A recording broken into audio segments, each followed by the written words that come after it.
This project is completely done. We have replaced the brake and accelerator pedal assembly on the 2014 Club Car Precedent. Looking so fresh and fly, and then we wiped it down and it looks great, and now the actual parking brake works again. I hope you guys enjoyed the video. Please thumbs up, subscribe, buy from our affiliate links in the description, and we will see you guys on the next one. Peace out.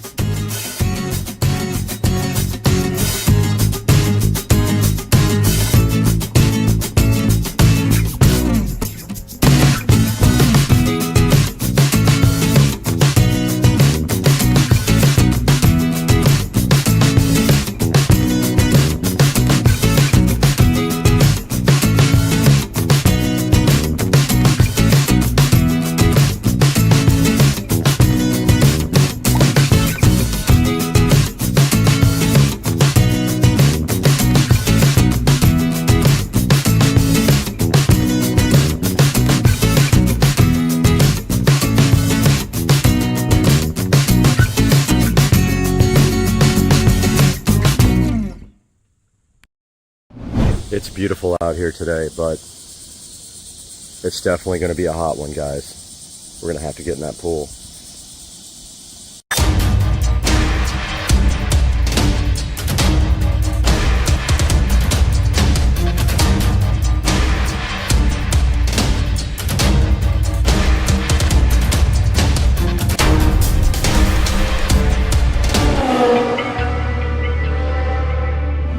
These things need to get retired. I think it's time for a replacement or an upgrade. What do you guys think?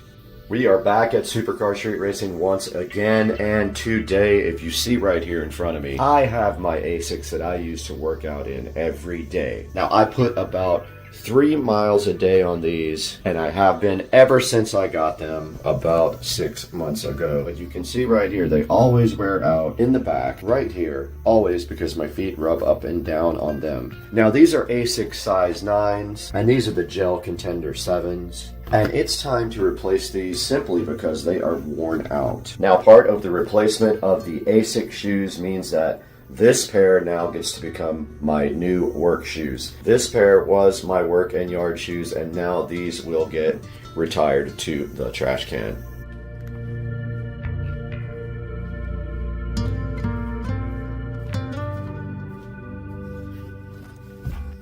Now it's time to take these old ASICs, which have done me so well for so many months, right on my feet when working out. These guys will become the new work shoes. So now what? Ladies and gentlemen, right in front of me now, we do have our new shoes. We got to get these things unboxed. So let's just get them out right now. And right here in front of me, we have a brand new pair, hopefully not used, of ASICs. Pretty plain cardboard box. Looks like they use recycling, which is awesome. We got the ASICs right here in front of me, ready to be opened up. And you can see inside the box, they have a couple quality control stickers. And then they have like a little shoebox logo there. There's the asics.com website. We have the Gel Venture 9s in blue with a yellow stripe. Let's get these out of the box real quick and see what they actually look like. We have the ASICS Gel Venture 9 right in front of me, looking so fresh. Now these ASIC shoes are size 9.5. I am moving up to a 9.5 because 9s are kind of tight on me, and I've bought 9s for a long time, but I feel like 9.5 will work better for me.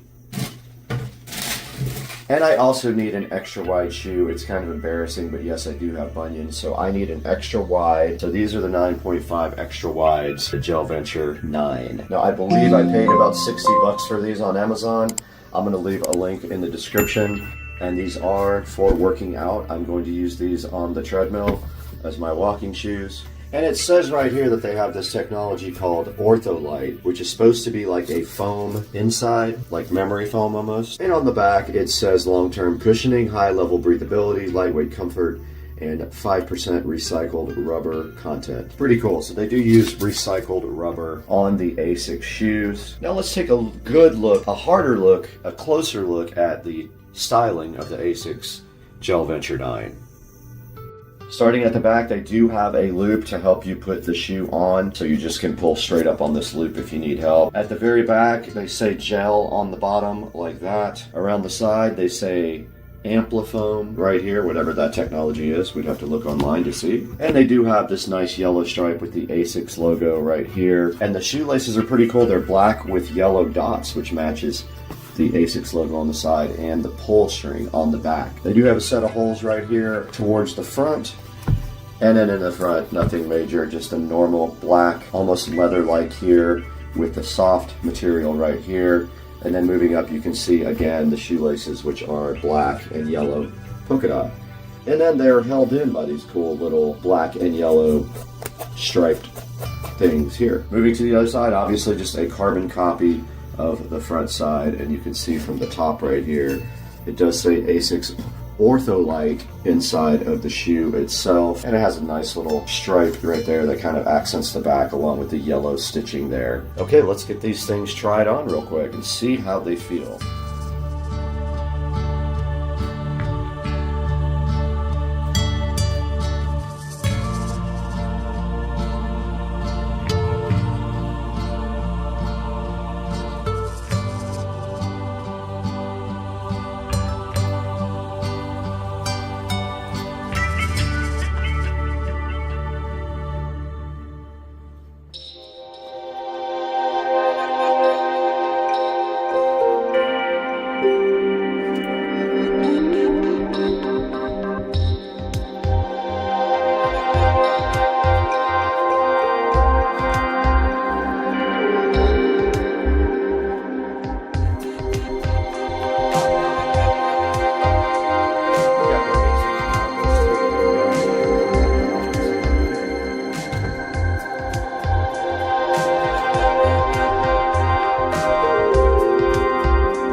Okay, we did just get back from taking a walk with the new ASICs down here, and they are a little bit loose on me. Now, I am right between a size 9 and a size 9.5, so I think this is what is going to have to work for me. I'm going to go ahead and tighten up the laces a little more, because they might just be a little bit too loose, but they do move a little bit. But they are definitely better than the old ones as far as being tight on my toes. And they are extra wide as well, so that also helps. Let's go ahead and get these things tightened up and get on that treadmill.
Overrun by whatever these are. Centipedes, millipedes. There's like tons of them over here.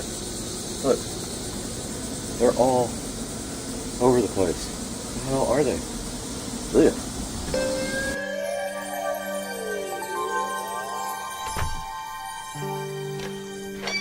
Hey guys, and welcome back to Supercar Street Racing today. It's a very hot day in Northeast Florida, and today we have these nice ASICS Men Gel Venture 9 running shoes for you to check out. Now, I think I did pay about $65 for them because I wanted a certain type of color, but they have a lot of different colors available right here, as you can see right on Amazon. I will throw a link in the description, and they have pretty good reviews, about 4.5 stars out of 3,665 reviews. Now, they are very comfortable. As you can see, I went on a walk outside, and then I also did get on that treadmill for an hour to go ahead and break them in, and they felt really good on my feet. They're a little bit bigger than the last ones. The last ones I bought were a size 9. I went 9.5 extra wide this time. But please go down to the description down below on the video and order yours through the link in the description. It helps us out so much. All your support for the channel is helping it grow immensely. We have over 10,100 subscribers now, so please support Supercar Street Racing, and we will keep supporting you guys as well by giving you great video reviews and other things like that. So go pick your specific color. There is right there, black with glow yellow, and that is what I bought. They were $64.95, and then they have other colors as well, but you have to check and make sure they have your size. Some of them, if you pick your size here, like all you have to do is drop down your size.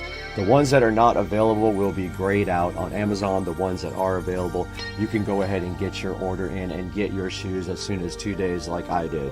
Guys, thank you so much for watching the channel. We're about to go have brunch with Jared and the whole crew, so we got to get out of here, but we'll catch you guys on the next one.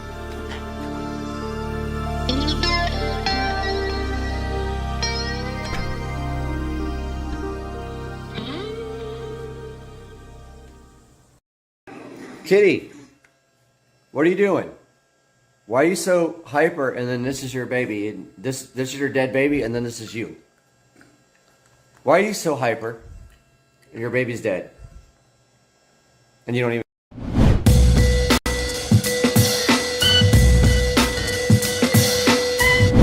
Welcome back to Supercar Street Racing, and we are out here in the Supercar Street Racing garage with 2 new products that were donated to the channel today. Our proud sponsor, Gertchway, has given us these 2 things to check out today on the channel. So when we come back from this short break, we're going to take a look at the Gertschway digital tire inflator and the Gertschway tire inflator with pressure gauge. And that's all coming up today from the SCSR garage, so hang out.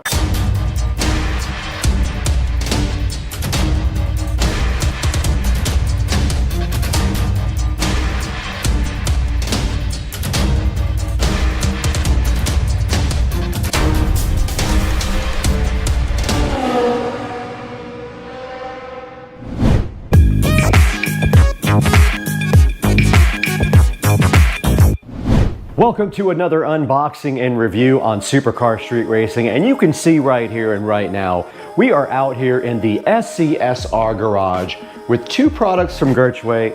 Gertschway was so kind to go ahead and send us these two tire inflators.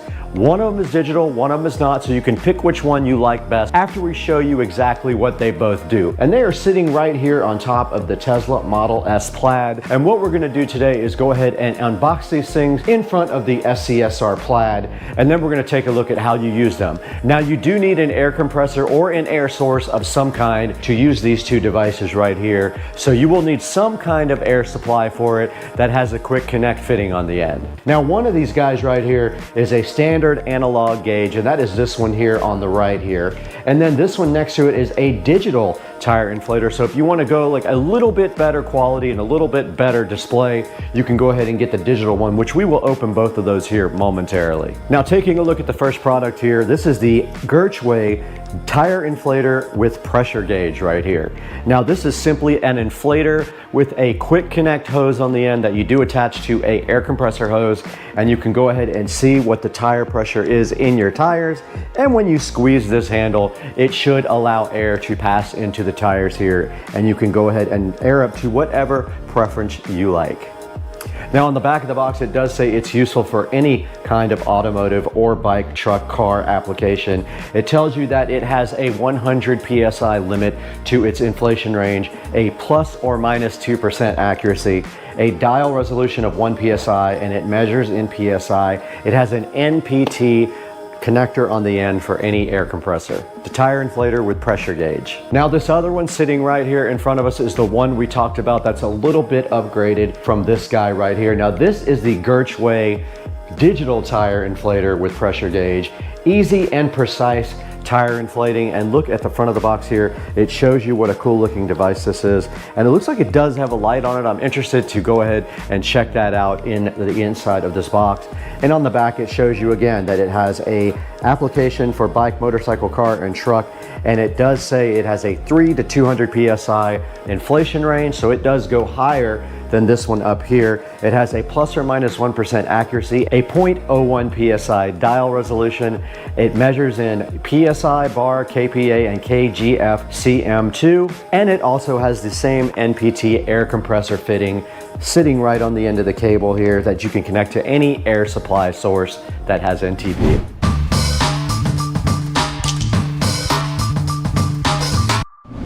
All right, we're right here on the back of the Tesla Model S Plaid, and we have the Gertschway digital tire inflator with pressure gauge to open up for you guys first. And it's sitting right here in front of you looking so fly and fresh. And on the side, it does say Gertschway, when quality is our top priority. That is their slogan. It is a X003W9UCTV digital tire pressure gauge. It does say made in China. It's got their website here, gertschkit.com, and then there is an email for their support at gertschkit.com. And on the front of the box there, you see the picture of the digital tire inflator with pressure gauge, and it says easy and precise tire inflating. Nothing on the side and on the back. It shows you the specifications, which I read to you guys already in the beginning, and it shows you the application, bike, motorcycle, car, and truck. Again, that's all you really need on the back of the box. And inside of the box, you can see right here that it has a little package with, it has two ways to do your tire. So it has a connector here that you can put on the end of the spout. It does have a manual, so I'll probably open that up and see what that connector is for there. Looking inside the box here, you can see this thing is very high quality. It's pretty heavy. It does have some peel satisfaction over the display, but checking out, that is the trigger that you pull to add your air. And then there is a power and a light button right here on the front of the digital tire inflator. And you can see on the side here, you do use the NPT quick connect to connect this to any air compressor or hose for an air source. And now inside of the box is the user manual. And it does tell you to thread the quick connector on, but it is already done for me. So it does have a lock on the air stem. I will show you that now. This is what they're talking about. You place it on the air stem here and then you lock it in place like this. It has a little clamp there that goes in and then you clamp it shut to make sure you're all the way on. Now it says do pay attention when you clamp it on because it could leak if you don't get it solid onto the valve stem. It says go ahead and push the chuck onto the air stem firmly and rotate it on the valve stem thread until it seats, or use the included screw-on air chuck. So that's what this additional thing was. There is a screw-on version as well if you'd like to use that, but in order to use that you have to remove this other guy from the end of the hose here. So to inflate your tire, very simple. You just simply squeeze this and pay attention to the display here, but that is it. And if you want to bleed off air, you simply press this button while you're connected and that does bleed off air. We will demo that to you guys in a short amount of time here. I think I know why it didn't work. I think I know what was going on. I think it had a clear plastic thing inside there to keep the batteries from going dead. Let's see if this does the trick here. And now it is on, so yes. There was a clear plastic inside. Let's go ahead and put the cover back on. Thank you, Gershway, for the batteries. Let's go ahead and get these screws back in. So just take off the back cover and remove the little plastic and you're good to go. I didn't see that in the manual. I'm gonna double check and maybe have Gershway put that in for the future. No matter what, you do have to take off the back cover though, because there is a plastic that keeps the batteries fresh. See right there, we turn it on and it is set to bar. So if we push it again, now it's on KPA and now it's on PSI. Let's go ahead and peel off the protective peel sat. There we go. Peel satisfaction guaranteed on that one. Now here again, here is the bleed and then here is the trigger to go ahead and add air. I'm gonna go ahead and power it off and there it did shut off. Now here's a look at the accessories they give you. They do give you Teflon tape. So if you have to change out the NPT fitting,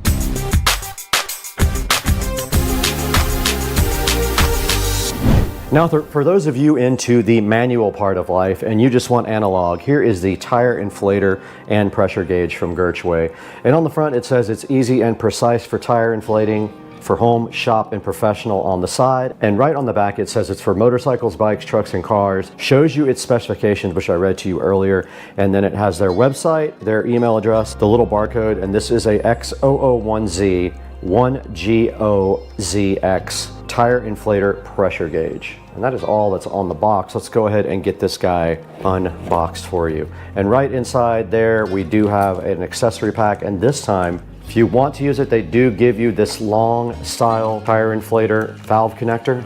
You would have to remove the one on the end of your inflator and use this. And since this does not use power, there is no battery to worry about here. And taking a look at the inflator here, pretty high quality. It's very heavy. I like the way the gauge looks and I like the contrast of the gauge. This is our trigger to add and remove air here, and this is our bleed right here on the side. So when you're ready to bleed off air, you simply leave this connected and you go ahead and push this button and it will bleed off air from the tire. Deeper into the box here inside the Gershway analog tire inflator, there is an instruction manual, and this does say to thread on the NPT fitting, which is already on the inflator, so you don't have to worry about that. And then it says connect the Gershway pressure gauge to a compressor using the quick connect or a air hose from somewhere. It says put the air chuck on the valve stem and to avoid leaks, push and turn. It also says you can use the enclosed dual head air chuck, which I showed you guys already. And then to fill the tire, of course, you squeeze the handle here on the side, and to bleed air, you simply push this button, and we will demonstrate that here momentarily. The dual head air chuck is mainly used for heavy duty vehicles, and that is it for the Gershway analog non-digital tire inflation device. Now the next thing we're going to do is get down here and actually use these. So we're going to need our air compressor. Let's grab that.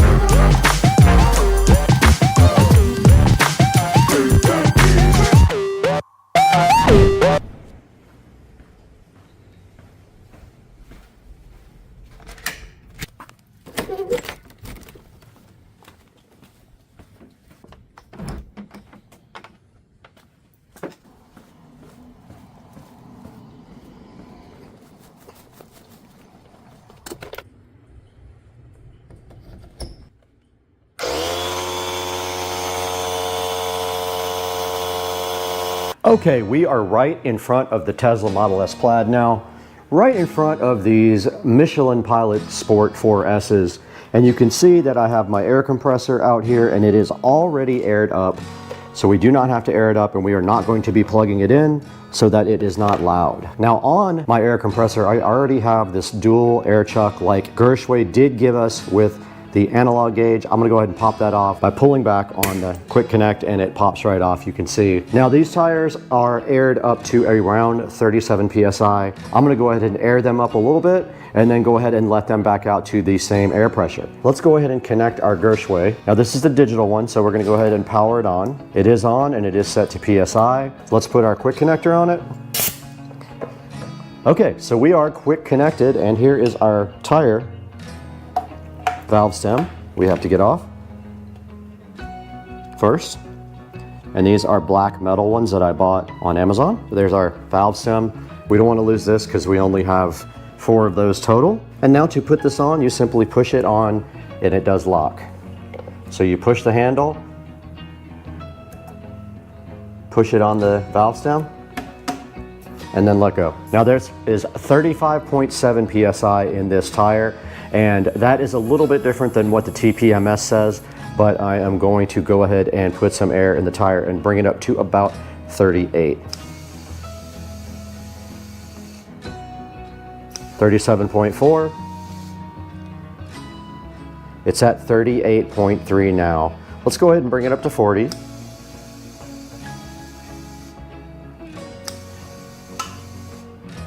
We're at 40. Let's go ahead and let a pound or 2 out now. Now by pushing this bleed button right here, you will let air out of the tire.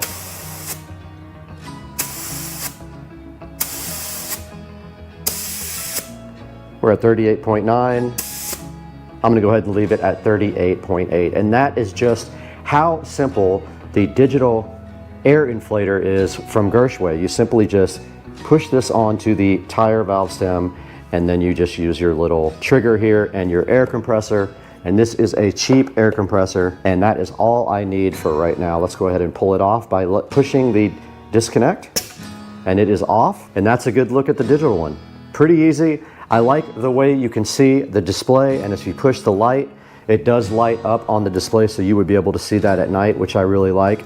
It is very high quality, it's heavy, and it just feels like it's well made, and it's super easy to connect, and the connection is very solid. There was absolutely no leaking air from the digital Gershway when I hooked it up. Now let's move on to the analog Gershway tire inflator. We'll go ahead and get our NPT disconnected here, and it is already disconnected. Let's power off our digital Gershway by holding down the power button, and it is off now.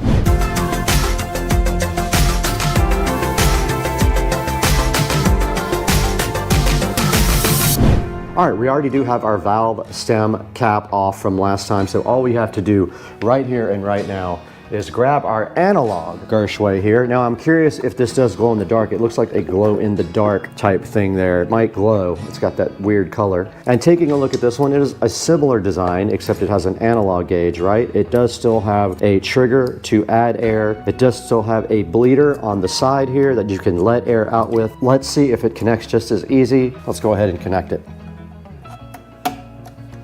And it is connected. I did not have to turn it as suggested, but I did not put the air chuck on first. Let's go ahead and do that. This is reading about 38 pounds as we said in the last one.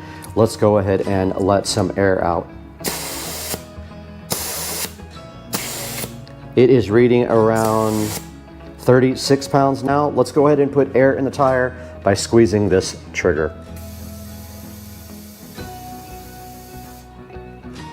And we are already up to about 40 pounds. Let's go ahead and take a little bit of air out. All right, we are back down to 38 pounds using the bleeder on the side.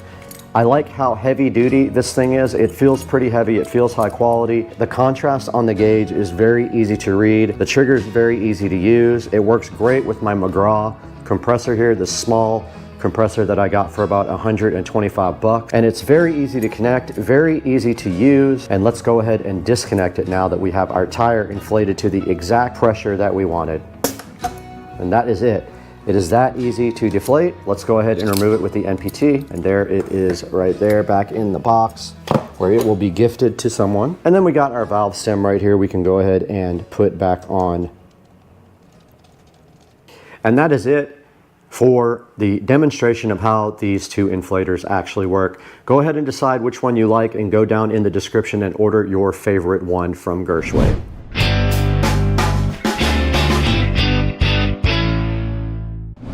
All right, now we did just take a look at both of the Gershway products that were provided by them at no cost for us to check out with you guys, so that maybe if you're looking for something like this, you can go ahead and order from the links down in the description below. Make sure you check that out. If you liked one of these, go down below, click through the affiliate link, because when you do that, it helps the channel out so much. We only get a few dollars here and there to run the channel. And so when you buy from us, it helps us out. And the affiliates also see that you support the channel by seeing how much you actually buy. So go ahead and grab yourself either the standard tire inflator with pressure gauge or the Gershway digital tire inflator with pressure gauge from the links in the description. And we will see you guys next time on Supercar Street Racing. We got to get out of here.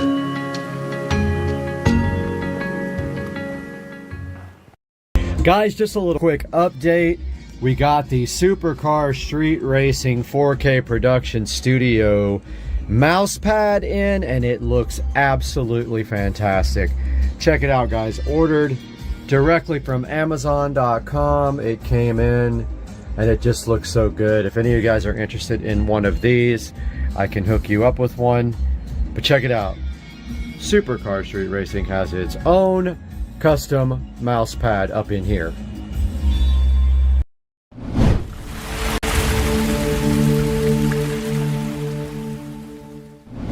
Hey guys, how are you today? You got Brad here from Supercar Street Racing, and we have something exciting to show you guys that I'm so hyped about. We took a little road trip and got something cool for the channel, and it's sitting right here in front of me on the bed. Let's take a look how we went and got this cool thing, and then we'll show you exactly what we have. Hang out with us today.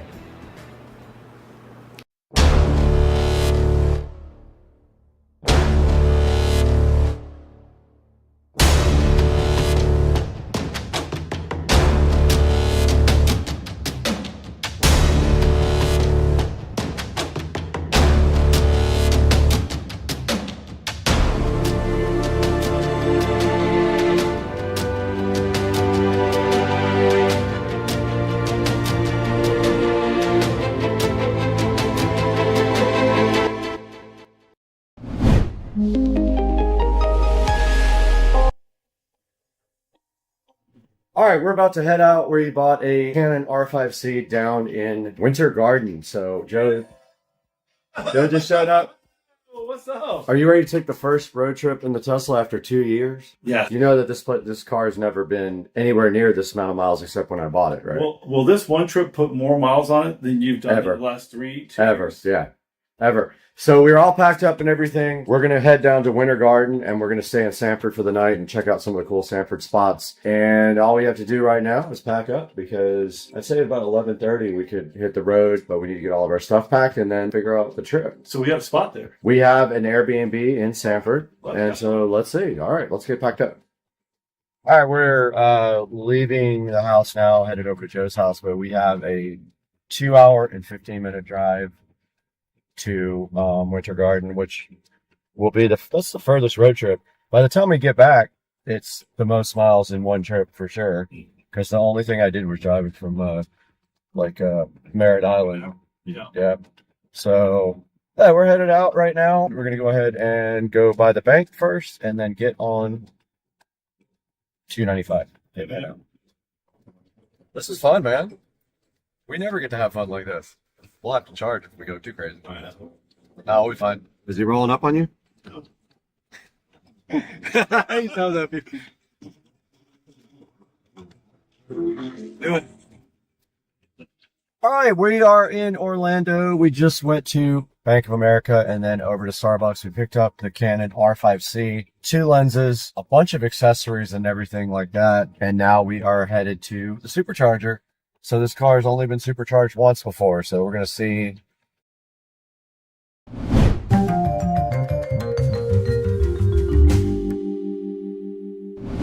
Just take care of that.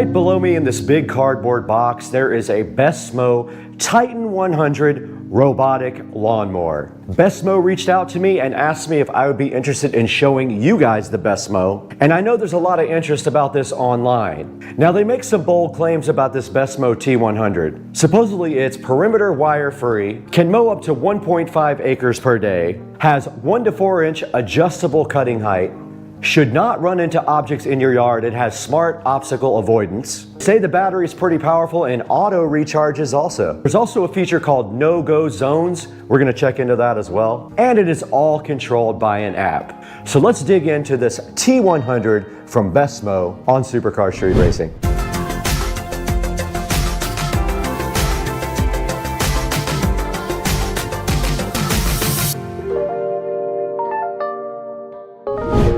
The Besmo T100 is sitting right in front of me today on Supercar Street Racing.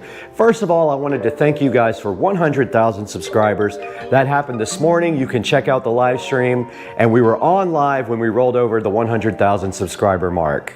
But back to the lecture at hand. We got the T100 sitting right here in front of me, making some bold claims about being the most intelligent robotic lawnmower available. Now, this guy uses AI to accomplish its mission. Artificial intelligence does object recognition in the T100 by Besmo. Now, they say this T100 can cut directly up to the edge of your lawn for perfect edging.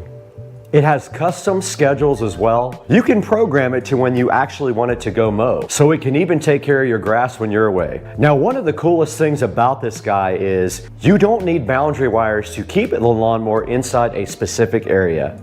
Besmo claims this guy can go up to a 30-degree slope, meaning if your yard has a few little hills, this little guy should be able to power right up them. Now, the T100 can mow up to 1,000 plus square feet per hour. This thing has something called smart routes. You basically just drop it down and it starts mowing. You don't even have to worry about it.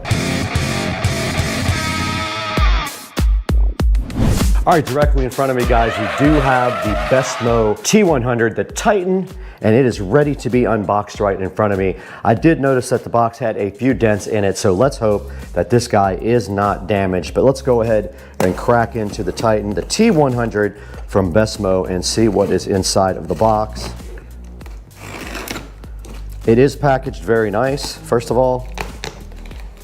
And we got the patented SCSR knife here for the unboxing for you guys. And it is backwards for you guys, sorry about that, but here on the top you have a quick start guide here, and it does look like there is some assembly required, but not too much, I don't think. So right on the top there is a quick start guide that I will turn around for you guys. There's the quick start guide that comes with it. There is a app here that you can scan this QR code and download the app. Tells you what's inside the box right here. Says to install your charging pier where there is a good Wi-Fi signal and it needs to be directly on flat ground. Then there's some initial instructions right here to go ahead and get your guy charging up in the beginning. Says if the Besmo doesn't turn on to go ahead and manually turn it on, and then follow the app for setup procedures on the Besmo. Really cool, great packaging here. And then some more tips on the back. It shows you how to do the app-driven mapping mode here. There's also the drag mapping mode. Lets you drag along the edge of the lawn to complete the mapping. Here's how you do obstacle avoidance manually. It gives you nice instructions there that tell you how to do it. And then there is a customer support email right here and a phone number to go ahead and call if you need help with your Besmo. Putting that one aside, there is a quick start guide right here underneath that. Tells you that before installation, you are going to need an impact drill. These look like drywall inserts here.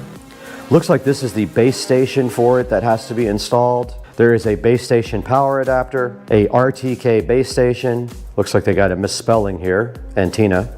I'll go ahead and let them know that. It says once you install your antenna system, do not move it unless you're directed to by Besmo. Now there are some instructions here for installing your RTK antenna. Wants you to make sure there's no obstacles there.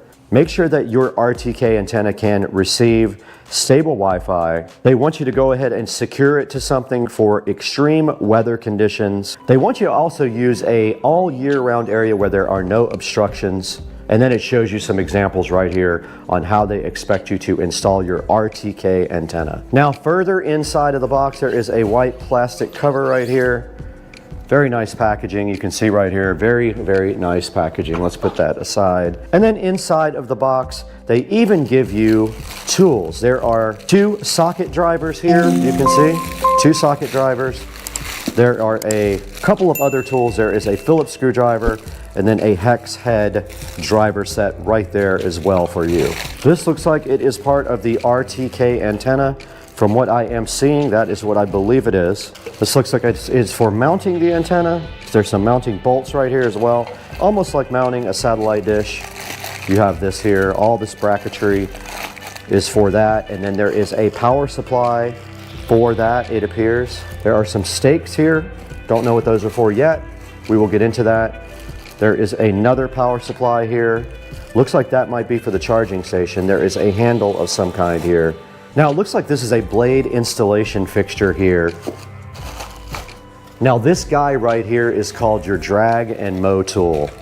Very neat looking. It's got some gold anodized things on the end. And then right here there are some blades. It appears to be some blades. I don't know if they're extra or the original blades. We will have to get into that and find out.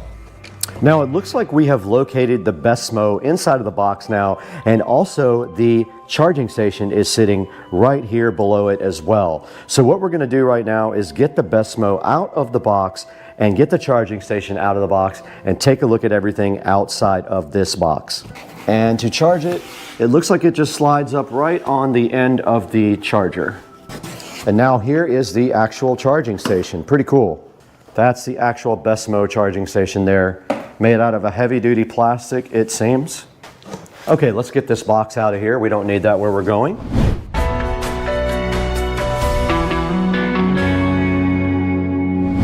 All right, guys, right here in front of me, you can see the BESMO sitting so fly and so fresh. And it does say right on top, do not lift or carry this guy from the camera casing.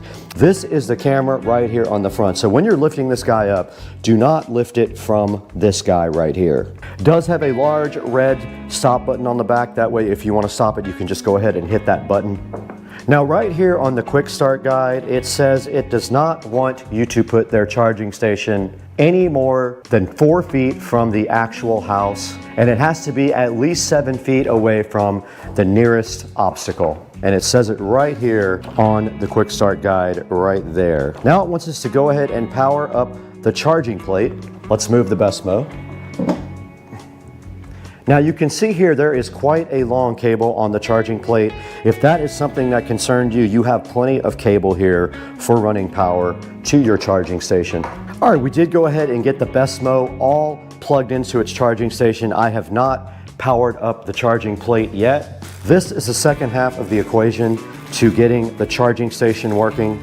It is a power supply. One end has a standard plug on it. The other end has a round connector with, it looks like a waterproof 2-pin connector on the other side. So the back of the BESMO charging station just has this round plug here. Yeah, so when you place the BESMO on the charging station, there are 2 holes in the front of it. It just literally slides right here onto the front of the charging station. Okay, we went ahead and applied power, and green LEDs on top of the BESMO did light up. Now the next part of the setup is app-based. So we're gonna go ahead and set up the mower in the app.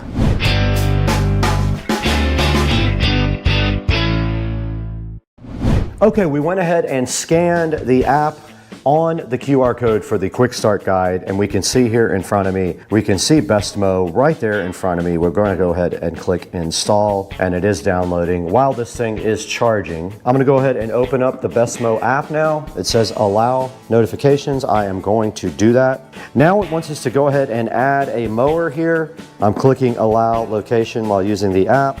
It says Bluetooth connection successful, start configuring Wi-Fi. Now it says it is connecting. It is 10%. Successfully paired with the charging station is what it just said with a heavy accent. Now I don't have the antenna plugged in yet. This is the RTK base station. I am inside also So that might affect GPS. All right, that is not going to work because we have to be outside. Let's go ahead and leave this guy on the charger overnight.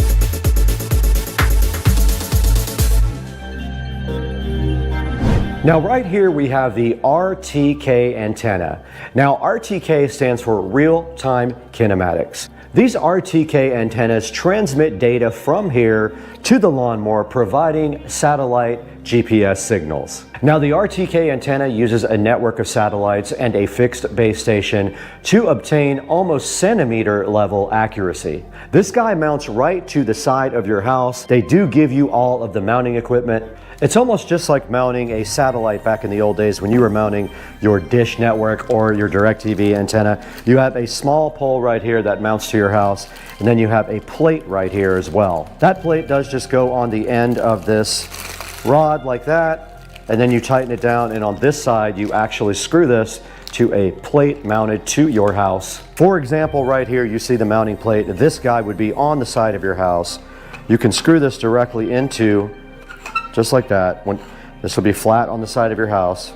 Now your RTK antenna just simply mounts to this plate here. It does fit right inside of there, and you put the screws back in, and then your RTK antenna simply mounts directly to the top of this plate, just like that. And you can do that part first. So you remove this here, it will sit on the end of your rod just like that, and that mounts to your house. This is what provides the real-time GPS data for the best mode.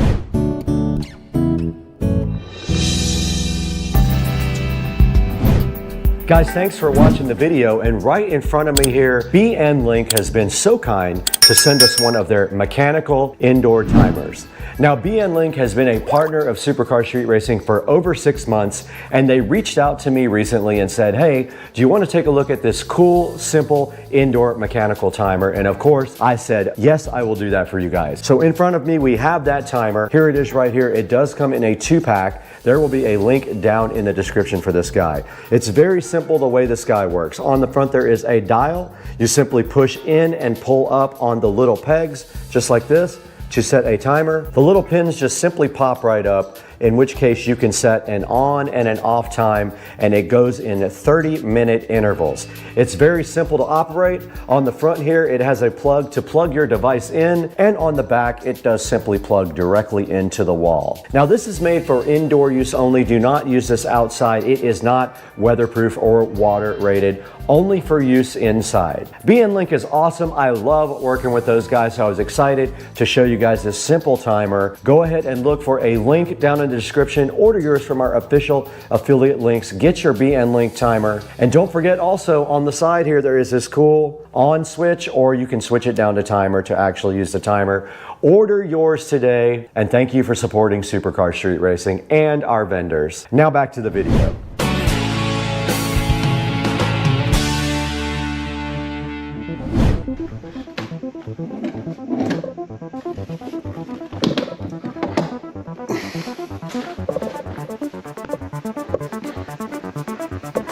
All was leaking. Plate locked.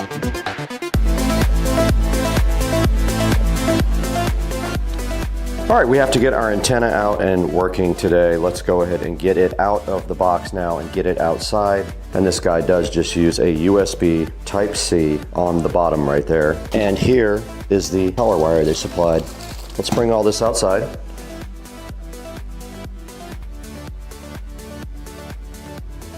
All right, so we're out here working on this bracket to hold the GPS module up in the air. Brad tried to just do a temporary rig just to get things going, but we decided to take the time to put this all together. So it's very simple, very easy. You have a bracket that goes against the wall. Everything pretty much screws into one another. And then you have the ability to extend it out with this collar. And then of course you have the top mounting bracket, where we will attach the unit itself to. So what we did is just found a temporary hole. So we're just gonna take a camera off real fast, screw that up there just to hold it. Okay. And then obviously one of the things is you want to be able to hide the wire. So you have the ability to run the wire through the entire pole. Cable management right through exactly. the pipe. Right to the top, get to the top. So that's what I'm doing now. But okay. I mean, it's about as easy as it gets. You have a few set screws that come in the box for both this top and then for this collar here that you put in. And then obviously you have a couple of screws to attach. Yep, we're going to screw there, and it's very easy to put together. Very simple. I'm going to get everything assembled first, and then I'll go up there and put it on there. So just to make sure everything's going through. So sounds good. Okay, he said make a full circle. Okay.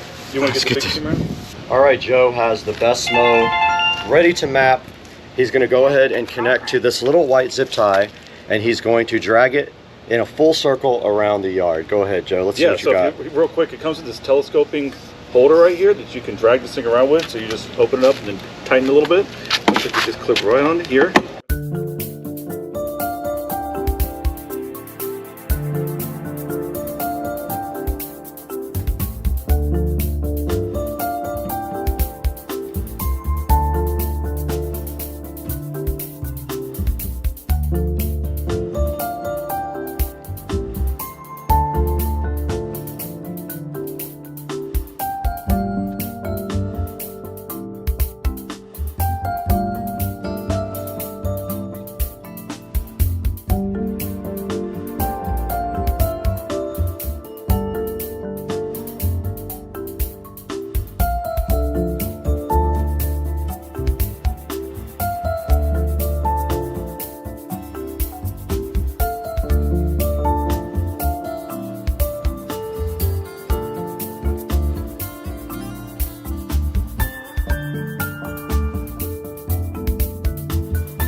This is the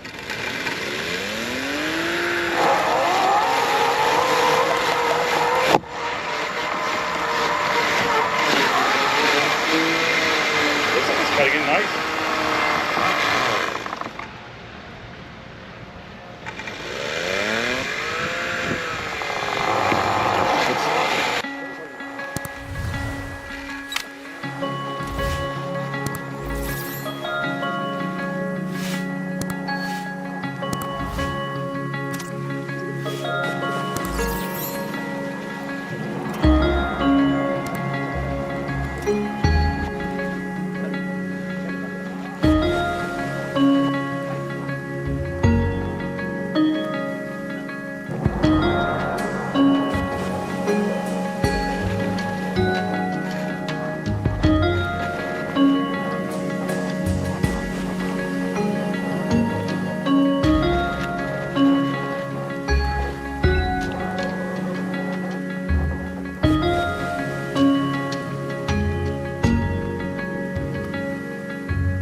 All right guys, here is a look at the yard after the mower got done. I came up behind it with the trimmer and went ahead and edged a few places that it missed. It had a few issues here and there. I'll be working with the developer on that, but for now, this is how it looks after the mower got done. It did both sides over here and the backyard, and you can see on this side too. It did this whole entire side via mapping, and I came right up behind it and followed through with some trimming of my own. Depending on your terrain, you may or may not have problems with it. It has issues with like large steps, like coming off like that. It did not have a problem over there most of the time, but other than that, it did a good job. Now let's throw it back into the Supercar Street Racing Studio A. Take a look at how you can get your best mow with Brad.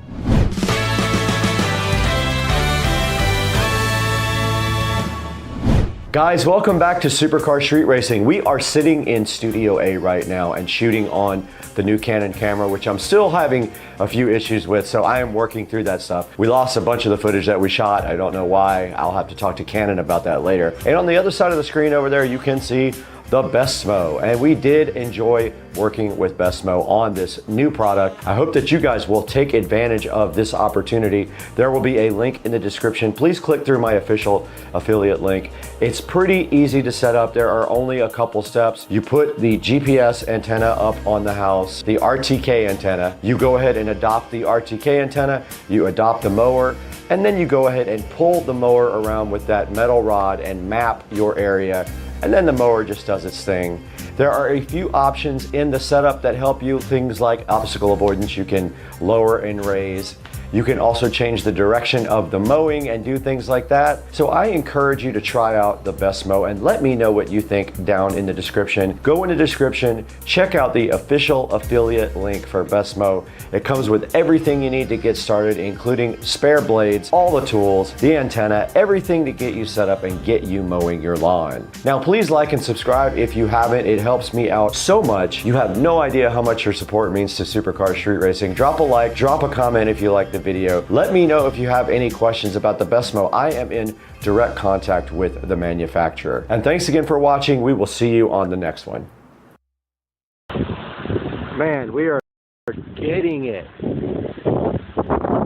I mean, it's got to be like 50-mile-an-hour winds just now. We had gusts that like, that just feels like a hurricane.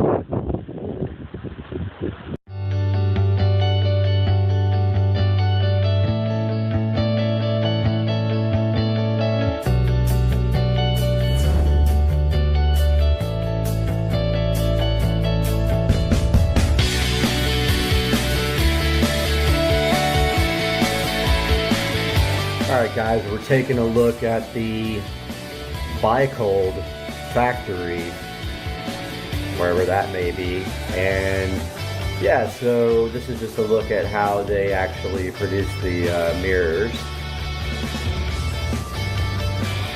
So you can see people working on the mirrors here. You can see them assembling, creating a little bar that the mirrors hang on. And then the thermal, the dehumidify thing that's on the inside there, you can see it part of this video.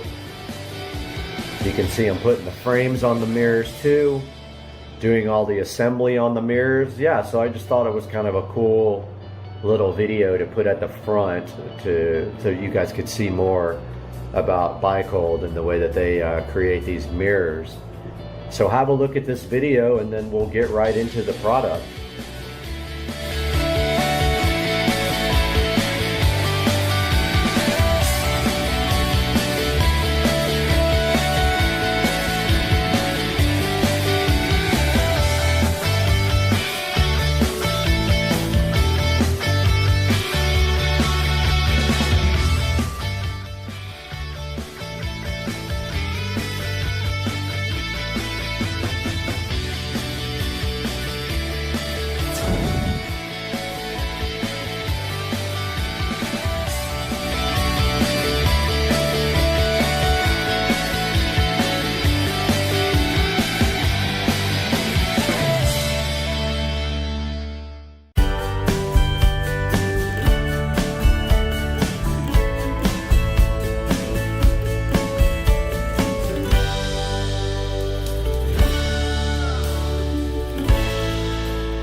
Hey guys, welcome to another video.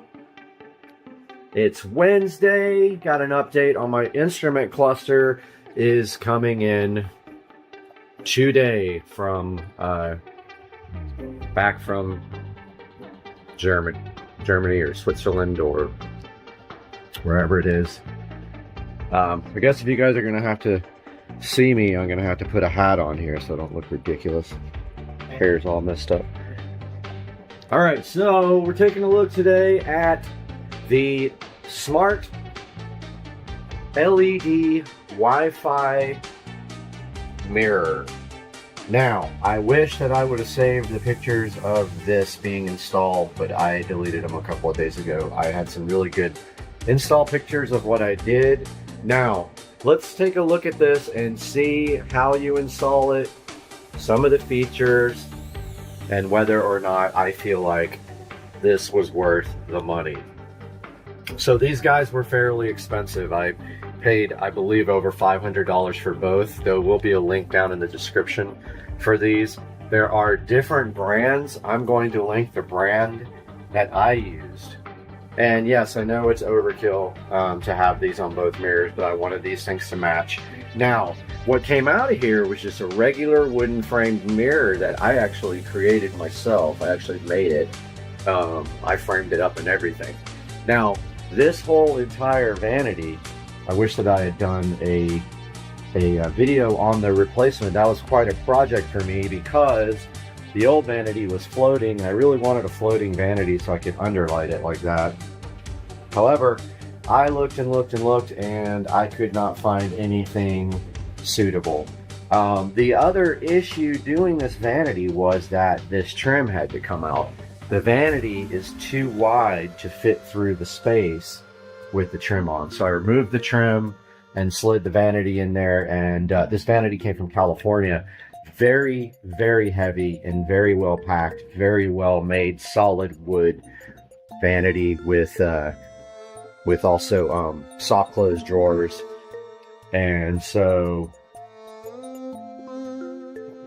really nice. I don't know why my computer's saying I have a meeting at 5 in the morning. I doubt that that's true. I'm going to show you this mirror next, and we'll be right back. All right, we're back taking a look at the smart Wi-Fi LED mirror. Now let's make one thing clear on this guy here.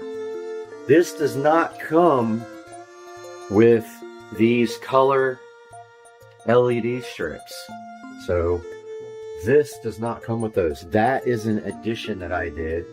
And if you look back there, we might be able to see, yeah, you can kind of see what I did back there. So let's turn those off and get a look at what this looks like without my addition of the smart Govee RGB IC strips. Alexa, turn off the mirrors. Okay. Okay, so these lights are my own. So notice here, there's no light on here. So these mirrors actually come with this. Okay. Now, so that is the backlighting that is supplied with the mirror, which is actually pretty dang cool. Okay. It looks awesome. Let me turn off the regular lights here. So these guys look like this right out of the box. And that is backlit with a white LED strip. It is dimmable. You can change the color temperature. It's on warm right now because I just like the way warm looks, and it matches my warm LEDs in the ceiling and my warm smart LED bulbs there, which I don't even use the smart part of them. I just use the switch on those because I have a smart switch. So I was really wanting more out of these guys. So I added the Govee RGB IC smart LED strip to the back of each mirror. Now what I did was I hot glued that And you're not going to be able to see it back there, I don't think. But like I said, I wish I would have taken more pictures, but I didn't. I don't have pictures of that. But I hot glued it all to the back of the mirror, the new LED strip around. You can see the current LED strip right there. It's kind of facing the side. Well, the Govee strip is actually on the inside of that frame just next to it.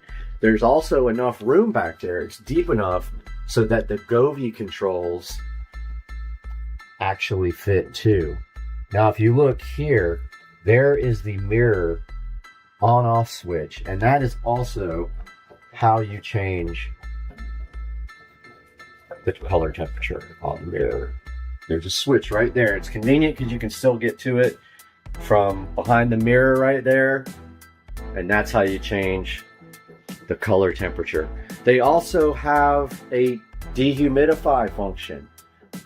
You just, by holding down the button, you can dim and then change to dehumidify, and that's how you operate that part of it. Now, would you like to see it with the LEDs back on? Because that's easy.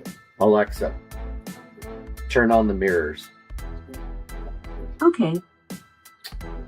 All right, so that is with both the Govee and the backlight, and it actually looks kind of freaking cool to me. I've never really run it like that, but it kind of looks awesome. Now, let's talk a little bit about the smart part of the mirror. So these mirrors are smart. They are connected to Wi-Fi, as you can see right there. Now, how does this work? Well, this has an app that comes with it, or it's actually a universal app that a lot of different mirrors use, and that's called Wi-Fi Clock. So what you do is, I think that it uses Bluetooth initially to set up, and then it connects to Wi-Fi, and you can change the settings on the mirror so that you can do metric or standard. And that's where you put your location in. And so now the mirror knows that we are in Jacksonville, Florida, and it knows that outside it's 82% humidity, 37 degrees. That's the low and the high, I believe. Yeah, well, it's supposed to be the low and the high for today, but obviously we're at 37 right now. This side shows you your indoor humidity and then your indoor temperature. So I'm going to throw up a screenshot now of the Wi-Fi Clock app. I'm also going to throw up a screenshot of these actual mirrors on Amazon. I will link this in the description.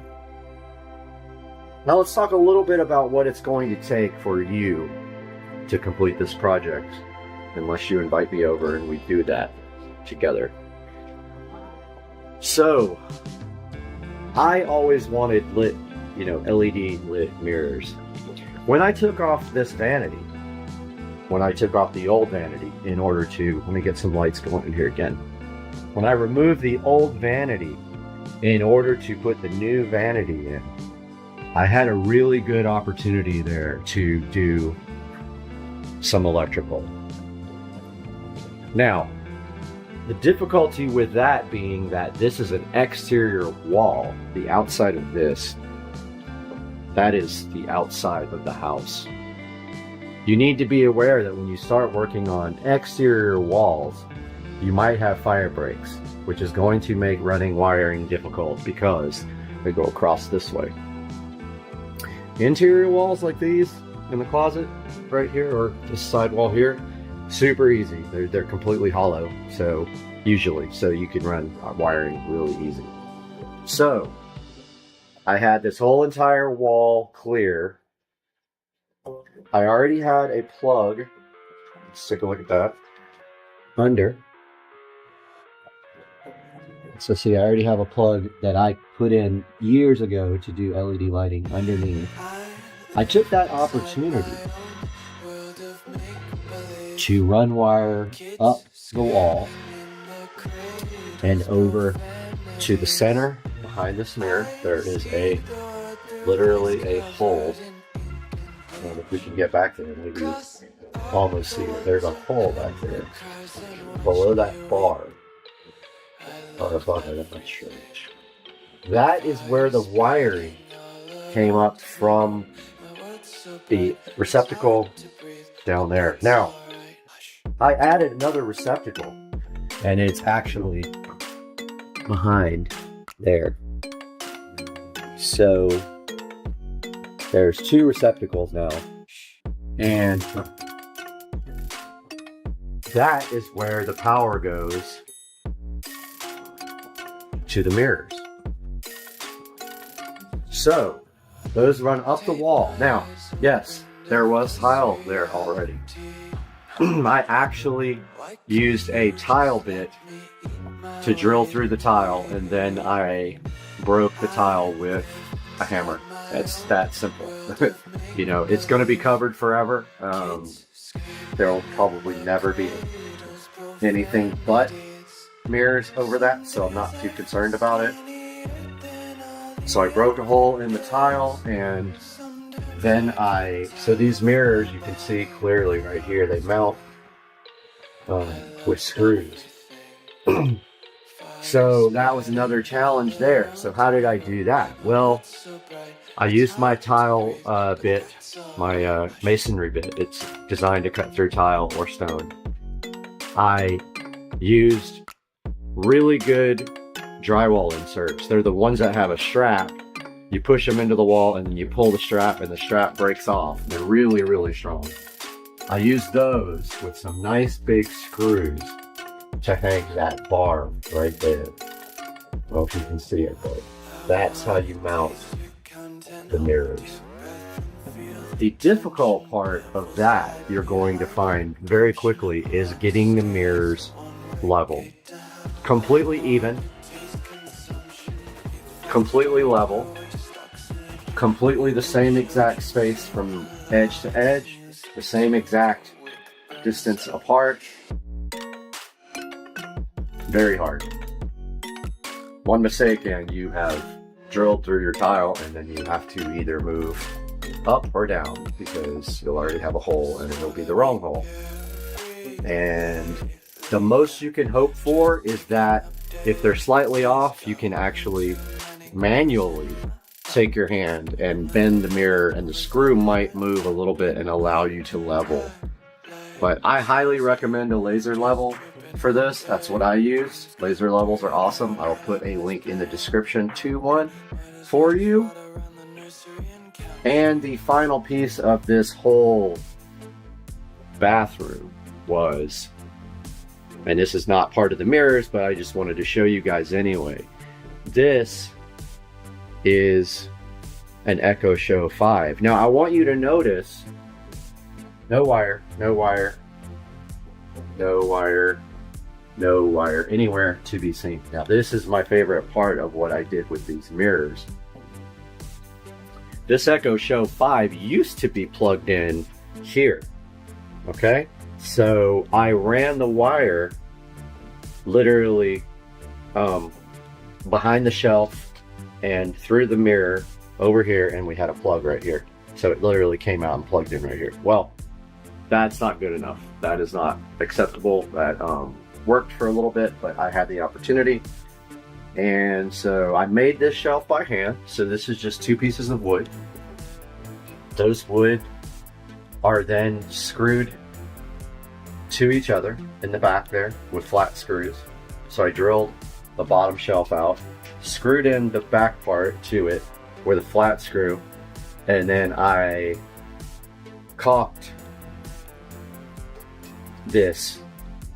Well, actually, let's back up a little bit. When I put that receptacle in down there, that new receptacle, I took the existing Echo Show power plug, plugged it into that receptacle, drilled a hole in the tile with my tile saw, and then I used a coat hanger to fish this wire up through the wall. That is plugged into the new receptacle along with these mirrors. Okay, that's how I did that. Then I drilled a hole in the back of this wood, which it already had actually. I pushed the power plug through the back of the wood just enough so it's protruding. Just this much. Like, it's just the power part of the plug sticking through the back of this wooden shelf. You take the Echo Show 5 and you push it onto the power plug. The power plug does not move because it's very tight. I made sure when I drilled the hole, I drilled it just enough where it would barely go through and force the plug through the hole, so it was very tight. So that's how you plug it in. You just push the Echo Show 5 onto it. It's very clean. It's a floating shelf. I then took the shelf, hot glued it to the wall, just hot glued it long enough so it would stay. And then, I did hot glue and caulk on the back of this to glue it to the wall. So I put a bunch of hot glue, a bunch of caulk, pushed it onto the wall, the hot glue held it up, and then once the caulk dried, this thing is not going anywhere. This is a very light device. Now, if I ever want to upgrade, I can probably do an 8 in the same spot. An 8 might fit. I have one in my bedroom, so if I ever want to do that. But the 5 actually looks perfect right there. It came out really good. So yeah, so these are Wi-Fi smart mirrors. Time, temperature. They actually show you if it's sunny or raining or cloudy. And these are the brand Byecold. B-Y-E-C-O-L-D. It's kind of see it right there. Yes, I do think these come off. I haven't tried to take the sticker off, but I believe they said they come off. And yes, they have to put those on there. Amazon forces them to do that. I asked that question, why would you do that? Oh, another thing. You're probably wondering why they're both on the left side. Why not do one on the left and one on the right? Well, I tried to get them to custom make one, even though they said they could. They could not custom create one with opposing positions or both in the center, like one here and one here. So that's just the way that is. So if you guys have any questions about this, please don't hesitate to ask. And by all means, please click through my links on the description, because I do make a tiny bit of money for my time, and actually I'm just buying equipment to make videos. I'm not profiting. I don't have monetization because I don't have 1,000 subscribers yet. So I'm working on that hard. I want to do a bunch of content, reviews. I want to do car stuff. And later on today, we should be able to take a look at my instrument cluster reinstall. So I'll have something on that. I hope you guys have a great Wednesday. All right, guys, taking a look at the Wi-Fi clock app for the smart mirror. Just wanted to go through this real quick with you guys at the end of the video here, but or I might just drop this in right where we were talking about it. But basically here you can see both of the mirrors here, and if you click on the mirror, you got your basic settings here. So you can change the clock format, make it beep when you press the buttons. You can change the month of day format and make the degrees Celsius or Fahrenheit. And then you can change, I guess, the brightness to full normally. Or you can let it, I guess it can come on at a different brightness. I don't have any alarm set on the mirrors. That's how you set an alarms. Here's where you set where you are. So that's how it knows the weather. Not sure what sleep mode is. Here's your firmware version. And it looks like that the devices are on the latest firmware, and then you can remove your devices here. But yeah, you see you can choose between each mirror here, and you can see one of them thinks that the humidity is 24%, and the other one thinks it's 25%. That has a lot to do with the position where it is in the house. And then if we go to the little menu screen, it shows you the software version and all that. So this is how you configure the smart mirrors. All right, we are at the Morristown Game Vault, which I had no idea even existed. This is probably one of the coolest places I've ever seen. And if you go back here, there's the Tron in the vault. So awesome. This place is amazing. Look at it. Unreal. Every old video game you can think of. And I just happen to be staying a block away from this. Check this out, guys. Unbelievable. Morristown Game Vault. Morristown, New Jersey. This place is amazing. Oh, they got Xenon. I am definitely coming back here later.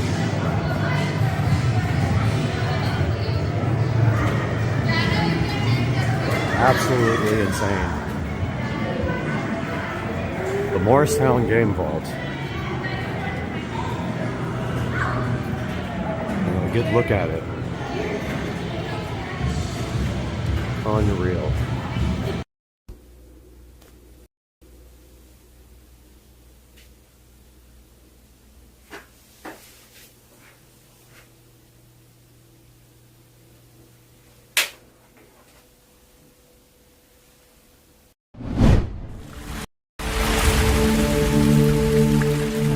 Welcome back to the channel, guys, and today we have a very special product right in front of me. ThinkCar reached out to Supercar Street Racing to see if we'd be interested in showing you guys their ThinkScan 689BT OBD2 scanner. Now, this is not a regular OBD2 scanner that you would find, those cheap ones that are like 20 bucks that you plug in. This one is special. It is a bi-directional diagnostic tool. This thing also does ECU coding, which a lot of those scanners will not do. This thing does over 34 services. It also does FCA auto off. It also does CAN, FD, and do IP. Has things like wireless update. A lot of things you guys are going to find fascinating about this ThinkCar ThinkScan 689BT. Let's get into it today on Supercar Street Racing.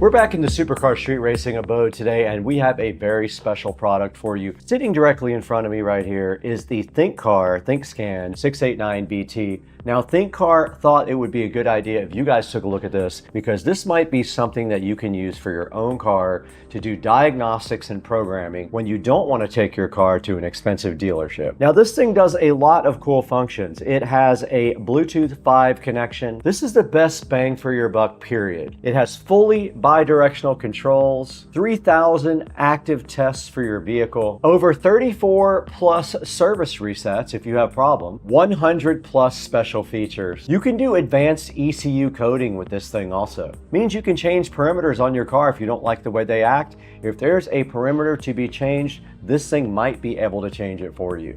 This thing does full system diagnostics, does live data capabilities, and also does auto scan and auto VIN. Now, this is also the global version. What that means for you is that you get over 10,000 cars and 140 plus car brands all included with the ThinkScan. There's no IP address restrictions, so no geo-blocking of this device no matter where you are. It works in 28 plus languages also, so no matter what your language, it looks like you'll be supported by the ThinkScan. This thing also has online vehicle compatibility with M-GPT. Now, this bi-directional control feature is pretty cool. What that is going to allow you to do is use the ThinkScan to activate things in the car, such as lights, such as windows, anything that can be tested and activated that this thing knows about. You should be able to use the ThinkScan right here to go ahead and test it. Now, advanced ECU coding means this. You should be able to write a VIN number to the ECU, renew ECU's coordination, improve your fuel efficiency.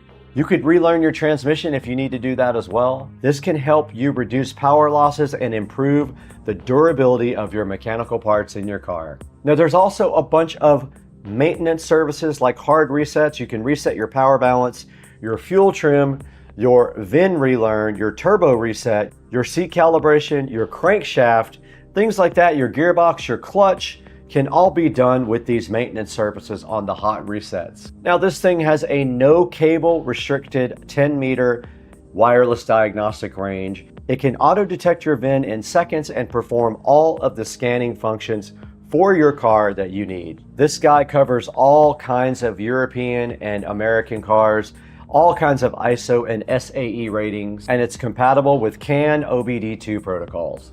Now, getting into the technical specs of this guy, it is an Android 10 based tablet. It does have a 8-inch touchscreen, which is better than those other little plug-in scanners. It has 4 gigabytes of RAM and 64 gigabytes of storage, and it does wireless updates. If you're worried about ever getting updates, this guy should update from the factory. Now, the great part about this device is if you have a problem with your car, they will charge you at most dealerships to take that in and go ahead and figure out what's wrong with it. This might give you a good insight as to what is wrong with your vehicle before you even have to take it into the dealership. One-touch diagnosis means all you have to do is press one button, and this guy should go ahead and scan your car and tell you what issues you have. We'll test that out a little later on Rich's truck, but for right now, I think the best thing to do is get this thing unboxed.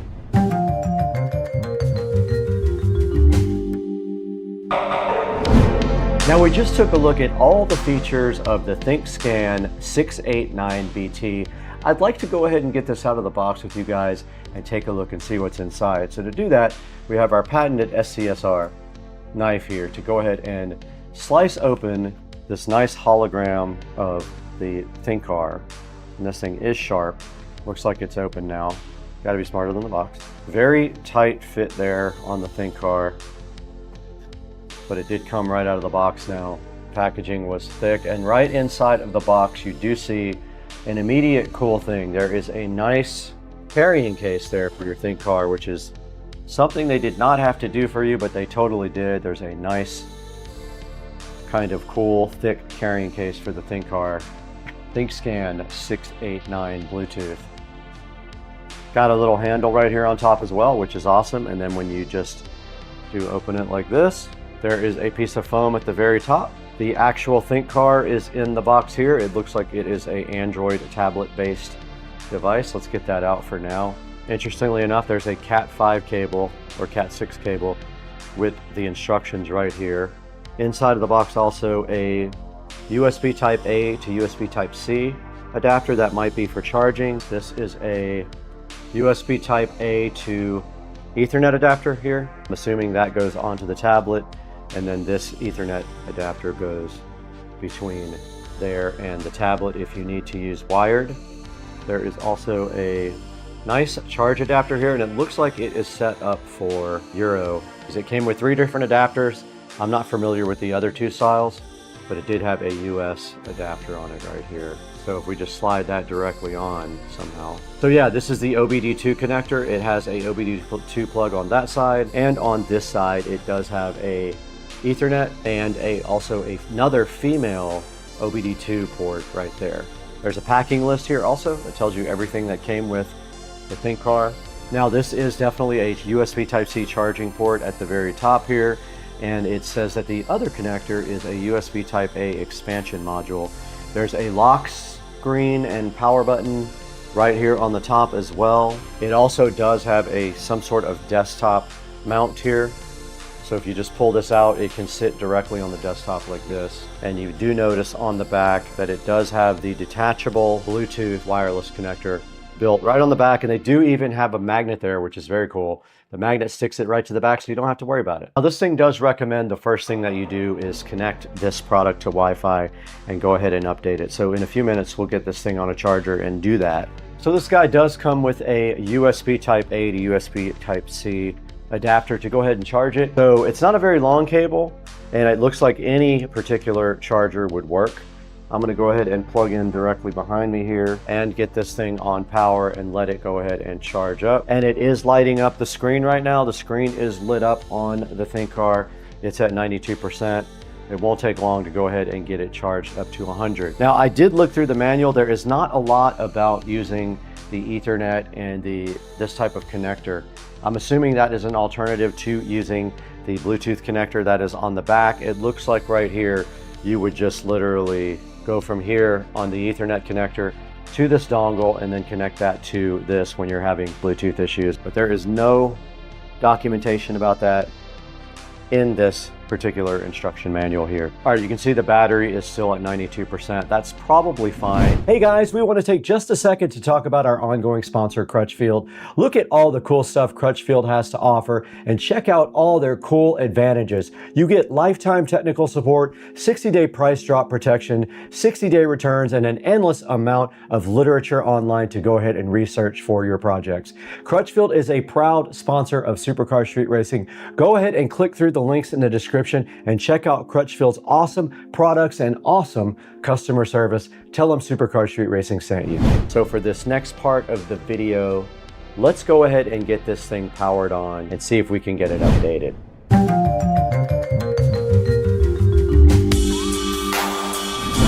All right, the battery is at 92%. That is probably fine for going ahead and updating it. So let's go ahead and get this thing powered on and see if we can get it updated. We have the ThinkCar scanner directly in front of me. This is the ThinkScan 689BT. We already took a look at all the features. We took a look at what was included in the box, and now it's just time to go ahead and power this up. Now there is a little peel off satisfaction thing here. Thank you for your purchase.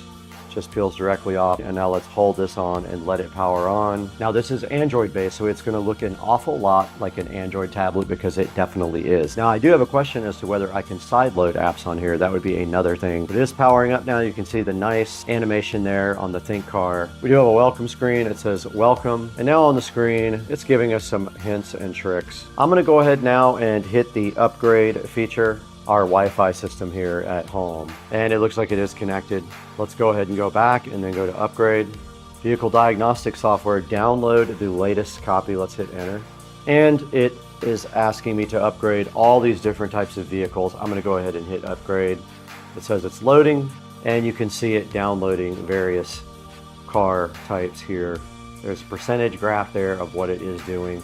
Let's let that upgrade. At the moment, it is upgrading all kinds of different vehicle models now, and the battery is at 94%, which is great. And now here's how you use the little stand. It does just sit on the desk, so fresh like that. Okay, now it is actually installing the new app version. You can see right there, it downloaded, installed it. Now it is rebooting with the newer version on it. Now I'm in the other part of updating the application. First part is the APK, and the other part is other, is what it's called. And there are some things here to update. I'm going to update the Diag-based service, and now it says it is on the latest version. Now I've updated everything on the ThinkCar ThinkScan. This thing is ready to rock. The only thing we have to do now is go ahead and connect it to Rich's car, hopefully with this Bluetooth adapter right here, and go ahead and do some scanning and some playing around with all the features of the ThinkScan.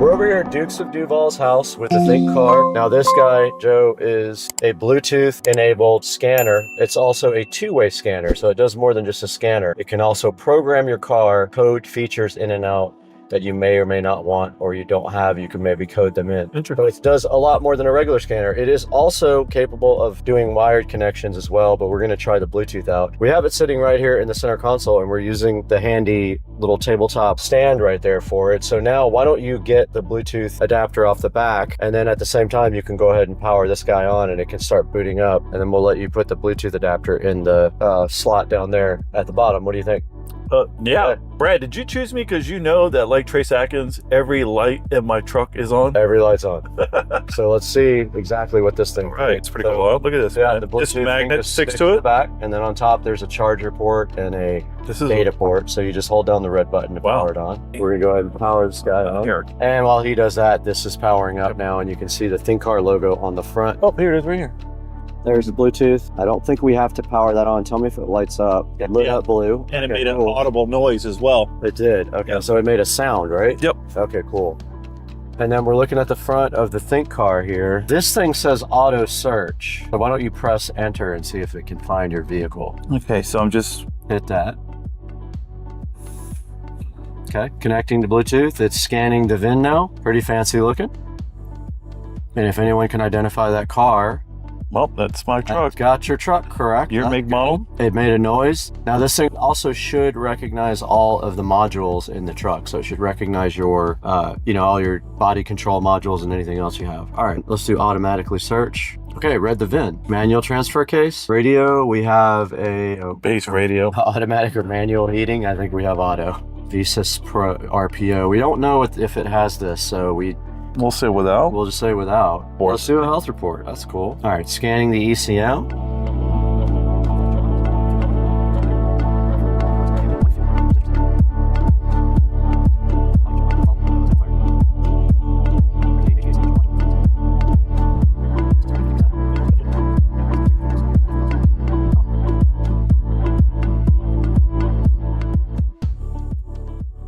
And so it knows the truck and it knows what modules are in it. Our first one was engine oil pressure, sensor circuit high voltage. Okay, so here is the reasoning behind the code. Doesn't really have a lot about that code. And then you can actually just Google search it as well, which is kind of cool. It's got Chrome built in, and then it searches for this code.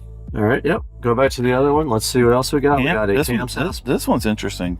Oh, And then we have a fuel trim lean. Bank 1's lean. wow. We got a fuel trim lean bank 2. And then we already saw those, so we know about those. HVAC temperature control feedback circuit. Airflow control circuit open. So this is some of the stuff that you can do with it. That's interesting. The oil You can do the oil service reset light. brake pad replacement. Yep. All this stuff can be reset. Oh, interesting. Tire type calibration. Okay, so that's some of the stuff you can do outside of the troubleshooting. Oh, a lot of extra things up here to do if you're working on the car.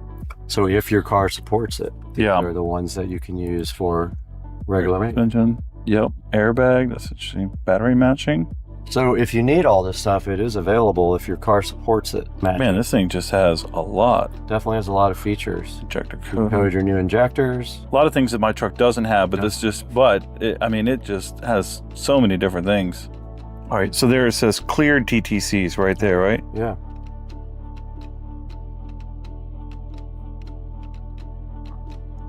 Boom, your check engine light went off. Mm-hmm. Definitely cleared that one.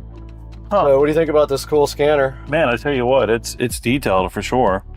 I fucked up a scanner before, and it definitely didn't provide as much detail. No, not even close. So interesting, those other things. I got to look into those. Yeah, it probably has more support on newer cars that have a lot more electronic modules and things like that. That's a good look at the ThinkCar. Now we'll throw it back into the studio and look at this on Amazon and figure out how, if they want to buy one, they can pick one up from the link in the description. Nice.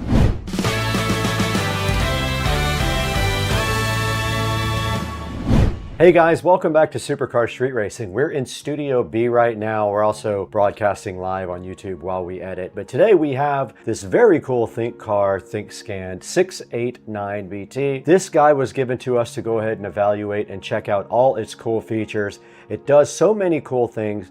It does live updates over the air, so it updates all the cars and all the information on the cars whenever there's new information available, like new cars come out. It also is based on Android. It has 4 gigabytes of storage and a 64 gigabyte internal storage capacity. So 4 gigabytes for the operating system, 64 for storage of apps and other information there. Now this thing has the capability to save you a lot of money because the dealership will want to charge you an arm and a leg for doing the same things. This guy can not only look at all the codes on the vehicle. It can also diagnose them and even look it up online if it doesn't have the information about what that particular code is. It can action all your vehicle subsystems so you can test on the fly. Let's say you're having window problems, you can actuate it from the actual scanner and then you can test your windows or your headlights. You also have the capability, if your car supports it, to flash hidden functions on the ECU and code your car with the actual scanner. This thing does have 34 services for over 134 makes of vehicles.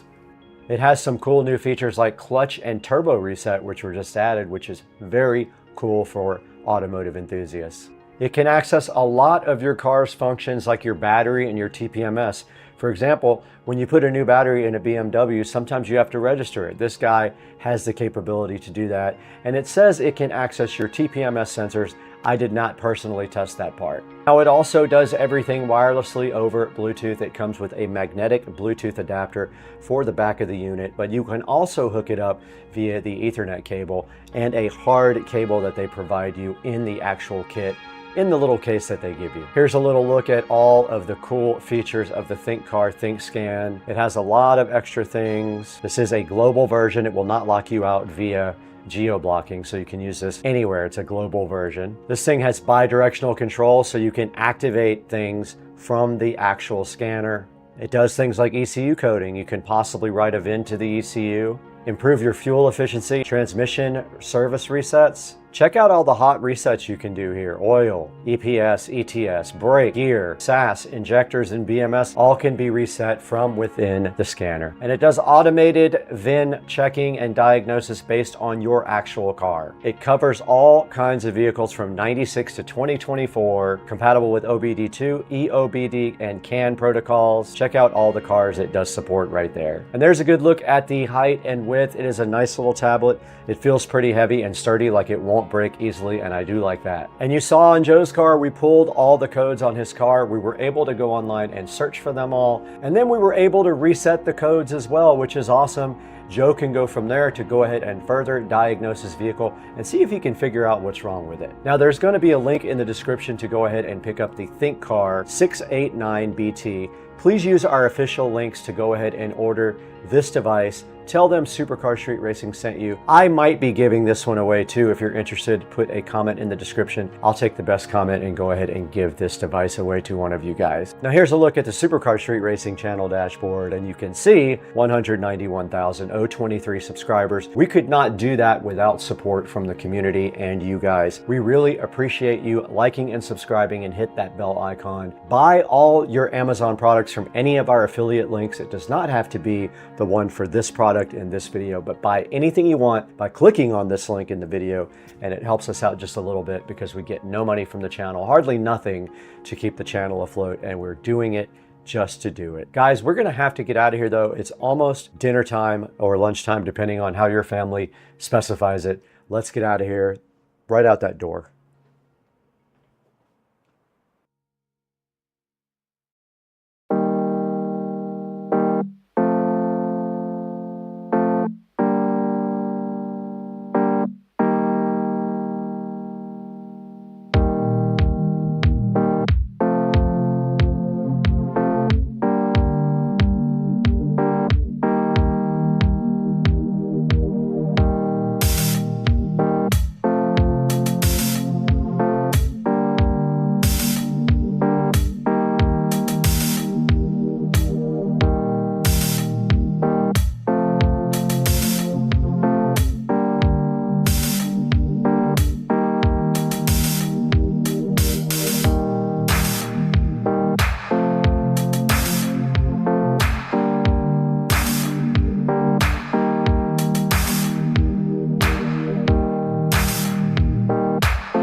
Welcome to Florida, where we had a hurricane. It's completely sunny and pouring down rain in Florida. Yeah, this is Florida.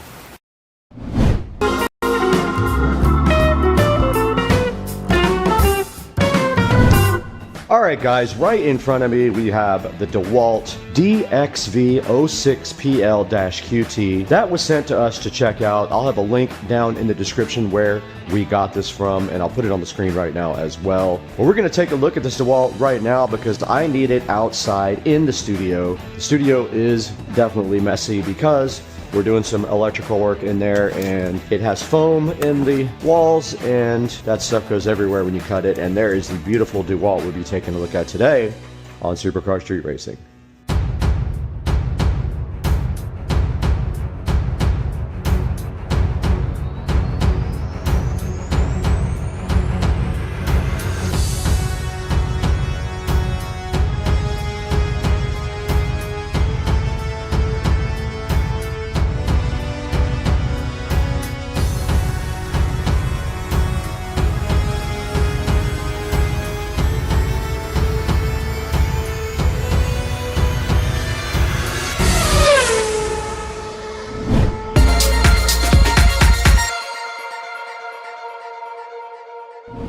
Inside of the DeWalt box, we can see some cool things right on top. There is an attachment here, just like that. There is also this cool hose. And the DeWalt comes straight out of the box, like that. Very easily unboxed with plastic around it. And inside of the box, a couple of more attachments here. They're just extensions for this attachment here. What else came with the DeWalt? Let's see. Everything else is inside of it. So they did give you a lot of other cool options. There is a look at the filter that it uses. There is also a bag here, and we will be taking a look at how to actually install the bag. And that thing pinched my finger right here when I pulled this out. It got me good, so be careful. There's some wheels in here as well. Some cool little attachments. This thing is awesome. I'm so hyped. All the attachments are in there. The wheels should be self-explanatory. They just go directly in. Really cool looking. I love the black on yellow. They want you to screw the wheels on with these 4 screws right here that comes with it. So we'll have to get our drill out for that. All right, those are ready to go. There's a cartridge filter cleaning guide. Filter's already on. Position the bag so that it is distributed around the inside of the tank. Okay, I put the bag inside of there. It just said position it inside there. There's not much really in there that it says to do. And we have our accessories left. And our hose goes in like this. Alright, after doing a brief amount of reading, I'm an idiot, of course, and this is where everything goes. The only thing I did not figure out is what that's for. Your accessories all go in this bag, and then the bag can attach to the side of the actual unit. There is a little thing here to hold it right there. All right, let's walk over to see Rich and Patricia.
Wow. That's impressive. You can't hear this vacuum cleaner at all, only from the suction. Nuts. I love this thing. Dude, the other vacuum cleaner will deafen you.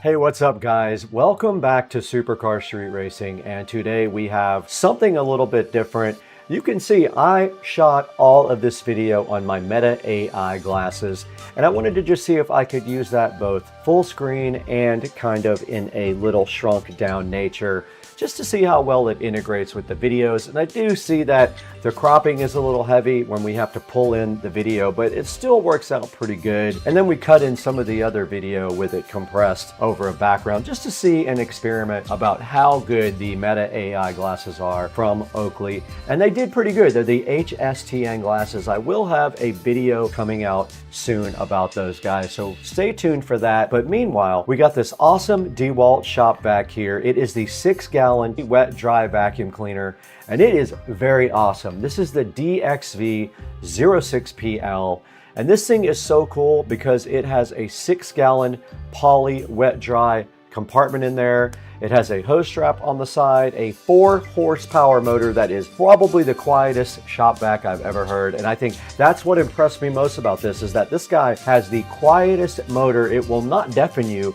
The other shop vac, the Craftsman, you need earplugs because that thing is so loud when you turn it on. This thing is not. And you can see a guy vacuuming out the car right here, just like I was. And you can look right here, you can actually do a blower or a wet and dry vac, so it is actually 3-in-1. Check it out right here. It has a 1 7/8 diameter for all the tools that attach to it, a 6-gallon compartment there for you. Here's a good look at all of the features on the actual wet dry vac. There is a handle at the top, there's a hose strap at the side. It is a flexible rubber strap that you can connect the hose to kind of keep it around the vacuum cleaner. It does have a 4-horsepower motor. It is very powerful. I tested that on the Studio and in the Tesla Model S Plaid. It has a quick connect for the vacuum port there and a heavy-duty set of swiveling casters at the bottom, which you did see me install. Now here's a good look at everything that is included with your DeWalt 4-horsepower wet dry vacuum. You've got your attachments there on number 1, 2, 3, and 4. You've got your filter there on number 5. You've got a little bag to hold all your attachments there on number 6. Number 7 is the filter bag. Number 8 is the instruction manual. And then 9, 10, 11, and 12 are your hoses and your bigger attachments and extensions there. And then you see the Fly DeWalt vacuum sitting right next to all the attachments. This thing has a 4.7 star review on Amazon, and you would expect that. DeWalt are the highest quality tools that you can actually buy, so you can't go wrong when you spend a little bit of extra money by buying DeWalt. It assures you that you have a quality product. I have all DeWalt tools now. All my power tools are DeWalt, except for a really old tiny little lithium screwdriver. Everything else is DeWalt. It says right here actually that DeWalt is reliable and durable. It's always quality assured and constructed with high quality materials, built tough to endure working environments. It does have convenient onboard storage for both the accessories and the power cord, and it is a compact and portable design, which is important when you're doing work around your house. And we want to invite you guys to check out our new Instagram presence, relatively new. We just started posting more on Instagram to our story about videos that we actually published. We're going to put a link in the description to our Instagram. Go ahead and follow me on Instagram. And now we're also on TikTok. We are posting a lot on TikTok right now. Please check it out. We have already tons of videos. We have 20,000 followers and 2,847 likes already. Please check out my TikTok. It will be in the description as well. And then check out the Supercar Street Racing Facebook page is also up. I will link that in the description. Go ahead and follow me and like some of the comments. I will put everything that we do on the channel on all of our social media outlets for you guys. And we want to thank you guys, of course, for 214,000 subscribers. We couldn't have done it without you. Please like and subscribe if you have not, and buy all of your Amazon products through our links in the description. It helps the channel out greatly. It gives us a few dollars here and there to stay in business because we don't make any money off the channel really. But we got to get out of here right now. We got to go to lunch. It is 10:30. It's time for lunch. I'm out of here.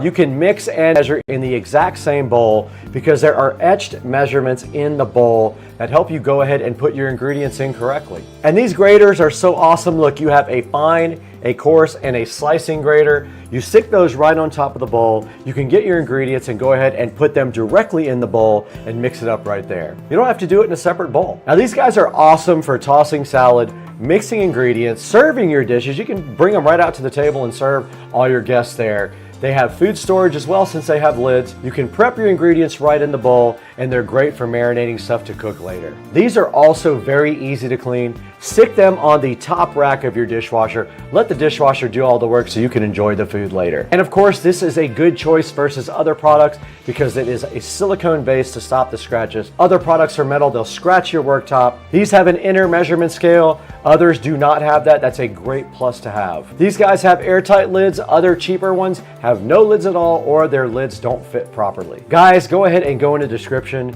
Check out the official link from Priority Chef. It will be a Levanta link. If you click that, it will take you to Amazon. We'll get a few dollars from this. It'll help us out. It'll help them out as well. And thank you for supporting the channel. Now let's get back to the video.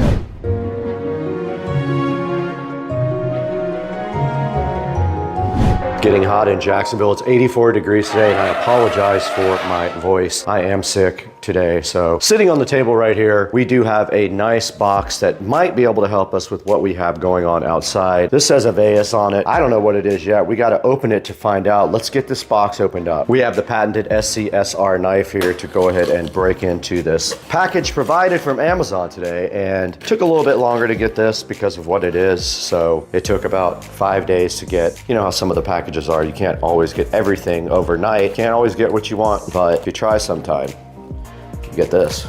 Do I have to build this thing?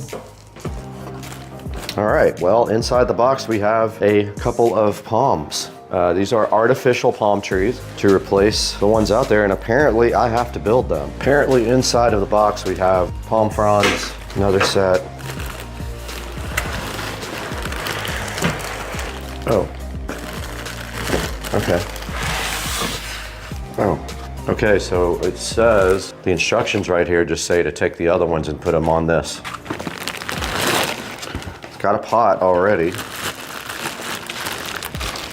All right, so basically what this is an artificial palm, and it comes with extra that you have to put on yourself. It does come in a little flower pot. We'll go ahead and get both of these guys unboxed. We don't need this where we're going anyway. So the first step is to pull off the plastic condom.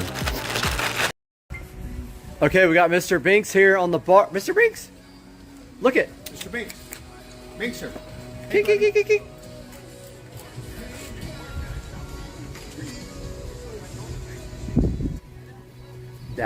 Joe, clap for Joe, please. Joe, I gotta have this right here. There it is, man. Let me give you your money. Hold on. Now, do not clear your cards. Everybody else, keep your cards going, please. You're saying why? Because that was just a rip-off. That was a screw-up. I've never seen that. Has anybody ever played a game? That's epic, man. Yes. That was cool.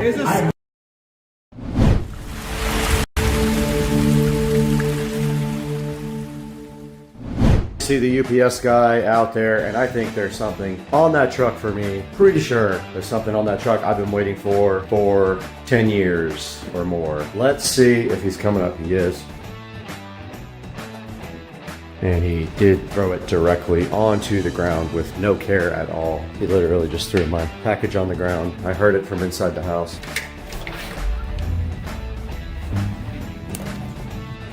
What in the world do we have here? Let's find out.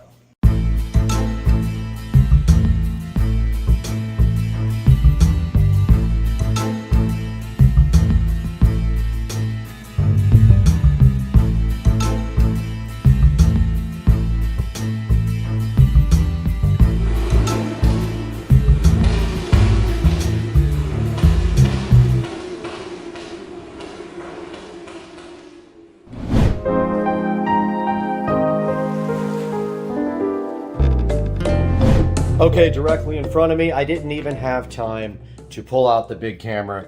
I only have the phone. We need to get the patented SCSR knife to get this thing opened up. I didn't even pull out the good camera, but I will for some pictures. Let's go ahead and get this opened up. Notice who it's from. Let's see, let's flip it over on the other side here. Get this thing directly opened up. And there is a big piece of black felt on it. All right, there is a letter from the YouTube CEO. It says that they are honoring our channel here for 100,000 subscribers. I will take a picture of that here. And underneath this awesome letter from YouTube, which I'll probably will get framed and put next to this guy right here, we got our silver play button, guys. Our silver 100,000 subscriber play button did come in the mail. I ordered some extra stuff. I ordered a silver backup silver play button and also a desk version of the button. But that is how it looks. So fresh and so fly. 100,000 subscriber play button, and we need to get something for this guy to get that framed up as well. Let's figure out what size this is and go ahead and order a frame. This guy right here is 9x7, so that means that is 9x7 as well. Let's go ahead and get a frame ordered for this. All right, guys, we went ahead and ordered a 7x9 frame for our nice letter there from the YouTube CEO that I'm sure was just cut and stamped out, but fine, I don't care. It's a big moment for the channel. So here is the 100,000 subscriber silver play button, looking so fresh and so fly, ready to be hung up, and it is going, I'm not going to tell you yet. Let's go ahead and take a look back at one of our original videos first. Let's see what started the channel.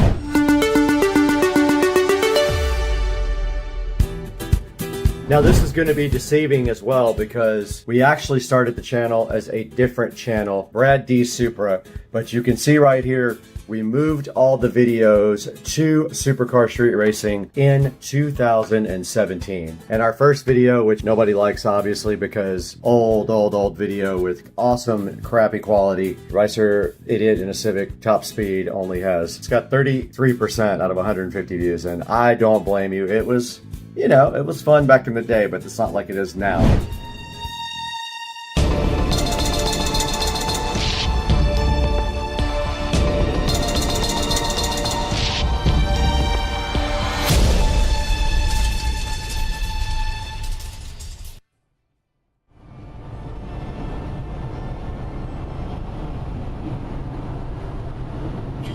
Top speed in the Civic.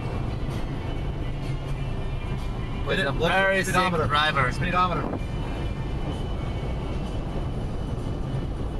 Oh, we hit the speed limiter. We hit the top. Look at this guy. We hit the top speed limiter at 120 in the Civic. Nice.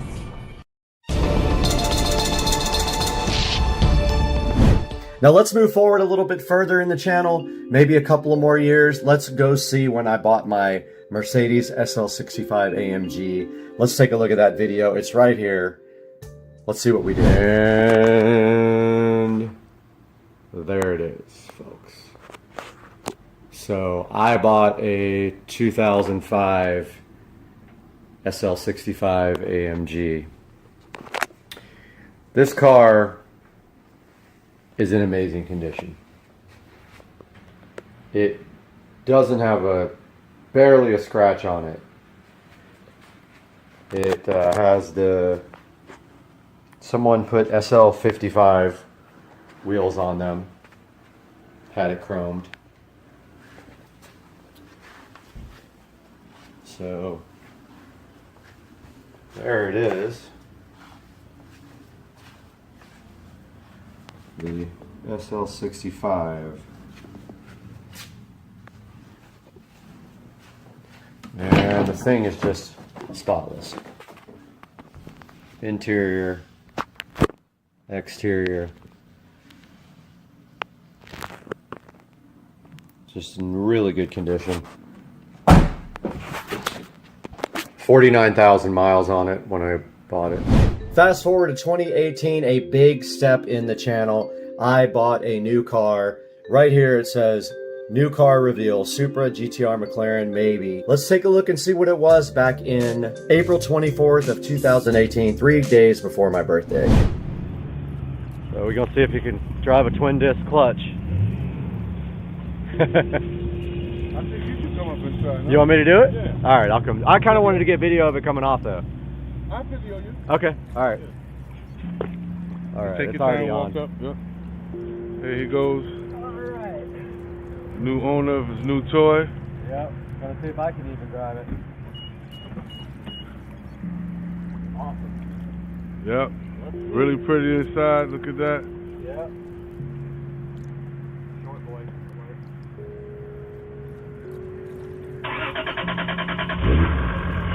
Oh, she cranked up really nice.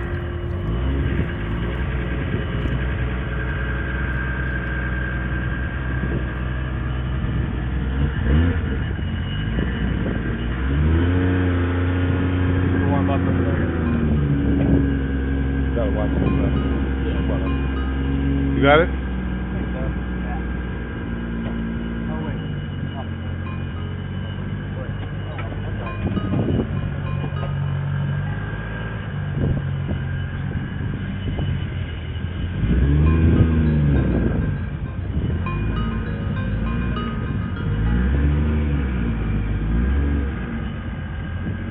Slow.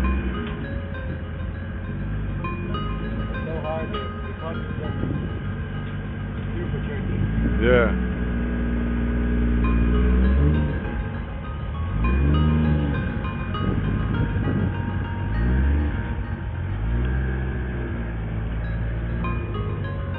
Take your time. Have a little dip. Come on. Come on. Yes, sir.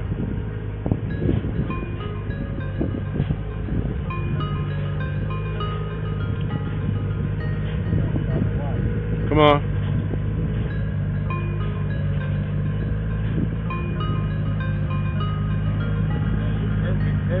Come on, keep it coming.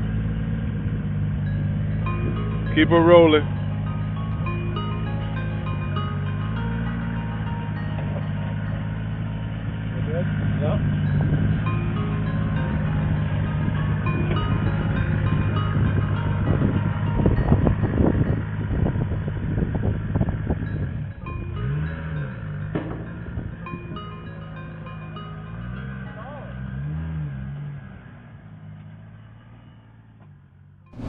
Now in 2019, this was my BMW 335i. We had bought a black BMW 335i and we had already sold the other car as well. This is what it was like with BMW 335i N55 MHD 30% E85. Let's take a look at that video and see what that was like on October 30th of 2018. All right, 335i 0 to 60 and more with a tune.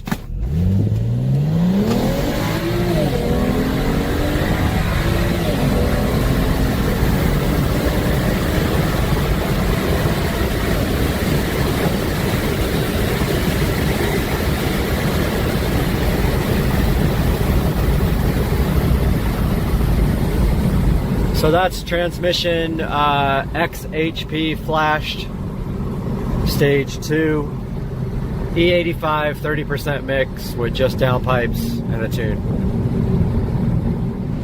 We took a big break from YouTube. It looks like between 2019 and 2021 we did not do hardly anything. Our first video of 2021 is the moment you realize you're on camera stealing. Let's take a look and see what that was.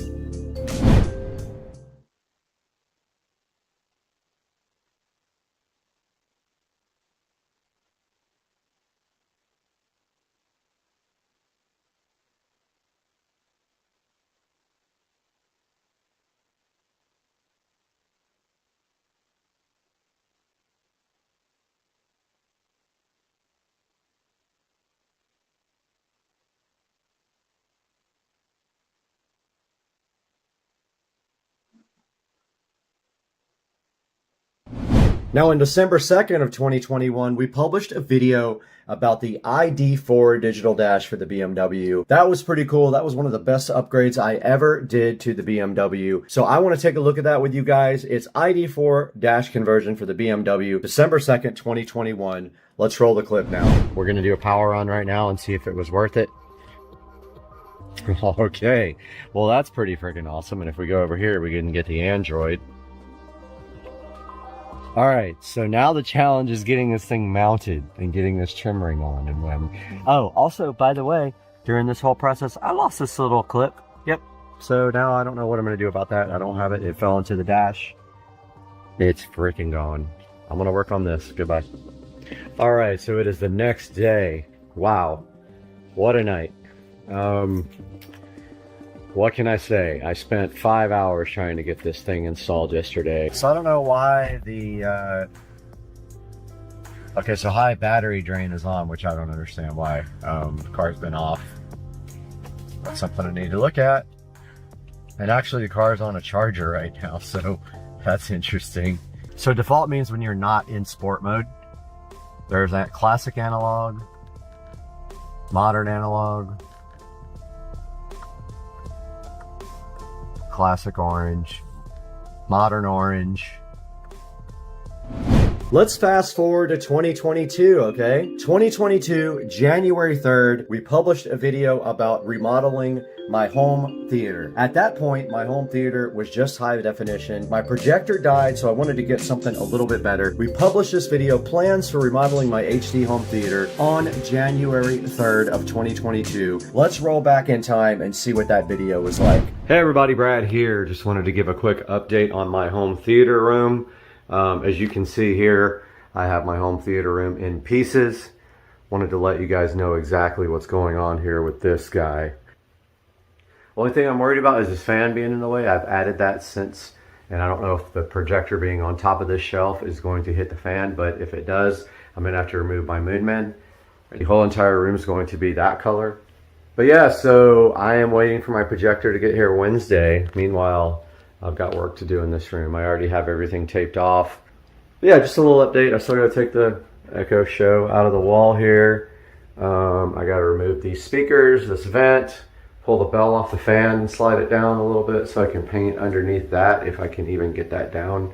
So I'm going to start working on that now, and I'll update you guys in another video. On March 9th of 2022, I hit a huge box in the road and destroyed the front end of my precious 335i. And right here you can see it. I hit a huge box in the road and this happened. March 9th of 2022 was an awful day. I went to a party, and then when I was coming back from the party, I dropped my friend off. I hit something in the road. It messed my car up so bad. Let's take a look at what happened on March 9th, 2022. All right, guys, bad news. Last night coming home from a work event, there was a big, huge box in the middle of the road. Did all I could to avoid it, but unfortunately, I swerved to miss it, and this is what happened. I hit the corner of it, and it looks like it broke my bumper pretty hard. It didn't get my headlight. It did get this whole entire bumper though, and this fog light is in the car. Not good. By mid-2022, I was producing a lot of videos. I had made the decision to post as often as possible, and sometimes we were posting daily. June the 2nd, 2022, I published a video about a Govee smart bulb unboxing. Let's take a look at how the production had evolved as of June 2nd, 2022. Let's check out the video. Hey guys, welcome back to the channel and happy Tuesday. I hope you guys had a great Memorial Day. And today we have something special that we're going to take a look at. I'm really excited about this because I don't have any of this particular product. Here we are on the tablet recording now. So we are going to first turn on our patio lights with our Alexa plug, and let's see if we have the ability to upgrade the firmware. There's usually a firmware like 6008 smart bulb, guys. I hope you enjoyed this little review and setup of this device, and I hope you guys have a good day.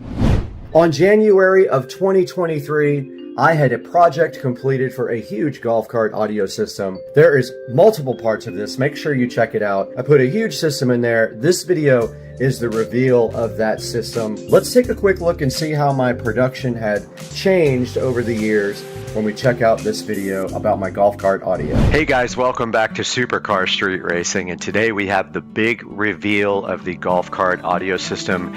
This magnetic phone mount thing is for going behind the carbon fiber dash, and the other part goes on the tablet and it's supposed to hold, but since the way I'm using it is not the way it's designed. It's designed to stick onto a dash and you put this on your phone and it sticks right to it. I ordered these guys here, these 83 watt QC3 multi-port chargers after the first charger wasn't a super fast charger. I did try to charge my phone with this yesterday and it just said fast charging. It didn't say super fast charging or anything like that, so I don't know why that's the case. I don't know if it's my cable, which I guess that's fine, but I bought it for super fast charging and it does not do that on my phone. I got one in the back of the cart. Next, I finally upgraded my tools. I've been suffering with this Hitachi tool set that has been a problem for years. It's probably 6 or 7 years old now. Pre-workout was not for the golf cart, although it'll pump you up and get you ready for working on the cart. I bought the actual Infinity Kappas with the grill. I ended up returning them because I bought some JBL GTO 620s. This is a 256 megabyte SD card for the tablet. Today we have a tour of the golf cart audio system, two 6.5 inch component speakers. Let's move around to the other side here where we have better access to the dash. No copyright music here because we will get copyright strikes. Moving to the actual dash, we have a Samsung A7 Lite tablet. It is actually fast charging, which is amazing. I don't know why it won't stay on landscape, but anyway, got your speedometer. It's about 98% what I wanted it to be. The rest is pretty clean, as you can see here. And of course we have our beautiful epicenter control. In March of 2023, I decided to build a production studio outside of my house. There are a lot of videos in this series. I built it from scratch. We built a facility outside of the house, and then I did everything on the inside. I had someone build the actual room. I did everything after that. I did the floors, the audio, the video, the electrical. I did everything. And that whole series started in 2023 in March. It goes all the way down to April of 2023. Let's take a look at the reveal of my studio build from 2023. Hey, and welcome back to Supercar Street Racing. I'm so excited to have you guys back today in our brand new 4K production studio.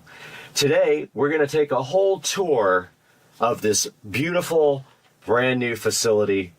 Now you can also see here on the outside, we have LED lighting installed all the way around the perimeter. It puts a nice downlight onto the studio. Guys, welcome back to Supercar Street Racing, and you are in the Supercar Street Racing 4K production studio, and we are going to give you guys a very quick tour of the studio. Stepping back and looking towards the door, we have the Echo Show 15. On the left side of the desk here, the editing desk, we have a HP all-in-one computer. Now this one is the one that I have a video on my channel for. Moving underneath the desk, you can see the editing rig sitting there. Nicely under there, you can see my wiring skills. I did all the cable management under the desk.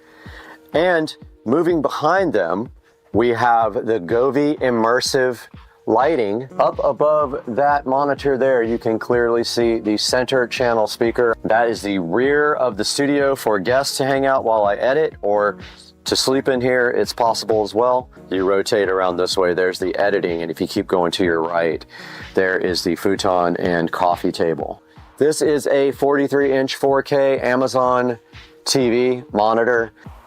Guys, moving up to the top of the ceiling, we have the Govee canned recessed lighting. It's actually just pucks lighting. It is smart lighting. Guys, that's going to wrap up a tour of the Supercar Street Racing Studio.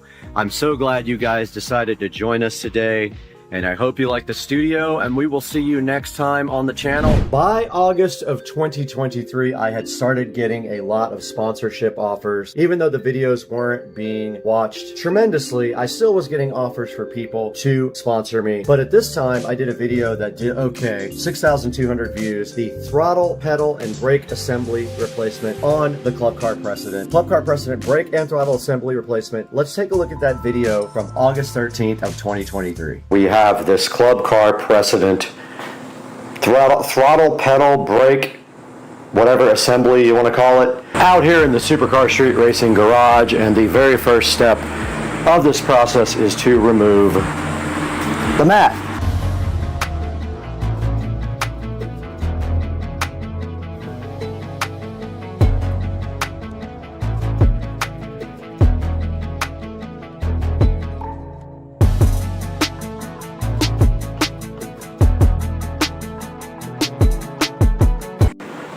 We are back in the nice air conditioning in the Supercar Street Racing kitchen, and as you can see, this guy does not come with another one of these rods.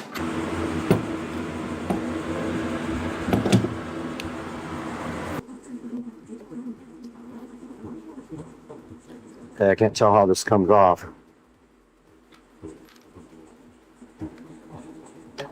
Okay, it just literally slides right out. And these can only go in one way.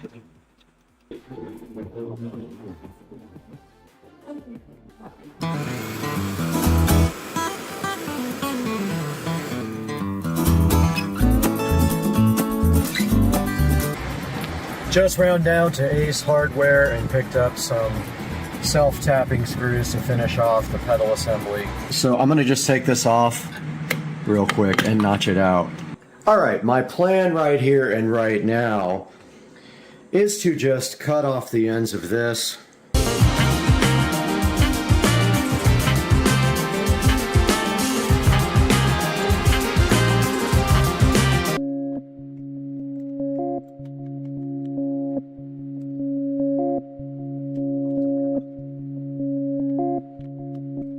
Update from the garage here. I did get the wiring run behind there. I need to tuck this in a little bit better, but yeah, the wire is run nice underneath the pedal right there. It goes behind the pedal and then underneath.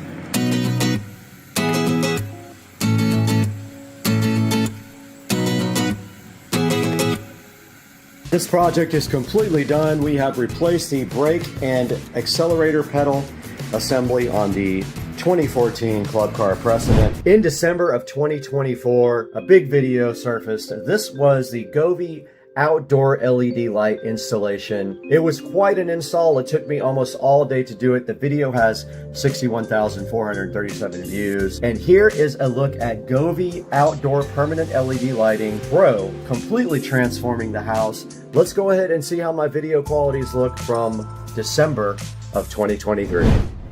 We find ourselves once again in the Supercar Street Racing dining room with an exciting product today that I am so hyped for, and I've been wanting to do this for a really long time. And inside the Govee Permanent Light Kit Pro, which I'm getting more in the light so you guys can see it better, we do have a Govee Home card. So some little extensions if you have to jump from eaves to eaves. We need this button, which I just pressed by accident. And they did come on.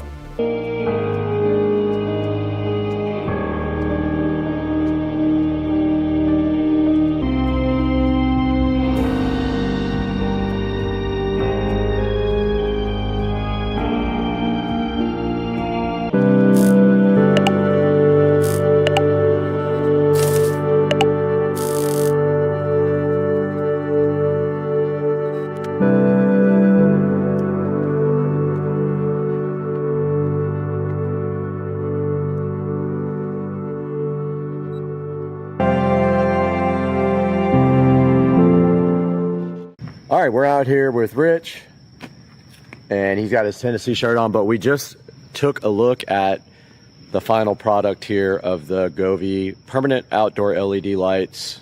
And you can see with that mode, the spotlights actually look good. I think they look good.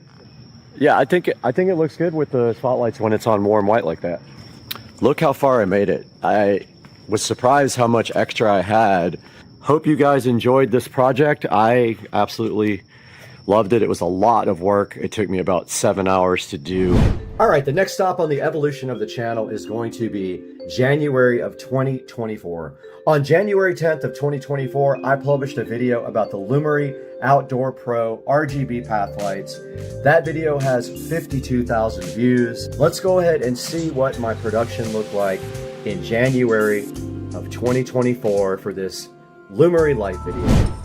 Guys, right here in front of me in the Supercar Street Racing living room, we have the Lumery RGB AI Smart Pathway Light Pro Kit.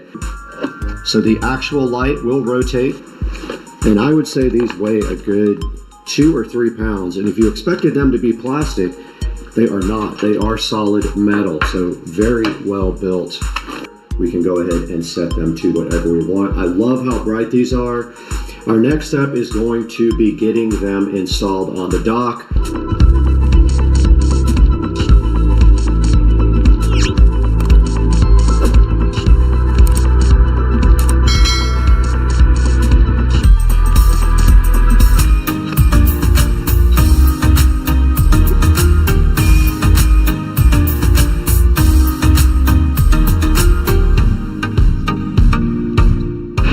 We have finished attaching the lights to the dock and siliconing around the base.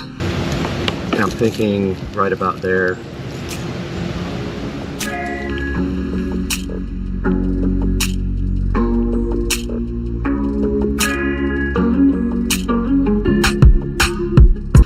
So tonight we'll come back out when it gets dark, check this out, and see how the project finished. All right, we're out here at the dock, and it did turn dark, and Dukes of Duval came over. He's over here chilling underneath the patio.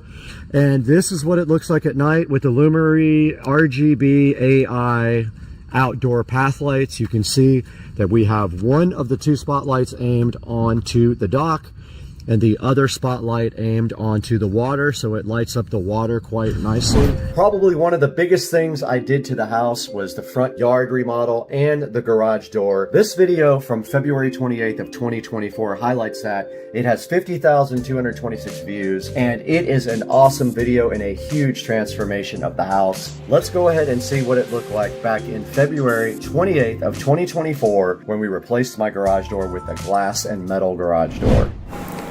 Today we are starting on the garage door project, and the first step of this is we have to have power run over to the new garage door opener area.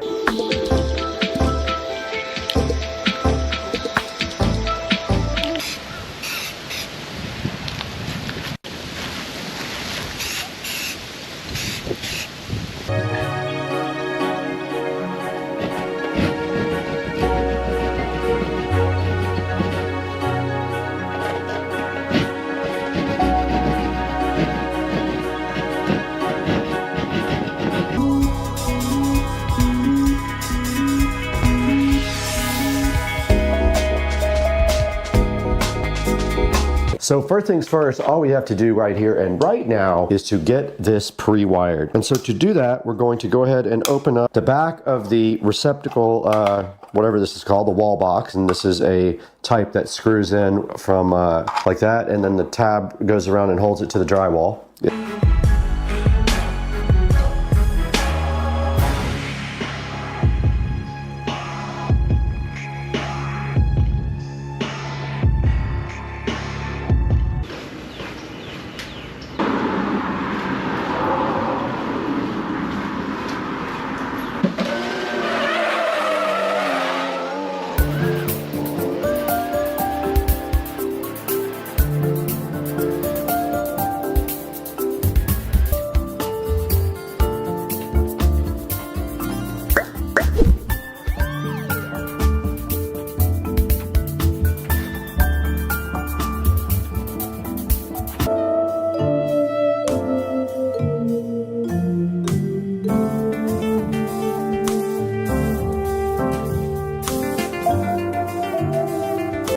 right, guys, we're back in the Supercar Street Racing garage, and you can see right here and right now, the garage door company just left and installed the AMAR VESA garage door into the garage and the jack shaft opener. And you can see that up here, it eliminated all of this track.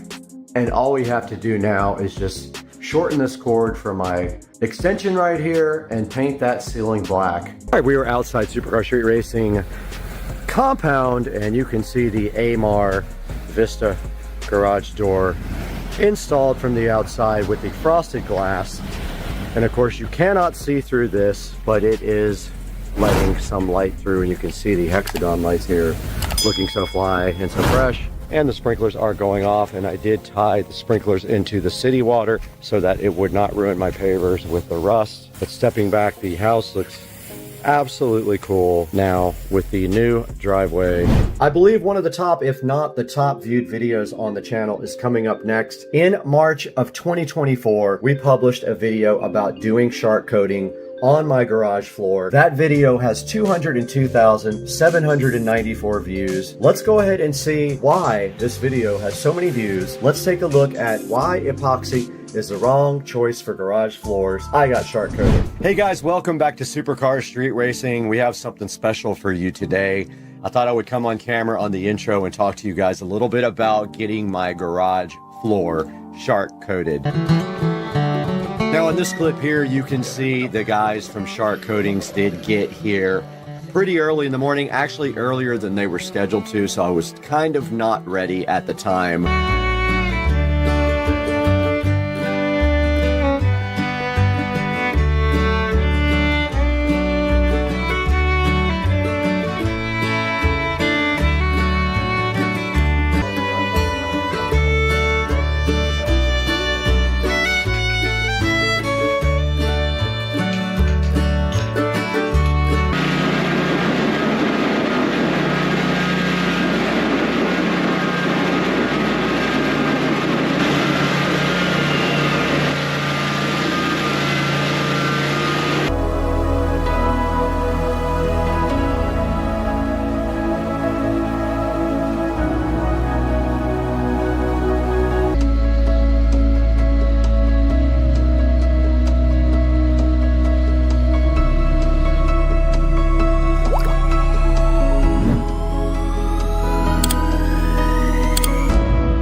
All right, we are out in the Supercar Street Racing garage, and you can see right here and right now that the floor has been shark coated completely. They did that yesterday, and I let it dry overnight, and it is safe to walk on, but not safe to put the car on yet. All right, a little update from the garage, and I have finished the paint project. And let's take a look as we step back, and I'll go through everything that we did. Yeah, that peel satisfaction. Let's get the car pulled in here and see how it looks. And guys, I hope you enjoyed the video. I have never taken so much hate as I do for this video because I mistakenly misquoted something in the video. This is the Marantz Cinema 70S. I mistakenly misquoted saying it was a flagship or the flagship. I since have gotten berated and accused of everything in the book in the comments, so I changed the title that it is not the flagship, it is one of the flagship receivers. The Cinema 30 is the flagship. This video has 195,722 views from March 27, 2024. Let's look at the Marantz Cinema 70S. Used to be the best receiver I ever owned. Hey guys, welcome back to Supercar Street Racing, and today we have the Marantz Cinema 70S, and inside the nice packaging, very, very nice presentation. This is unlike any receiver I've ever unboxed before. Now here's the Marantz Cinema 70S compared to the VSX 1021 from Pioneer. This Pioneer receiver did come from a thrift store a while back, and it is giving me quite a few problems, but notice how well built this Marantz looks compared to the Pioneer. Then we see our phono inputs. We've got our standard audio inputs here. Now I did not label these wires when I put them on the back of the Pioneer. I have enough slack where it shouldn't be a problem. All right, we got the Marantz out, we got it plugged in. We have the audio return HDMI going to the television. And so this is what it looks like here in front of me. Looks so good, so much better than the old one.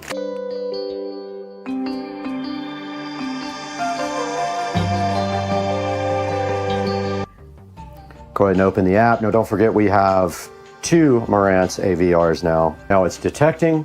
Welcome back to Supercar Street Racing. I'm Brad, you're in the 4K production studio, and we are taking a look today at the Marantz Cinema 70S, as you can see right here on your screen. On April 23rd of 2024, I published a video 1 year with my 2023 Tesla Model S Plaid. That video has 155,000 views, 98% likes, 1,100 likes, and this is all about living with my Model S Plaid for 1 year. As a matter of fact, I am about to make 2 years with my Model S Plaid. I had to shoot that this weekend, but now from April 23rd, 2024, 4 days before my birthday, let's look at 1 year with my 2023 Tesla Model S Plaid. Rolled back the odometer. Hey guys, my name is Brad, this is Supercar Street Racing, and this is my 2023 Tesla Model S Plaid with hardware 4. And this is the Supercar Street Racing garage. And of course, the first mod that makes sense for the Model S Plaid are the wheels. Now, the first modification to the Tesla Model S Plaid were the wheels and tires. This thing actually gives a really cool look to the front of the car, and it is also accented by this matte black Tesla logo here on the front. And then moving up, we have the carbon fiber mirror covers for the car, and these are pretty cool because they just stick right onto the handle that comes on out. And I want to talk about some of the things on this car that have happened over the past year and how I feel about the car now that it's been over 1 year of ownership. Now, I did pick up this car with almost no miles on it. I did trade in my junk rip-off Honda Accord. I walked in, I gave the guy my plate, and he went ahead and did the trade-in for me. Then I walked out with my new Model S Plaid. So that's right, the car has 1,747 miles on it on its 1 year anniversary. Now to the suspension, which has its own setting right here. The suspension is awesome. Now, we already talked about autopilot, which I do have like basic autopilot, but right now I do have the full self-driving, and so I have been enjoying full self-driving and learning how to work it for about the last 40 days. This vehicle looks exactly like it should for 1,700 miles. All right, that is gonna wrap up the tour of the 2023 Model S Plaid, 1 year of ownership down. In June of 2024, I bought these incredible sconce lights for the outside of the house, right next to the door. The video is doing great, 136,282 views. Let's take a look at, I got the most amazing LED outdoor sconce lights on the planet. All right, we are in the Supercar Street Racing kitchen with everything we need to get up in the attic. We have our drill here. If we can see here that we have actually pre-wired for the LED sconce lights that are coming in. Yeah, it looks like they were building a nest inside there.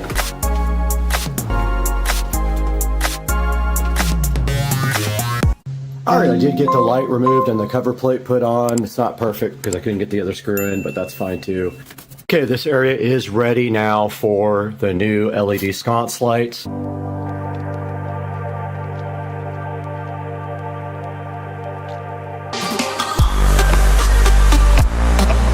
Just looked outside and I noticed the box here. So what I'll do is I will hook it up outside of, I'll trim the wire up enough, and you have room to stuff some wire in here if you have to. Then you put the wire through here.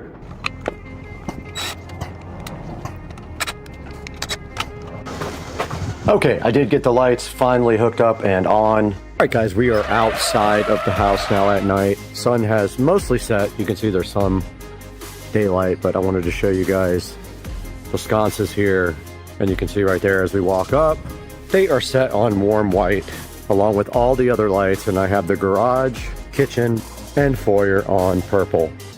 And the house just looks so amazing at night, and people always stop by and give compliments on the lighting. In August of 2024, I teamed up with Chemical Guys to publish a video about their products. It has 54,000 views. Let's take a look at what happened when I teamed up with Chemical Guys in the video Chemical Guys Leather Care Products for the Tesla Model S Plaid. Ladies and gentlemen, welcome back to the SCSR Compound Garage. And today we have a new sponsor for the channel. You can see sitting right here on top of the Model S Plaid, another tiny Model S Plaid.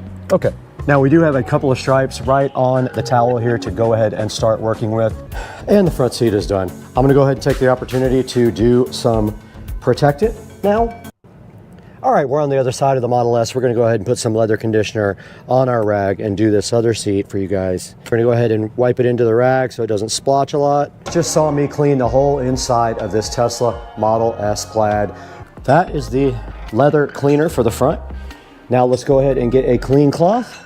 We'll put a few stripes of leather conditioner on the cloth, and then we'll go ahead and condition these seats.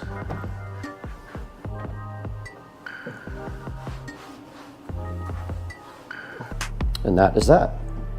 Back out here in the garage, and you guys did just see us clean and condition the seats on the 2014 Club Car, and you can see how good they came out using the approved methods by Chemical Guys. We went ahead and cleaned all the seats first. Back in September of 2024, I created a video about Govee Smart Recess Lighting for the kitchen. Video did great, 55,379 views. Let's go back to September 22nd of 2024 and see what that video looked like for a few minutes. Guys, we have something to do today, and this is a clue about what it is. Look at that right there, has been a problem for a long time. Let's get this opened up. And we're gonna get these out right now and show you guys how we're gonna get this kitchen more modern. Inside of the box, we have this Govee Recess RGB WW downlight. All right, directly in front of me right here, we did finally get our microphone working. We have our RGB WW Govee Recess downlight.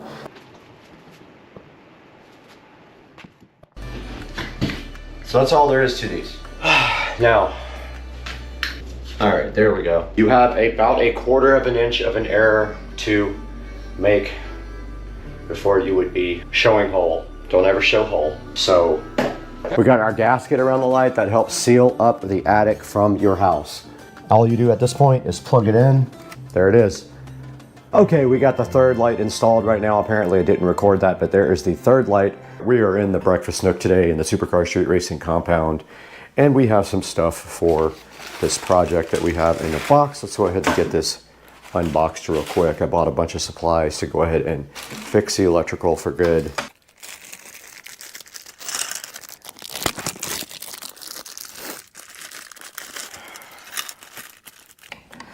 That's that. Okay, here's a good look at the new Govee Recess lighting. It is way brighter than what I had before. These are on 100%. I have to get them joined into the app. We'll add all these lights, hopefully.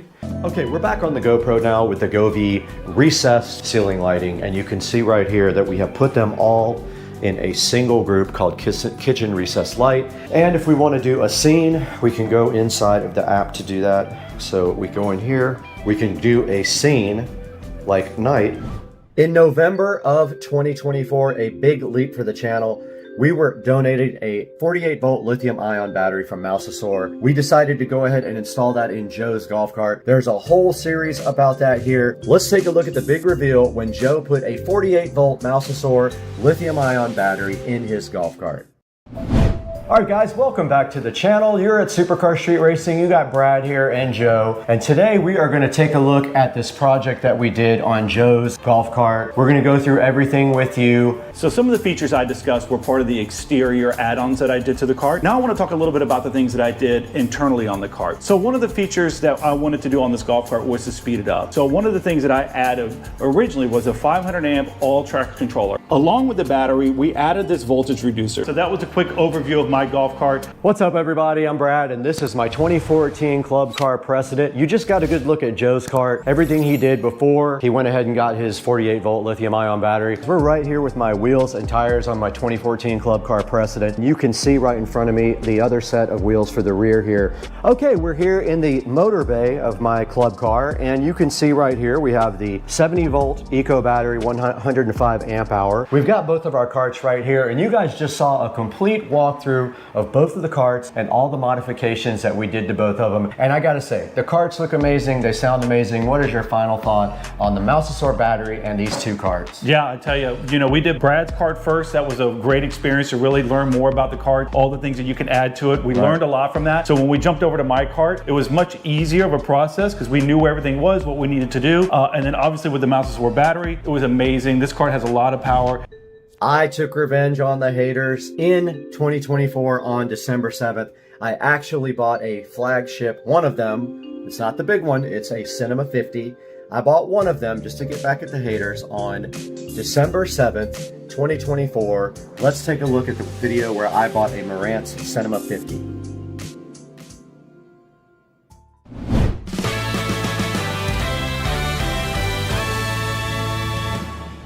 Ladies and gentlemen, today on Supercar Street Racing, we have this Marantz Cinema 50. Plenty of power for what most everyone needs for a home theater. All right, we are down here by my old setup. Now what we have right here is a Pioneer VSX 933. Let's put them back so they don't get lost. And then here is a little pamphlet about Hios. Right in front of me is the Marantz Cinema 50. This is supposed to be gold right here. You can kind of see the reflection there. And that is it for the front. There is not a whole lot to say. It is a very clean looking receiver. There is a headphone jack there. This is going away. I ordered a audio rack that sits directly on the floor. It'll drop everything down about 6 inches. And right, this one is coming out of the actual connector. It's so bad. That was the subwoofer setup. It will allow you to do directional if you have double subwoofers or more than one. We're out here in the 4K production studio. I'm Brad and I'm happy to have you here on the channel. It does 8K UHD. It does 3D audio, it does Dolby Atmos, pretty much anything you could want. On February 8th of 2025, the channel took a big gain when I did a top speed run in my 2023 Tesla Model S Plaid. That video has 53,000 views. February 8th, 2025, let's go see how I took the car to Mexico and went on a top speed run. All right, we're out here in Mexico again, scouting out a location for a high-speed pull here that I've never done. Probably quarter long, maybe a little bit longer than a quarter strip over here where it goes uphill a little bit. So let's roll into this now. That's full throttle. That's 100, 10, 20, 30, 40, 50, 160, 165, and that was the top speed. All right, about 1 month ago, I got some sport seats for my Tesla Model S Plaid. I had them retrofitted. My model didn't come with them, but I really wanted them. I had to pay about $6,000 to get that done. This video was published on March the 18th, 2025. It has 101,343 views. Let's go see what happened when I got the first retrofit Tesla Model S Plaid sport seats in the country. All right, guys, so it is 2 Fridays later. They ordered the wrong seats for me last time. I know we ordered black.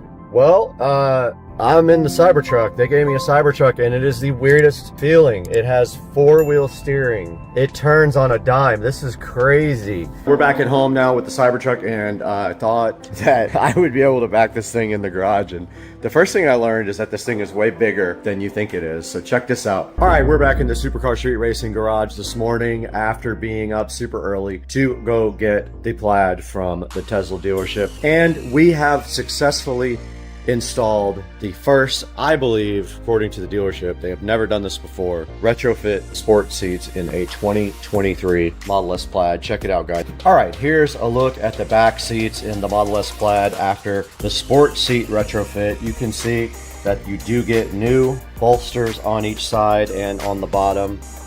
Lit look at the front, you can see the Plaid logo right there and a more sporty headrest and the firmer bolsters and bottom part. And there's the other side. This is how it came out. It looks awesome, man. I'm hyped for the Model S Plaid sport seats. Definitely added a new sporty feel to the car. Last but not least, published on April the 9th of this year, I teamed up with Besmo to show you guys their robotic mower. This video has 28,000 views, published on April 9th of this year. Let's take a look at the production on the Besmo.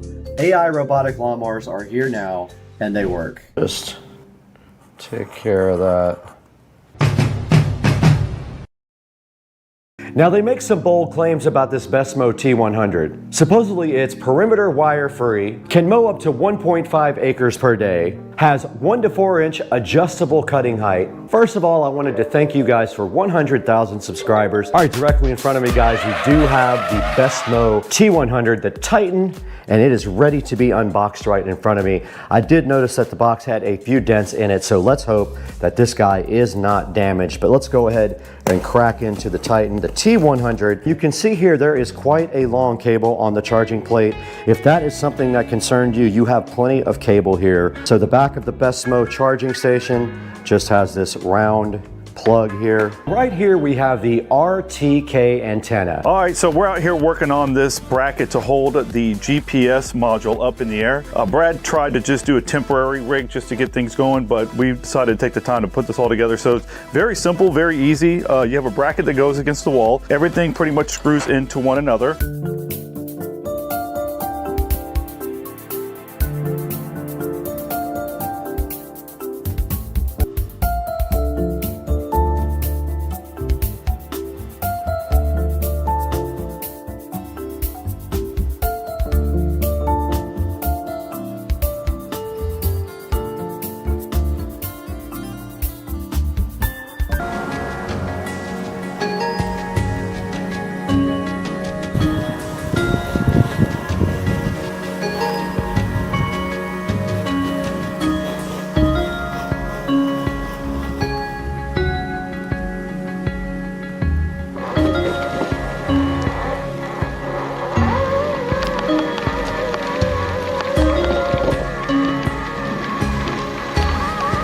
Here is a look at the yard after the mower got done. I came up behind it with the trimmer and went ahead and edged a few places that it missed. It had a few issues here and there. I'll be working with the developer on that, but for now, this is how it looks after the mower got done.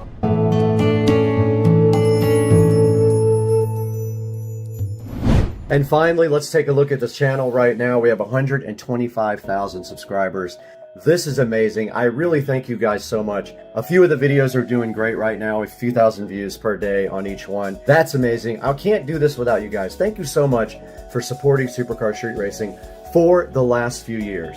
First, it was Brad D. Supra. Supercar Street Racing started in 2017, so it has been less than 10 years, but we do have 125,023 subscribers as of right now. All right, we're back in front of the awesome YouTube play button here, the silver play button that symbolizes 100,000 subscribers for Supercar Street Racing. Let's go ahead and show you guys where this is going to go. I had a place already planned for it just in case it happened. Let's go take a look right now. Looks like there's 2 places to hang it right there on the back. So this is going right up there. If you guys remember when we got this uplight here, I told you guys there was a reason for it. It's going right there.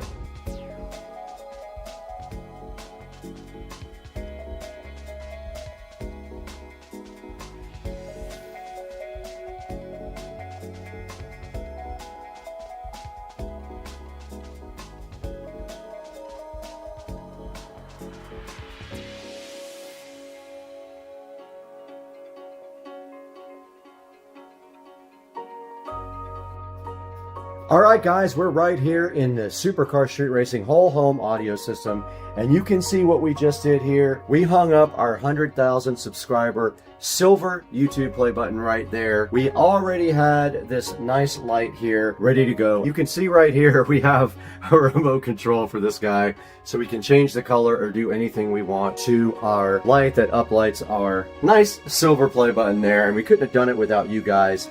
Let's take a minute to thank you guys and say we are nowhere without you as fans or subscribers. If you don't like and subscribe to the videos, we would not be here today. So I want to give you guys a huge shout out, and I appreciate you guys watching Supercar Street Racing, being fans, liking and subscribing, commenting, do all that stuff. And we're going to let this end now. We'll see you guys on the next one, and we'll have more subscribers, I hope, by then. There is a hawk. Or an owl. I think that's a hawk in my pool. That is pretty crazy. He's like, dude, you know why? Because there's frogs in there. He sees frogs.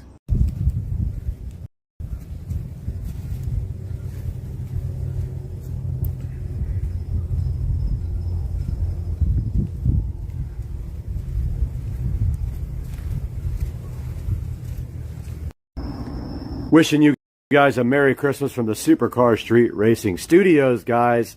Merry Christmas from Jacksonville, Florida, and Merry Christmas from Supercar Street Racing. Hope you guys will watch the videos and like them. Love you.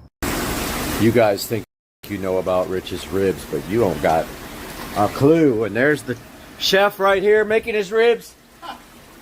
And it's an hour, and you don't know how to do it either.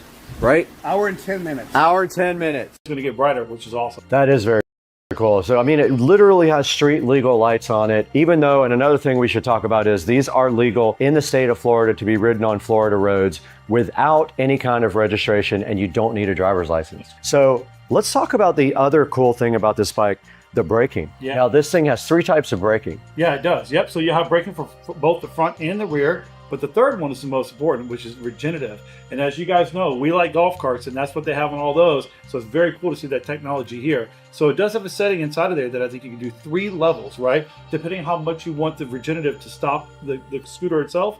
But I will tell you, as a person that loves using it, I'm going to put mine on high and allow that to brake for me so that I don't wear my normal brakes out. Okay, so I've only tested on the lowest setting.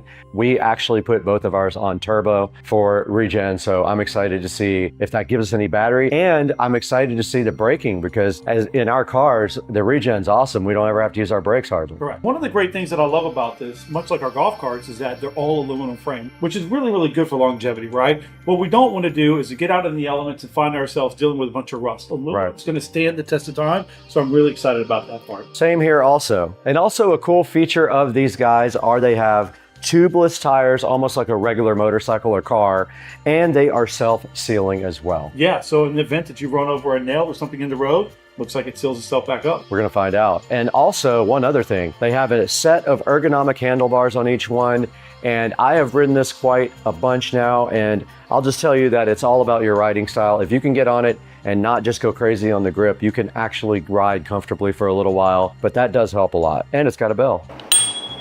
So one of the great features about this is that it has a thumb throttle, which makes it very easy, so you can still hold on with a nice grip on it as you're riding, so you can use your thumb to accelerate when needed. Also, it's also kind of a safety feature because on a bike with a twisting, you can actually lose the bike and turn it wide open and it can literally fly out from under you. With this, when you let go, the acceleration literally stops. So that's a good safety feature. So one of the other great things is that it has a very wide deck on here, which is good to get your feet in the position that you want for long-term rides. You want to be comfortable, which is great. And it's also rubberized. Very good. Yeah, that does help a lot when you're riding it. It does also have your heel kick right there in the back, as you can see. So this thing also has ABS and it has anti-skid acceleration too, so you don't spin the tires, and it's all configurable inside the app. So another cool feature about this bike is the display here. So this thing has all the information you need to ride. It also is interactive, so it can work with the braking system and the power button to set some of the features on the bike and also to unlock it. And it shows you everything from like Bluetooth to your speed and your battery charge. And I know we talked about this before, but this thing has the ability to unlock and lock from the app. And the fact that it has Find My app built into the scooter itself. So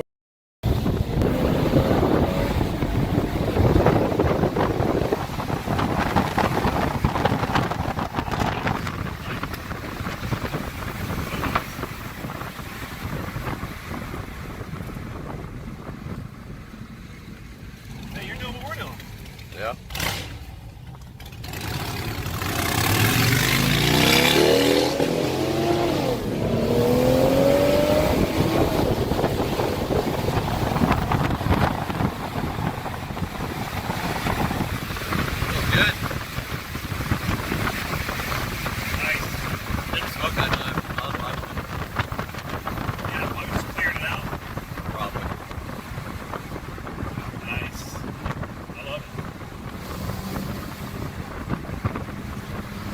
Pop it over in sport now and let it shift itself. And then see how you like that.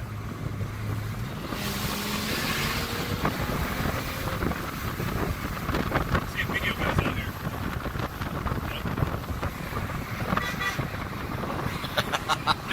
That guy hates us.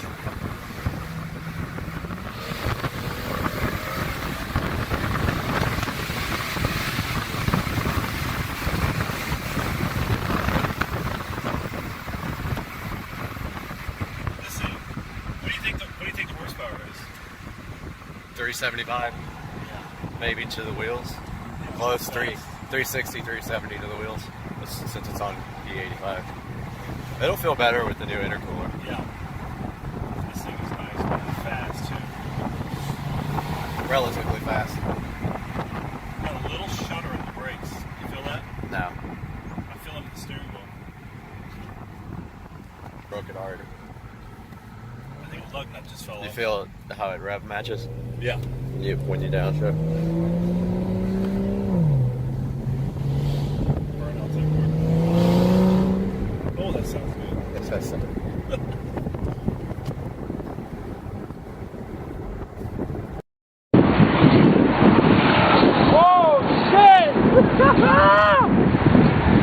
My new mailbox now.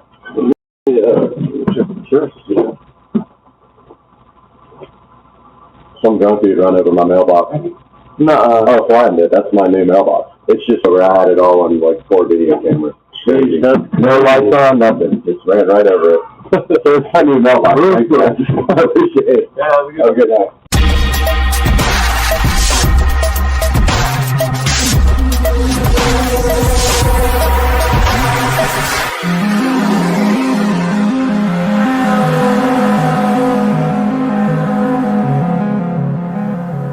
We're back here in the SCSR compound, and as you guys just saw, the FedEx guy saved my life and delivered this lovely package to us so we can get a new mailbox put in. So this is the customizable mailbox from Amazon. There'll be a link in the description to this guy. Looks like it kind of halfway is opened up, but I'm sure it's fine. Now we're gonna take a look at this today, guys, on Supercar Street Racing, because this is going to have to go in as my new mailbox since the other one got destroyed by a drunk person. That video is available, and I will put a link to that also in the description, but let's get started with this guy right now. This mailbox is over $200 on Amazon, so the reason that it is so much is because it is customizable, and it does have supposedly my address on it. And I'll go ahead and dox myself, but it does have my address on it somewhere. Unfortunately, it's not there. Can't put the address on the screen, but it's probably going to end up there anyway because I can't actually hide it the entire time we're doing the project. So this is the Elite from Architectural Mailboxes, and it is black galvanized steel, and I think that's going to look cool. And somewhere there is a sign that hangs on the bottom of this nice post that is going to have the address on it. If you guys want to stalk me, feel free. Honestly, don't care at this point, but yeah, maybe it'll be a welcome addition. So this is the architectural mailbox that is going outside to replace the old one. We will have to figure out getting some concrete in this thing, and I have kind of a little project teaser planned here for this guy that I'm thinking will be a cool video. But yeah, the next step is to get this guy out. This box has the Architectural Mailboxes Elite galvanized steel mailbox inside of it. And I had a plan to open it right in front of you, but of course, I've got the selfie stick here. So there is the mailbox itself, looking so fly. And that just mounts right on top of the post here. And I'm assuming screws right into the post. You can see this has the screw holes in it already. And I already gave up my address there on the screen, so I'm not that worried about it. But here is the mailbox. And I'm sure it has all of the accessories needed to mount it. trying to get it out of the actual box here so you guys can look at it.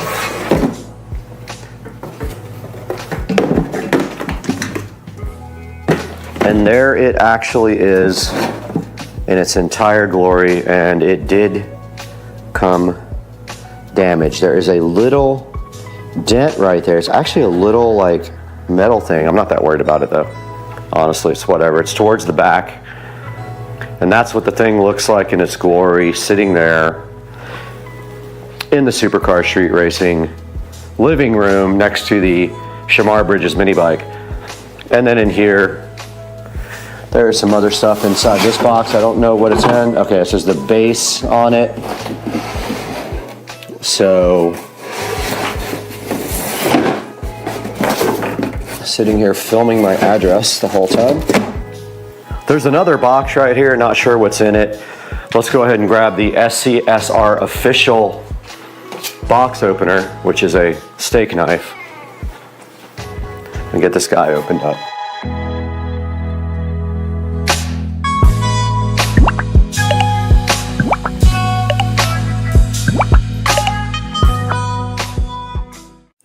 Took a look at the instruction manual here. This mailbox has to be 41 to 45 inches off the ground.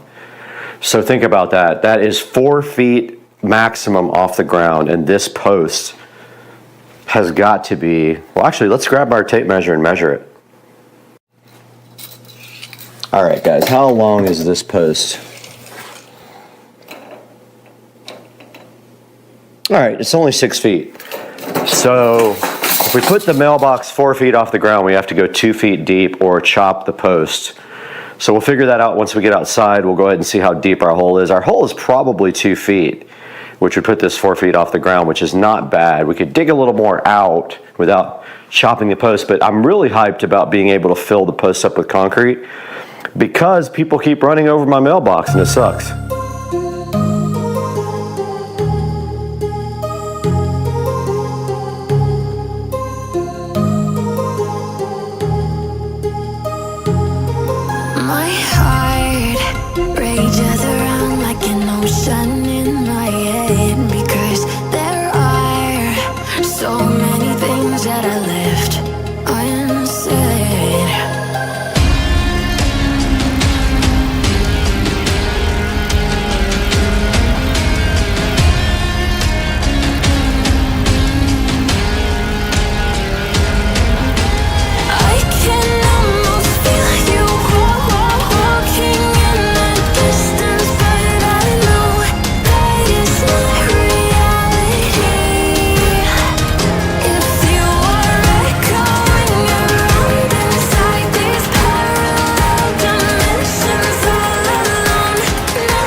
Okay, so they were up here on the very top, and I had to go all the way down here. My heart rages around like an ocean in my head.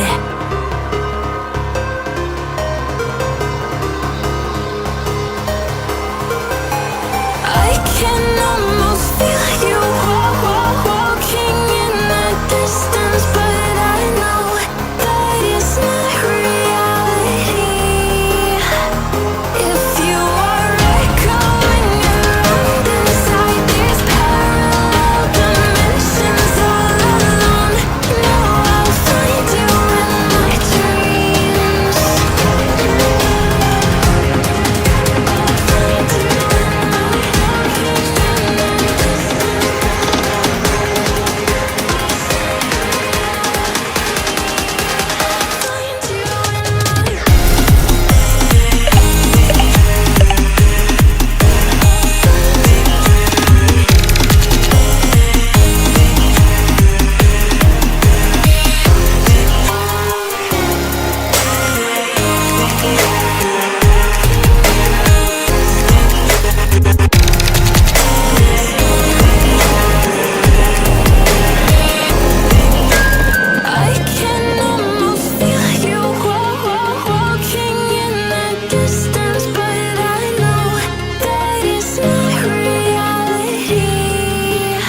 All right, guys, we have our new mailbox here. Someone stole all my pavers last night. Really, really crappy night. So I'm going to be looking for somebody with a intent to cause harm.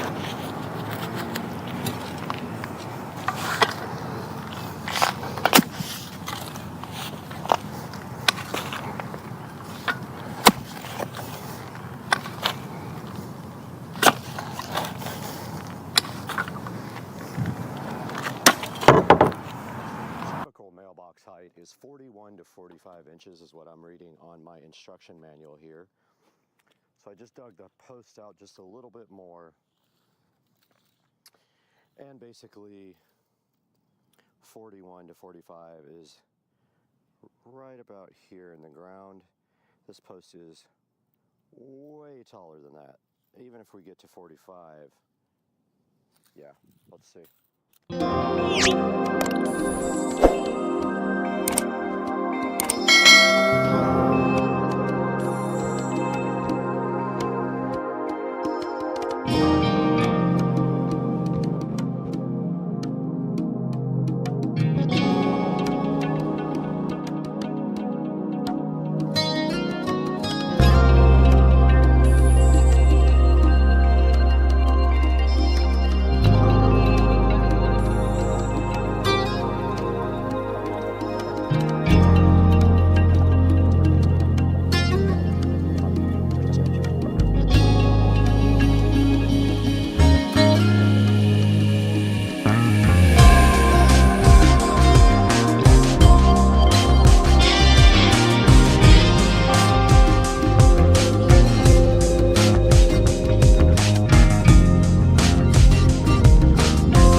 So I'm also going to put some concrete inside of the post to strengthen it up. So I've got a Dixie cup here, and I'm just going to put concrete in, test the level, put a little water in, put more concrete in, test the level, etc., etc.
Alright guys, we have our mailbox post cemented in, and the next step is to slide in our support rail,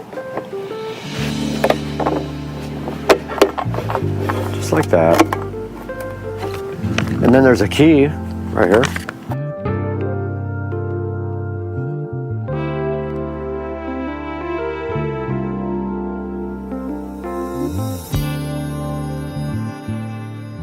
All right, the next step here is to screw the mounting plate onto the mailbox. So it says that they provide screws, and they are supposed to be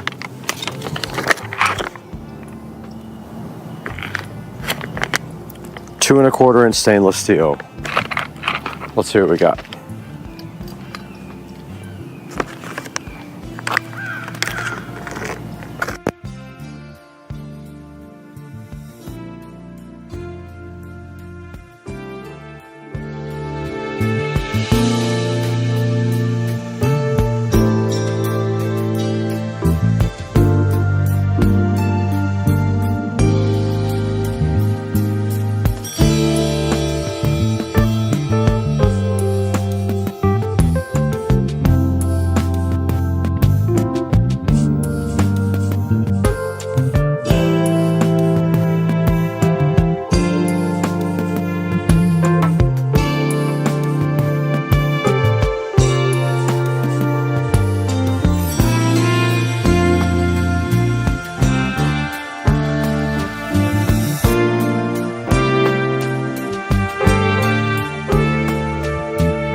Welcome back once again, and you guys saw what happened in the video.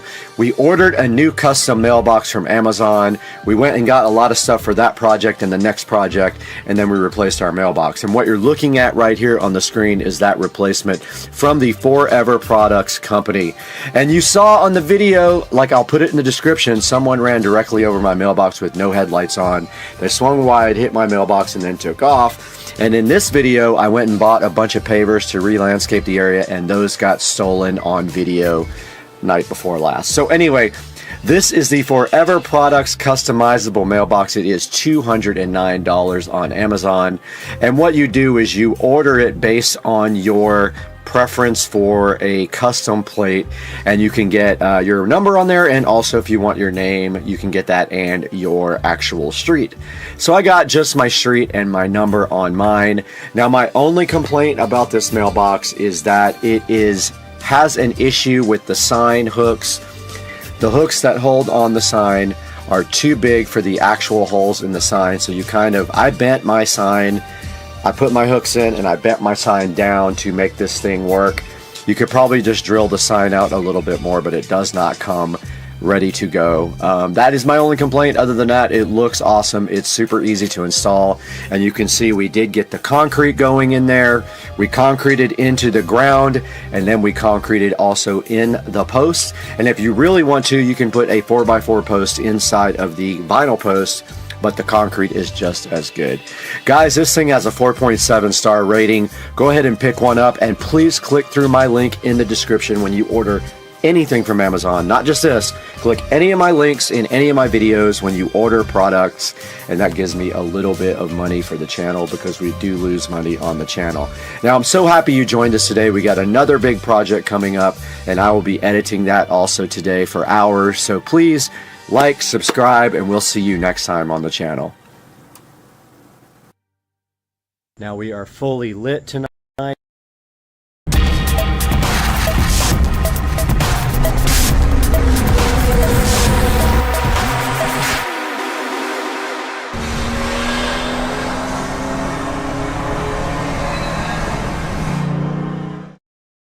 Alright guys, Supercar Street Racing back for another update on the same video of the yard. Now we are fully lit tonight. I wanted to come back up and give you a update with all the lights on. So let's start with the patio.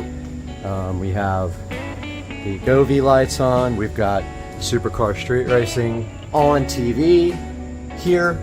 We've got our little string lights, which some of them need to be replaced. That is on my list of to do. We've got our torches lit. I couldn't get that one lit, so I don't know what's going on. Maybe it's out of fuel, but we got our torches lit. We got our pool lights on, all of our yard lights, and this is what it looks like at night. So I'll walk you guys around for a tour. We can see we have the lighting up here inside the sunroom. We have some LED RGB lights. Our nice torches are lit here, and then over here on the side we have our little dining area and patio, which is also lit by the sunroom lights. And then on the side of the house we have the string lights doing their job over here and keeping this all nice and bright for the security cameras. Then making our way down here, this was just watered, but making our way down by the dock, we've got a nice lightning show going today too. Wow, that was cool. Let's see if we can get some more lightning. Nothing? As soon as I go down, it'll come back. Oh, there it was again. We got a nice lightning show going on tonight. Maybe it's on the time lapse, but you can see here we got our yard lights on, lighting up the palm trees. We got our dock lanterns on here. We got our LED rope lights around the dock, and we have an alligator right there, which you can clearly see lit up. His eyes turn red on the picture. We have a very nice lightning show going on today. And of course it's not going to show it, but anyway, back to the light show. More torches and more yard lights we have here, and here's what the patio looks like from back there, and the pool with the Poolexa LED pool light, and our nice torch. And I wish we could get a little lightning show. Come on, hit us. There we go. Over here we have more tree lighting. Both of these palm trees are lit up. And our fence lights continue around with one more torch.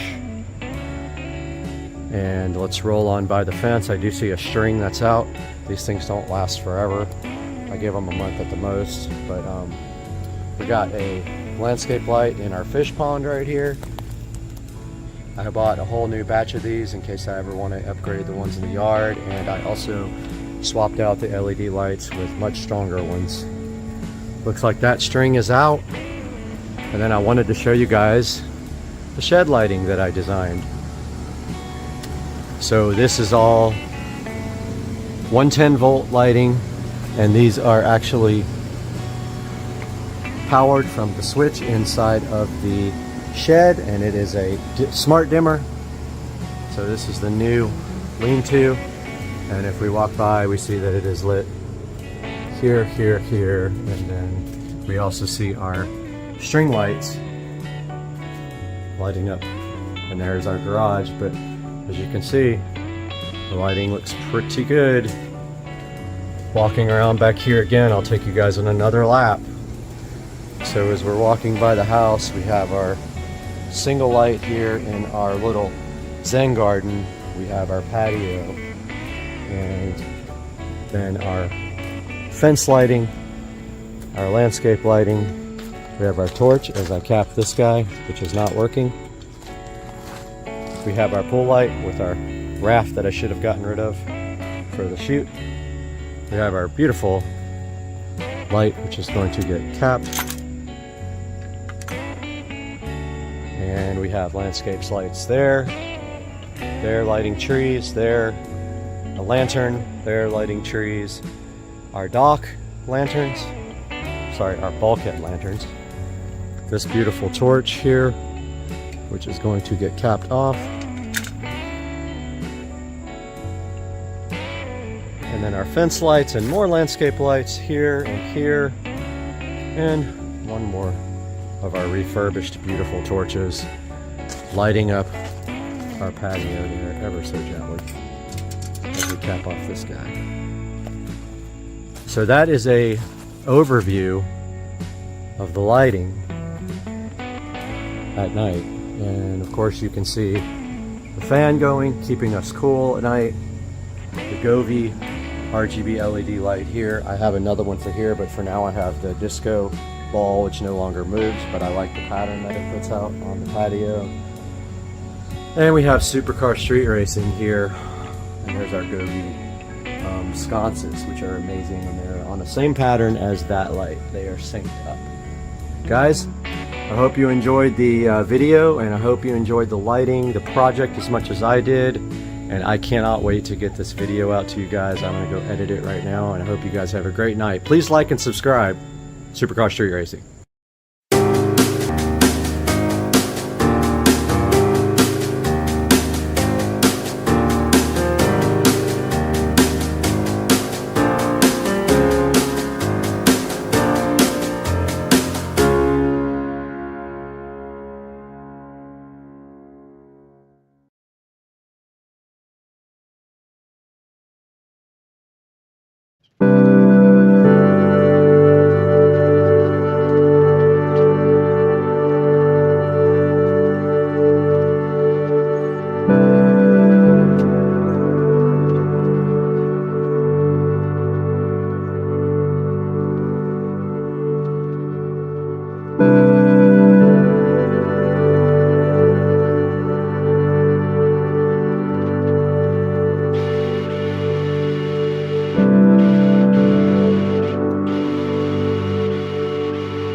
Alright guys, today we are in the P100D loaner while my car is getting some work done to it.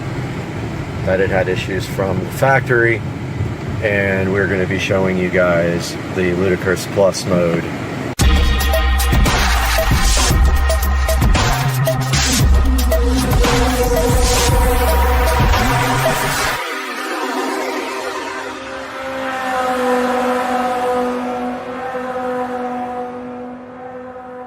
Alright guys, today we are in the P100D loaner while my car is getting some work done to it. That it had issues from the factory, and we're going to be showing you guys the Ludicrous Plus mode here shortly when we get some free space. We're just going to wait for this traffic to go by and get a little bit down the road and then show you guys Ludicrous Plus. And then this is from a standstill to 85, where we are limited by this rental car. So here is Ludicrous Plus 0 to 85.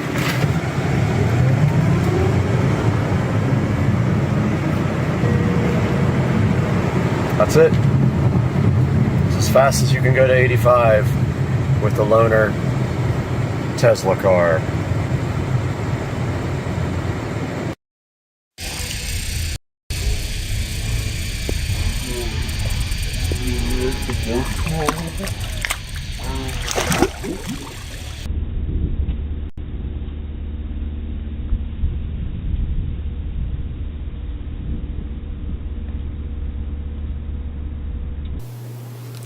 We're here once again in the Supercar Street Racing office preparing for the hurricane. You can see I brought everything in. It may not be necessary, but it took about 10 minutes to bring all the furniture up. And today we're looking at this amazing VESA PR800 wild camera, which was so gracefully supplied to us from the manufacturer to check out. Let's get this thing opened up, see what's inside, and have some fun on the channel. I'm hyped.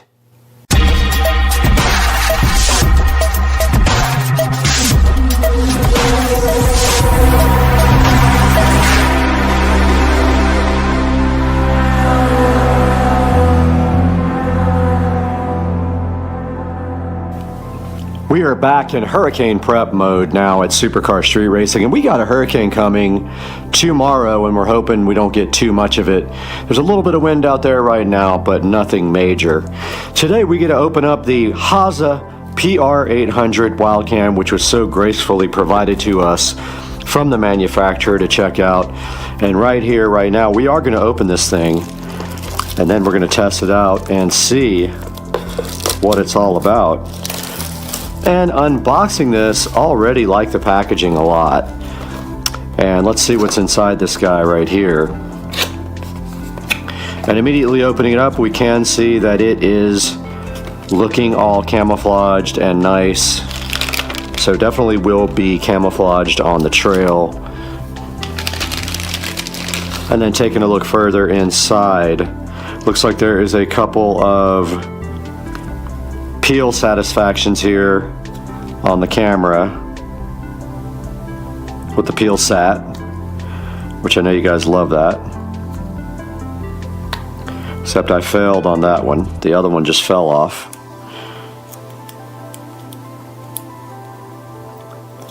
And there's your peel sat.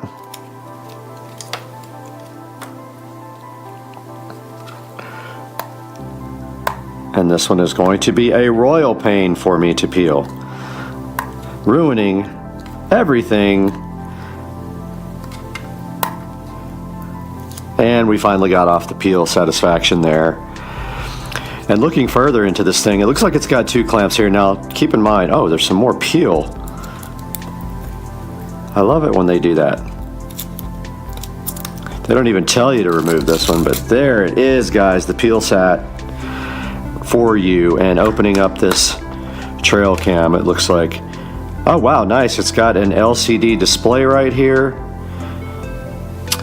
And I'm checking out, all right, down here it looks like there is a 6-volt power adapter hole there. Very nice. It's got a little LCD screen with some peel sat. That peel sat. Oh, I messed it all up for you guys. That peel sat is so good. All right, we got everything peeled on this guy, and you can see right here, right now, it closes like that and clamps shut, weatherproof, just like that. Looking further into the package as we dig deeper into the trail cam, the PR800, looks like we have some kind of strap right there. Maybe it's to carry it around your neck, I'm not sure. Be pretty cool. And then digging deeper here, we have a USB, and I forgot what type of USB that's called. It's not USB-C. It's like micro USB or something like that. And even further here, it looks like we might have a charger right here for a USB. And inside here is the hunting and trail manual with kind of an overview of everything. And it says use the 6-volt power cable in the camera. Since there's no built-in battery, the camera will power off when unplugged. Okay, so it looks like here it has to be powered all the time. Or it has batteries, I see. So it looks like maybe we could use a battery bank on this, or we can just throw batteries into it and use it that way. And I guess it opens up in order for you to install the batteries right here. Looks like. And there is the 8 AA battery slot there. I'm more interested in trying a battery bank. And the batteries will not charge on this, so don't think this is chargeable. What you're doing here is just powering it with batteries, or you're powering it with 6 volts through this port. And that leads me to go grab my battery bank and see if we can figure out how to use that. And we have returned with my generic battery bank here, and I'm really curious to see if this guy, oh, that's looking neat in the display. I'm curious to see if this guy will power via the power plug here, the battery bank. So let's get that power wire undone here. And you can see it has that little round type so you don't mistake it for anything else. And somewhere on here there's a USB port. Haven't found it yet. And that must be for getting, there it is. So it's for getting the stuff off of there, I'm assuming. Right here, right now, let's go ahead and plug in this power to our power brick and see what happens. All right, so we're just inserting the power cable right there, and then our power adapter pretty much has USB A and C and every other type. So let's go ahead and plug this in and see what happens. And I believe the power is off, but we do have power supplied to it now. Let's see what happens when we turn this on. Robert, it goes down. And nothing happened. Interesting.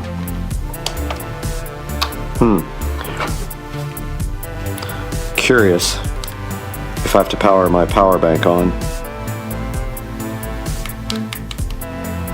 That says power. Alright, I'm going to see if I can figure this out and get back to you guys. Alright, I did some experimenting here, and interestingly enough, when I plugged it into my Samsung charger, it did come on. Aha! It comes on here now with my battery bank. Alright. So yeah, it didn't power up the first time with either the power on my nightstand or with my battery bank, but now it is on, and you can clearly see on the screen there is something on the screen there, and that is the front of the camera, what you're seeing. And notably, there is a SD card in here, a 32 gigabyte SD card that came with it. It says it doesn't come with it, but it absolutely did come with one. So that is interesting that it wouldn't power up before. I'm going to try now in the nightstand power bank and see what happens. And it does power up there as well. So not sure what was going on before, but it absolutely works now. So digging a little bit, it just gave a low battery indicator as if the cable came disconnected. So I'm wondering if there is a short in this cable somewhere. But this does not charge. There are no batteries in here from what I can tell. So we're just running off the cable right now. But we are going to set this up with the battery pack outside and go ahead and play with it and see what it will do. And then we'll go from there, because this does not charge and I'm not going to load it up with AA batteries at this point. Now just quickly going through the menu here on the PR800 Wild camera, we can see here that we can set up things like the mode, which you can switch between photo, video, and photo and video. Photo pixel, so you can change the resolution. I'm going to go ahead and put it on the highest resolution, 42 megapixels. You can put on continuous shooting and you can make it shoot 1, 2, 3, 4, or 5 photos. Video length, you can put it 5, 10, 20, 30, or 1 minute. Let's go ahead and put it on 30. Resolution, you can change from VGA to 720p to 1080p to 2K or 2.7K. I'm going to go ahead and go to 2.7K. Low, medium, high, PIR sensitivity, whatever that means. EIR interval. Whoops, I went back out.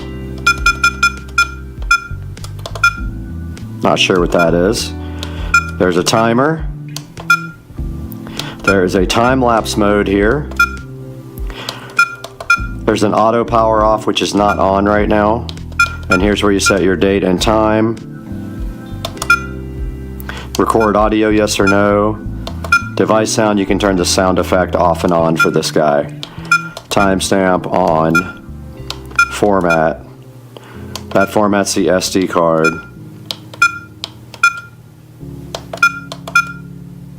And there's the software version. Let's go ahead and set the date and time if it's not set already. So it's set to 1/1/2023, when in fact it is August 29th, 2023.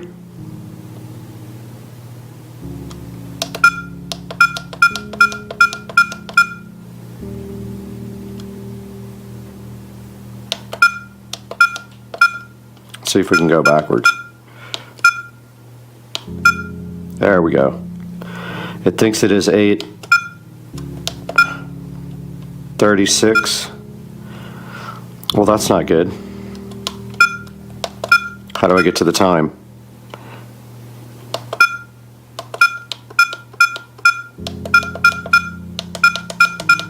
Okay. So it is officially 4:58 p.m. 16:58.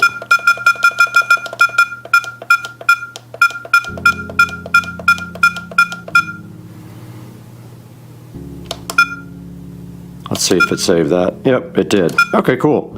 So that's a little look at the menu here on the trail cam. Let's see if we can figure out now how to set it up.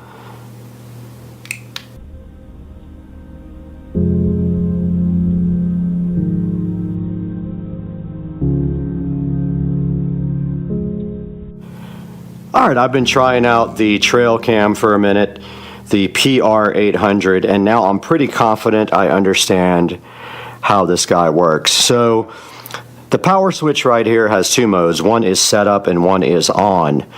When the switch is in setup, that's when you can operate all the menu buttons and set up the actual trail cam.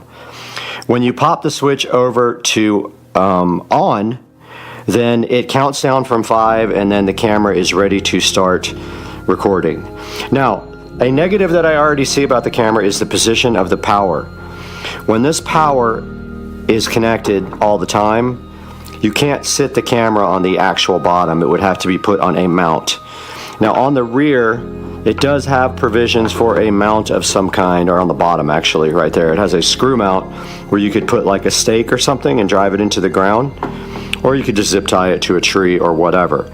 But I did do some sample videos here for you guys, and when you go back into the setup mode and then you go into the replay mode, you can actually see here that I recorded some videos in the dark, some in the light, and some outside.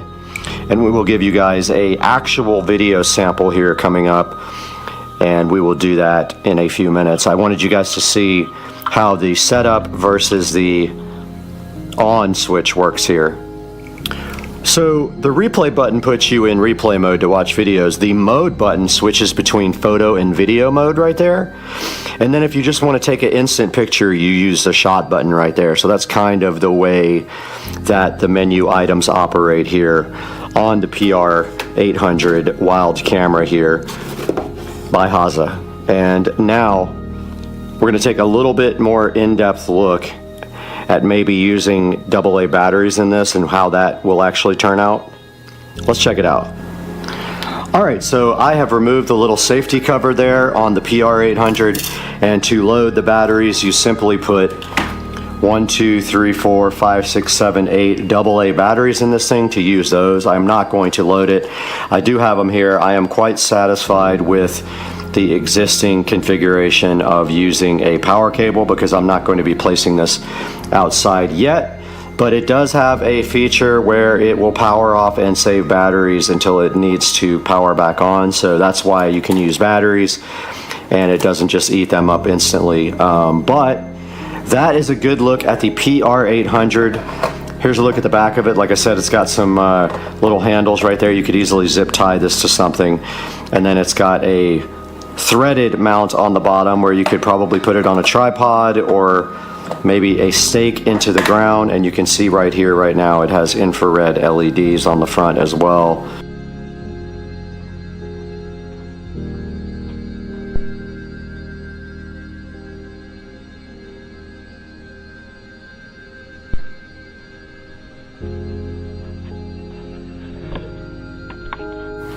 Alright, so I have been playing with the trail cam for a few minutes now, and I actually left it out here to play with the wildlife. It's been running for about 6 or 7 minutes, so I'll show you guys how I set it up. So there we see we have an alligator right there, actually. Alligator, turtles, all kinds of wildlife chilling. And the camera is set up right here, and it should have gotten some shots. And I have the battery bank set up right here. And if we come back to this guy and we go back to setup, it's kind of hard to get the switch in the right position because you tend to like turn it off, but it doesn't always come on when I put it in setup, which is interesting. Kind of the problem I had with it in the very beginning. Yeah, there it goes, finally. Now, it's starting to rain, so we're going to take this whole thing inside now. There comes the hurricane.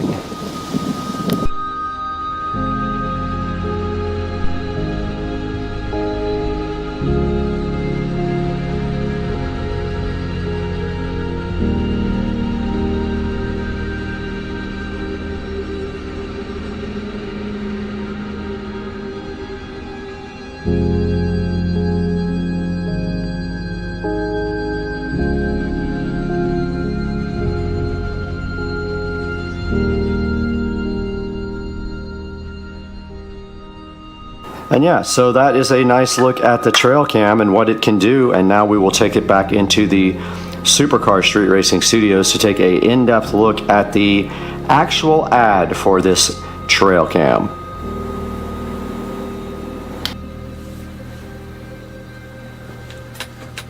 Welcome back to the beautiful Supercar Street Racing Studios. We produce high quality 4K video right here in front of your eyes, and we try to do it live every time for you guys. It's good to see you again. And today, as you can see up behind me right here, we are prepping for Hurricane Idalia, or however you want to pronounce it, but it is on the way to somewhere in Florida. around the Big Bend or whatever they call it. Looks like we won't get a whole lot in Jacksonville. I'm hoping it's going to swing up and around, but we are prepping for that right now. But we are here not to talk about weather. We're here to talk about the HASA trail camera, and we just showed you that in the wild and how it operates and some actual footage of it. Now right here it says it's a 58 megapixel screen, a 2-inch, I don't know about huge screen, it is a screen. But yeah, so it's a game hunting camera with night vision, and we went through the whole setup and everything on it. The only thing I can really say about the camera that was a negative was that it was kind of flaky with powering off and on. I don't know what that was about. I'll probably have to play with it a little bit more. The night vision works really well, and the detection settings work really well, so I was pleased with that. It has 4.8 stars, so that's great, and here is an actual picture of it and some of the pictures online that they are highlighting of the camera. It does come with a 32 gigabyte SD card, and I didn't use much of that, but again, I didn't record a whole ton of video, and that's going to of course depend on your quality settings and what you're going to put those on. But yeah, I did like the way the pictures looked. It does come with a charging cable, which is awesome, but it does not charge. It's kind of misleading. You can either power it off of batteries or off of a hard power. Now, the disappointing thing about the power cable is it sits right underneath the device, making it impossible to sit on the ground and plug in at the same time unless you can kind of dig out a little hole for the power cable, which is what I did. It does come with a data USB cable too, but obviously the best way to actually get stuff off of the card is to use one of these USB SD card readers here like I use for the GoPro, which is going to be way faster than using the cable. And so I'm going to give this guy an overall good rating. I mean, I think it's worth the $50. It's 10% off right now, so you can save another $5 on this thing. And I encourage you guys to please buy through my link. I'll have a link for this guy right in the description down here. Please purchase the camera through my link or anything else you need from Amazon. You don't have to find the actual product. You can click my link for the camera and you can buy anything you want, and it helps us out so much. It gives us just a little bit of money, a tiny bit of money to keep supporting Supercar Street Racing. Wish me luck with the Hurricane, guys. We'll check in with you. We are also live on Supercar Street Racing with our Hurricane Idalia cam. If you just look on the channel, you'll see that right now. Please tune in and give me some comments and suggestions in the Hurricane cam and tell me what you think, and we'll see you guys next time. I'm out of here. Okay, me and Patricia absolutely hate onions, so we're gonna see if this alligator will eat them. Get it. Oh, here we go. Here we go. Here we go. Nope. Back in the Supercar Street Racing living room today, and this alien head right here has absolutely nothing to do with these ankle cut socks that we're going to be opening up and testing on the channel. We're going to give you a good idea of whether you should invest in this exact same brand here, Wernies. And we're going to do that all today on the channel, Supercar Street Racing. Stay with us.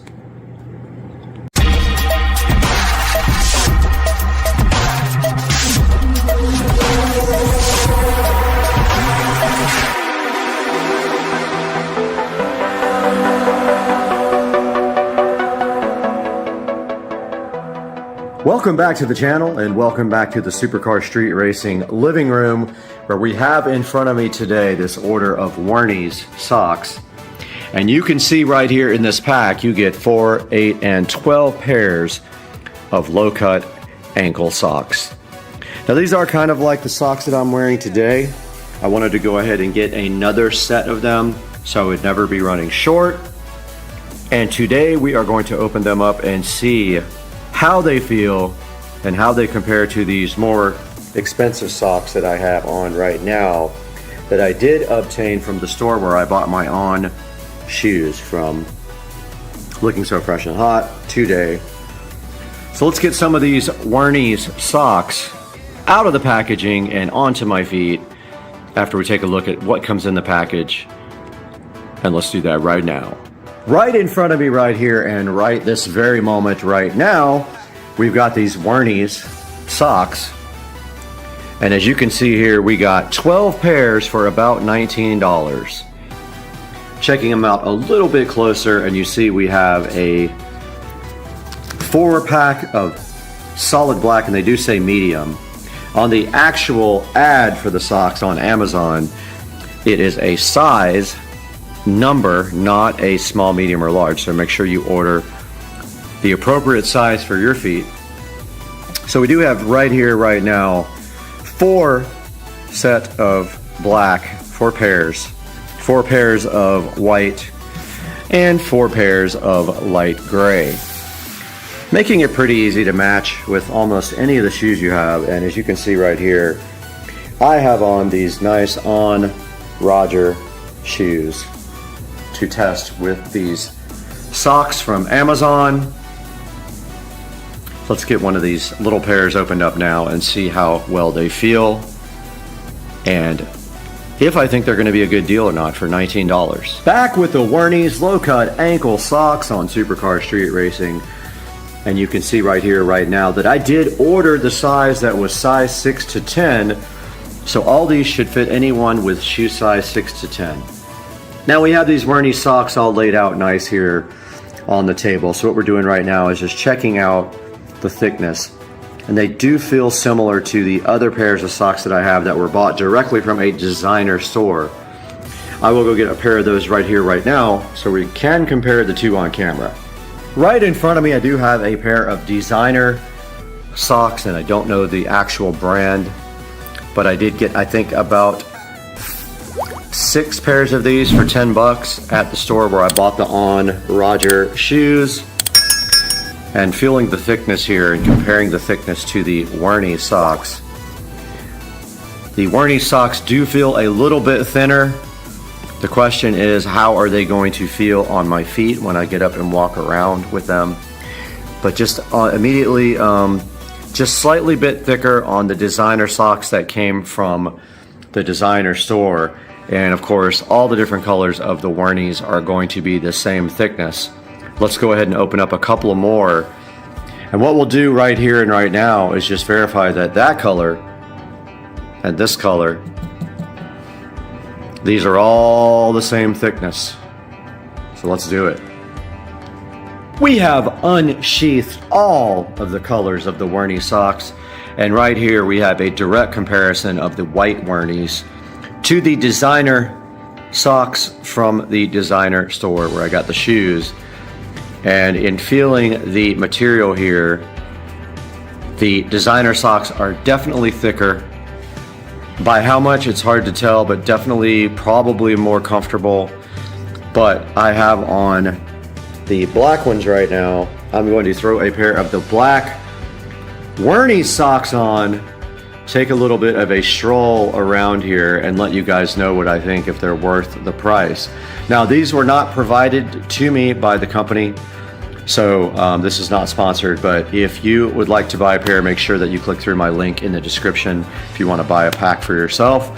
It would benefit me greatly and the channel as we can continue to bring you good things like this. Now let's try these guys on and see how they feel. Got the Wernies socks on, the black ankle height Wernies socks on with the On Roger shoes. First impressions, they feel about the same as the designer socks over there do. They were a little bit more see-through, indicating that they are actually thinner, but as I walk around here in the Supercar Street Racing house, I am not seeing any noticeable difference in comfort.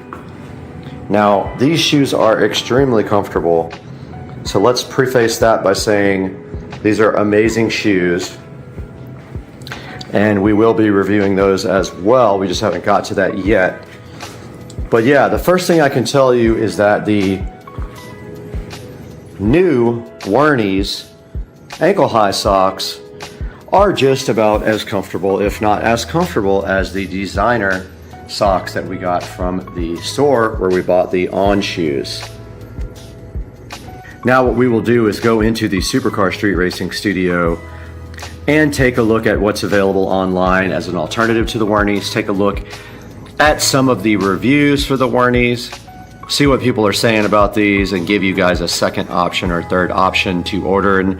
But once again, the link will be in the description for these Werny socks and a few other brands. So if you could do me a huge favor and go ahead and order that or anything else you need from Amazon through my affiliate links.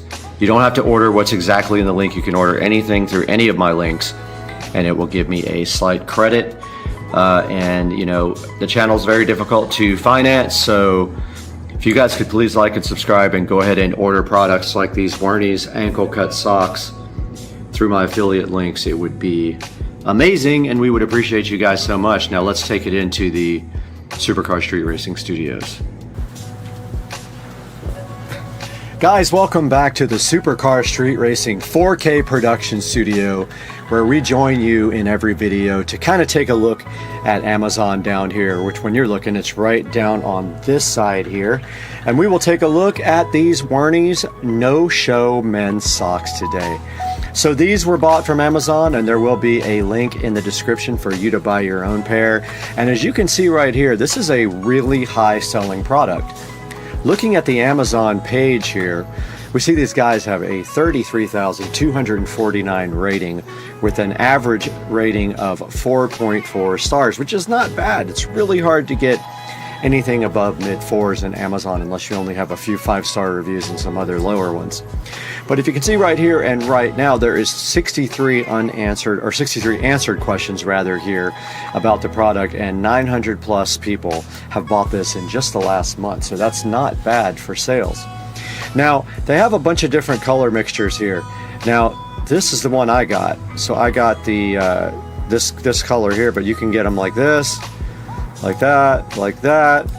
Like that's pretty cool. I might order a set of those. They're only $16. And then they have those are also pretty cool.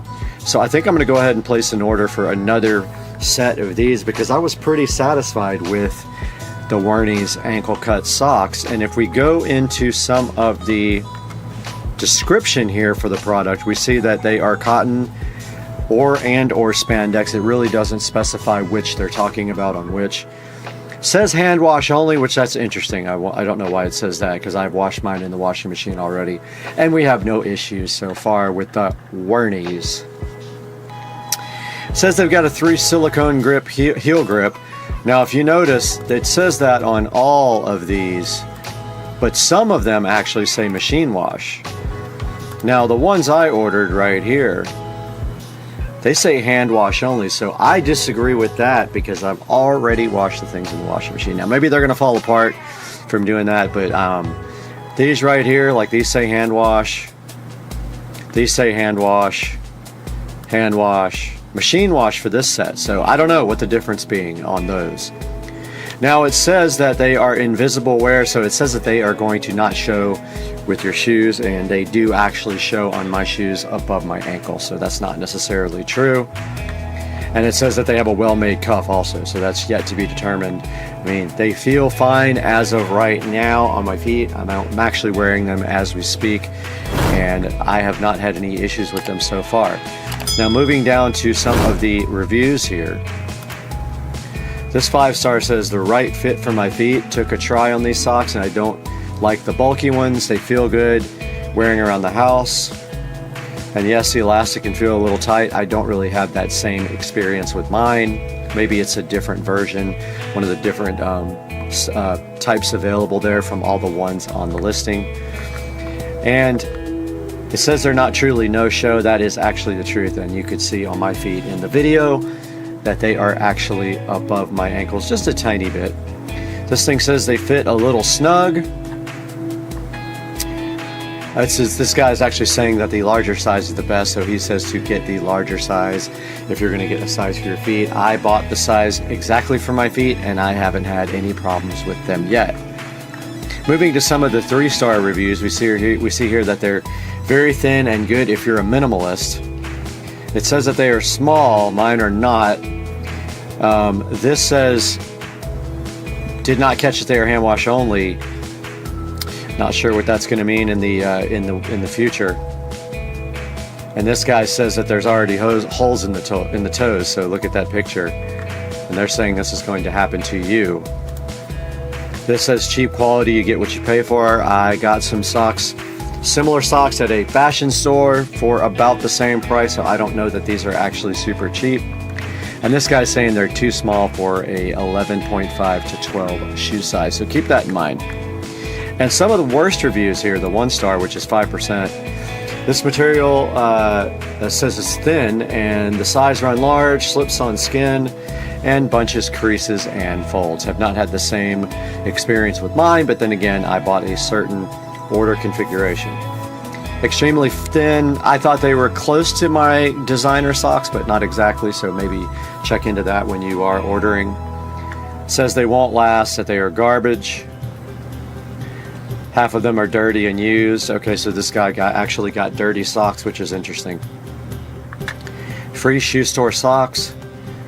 He says you know that when you get them with sandals for free, that those are actually cheap.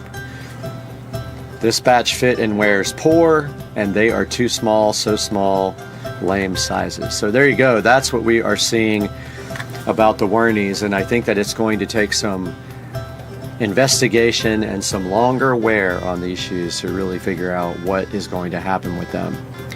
Guys, thank you so much for being a supporter of the channel. Every little view helps. And once again, the link for these socks will be in the description of the video.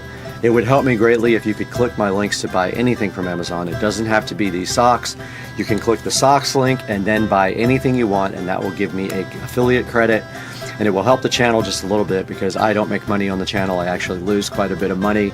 So your support means so much to me and the channel. We thank you so much for being here. We'll see you guys next time in the 4K production studio for Supercar Street Racing. I'm out of here.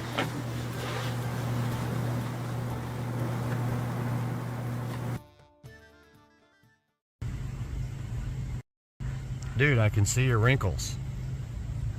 I can get so close.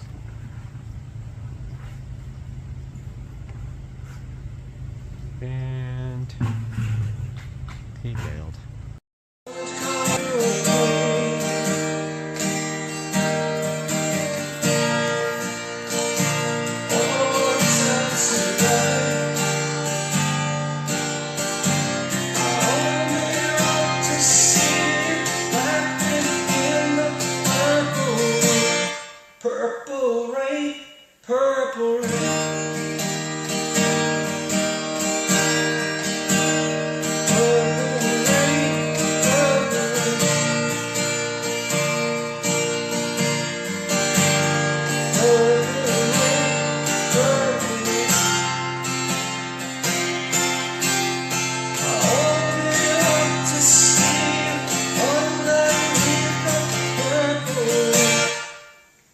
Honey, I know times will change.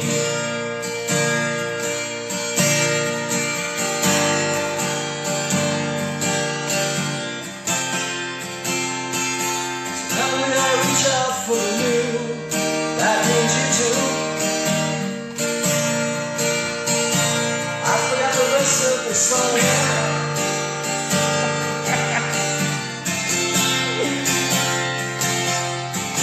I know the part. Purple rain, purple rain.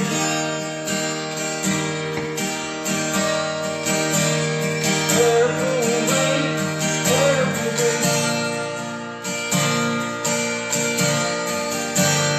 Purple rain, purple rain.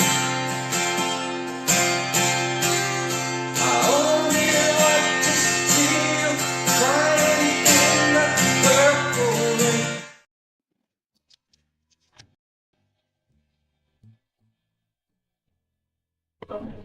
All right, you guys just heard from Shungite World. Very kind of them to go ahead and sponsor Supercar Street Racing. But now there's some goodies in this box right in front of me. We need to get this thing opened up and see everything that I bought for the new Canon R5C. That's new to me, but it's not brand new. Let's get this box opened right now and see what all is inside of it. This box sitting so fresh and fly in front of me is full of stuff that we need for the Canon R5C. We have our patented knife here is having problems. So also with the R5C, we did get this awesome lens. It is a 24 to 105 RF lens. Yeah, there is the lens right there for $12.99 with much better reviews. A lot of times people get sent out foreign lenses instead of US versions. So yeah, this is a 24 to 105 lens right here, f4. And inside of the box, we do have a tripod from Small Rig. So now I have a lot of the Small Rig gadgets. This is supposed to be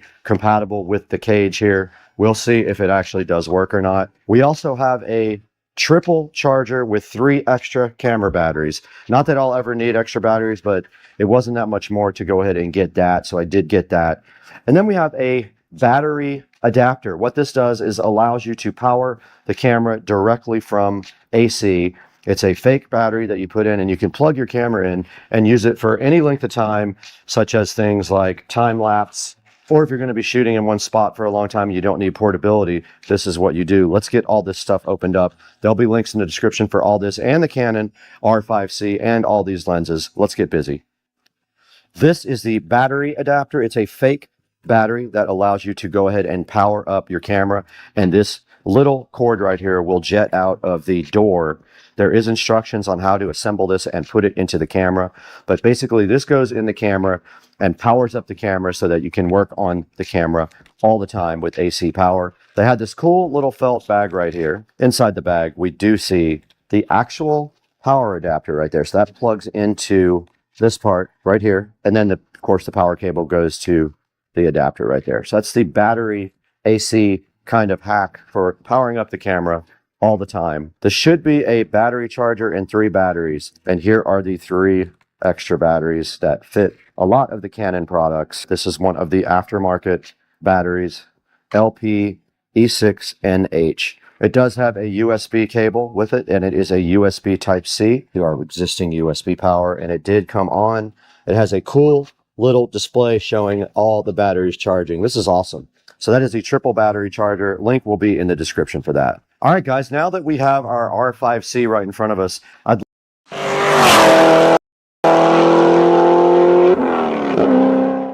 feeling of a bike coming by at 200 miles an hour is a visceral ripping of the air as it flies past.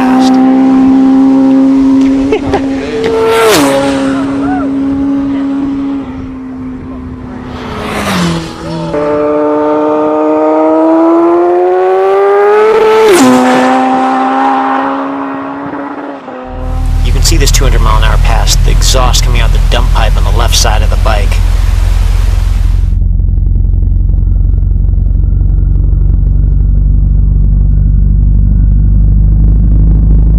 Turned it, huh? He blows my camera sideways.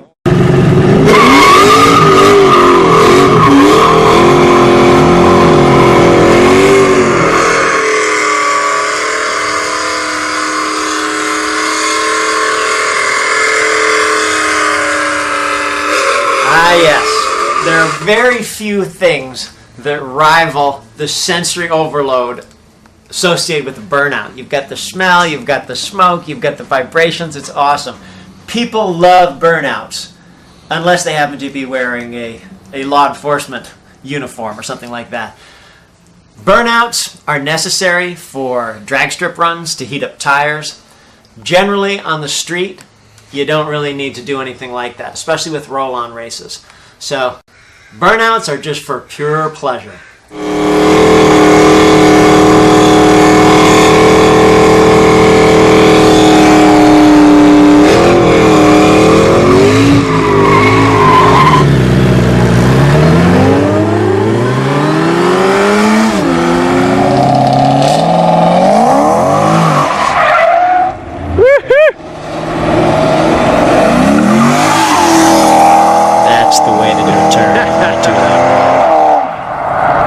That's what we like to see.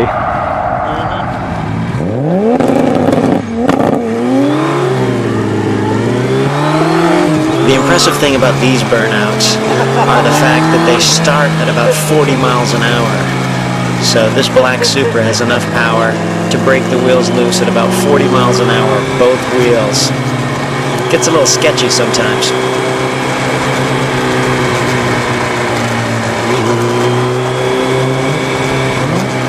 Being careful about the rider in front.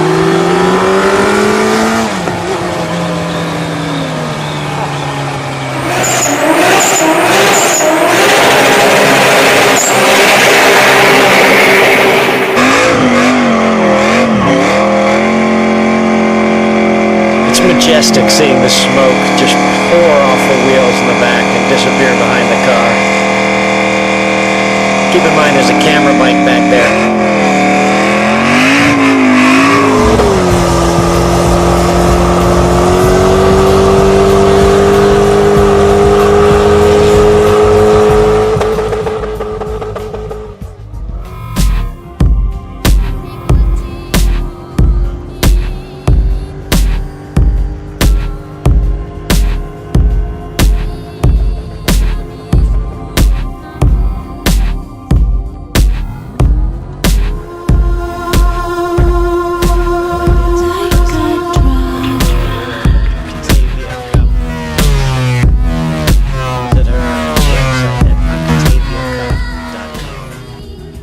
That burnout was seen by an officer perched at the side of the road about 5 miles away, so we had a little talk afterwards. Everybody drove away and lived happily ever after.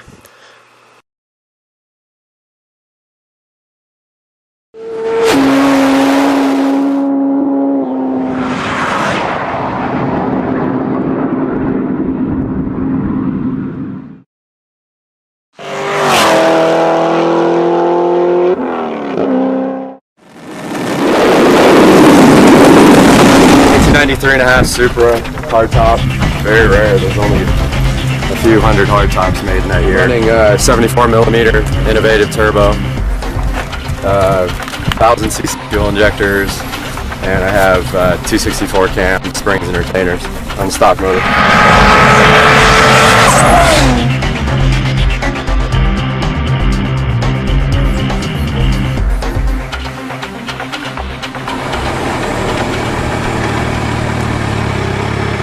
You guys might want to take another 100 yards just so that you're comfortable right where you want to be when you take off. It's nice to roll at your speed and just set your gear where you want to be. So about another 100 yards.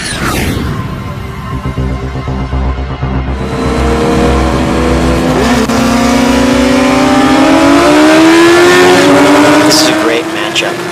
The rider on the ZX-10 is a fairly large guy, but still the ZX-10 managed to squirt away briefly before the 900 horsepower Supra takes it down well before the finish line, and then just adds to his lead as the speeds get up higher and higher, and the ZX-10 begins to lose steam aerodynamically.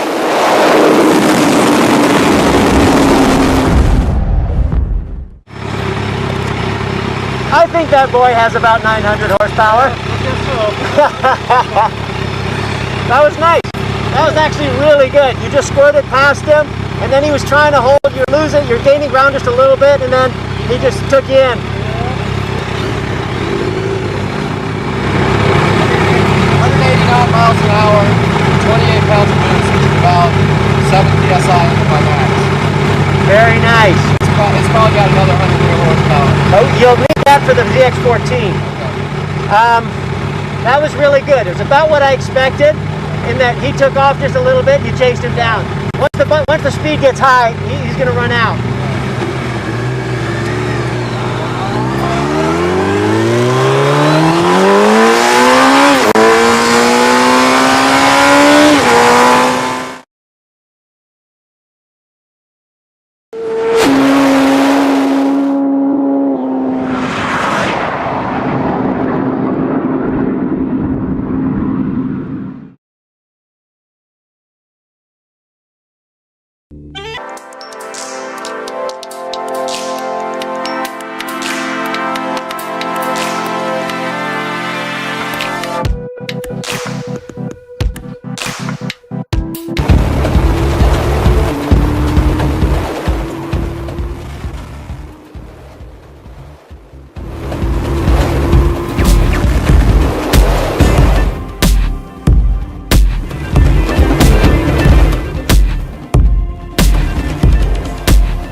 That was pretty wild.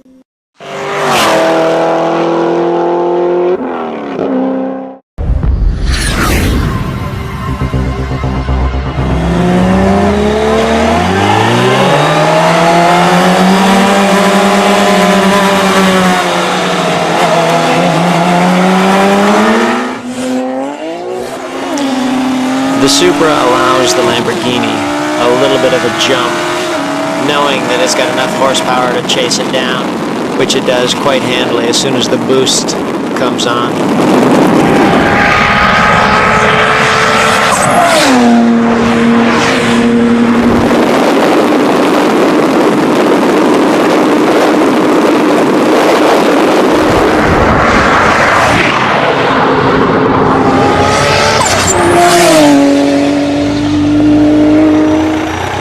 Super's fast.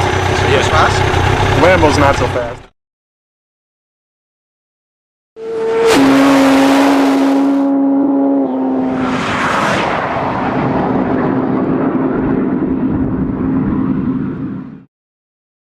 Welcome back to 2 of getting my mailbox fixed, guys.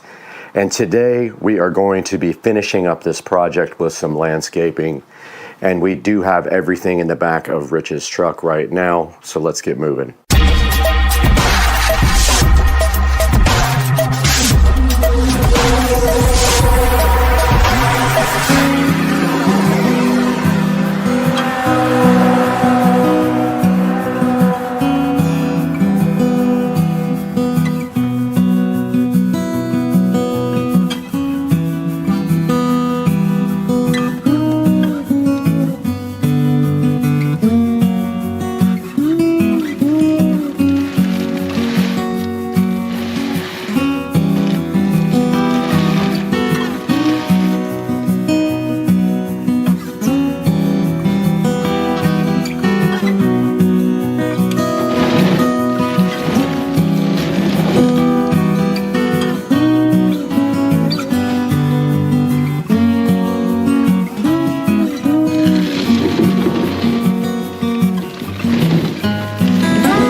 We have successfully gone to Lowe's and gotten new pavers after my old ones got stolen.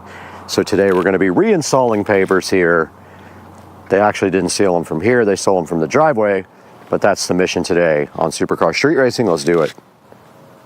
All right, we're back at Supercar Street Racing and we have our new pavers today.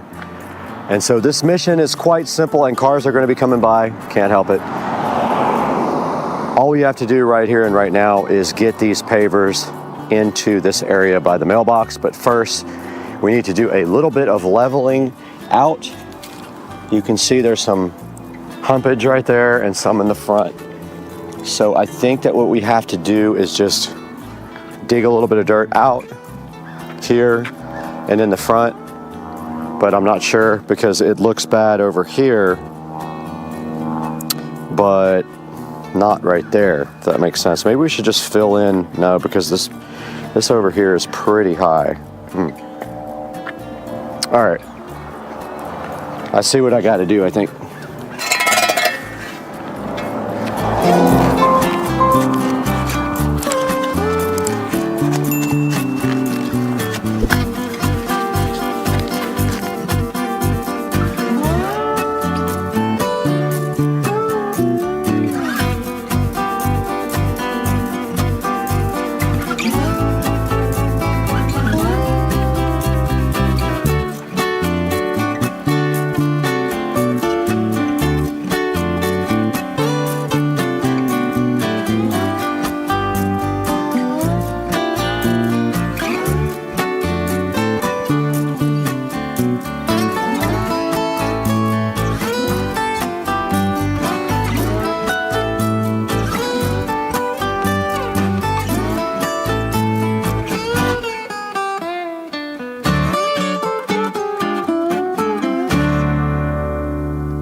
right, I'm still kind of figuring this out. I've never done this before, but I think the move is to just try to follow the contour of the ground because there's so many weeds and roots and stuff. So I'm just going to kind of go for it here and start on this corner. But there is a sprinkler head right there, so we can't go over that. Man, the bugs are real. I gotta get bug spray. All right, we're back with some bug spray on, and the cars are just gonna keep coming. So we kind of have to accept that is our fate. I don't know how you...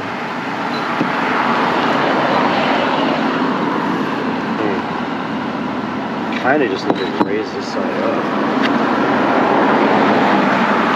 Just flat down.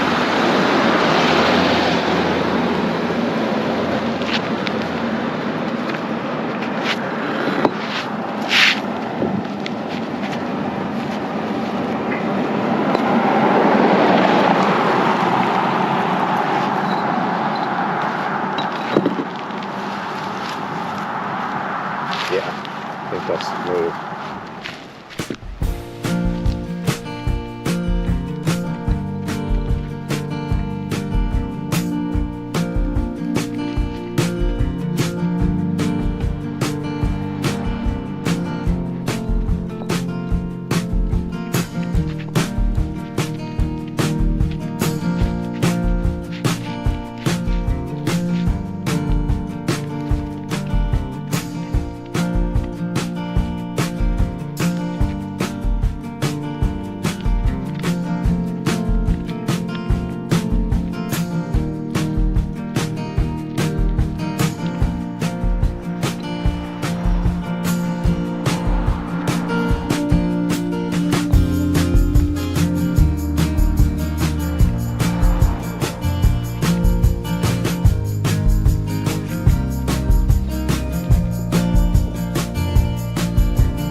All right, we got our paver base laid down here.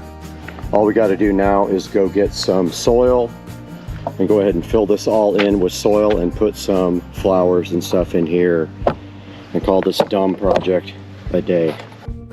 All right, we do have a car coming, but the very first thing we're going to be working on today is we're going to go ahead and get these two plants planted. We can plant more stuff later. They didn't have a whole lot of selection at the store. So I'm going to go ahead and get these two guys in and get this project started while you guys watch.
All right, we got our landscape light right here. I cannot for the life of me remember what I did with the bulbs for these, but I do have bulbs that fit it. These should have all come with bulbs, but maybe I didn't even check and I used my own last time. But I have a few of these to put in. Now we just have to figure out the wiring situation and run it to the existing wiring. It looks like there's plenty of slack here. So I'm just gonna do that now. I'm just gonna plant this right between the two plants. Oh, it ain't gonna go there. Just like that. And then I already have connectors on here with enough space to put in way more lights. We could actually do more than one if we want to. I have space for 2 more lights on these connectors. And I am dumbfounded about where the bulbs are for these lights because I know I had them at one point, but such is life, I lost them.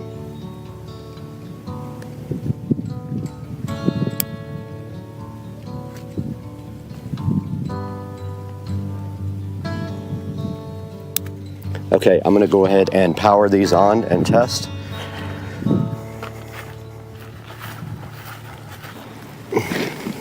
They are on. They are all on, guys. So these are gonna be for the mailbox to light up, and the other one will light up right in the center of the nice new plants.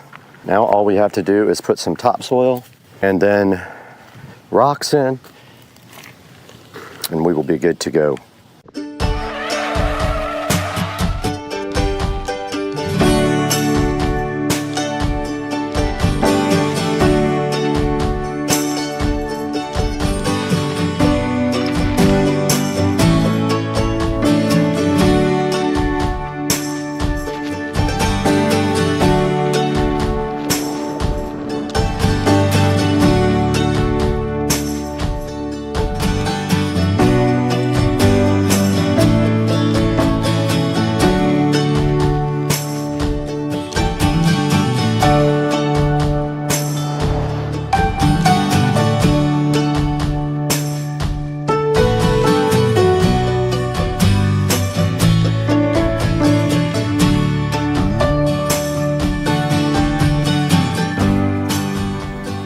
All right, guys, we got some topsoil in here. I really didn't have to put it everywhere, but I wanted to get it kind of leveled out.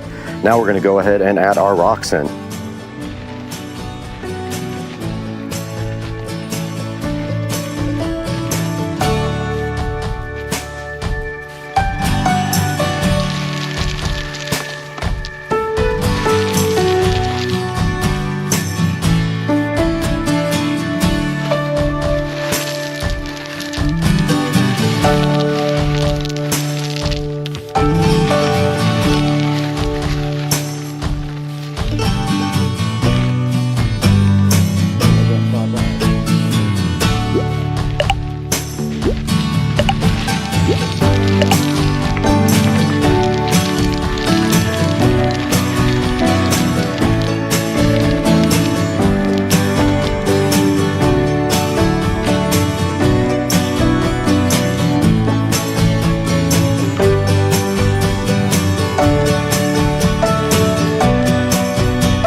Just spoke to the hardware store. They are out except for one bag, and the bag that they have is busted open because that's why I didn't buy it. So what we're going to do right now is go ahead and water all this stuff down. It will turn a nice dark color when it is wet. and we'll go ahead and clean everything and get the dust off. Yes, I have to wait until they get more to finish this project.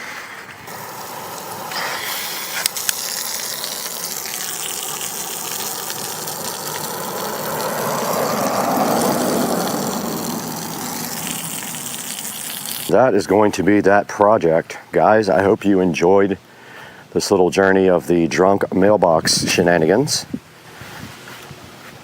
And we will see you guys very soon on the next episode. Good morning, guys. Setting up here to get up on the roof and try to fix this leak on my patio. My plan is just literally to throw as much spray foam at it as possible. It is in a little area where it's kind of a pocket. I'll show you guys when we get up on the roof. Yeah, I'm gonna take you guys with me. We're gonna check out this leak on the patio and hopefully get it fixed right now.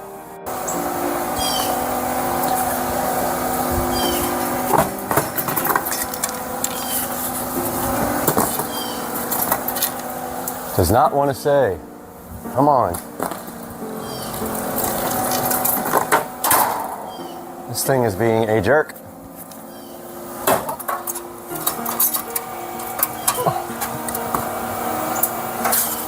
Got some supplies to bring up.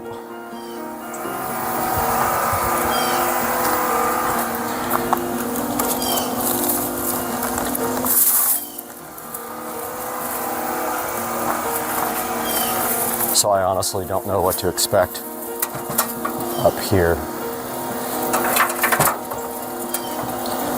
because, and I hate climbing up here on this sketchy ladder. This stuff is not gonna stay.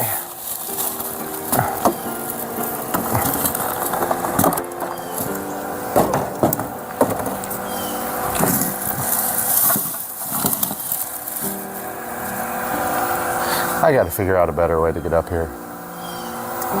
This is gonna kill me, literally.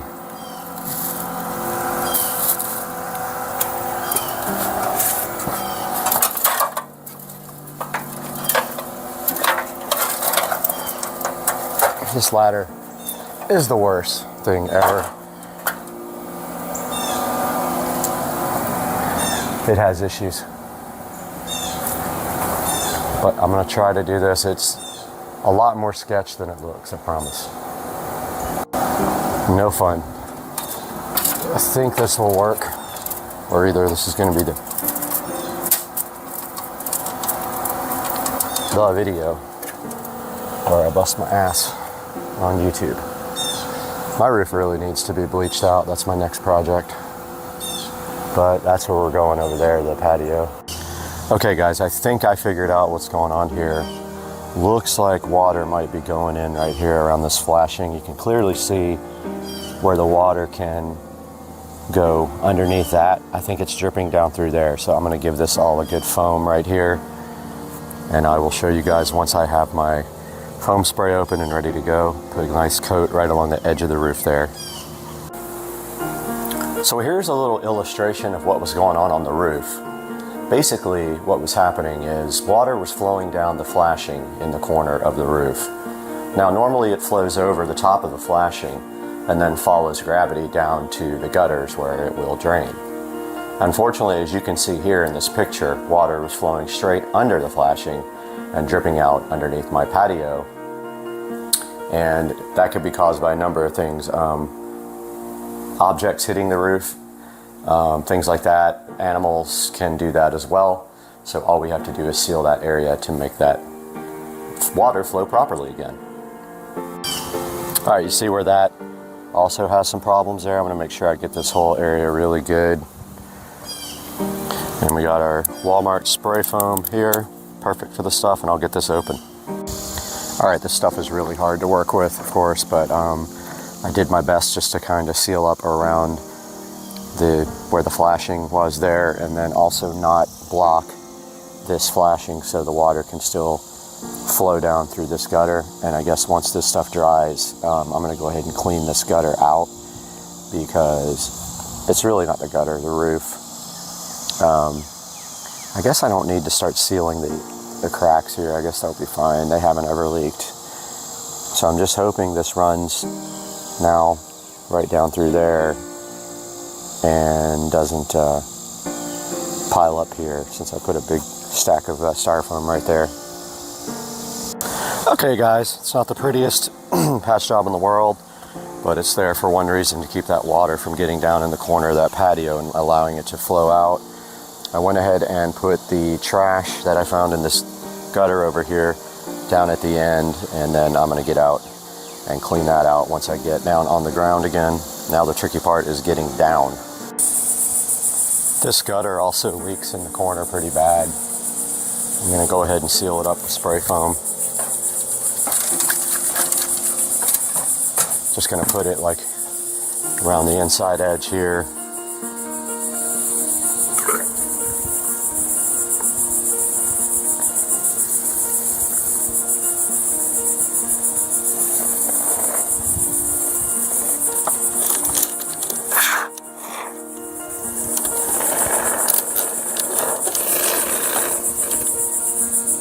Hopefully this does the trick. This one always leaks pretty bad right here.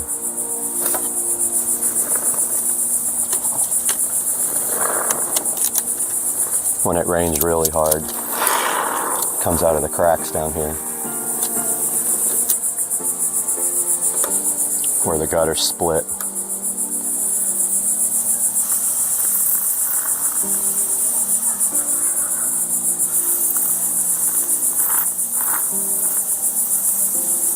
I think that should do it.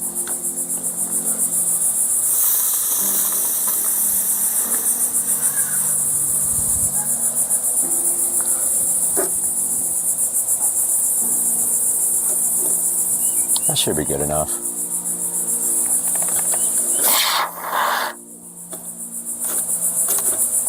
I think that's the only place it leaks. Yeah, that's good enough.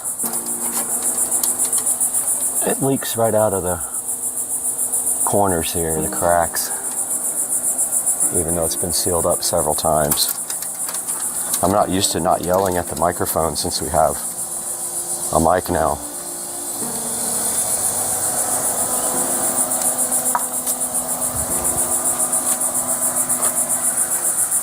All right, now we just got to clean up.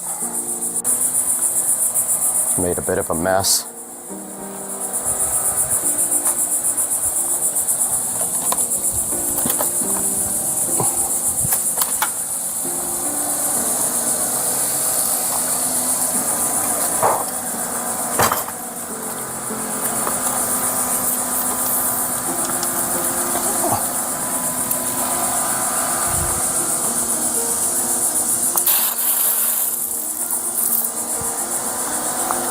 Oh, this hose has got 20 kinks in it.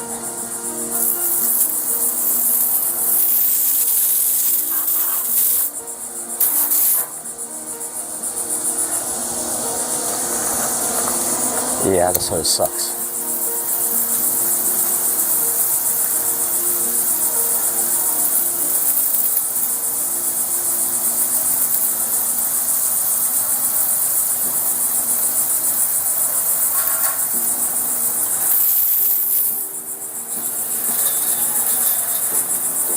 Trying to wash some of the dirt off, at least dilute it a little bit that I trapped in here.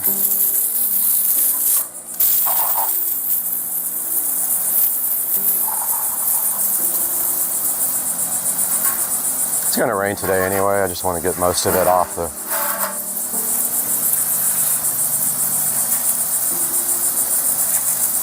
off the pool deck here.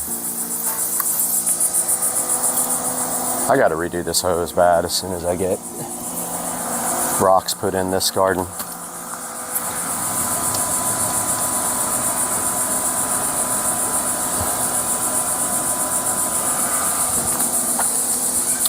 And now we got to get our ladder and stuff out of here.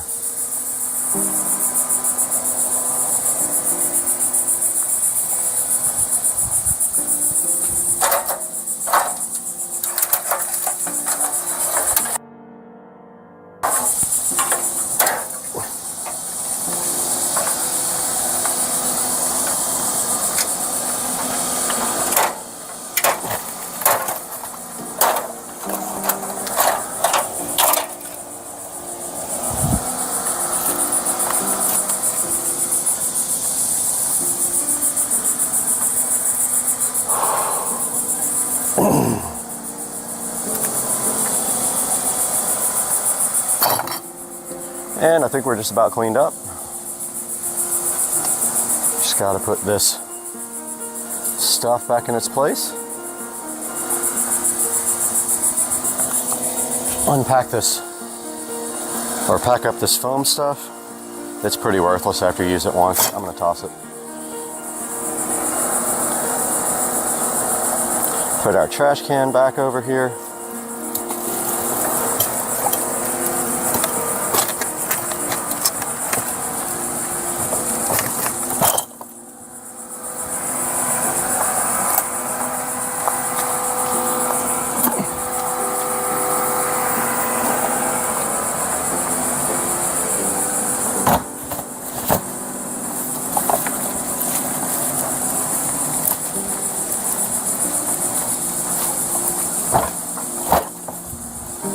All these guys got to go out on Monday.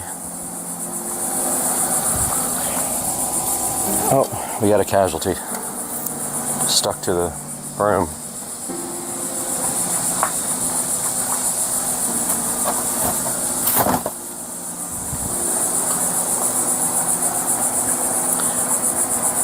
And now heading back to the garage.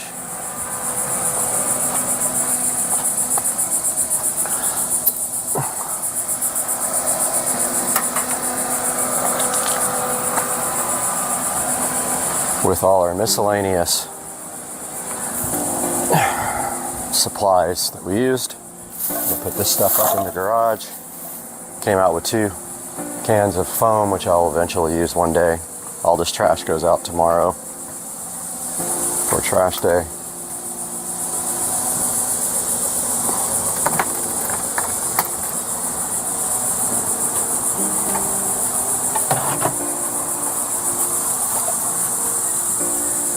And we're almost done. Until it rains, when we can give it a good test. There's Mr. Binks, waiting for me to come back so he can come inside.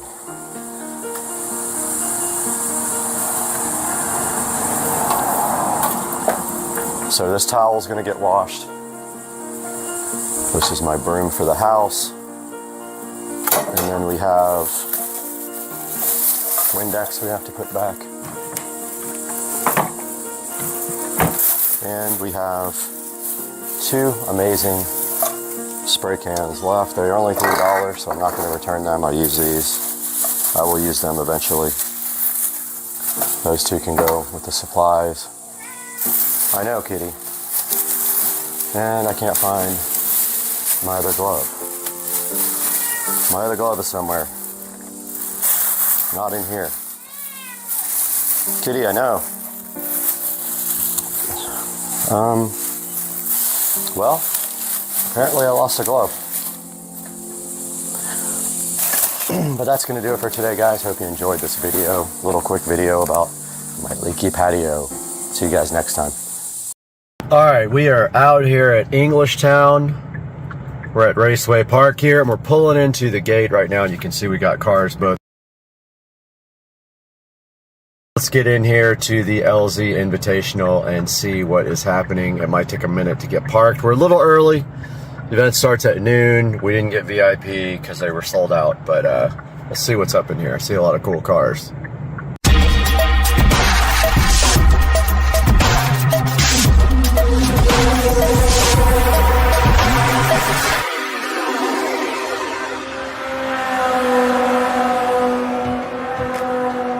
Alright, we're pulling into Raceway Park now. Check out all the people here. It is absolutely insane today. I'm kind of hyped about seeing some of this drifting and seeing some of my YouTube guys out there. You can see right here, we are heading into the drift event now. LZ Invitational, Englishtown, New Jersey. Let's do this. Englishtown. Alright, we're out here, LZ Invitational, checking out some of the cars here. Tracks over there, cars here for the car show. Good turnout, a lot of people. And this is the car show area. I think there is a lot of people here right now. Still people rolling in for the car show, parking. There are like thousands here. We're gonna go over here and check out all the booths. I see the Motion Auto booth. I see LZ MFG over there. Let's go check it out. All right. I think I see Rudnick over here.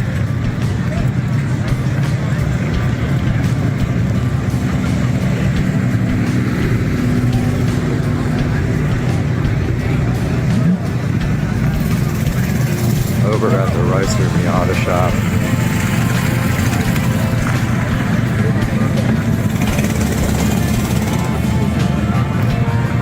Yeah, here we go.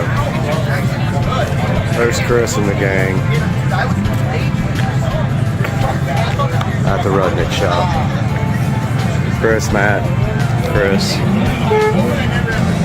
People are still coming in. Alright guys, over here Chris's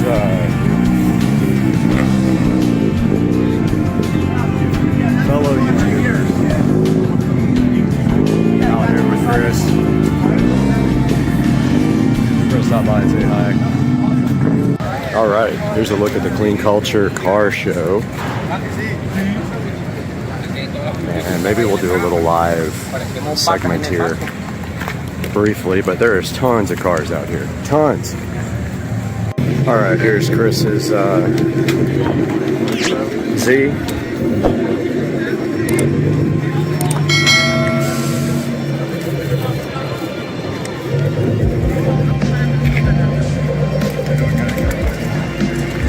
And LS B36 crashed yesterday. Right back here.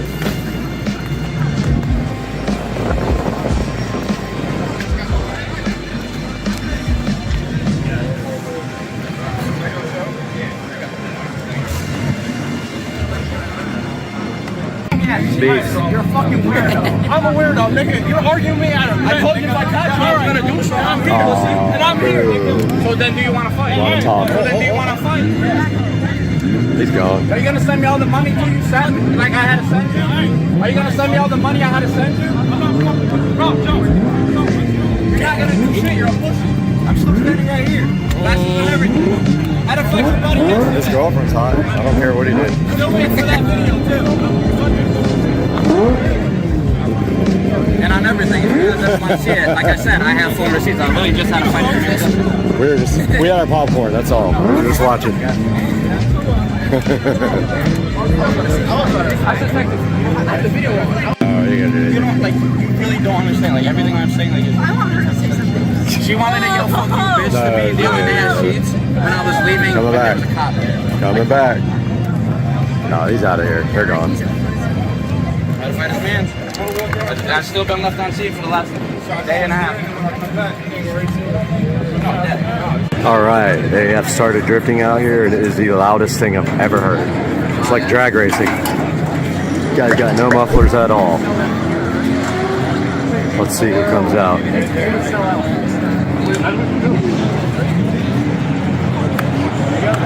There we go.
That's okay. There we go. No, it's fine.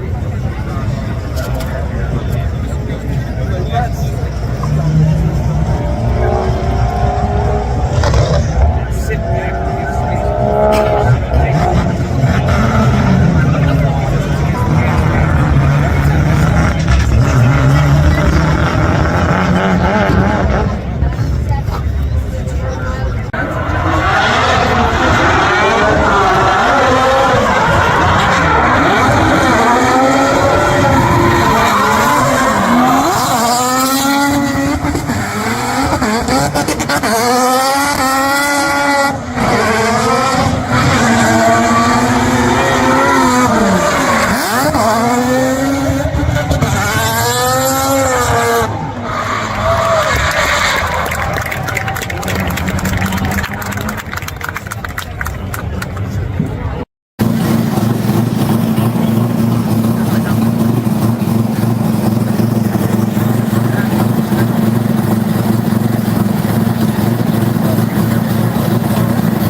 camera. Let's rotate.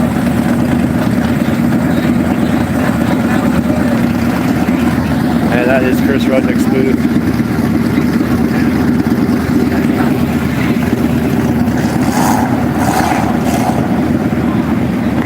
There's a lot of action going on here.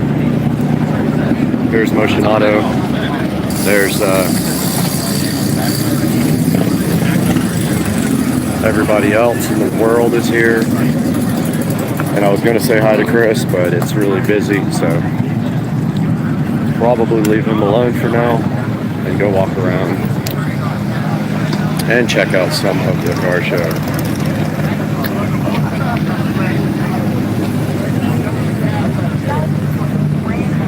Nice looking GTR and an Evo.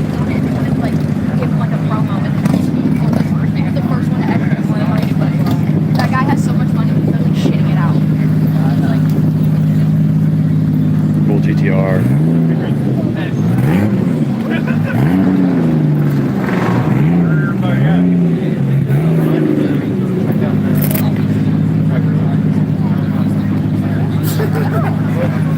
And we were just walking around checking out all the goodness here. And then I saw that one. We'll wait till they start drifting off the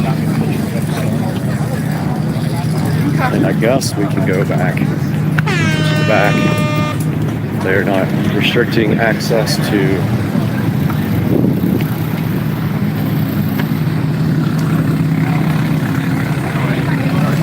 there's Samet and Chris.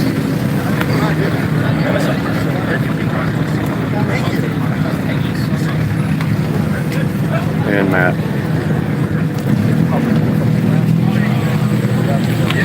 Doing photo ops, not going to bother them.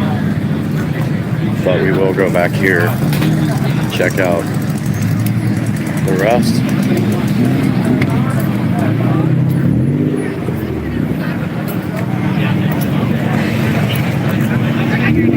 Trevor's drift car.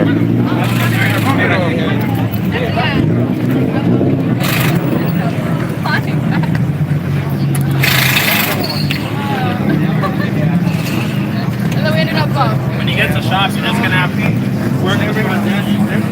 There's the MagnaFlow booth. Here's Colette's car, the rotary.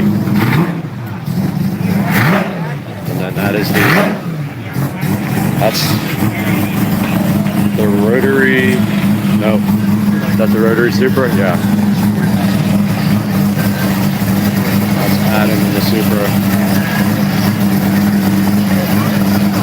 Right there.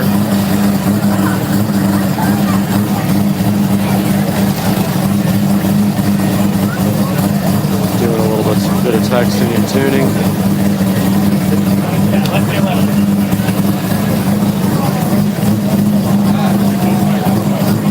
Out of the Colette. And of course, Vargas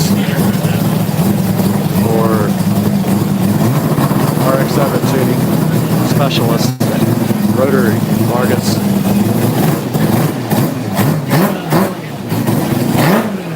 Thanks, wicked.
Alright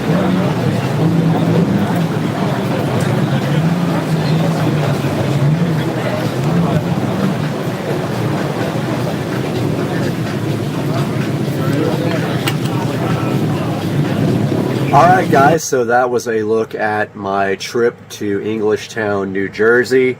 Sorry, I do have COVID right now, tested positive yesterday, and I've been sick since Friday. So that was a look at my trip to Englishtown, where I probably got this that I have right now. I hope you guys enjoyed it. As you can see, I didn't do a whole lot of video there because there was a lot of live streaming I was doing as well, but I did get to go up and check out all the booths of the YouTubers that I watch all the time, and it was pretty cool. A lot of great drifting. I got to see everybody's cars up close, which made it super exciting. I didn't really buy anything. My plan originally was to buy something, but it never really happened. So I went out there with my buddy, and we stayed out there all day long and checked out all the booths, all the cars, the Clean Culture car show, and then we took off about 5 or 6 in the evening, and then of course I came home sick. So at the current time I am battling this, and that is it for today on Supercar Street Racing. Hope you guys enjoyed the video, and we'll see you next time. You know, if you laugh, that it's true, and you were laughing the whole time because you know it's true. If you laugh, it's true. And then you were laughing the whole time, and it proved my point, and then you got put on YouTube. That's what happens when something happens on you. You go on YouTube. You talk funny, you go on YouTube. Blessed day. I hope you have one.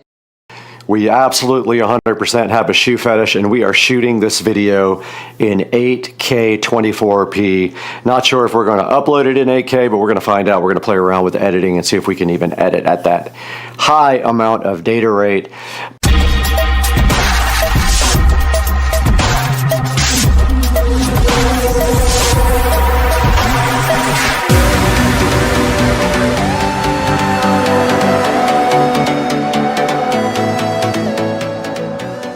Guys, welcome back to Supercar Street Racing, where today we absolutely 100% have a shoe fetish, and we are shooting this video in 8K 24p. Not sure if we're going to upload it in 8K, but we're going to find out. We're going to play around with editing and see if we can even edit at that high amount of data rate.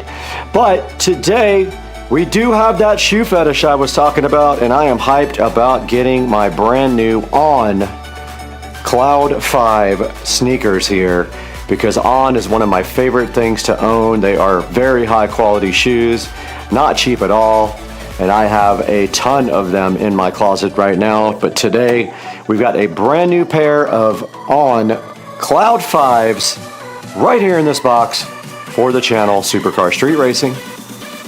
We have stepped into the Supercar Street Racing amazing closet where we have all of the shoes here. This is my side of my favorite and nicest shoes. It goes from some very nice Huck and some very nice flip-flops here from Cobian. I've got 2 pairs of Cobian here. Very nice flip-flops. And then we move down to my favorite tennis shoes of all time, and we have some On shoes here. We have a set of Rogers here. It says Swiss Engineering on the side. We have a set of Rogers here, a set of Rogers here, a set of Rogers here. We have my Puma sneakers and my Puma Ignite golf shoes. And today we are taking a look at my next set of On shoes that I ordered, and I did finally decide to order some On running shoes, and they are the On Cloud 5s, and I got them on sale. And so we got a fresh brand new pair sitting in the box right over there for my everyday running. For example, on the treadmill, I do have my ASICs here. I will not be using the Cloud 5s to actually exercise. They are going to be just to floss in and walk around in public. And we will add them to this beautiful thing if we can find another place to put them. And let's go outside right here, right now, back to the box with the Cloud, and see what they look like coming right out of the packaging.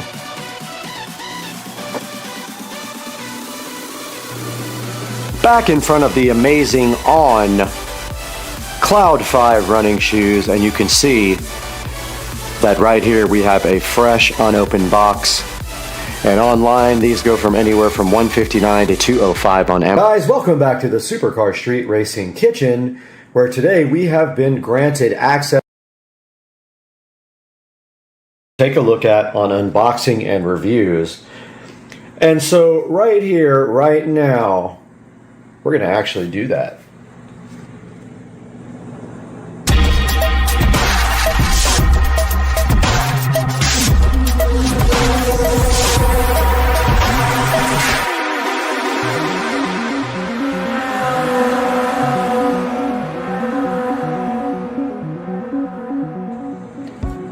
Welcome back to the channel, and today you've got Brad here at Supercar Street Racing with another product unboxing and review.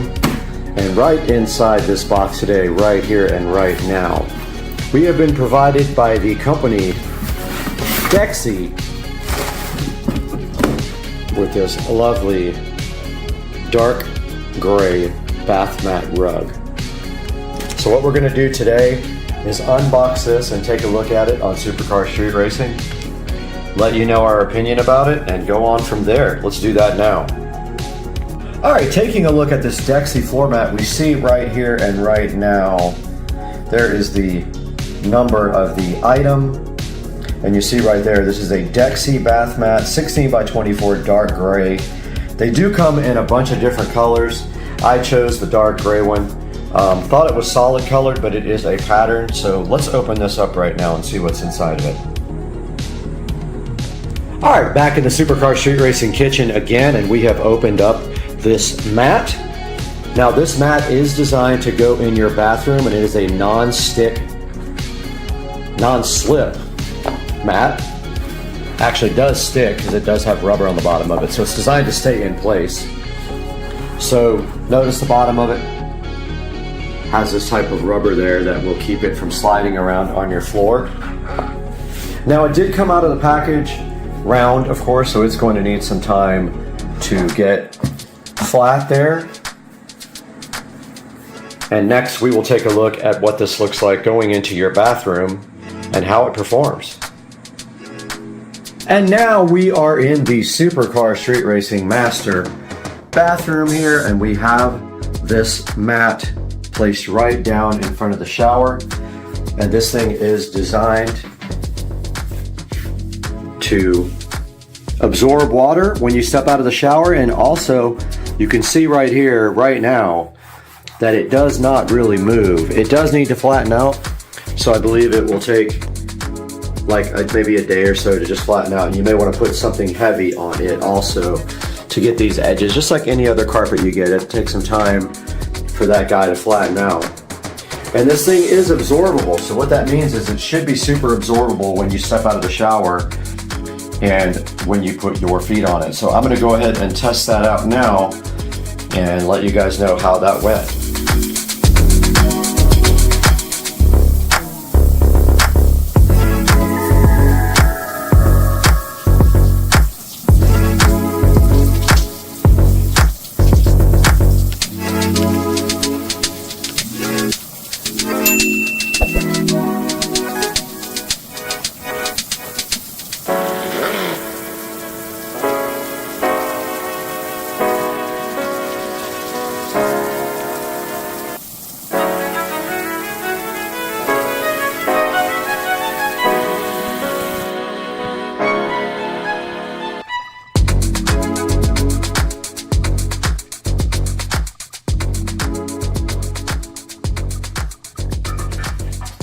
Alright, I took a shower and I accidentally, it wasn't even on purpose, I accidentally left the shower outside, shower curtain outside of the shower, and you can see here there is quite a bit of flood here, and a lot of that has been soaked up by the mat, but some of it has not. So, it is supposed to be super absorbent. Obviously it can't soak up a whole lot, it's not very thick, but it did soak up a little bit of the water. And now I need to get a towel and clean up this huge mess that I just made. And I didn't expect a flood test, but that is actually what has happened here. Now, this mat is also washable. So you can take this mat out and you can wash it in the washing machine. Now notice here, all kinds of water got underneath it. And so I'm drying all that off right now, right here. And try not to get my feet in the picture here, but yeah, the mat is heading back down to its final resting spot in the Supercar Street Racing shower. And so far, so good. Hopefully that will flatten out in a day or two. Let's hop online now and take a look at the different versions of this you can get and take a look at some of the reviews of this bath mat. We are out here in the beautiful Supercar Street Racing 4K production studio, and yes, the air conditioner is making a lot of noise, but if we turn it off, we will die out here, because in Florida we've been having heat wave conditions for about 2 weeks. It's insane. Every day we have a heat warning. We got the crazy hair today, guys, so today we're taking a look at this Dexy bath mat rug. I called it Lexi a couple of times. It's Dexy bath mat rug, non-slip floor mat, super absorbent, ultra thin, low profiles, non-slip, quick dry, washable carpet for sink, shower, toilet, 16 by 24. And the color that we got was dark gray. Now, notice here that when you actually choose dark gray, it doesn't show a pattern. And so I thought I was actually getting a dark gray solid mat, and that's okay, but they do have patterns on them. So let's take a look at some of the pictures here at what we have. So this is a look at it sitting next to somebody's shower. And of course, here is the way that the thing is put together. It shows you that it has Napa, sponge, foam, and a non-slip rubber back. And I can confirm 100% that when it is on the floor, it does not slip out from under your feet. Now right here, it's saying again that it's comfortable, which I can vouch for that. It is pretty comfortable to walk on. I would say it's about an eighth of an inch thick, if I could get my words out correctly.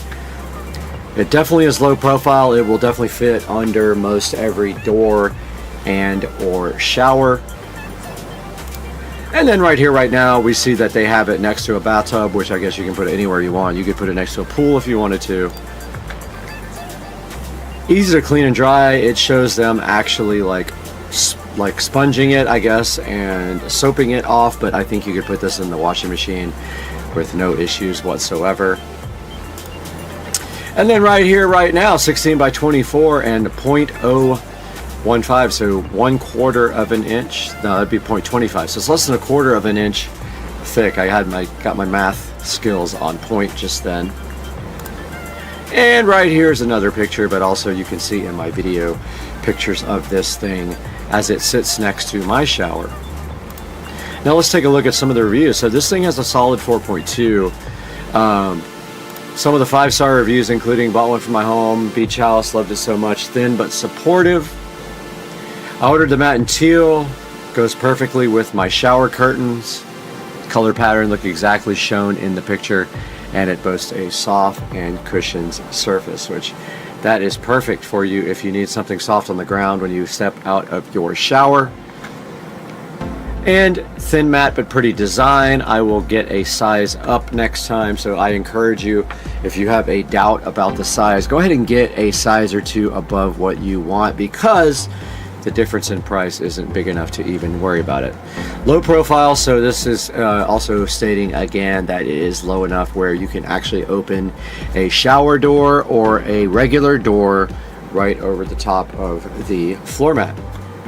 This thing says absorbs the water fast. Bought 3 all together, a black one in these. So impressed with how fast the water dries up, and they are cute, safer for my kids as well. So another really good review.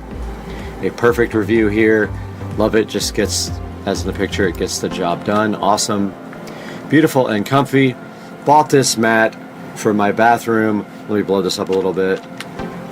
That already had a teal shower rug as it had multiple shades of teal aqua. Matched perfectly with the other rug. Mat is not plush, however comfortable stand on and easy to clean. So you see we got some good reviews here. And if we take a look at some of these 3-star reviews, Easy to get dirty, but pretty. So it is cleanable though, so you got to remember that. You can easily wipe it off. This person's unsatisfied with the size, but dude, when you order it, you know what size you're getting. Very small compared to other. Okay, it literally says the size right on the order. What is happening with people on Amazon reviews? Item itself is useful. Colors are not described. I disagree on mine. There may be some that the colors do not. Defect in the design. There was a white patch on this one. Maybe they had a bad batch there. And let's go down to the worst reviews and see what those say, because I want to see if my experience was the same. It says it's not remotely absorbent. I had the opposite with mine. I was able to absorb some water, not a lot. Color don't match the photo online. I could see that as being the case. Takes hours to dry. Not on mine, not particularly. Size of a placemat, well, it has the size on it when you order it, so I am not quite getting the size quotes. So when you order this mat, let's go back to it. Right here, right now, you can see they have a 16 by 24, a 17 by 32, or a 17 by 43. So make sure you take that into consideration when you order the Dexy floor mat, which I may have called Lexi a bunch of times, but it is Dexy. Now here's the colors. You see right here, this was a teal, dark gray, which is what I ordered, and I should have seen the pattern on there, but I didn't because I wasn't paying attention. Here's the navy, looking like a shoreline with a beach, so hot and fresh. And a light gray right here, right now, with some gold trim in it. The pink with gold inside of the trim. And they are calling this one here turquoise, and that has some turquoise, gold, and grays all up in it. And then right here, right now, we can see the video. Napa leather surface right here. And we see them stepping out of their shower. And a little bit less absorbent than that, honestly, in real life. And then someone's cleaning it with a brush. And that is from the company Dexy, and we will link this product in the description. And I highly encourage you guys to buy products through my links, whether it is something you need now or not. If you would please just click through any links in my video descriptions. Even if you don't buy the product we're talking about today, I get a small amount of money, and I already lose money on the channel, so it is so helpful if you guys would join us and support Supercar Street Racing. And please like and subscribe to this video and to the channel. And we will see you guys on the next one. I am super hyped about getting you a review for the Model S Plaid coming out very soon. So please stay tuned, and we'll see you guys again for the next one.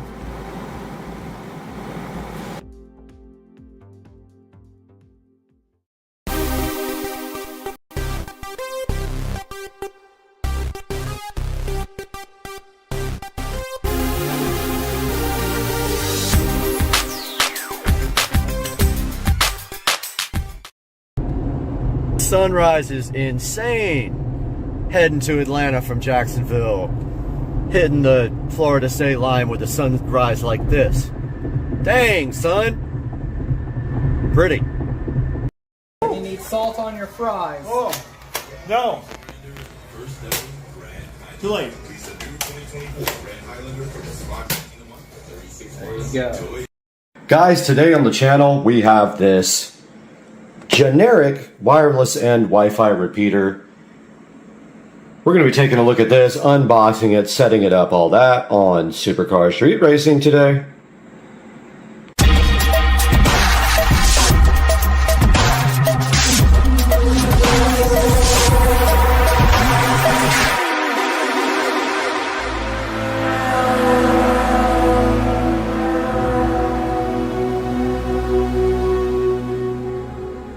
This is the wireless in Wi-Fi repeater, something about $18 worth on Amazon.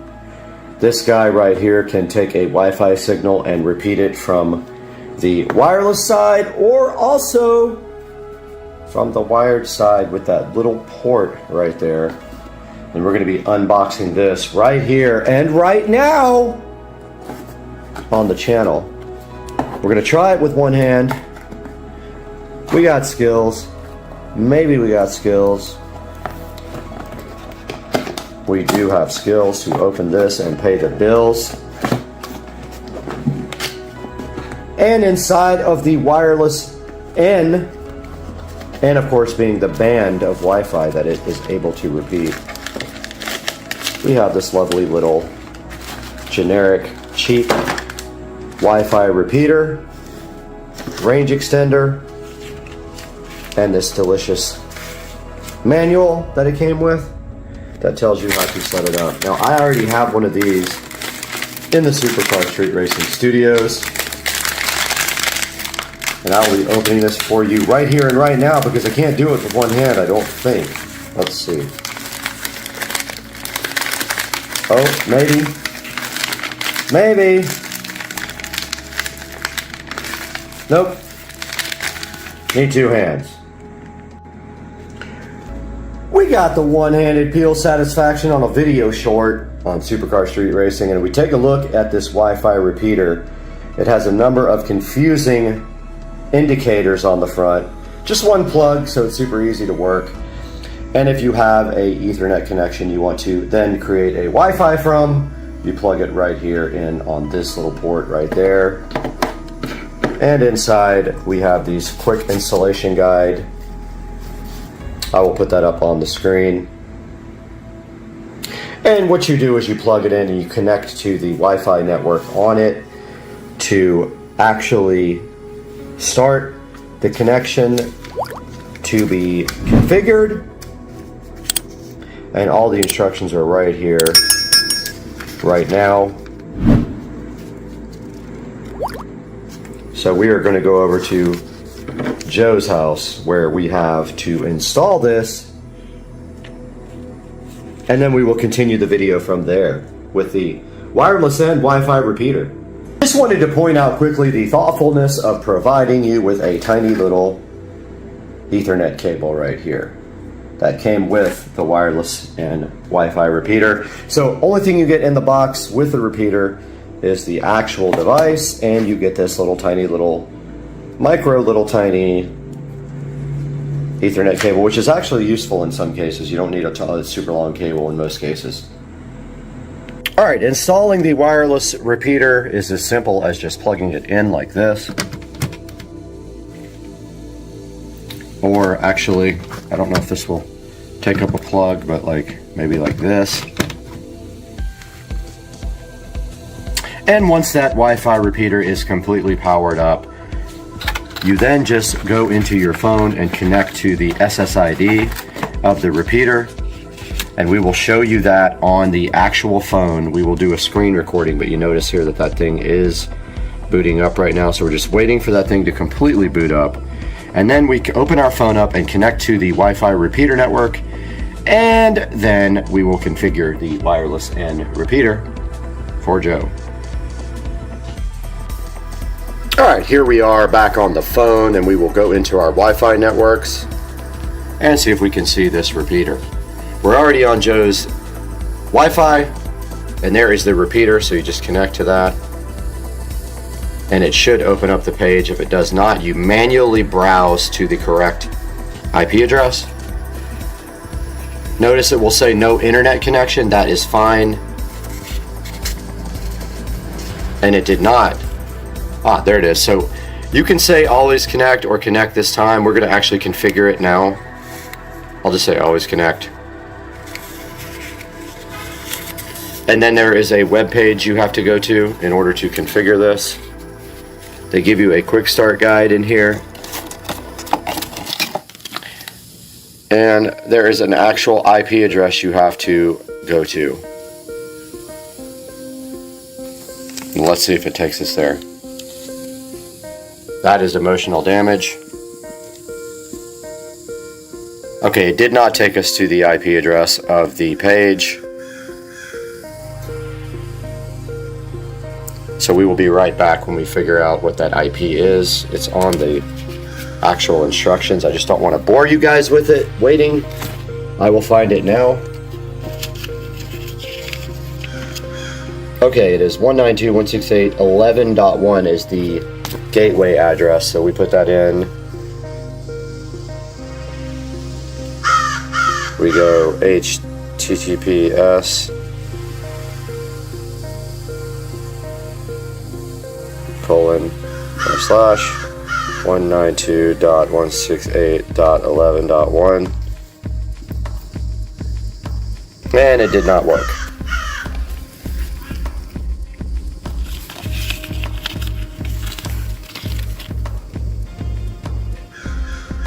Try that again. 192.168.11.1. 186. Okay, try that again. 68.11.1. Wi-Fi repeater. There we go. Alright, so then you just click login. So you see on the picture, the top one is for Wi-Fi, the bottom one is for wired. We are doing Wi-Fi. It will scan for your available Wi-Fi. You will connect it, and at this point you guys cannot see this part, so we have to go away for the password. We'll be right back. Alright, so we are back, and I modified the name of the Wi-Fi extender to Trap2. Let's see if it will connect. I don't remember the router, and I might have it wrong. Let's see if it will connect here. We will check here momentarily and let you guys know. Okay, we are successfully connected to the Wi-Fi extender. You can see there, Joe's Crab Shack Trap 2. And if we go to our browser, we can go anywhere like this. We can go to nasa.com.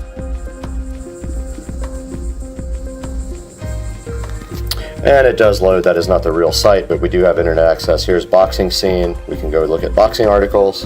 So we are connected to the Wi-Fi extender now, guys. So hyped. Alright guys, we just took a look at this generic Wi-Fi extender. So we have the page up here on Amazon so you guys can take a look and see exactly what this is that I bought. And you can see right here that this is a 3,000 square foot and 30 device extender. And what that means is you can only connect 30 devices to this. So if you have 300 like at my house, you're probably going to be in trouble with this 30 device Wi-Fi extender. And you can look, it has 3.4 stars. I don't know why. I have a few of these. I actually have one right here behind me in the 4K production studio, and it works absolutely perfect. So I'm not sure why the reviews are so low. We could probably take a look at that as well and see what some of the reviews say. So a lot of people having trouble connecting, a lot of people having trouble with the range, saying it's junk, couldn't set it up and things like that. I had the opposite experience with this. Had a little trouble at the first in the first try, but after that I was able to get it set up with no problem. And you can see right here that it is $18.88 right now. And it has a 10% coupon as well, so not a bad deal for a Wi-Fi extender for your house. And if we go back here and we go search for other Wi-Fi extenders, you can actually spend quite a bit on Wi-Fi extenders. If you really want to spend more and get a better product, you can definitely do that. For example, the TP-Link here, and there's a few of these right here about the same price, but there's the TP-Link right at the top. Looks like it's sponsored. So always be aware that people pay for their products to be at the top on Amazon. So if they're at the very top, they're usually sponsored, so they get more hits. But you can see here a very large range of Wi-Fi extenders available, and you can actually get some that have more devices available to be connected, and you can get some that are faster depending on what range of Wi-Fi network you need. The one that we bought for the studio and for Joe's Crab Shack is actually a wireless N repeater, and you can go anywhere from $30, $18, $229, $249 depending on your budget for your project.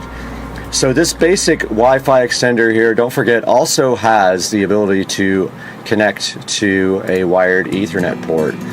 So what that means is, just like right here in the studio, if we look on the side of this Wi-Fi extender here, you can see that it has a Ethernet jack, and that means that you can connect it to a LAN port And you can extend a wired connection also.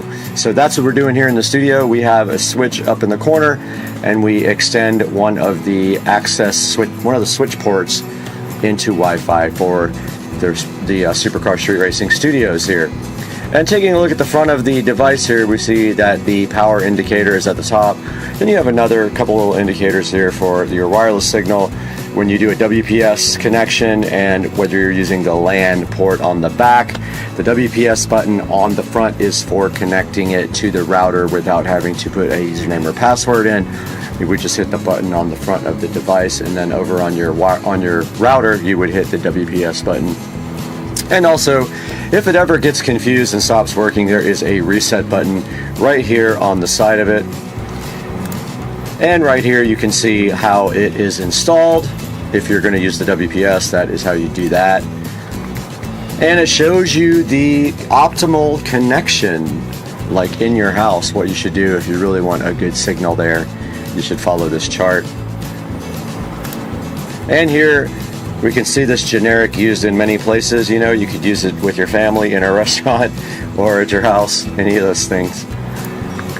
And then it shows you how to set it up here on your smartphone. So basically the way that works, I showed you in the video, you basically connect to the access point. It'll have a SSID that's pretty obvious in your Wi-Fi settings. You connect to that, you navigate to 192.168.11.1, and then you can actually connect it to your existing Wi-Fi network. You can set up a different username or password than your regular Wi-Fi network, and you can either tell it to be the same SSID as your main Wi-Fi network, or you can set a new SSID there. And that's going to do it for this edition of Unboxing and Reviews, and I hope you guys enjoyed it. As always, please click through the links in the description for anything you need to buy, not just this product here. It helps out the channel a lot and gives me a few dollars to pay for everything that we do. So we'll see you guys next time on Supercar Street Racing. Yep, there's two alligators. One there and one right there. I don't know if you can see that guy, but this dude's right here, and he just ate salad. And he's got freaking salad in his mouth. And then this guy, he's probably... Check this guy out, man. He's a beast. He's looking straight at us. Oh. What's it? He's going for it. Oh yeah. He got it, dude. Look at it. This guy looks like a freaking dinosaur, man. He's looking like You can wash it with him. Yeah. Over the ass. I thought he was gonna dunk it too. I did. Dude, this guy. Thing's gotta weigh like 50 pounds. Do you think we can eat the shit out of it? We can have blue heron nuggets. You gotta catch him first, and that might be hard. Yeah, he did. He did. Like drink after. Hell yeah. Dude, that's cool. I love the wildlife back here. We got Hawkage. Randy Hawkage. Come on down. He's looking for fish, isn't he? I hope he comes down and gets this guy, and then we have like bird on bird death.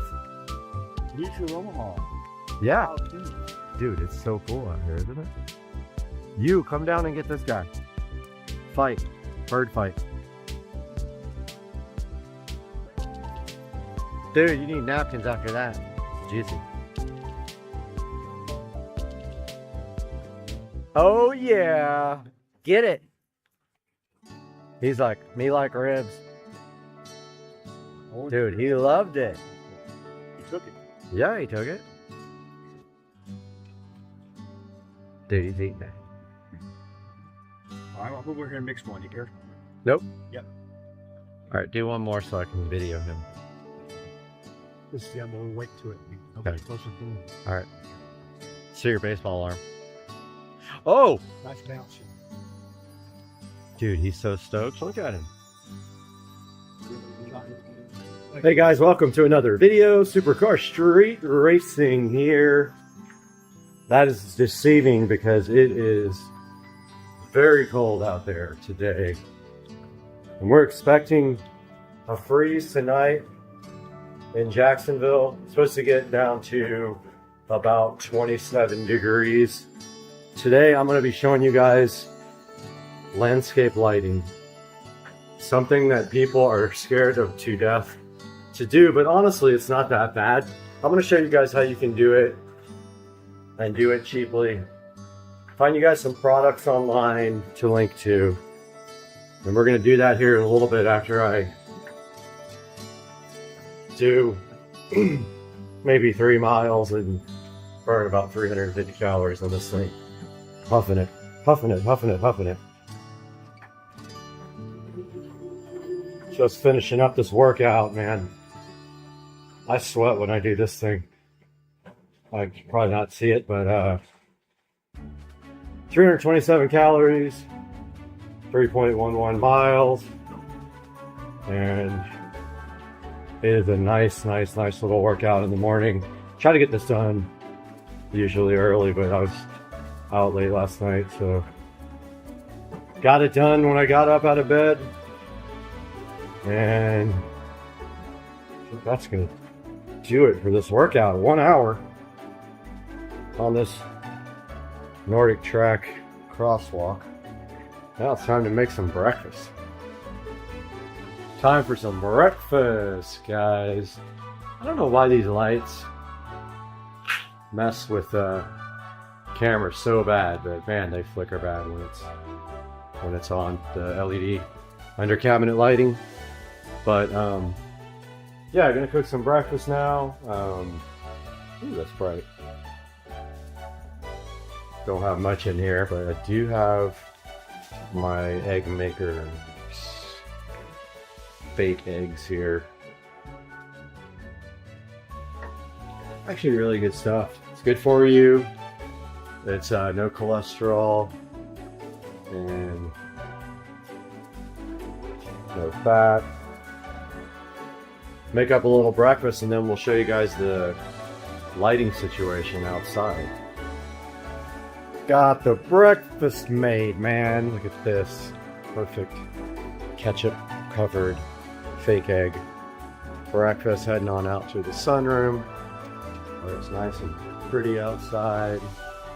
But like I said, this is deceiving because it is quite cold out there. But I'm going to sit right here and enjoy this breakfast. And then I'll show you guys some of this crazy lighting I have in this yard.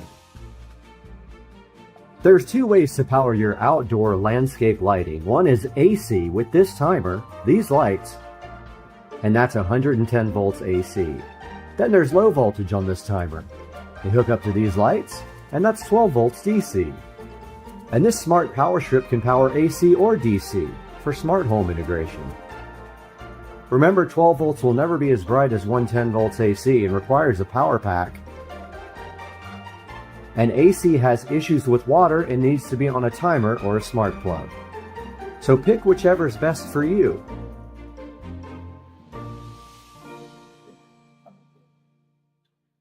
Alright guys, so starting with the patio here. So just to let you guys know, and I'll put this all out there in the description and in graphics and stuff, but there's a couple of different ways now you can do your landscape lighting. But before that, I have to get a jacket. It's cold out. Okay, that's a lot better. Now I have a nice wool hat on. It's actually 40 degrees out here trying to film outside. But so starting on the patio, we have these mainstays LED globe lights that go all the way around the outside of the patio here, and they continue up here on the outside of the sunroom to the end right over there. So you can actually get these guys pretty cheap on Walmart. You can find them for about $8 a string. And I think they're 30 feet long is what they are. And so it's a good opportunity. It goes actually down that pole right there. And then at the end, it feeds, it also feeds the lamp here. So the power source, fortunately for me, is behind this TV because I had power put in. The power goes to a smart plug right there, you can see. And then it feeds these LED globe lights and that lamp. Now this guy has a LED bulb, and it's just a remote control bulb. It's not smart, but it's plugged into the end of that system right there. All right, I had to adjust my camera a little bit. I couldn't see anything. Kind of getting annoyed with this tripod because I can't get it exactly the way I want it. But so that's the under the patio lights, and you'd be surprised at how bright these guys are. They're actually really bright at night. They keep this entire patio like completely lit up, no problem at all. And then this guy's cool because it's color changing, and so it actually lights up the ceiling right there. Everything is controlled with Alexa. Turn on the patio lights. Okay. So, guys are on now. And I'm going to give you guys another tour at night, but I wanted to show you guys. There's the bulb.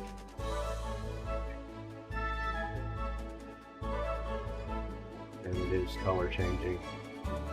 And it shines up on this guy right there. And then next up, of course, the yard has these type of pathway. Now, you can see that one, the paint is kind of chipping off. I'm going to have to refurbish these again. I've done it a few times.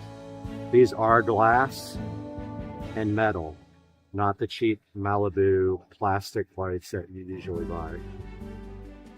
Now, the one thing different about these guys is that I have converted them from incandescent regular low voltage lights to LED. So inside of this guy, I don't know if you guys can see it, but inside of here, there is a G20 bulb that I purchased, about 25 of them, and I cut and spliced on the inside of these guys, and now they're really high output. I think they're 15 watts each, warm white LED bulbs, whereas they came with regular incandescent bulbs that were kind of dim and kind of cold. Now we have a variety of power sources outside. So these are low voltage landscape lights. What does that mean exactly? So low voltage landscape lights use a transformer or a power pack that plugs into AC, and it converts them to it converts the power to DC, and then it runs over a regular wire.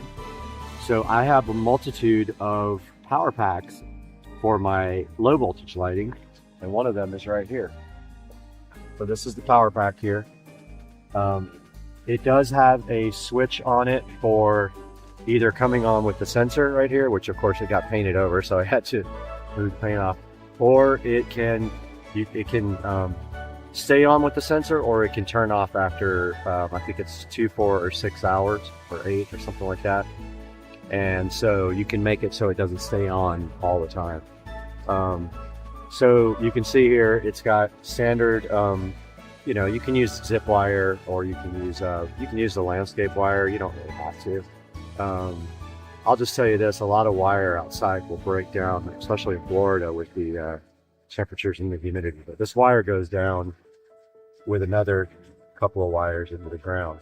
I actually have AC power coming out of this box that goes down into the ground as well. So that's DC to AC for the low voltage lighting. So there's a light there. Now the AC part feeds this LED globe lighting that goes all the way down the fence. Really, really, really long. That's probably about 90 feet of globe lighting. Also mainstays from Walmart, about $8 per string. So that's AC. The one thing I want to explain to you guys about AC lighting outside, so if you're using standard electrical, 110 volts, you just got to be aware that you're going to have a lot of issues with water. Anytime water gets into the AC system, you should really have a sealed conduit system outside. I don't, unfortunately. Every once in a while when it rains hard, it will throw the GFCI breaker. You have a AC spotlight here shining into the into the fish pond, which I need to clean out now. It's full of leaves from the storm. That's also fed off of the same wire strip here. So it splits off down here, goes to the ground and into that. And I really need to like cover this guy back up down here because it should be covered. We have another path light here. Again, some wire split here down into the ground. And yes, that should be covered, but it's not. Runs along the fence here. We have a box here with AC power. So if you flip this up, there is AC power right there to feed the other lighting. We have another low voltage right there timer. I will link to that in the description. And we have a AC timer that works off of the light, or you can tell it to turn off and on with daylight, or you can set it to come on at dusk and then to stay on for 2, 4, 6, or 8 hours. All of them are powered here, and then I have a security camera for the pool right there that gets power from this junction box here. It also feeds power to the dock over there. So we got this another path light here. We have an AC powered spotlight right here that shines up on this palm tree. Looks pretty cool at night, this guy. And so that's AC powered, so also powered off of this timer here. Another path light. These things tend to kind of move and shift with the wind. They're not exactly sturdy, but okay, so that bulb lighting continues on the bulkhead. And we have a visitor right here. This guy. Florida life, huh? Chilling. Gray heron? Blue heron? Something like that? Just chilling. Waiting for food. So yeah, this is AC powered off that same timer. Got these lanterns. They are low voltage LED. They hang over the water. When there's water right now, it's a little bit low. This guy is he's worried. But we got all kinds of wildlife out here. But he's definitely watching me. Got another spotlight that is low voltage, so it points out at the water and lights up this little area here by the dock. We continue around here. I need to move my trash can. We got a camera here pointing at the pond. More spotlights shining on the water. More of the lanterns hanging over the water. There is a power outlet here that feeds a spotlight up on the big queen palm tree here. This beautiful guy. He's running away from us. And then it also feeds the LED rope lighting that goes around the dock here. The dock has blue LED rope lighting all the way around it that lights up the water and the backyard. It looks awesome. So yeah, the bulkhead has all that lighting. Now this continues over here with another lantern. And then it goes up and feeds spotlight here for these beautiful palm trees right here. And then the globe lighting continues up the neighbor's fence. Got a path light there that needs to be straightened out. Got a path light here. All of them need to be painted, it looks like. I think I might do that tomorrow, repaint the top because the paint is peeling off. So I usually just make a template. I cut out a template and put it around the light and just repaint them with oil rub bronze. But you can see here, we got the globe lighting that continues.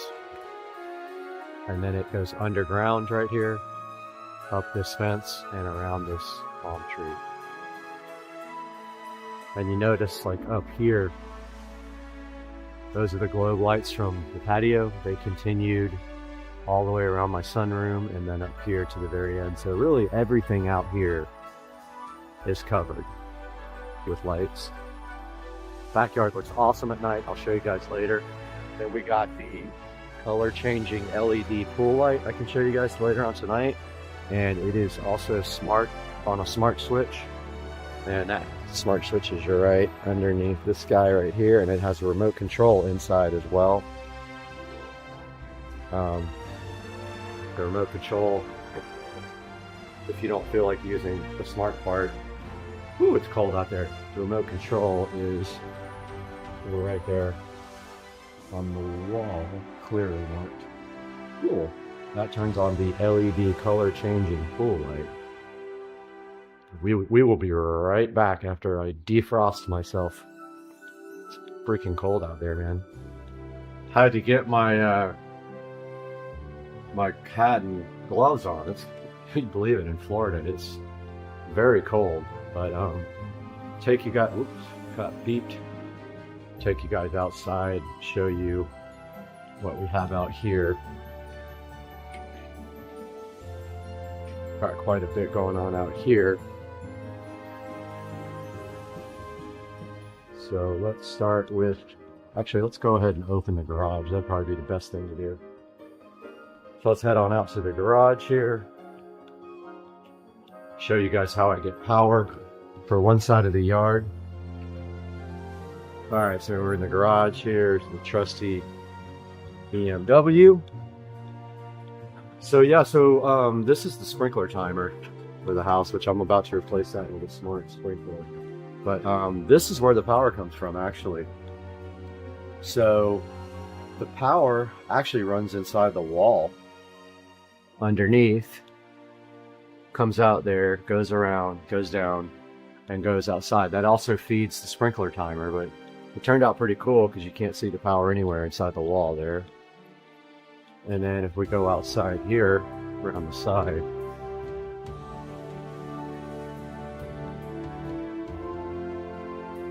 We have this side of the house has a low voltage photo cell.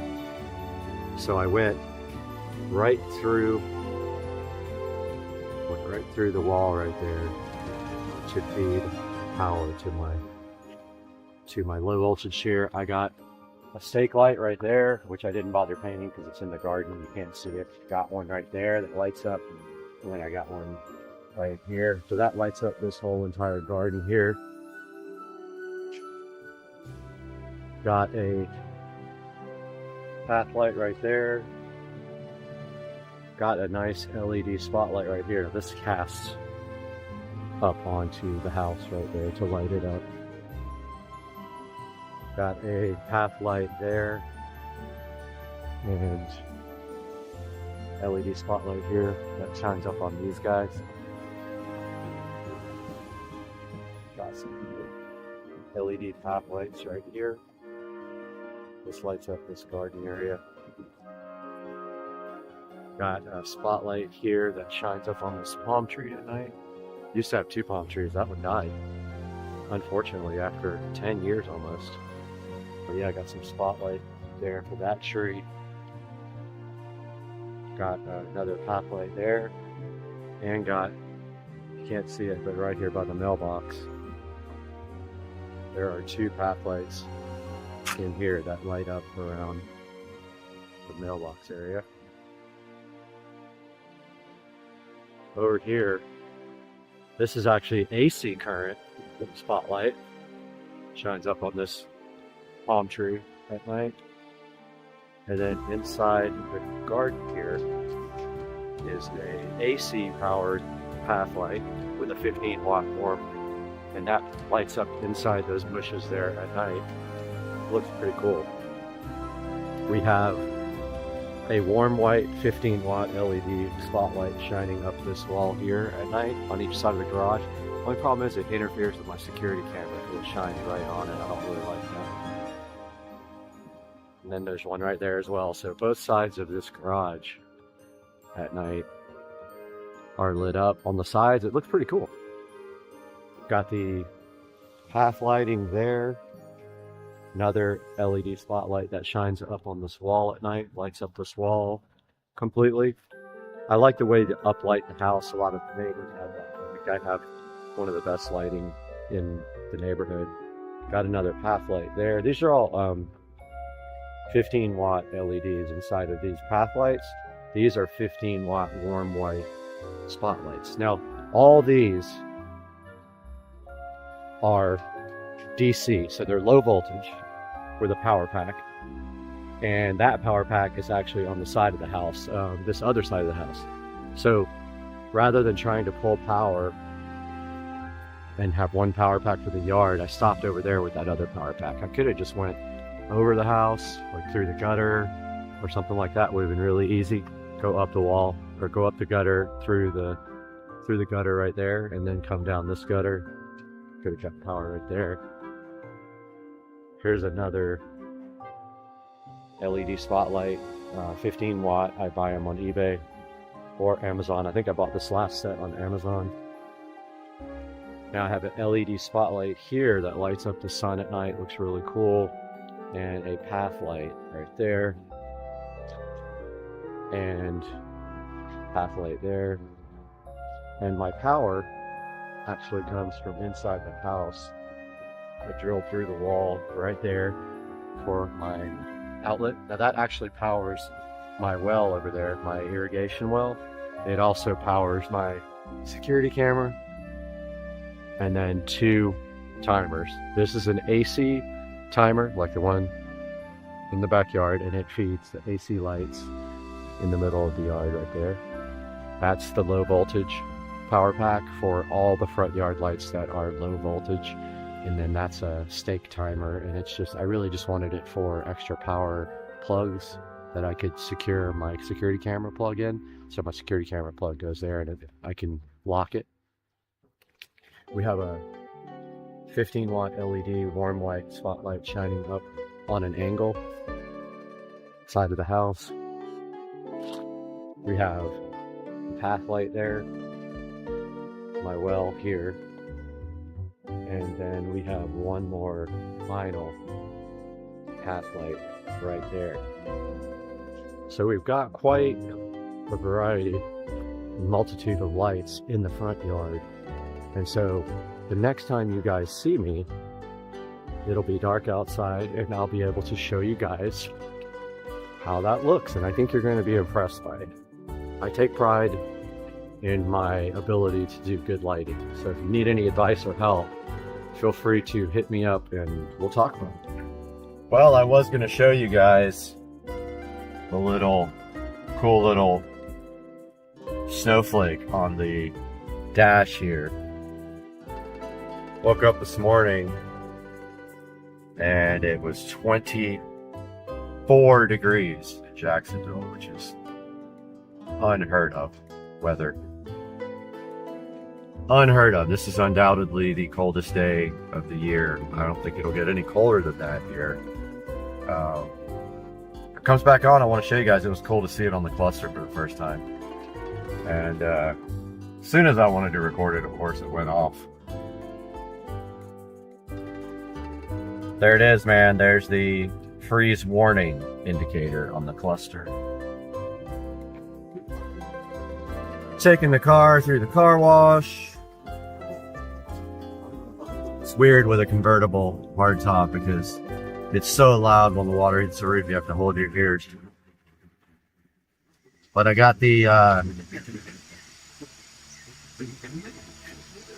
So loud. I got the unlimited wash plan. Hear how loud it is? And there's a guy here who's got a 328i. It is loud. So he's got a 328i, and he stopped me one day and wanted me to come to the Jacksonville Bimmers Club. And the other day I came through, and he's like, "Man, you can't wash your car here every day." I was like, "All right, dude." That was funny. But yeah, I got the unlimited wash plan. We can dry it. Dry it. All right, good morning, guys. It is unfortunately a Monday morning. It's early. It's about 5 in the morning, which is my usual ritual. Wanted to take you guys for a little tour of the yard.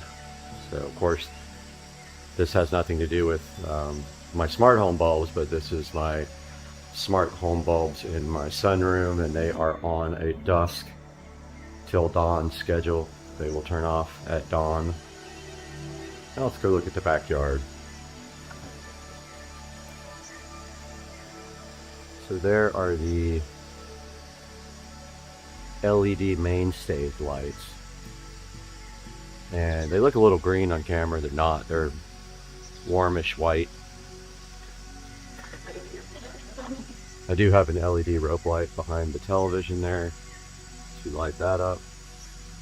Just kind of wraps back there. In the back, there is the color changing LED bulb on the lamp, which looks like I need to find the remote and put it back on color change. It looks like it's on red right now. Here we got more of the globe lights. There's a good look at the 15 watt DC pathway light, which I modified, took out the bulb and made into LED. Here is the fence lit up pathway light.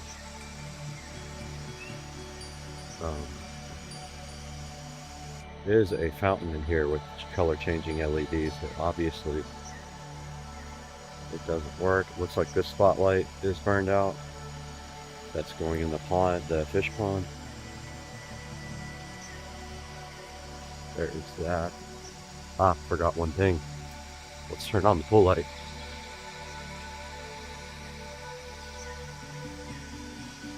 Got the pool light smart switch here.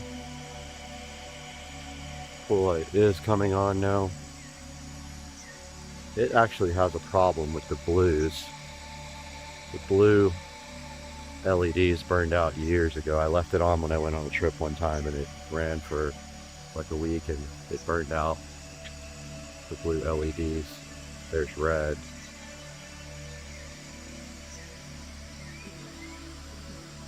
Yep, so there's the LED pool light. Sorry, the pool's got a bunch of leaves and stuff in it. Some of the path lighting here.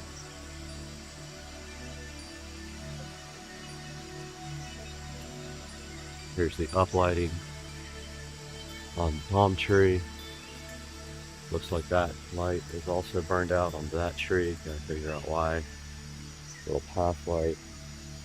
Oh, I see it's trying to come on. I have a bunch of these, so I can easily replace that. That's an AC, I believe. So yeah, not too bad. These bulbs over here burned out, and I have a replacement string for them. It's just kind of a pain to replace them, so I'll do that later. You can see the lantern lights here. Yeah, it looks like this string has died. So I always buy these in bulk because they don't last. Here is the lanterns. You can see it lights up. The LED spotlight here, lighting up the pond. Uplit palm tree.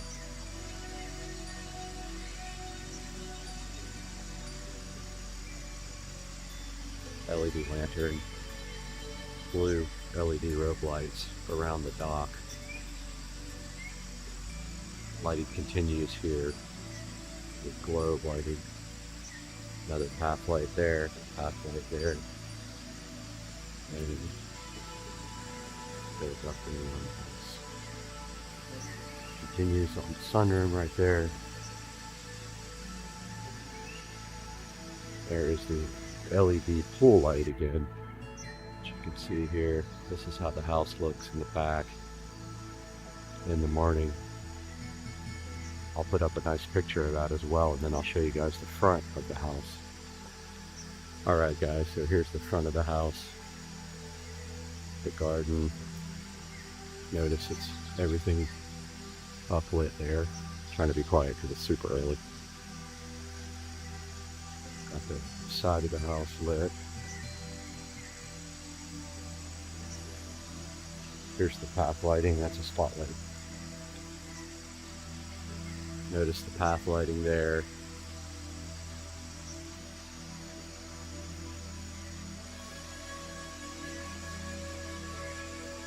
The garden is lit up here. And there are two next to the mailbox. Path light. Low voltage. This one's AC. Lighting up this palm tree. And there's an AC path light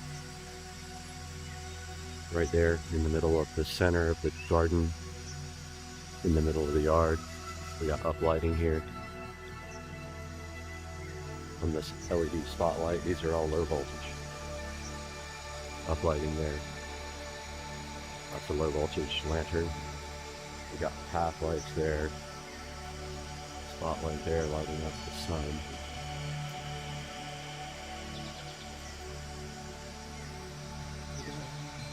Path lighting there. And then two path lights over here. And then a low voltage LED spotlight right there. And again, all the power is right there. So that's a good look at how everything looks in the morning. First thing in the morning here. And I will talk to you guys. Oh, let's see if it'll open in the cold. It does.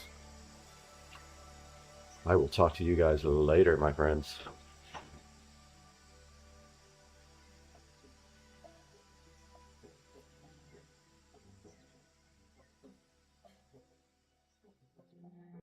A 16 connector there, and that's your OBD2 connector right there on the other side. Everything is nicely packaged in little bags, and inside of this probably is a charger. It is. It's a USB type A on one end, and thank goodness it's a USB type C on the other end. More and more companies are finally getting smart and putting USB type C in their devices so that everything is one standard. Then we've got the actual scanner right here, and there is a couple of little manuals as well. There's a quick user guide here. There is a user manual if you scan that. And the first part of the manual here is in English, and it kind of describes everything on the front of this, but let's get that opened up so you guys can see it in person. There is the nice art diag, really nice looking box with a nice large screen. It shows you what's on the front and on the top. Your top has your power button and your, I think that's a 16-pin serial connector right there. On the front, you have your OK button, you have your return button, and then of course you have your keypad here. There is something on the side of the box, a charging port, and inside of there is your USB charging port. So there's not much else to do here except charge this.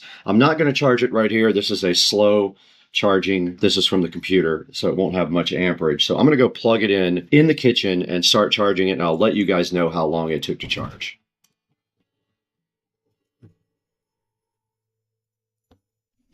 All right, guys, we're back in front of the Top Don, and I'm happy to report that that took about 20 minutes from 60% all the way to 100%. So now we're ready to go ahead and fire up the Top Don. Let's go ahead and turn it on. There it is booting up, the Top Don. It says copyright 2024 Top Don. Let's see how long it takes to boot up.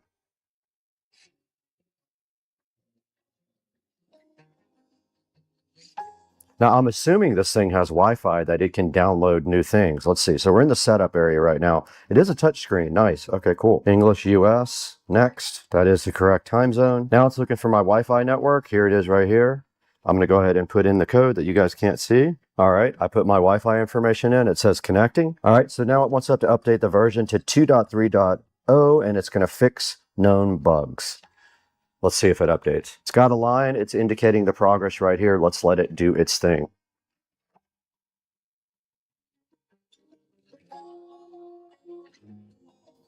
And finally, it is at 100% on the download. Now it's telling you here when you first use this thing, there it goes, the firmware update. It's going to probably restart and update the firmware. Let's watch that process. Oh, no, it's on. Okay, cool. So let's hit update. Oh, okay, this is loading. It says there's a bunch of updates. Let's look at that. So this might be updating for the cars and stuff. There's 74. It says there's 74 updates. This has to be like vehicle updates. You just click this. It's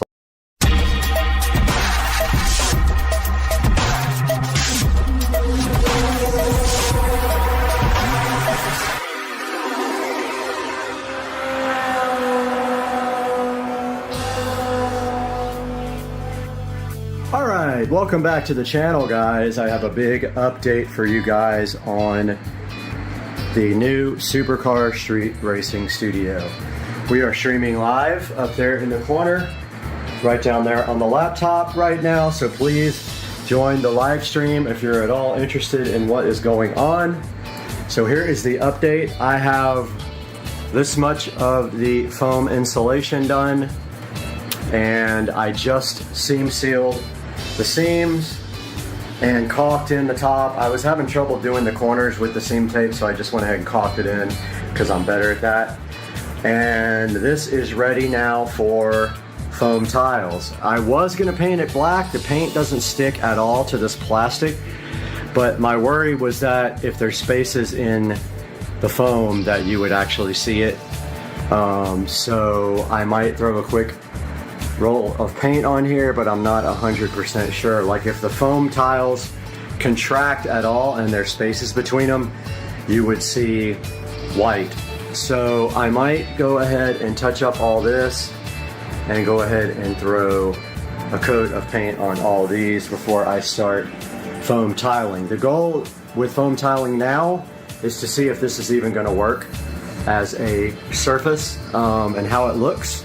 So my plan is to do that corner and this whole entire wall here and see how good I am at cutting around on outlets and things like that, because I have to actually cut the foam and then lay the faceplate maybe on top of the foam. I don't know yet. I got to see exactly how it looks with the tiles on. But yeah, the tiles are down here, and so they will start up there in the corner in one direction, and then they will start, sorry you weren't even watching, they will start up here in the corner and run all the way across with one pattern, and then on the second run we will come down with this pattern and it should make it look good.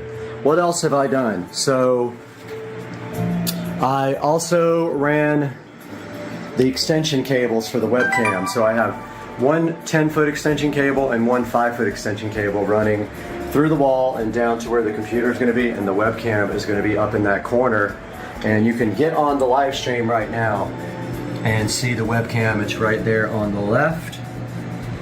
So I did that. I also did more lights that are going to be switched. I originally only had one there and one there. I actually ran 2 more on each bank so that there will be 6 switched lights. And then we have 2 unswitched, one right there and one that'll be coming out of the ceiling over there. This is the part on this wall and this wall and this wall where we have to start worrying about cables behind the wall when we cover the wall. So we have to be measuring and ready to cut foam to get our cables out. So everything else, I framed up the Echo Show 15 mount. So that's the mount where it's going to be. I have the power ready for it here. That TV is ready to be mounted. I have the second TV mount on the TV inside. It's a older television that's going to be right here. It's a 32-inch.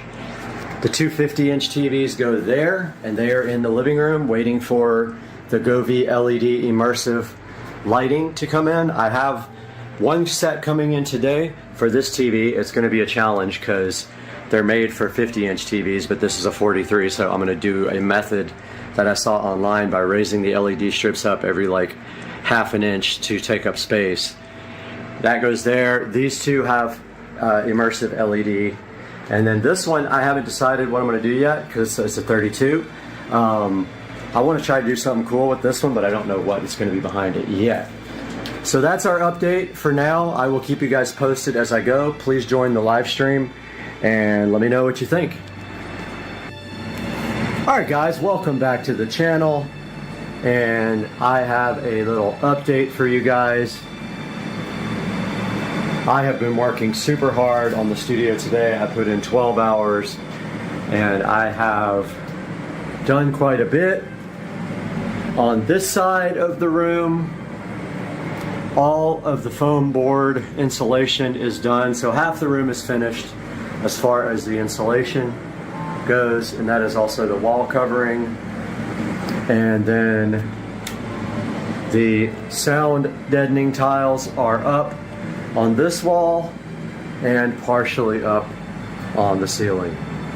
Just wanted to see what it looked like on the ceiling, but one pack did, I could have done probably most of this wall. I would have been short like maybe 10 tiles, but I got done with that wall plus a little bit of the ceiling.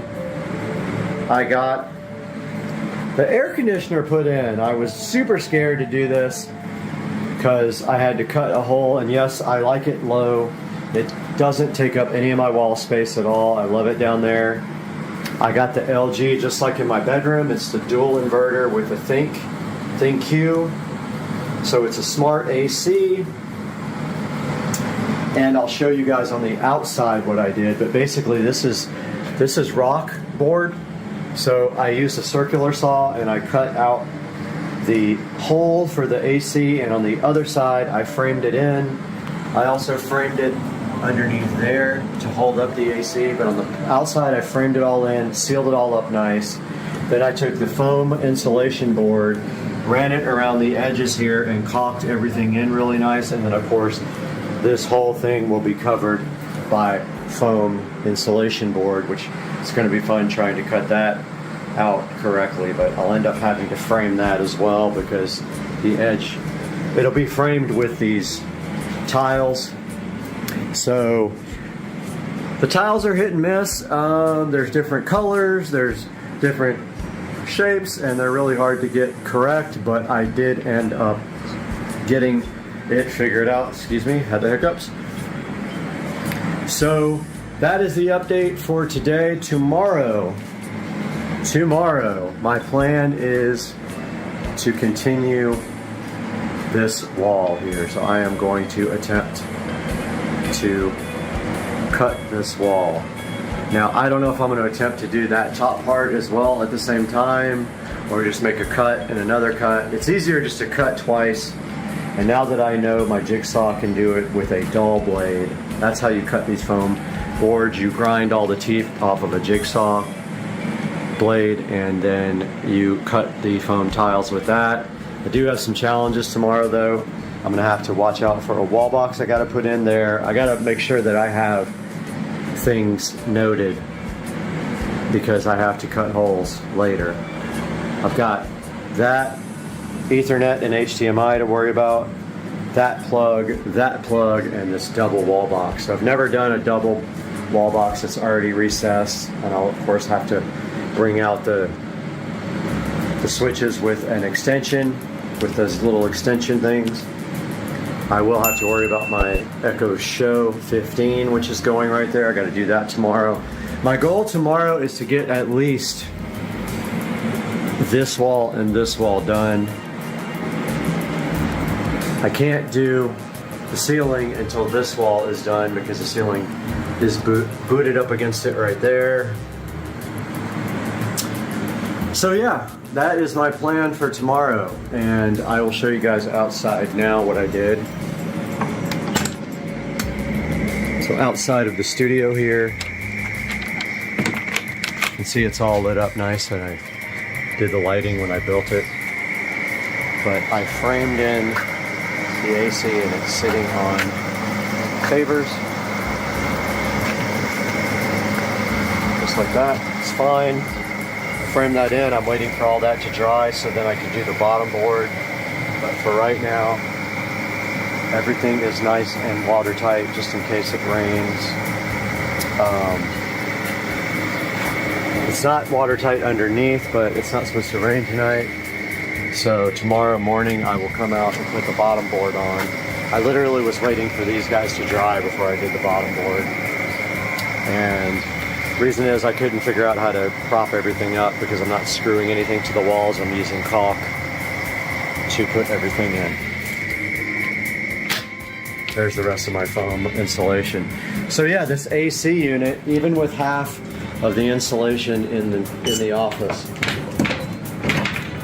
the AC unit today was able to get the room down to 60 degrees. It's a 10,000 BTU. I ordered a 9,500. They sent me a 10,000, so that's awesome. I got extra for free. This is an example of me cutting in the foam tiles around the outlets. I did it also behind the television. I cut in everything back there. I had the Govee immersive LEDs for this TV. They're not going to work out because you can clearly see them when you walk in the door right here. So unfortunately, that TV is not going to have immersive lighting. These two will. That one I haven't decided yet. That's only a 32-inch. So we got time to worry about that. But yeah, big, huge update. It is bedtime. I have to get to bed. I have been in here for 12 hours. I'm beat. I'm going to jump in the shower after I upload this video and I'm going to get to bed. Guys, thank you for watching. Please like and subscribe. Hope you like the studio. Can't wait to do live stuff from in here. Super hyped. We'll talk to you guys tomorrow for another long day. Hey guys, welcome back to the channel. And we have a little update here on the SCSR studio. I worked in here literally all day today, so going on 12 hours now that I've been out here in this studio, and let me show you what I got done. So the insulation for any wall that's not touching the house is done. So that means anything that touches the outside is completely done. There's the ceiling, there's the wall, and look what I got done today. I got the outlets for the wall LEDs flush mounted and extended. They're good. I got the HDMI and the network cable for this TV pulled up and it's good to go. I got the Echo Show 15 flush mounted into the wall. Look at that goodness right there. And I got the power for the lights all flushed in there. I got this wall done, and the TV for this wall is going right here. There's a stud right where these screws are. So that's where the TV mount is going to go. I got the network and HDMI that's going to connect to that TV pulled down there. I got everything seam taped off. Ceiling is done. I just have to seam tape this one right there, which I forgot, which I will do that tomorrow morning. And then I will start painting all this stuff black. I got the air conditioner fully enclosed and the power cable is inside the wall, which will be a nightmare if it ever has to be replaced, but I've had my other one for 5 years, so fingers crossed we have no issues. So the next big challenge is this wall, which is a lot. There's a lot of connections here and power, and also we have to float, hang, fly, whatever it's called, fly these big huge Harbinger speakers in the corner so that they are angled down towards me. So tomorrow I'll probably work on that, getting the hooks driven into the wall and then bent this way. I have chains to hang them on. And that is it. A big day. We got a lot of stuff done. The tiles started falling down. I had to glue them back up. And this is what we're left with now. But yeah, the room is looking awesome. Don't forget to watch my live streams. Everything is on the live stream, so please tune into that. Every day I am live streaming, and this wall will be up, but I ran out of foam, so I think I need 4 at least more foam pieces to get this wall done, and then I will be doing the nightmare of wiring this wall, which is going to be cray. There's power all along here, there's network there, and HDMI. All the speaker wires come to there. Hopefully I marked this correctly for the side surround. If I didn't, we have issues. Yeah, it's gonna be a crazy day if I get this done tomorrow. I have been in here for probably 70 hours this week. But it is looking nice, and the AC is kicking. Now that the insulation is keeping all the heat out. Oh, I also have to seam seal that top right there, which I have not done. I will do that tomorrow. And yeah, alright guys, please watch the live stream. It's going right there. I have to fix our live camera, which is hanging down, but yeah. We will see you guys tomorrow. Hey everybody, quick update on the studio. This entire wall is tiled, as you can see. Let me turn some lights on here. This entire wall is tiled. I still have tiles falling off, so I am re-gluing them as they fall off. And I can see some right here that aren't exactly straight, but that's okay. You'll never get this stuff perfect. But this whole wall is done. There's me. Check it out, guys. All done. That's done. Completely done. I got the speaker wires pulled through for the surround sound. And then I got the second television mounted right there. Looks great. And so now I just have to do above that door, continue to this side, and then I got to do the ceiling and that back wall. So I have probably a day's worth of work ahead of me. Actually, this half of the wall, the most difficult part was cutting around all these fixtures and stuff. Yeah, so everything's painted now. I just got to do this front wall, which is where the 250-inch screens are going, and I need to get all the acoustic tile up. And that's going to do it for today. I'll update you guys again tomorrow. Guys, welcome back to the channel for a Supercar Street Racing studio build update. And it is Sunday, and I am hard at work on the studio, and I want you guys to check it out because we are live there and up there. And what have I gotten done since the last update? So I have been working hard on the foam tiles. I made a mistake up there and started tiling, and of course when I ripped the tiles off, the paint came off with it. No big deal. Since yesterday though, I finished this entire wall. Probably have to replace this because it got some glue on it and you can really see it, but in the dark you don't see much. I finished this entire wall, and I finished this entire wall this morning except for the edge, because I'm going to foam that. I've got to put the foam insulation up on this front wall. This is the big wall with so many cuts. It's going to be a while to get that done. I just finished this wall except for that little corner, and I ran out of spray glue.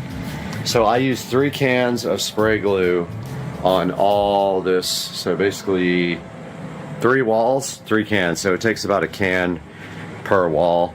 There's some little mistakes here and there in the tile, but like I painted black in between like the whole wall, so when there's gaps in the tile you don't see the mistakes. Like there's one right there where you can see white through it where the paint came off. I just need to pull the tile up and re-glue it, but I'm out of glue. Now if this glue doesn't work for some reason, if it starts coming off, because there's been some, the first things I did, I spray glue on the actual tile, not the wall, and those have been peeling off slowly, and I didn't use a lot of glue. I stepped up my glue game probably using 3 times as much on each tile, and I've been spraying the wall instead of the tile. And I think that's made a big difference. Like, this is the wall I did yesterday and I haven't had any issues yet. But if they start coming off, I'm gonna step it up to like caulk, because that stuff will hold and it will not come off once it dries. I'll get the fast dry stuff and put some on the back and then just put them back up. This wall was tough. These walls are hard because it's an angle. It's a lean-to building, so it's not gonna be perfect. And these tiles, there's absolutely no way to make them perfect. You just have to accept the imperfections. That TV is completely done now. So this is a 32-inch TV, and behind the TV, you can see we have the USB. We have USB cable, HDMI, and a little splitter jack back there. So that one has all it needs for the future. And the HDMI jack actually runs from there down to there, so you can actually connect a workstation or laptop and or anything, tablet, and you can project up there if you want to. Same with this. We got the USB network, and by the way, there is Cat 6 run to all these televisions. This guy doesn't have a Cat 6 jack. You could add it to the Fire Stick that's on this guy. This is an older television. This guy has a direct network connection that is actually plugged in, but up in the corner up there, I have not installed the switch yet. Once I put the switch in, then we will have network, hardwired network to these televisions. Same with the 50-inchers up there. So guys, I have to make a run to Ace Hardware here in a few minutes and try to get some more spray glue. I think I'm gonna buy like 5 cans because I used 3. I've got this whole ceiling and this whole wall to do. So I think 5 cans will get me through it, I hope. And that's gonna do it for today's update. I'm gonna go ahead and upload this now and get to the hardware store and to brunch ASAP. All right, it's my birthday in the Tesla Model S Plaid. Let's punch it. Oh my. Oh, this thing's pretty fast. All right, it's bad news. Last night coming home from a work event, there was a big, huge box in the middle of the road. I did all I could to avoid it, but unfortunately, I swerved to miss it, and this is what happened. I hit the corner of it, and it looks like it broke my bumper pretty hard. It didn't get my headlight. It did get this whole entire bumper though, and this fog light is in the car. Not good. I think at this point I'm also going to get my hood repainted since it's already going in for this. So we will see.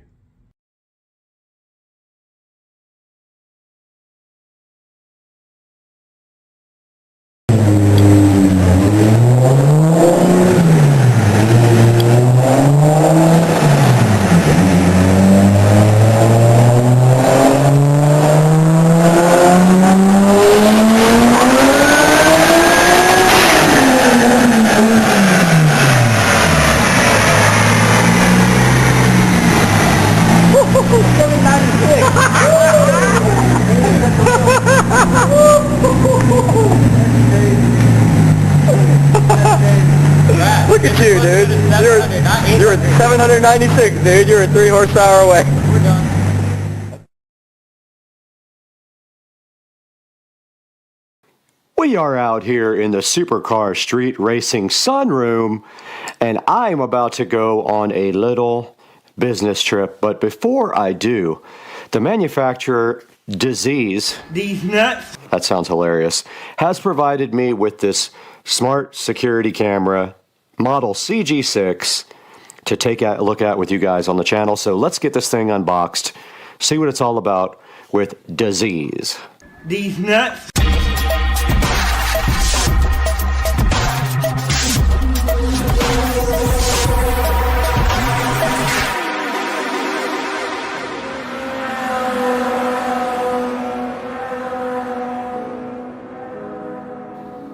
Back on the channel today, we're with the Disease, I think is how you pronounce it.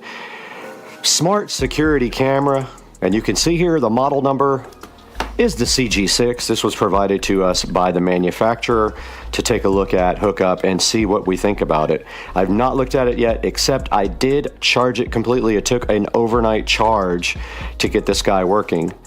And a look at the side of the box here, we can see this is made in China, and it does has these disease website on it and the logo up here, and sometimes it makes me wonder. The choice of names for these companies is hilarious. It's got live view and recording history and app message notifications, and you just scan this little QR code here to download the app.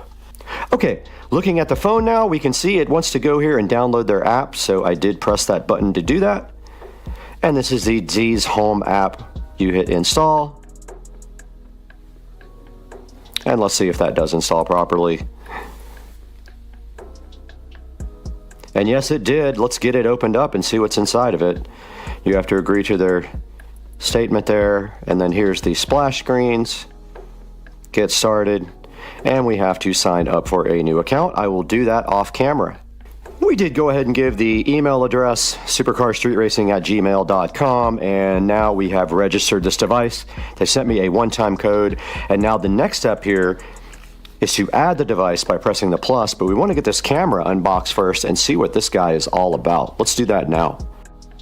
Right here in front of the disease, or Z's, however you want to pronounce it, smart security camera, and inside of the box, which I'm not going to lie to you, I opened it already because I wanted it to get pre-charged for you guys so we could go ahead and hook it up.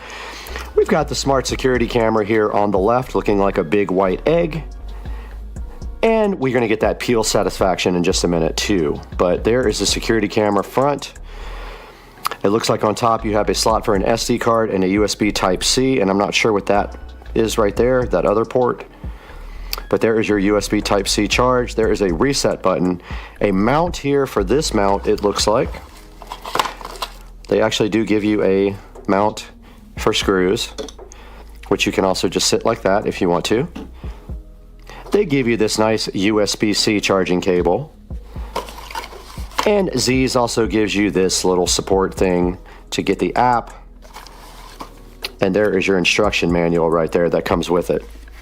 Now, like I said, I did charge it completely before, so there's no need to charge it again unless I want to top it off. But let's dig a little bit deeper into this now.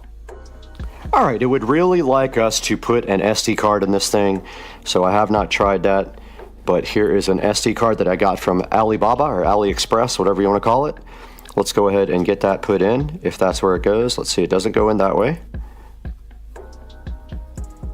Let's see if it goes in this way. It does, but wow, it does not really have one of those spring mechanisms. I don't know. Okay, there it is. I finally got it in there properly. And that is how you put the SD card in the smart security camera. Looking at the instructions here for the camera, it does say to hold down the power button on the bottom for several seconds, so let's try that.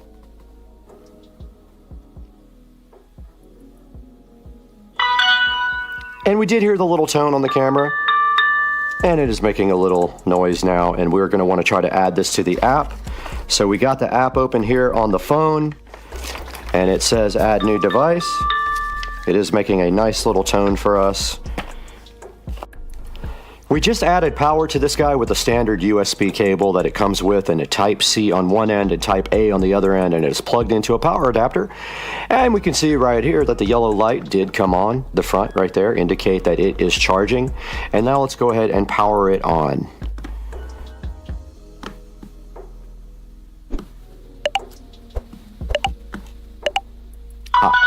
And it did come on, and the blue light is flashing, and it is making the tone. So it is searching for the camera. It did find this camera here, and it looks like it connects to a temporary hotspot. That is the camera, so we just hit that. It wants to use location, that's fine. And it is going to look for Wi-Fi networks, and we're going to hook it up to Supercar Street Racing if it can find it. If not, we're going to have to go out to the studio. Yeah, it doesn't see the Supercar Street Racing hotspot, so we're going to have to move out to the studio. Out in the Supercar Street Racing studios with this smart Wi-Fi camera, And here it is on the app, and now we're close to the hotspot, so let's go for it. It's looking for Wi-Fi devices. Let's see if it finds the Supercar Street Racing Studios Wi-Fi. It did. And then over here, while you guys watch this, I'm going to put the password in.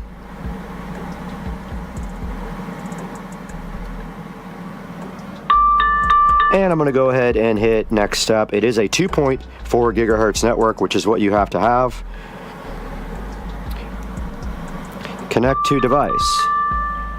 Got it. Connect. So it looks like it is connecting to the actual device now to program it. Connection succeeded. So the camera said that the connection was succeeded. New device found, register cloud, initialize device, connection successful. We're going to call this the studio security camera. Click done on that. Place the device where you need to install it and check the Wi-Fi signal.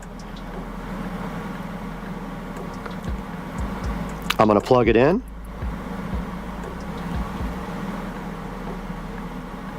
I'm going to hit next.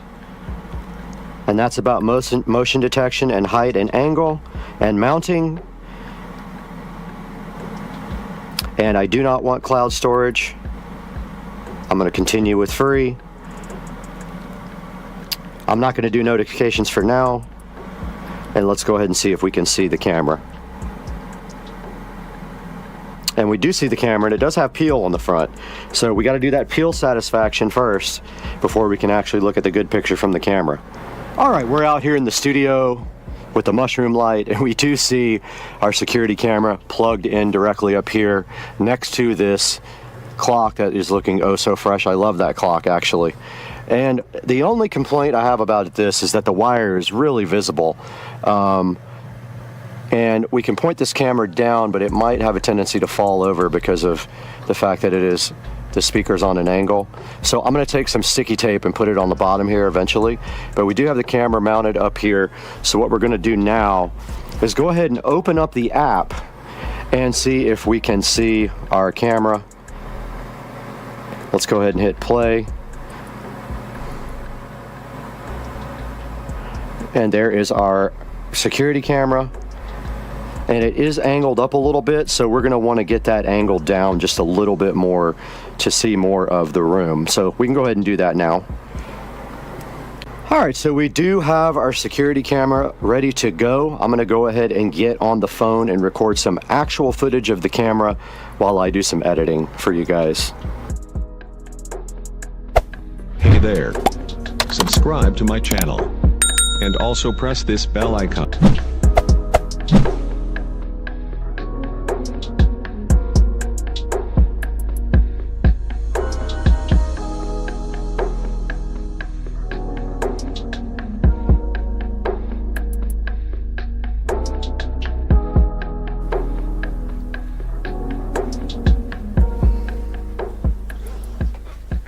We're back here at the Supercar Street Racing Studios. You know what it is. You've been here before. And today we were provided this disease security camera, the funniest name in the world. If it's Z's, it might be pronounced Z's with just a Z, but I think it's hilarious that it says diseases. And we were given this by the manufacturer to take a look at and see if we enjoyed the video quality. You did see some actual video of the camera right before this. I'm going to throw some more up on the screen right now, right before we take a look at this. And you can see the video quality is pretty good in the studio, even though we have darkness in here with just some purple lighting up on the ceiling. It's quite a bit of purple lighting, but it's not like being in full light. So the quality is pretty good. It is sitting right up here on top of one of the speakers, and it is connected to Wi-Fi. And now we'll cut back to me here in the studio and take a look at this on Amazon. Now over here you can see the, I'm going to call it Z's because I don't know if it's disease or Z's or what. It's just hilarious to me. But here it is. It's a wireless outdoor spotlight and siren 1080p battery powered Wi-Fi camera. It does motion detection, color night vision, two-way talk, and it uses an SD card, which I did put a 64 gigabyte SD card in there, and it recognized it with no problem. It is $38 right now on Amazon, and you can get a coupon for 6% off if you click this button right here. This will be in the description. Make sure you order it through me. Please, it helps me out so much. It gives me just a little bit of cash and just enough to get by on the channel. And taking a look at some of the other pictures here, if we go zoom in, it shows you it has AI. Of course, everything has AI now, whether it does or not. And it shows you activity zones and secure storage options, smart and trusted, and then rain or shine. It works either way. It has a 4.3 star review. Some of the worst reviews are useless for outdoor monitoring. Camera work properly first 8 or 9 months. I really wanted to like, but they're not dependable. Never buy again, not worth it. Those are the 1-star reviews. Taking a look at the 5-star reviews, however, says absolutely amazing. That person did buy it. Didn't look like they got that for free. Excellent in Spanish. Great value home security cam. Love this camera. And so far, you'll see from the footage that I put up on the screen a few minutes ago, not having any issues with the camera whatsoever, and the quality is good enough for me. And that is going to give me a security camera inside of the Supercar Street Racing Studios. I have tons outside. The only thing is, with all these different security camera brands, now we have more apps we have to deal with. All my other cameras are Wise cams, and now this is the first one that I have that is not a Wise cam. No wires, easy to set up. I do have this guy up here plugged in permanently to a USB cord so that I will never have to charge it. You could choose to charge it, and it says it lasts a while, but we didn't actually test the battery life because we have no way to really do that. And that is the Z's wireless security camera. Go ahead and get one and buy it from the link in the description. Guys, we appreciate you so much at Supercar Street Racing, so please like and subscribe. Come back and see us, and we'll see you next time. We're out of here. We're going to New Jersey.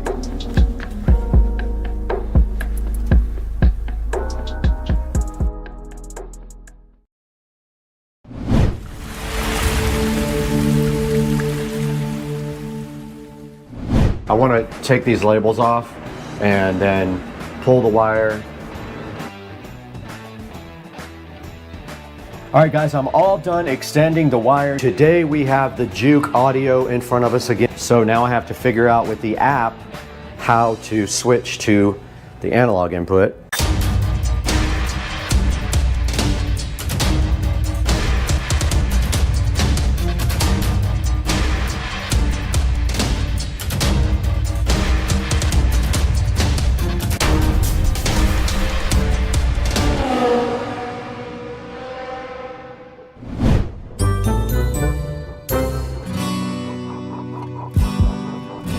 All right, guys, sorry for the fan noise. I am about to sand this. It looks like it's mostly dry. Put a coat on that, but I went and got the speaker wire for this stuff, and all I have to do now is start figuring out. I want to take these labels off and then pull the wire. Actually, you know what? I think I'm going to cut about right here because I know I need to add maybe 2 feet, and I'm going to start with kitchen, but I need my labeler. So let's go ahead and cut kitchen. I just bought some brand new snipping tools. There's the answer to that. Can't use these. Plan B. All right, I got my little brand new die cutters from Ace Hardware. I'm gonna cut off about, I don't know, that much. Doesn't really have to be specific. And then I'm gonna use my Tincon connectors. We're gonna go gold positive, silver negative. I went ahead and stripped some off of there. These just push right on. Right through the center. The solder's in the center. You push one through, right through the center. We're gonna grab our heat gun and melt the solder.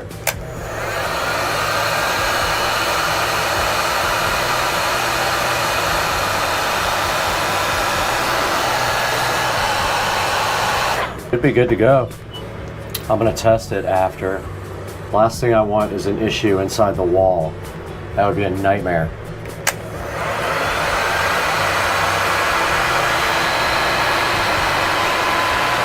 Forgot we got to do this twice for each wire. This is literally going to take me a long time.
All right, guys, I'm all done extending the wires. You can see right here, this took me about 3 hours to do, and I ended up, when I started doing it, I was using electrical tape over the solder shrink connectors, but I ended up starting to use heat shrink tubing, which I should have done the whole time. I learned my lesson that that was the way to go. 75% of them are heat shrink tubing. The other ones are electrical tape over solder connectors. This box is next up here at the top. I got to go ahead and cover that with a patch kit and get this one all squared away as well.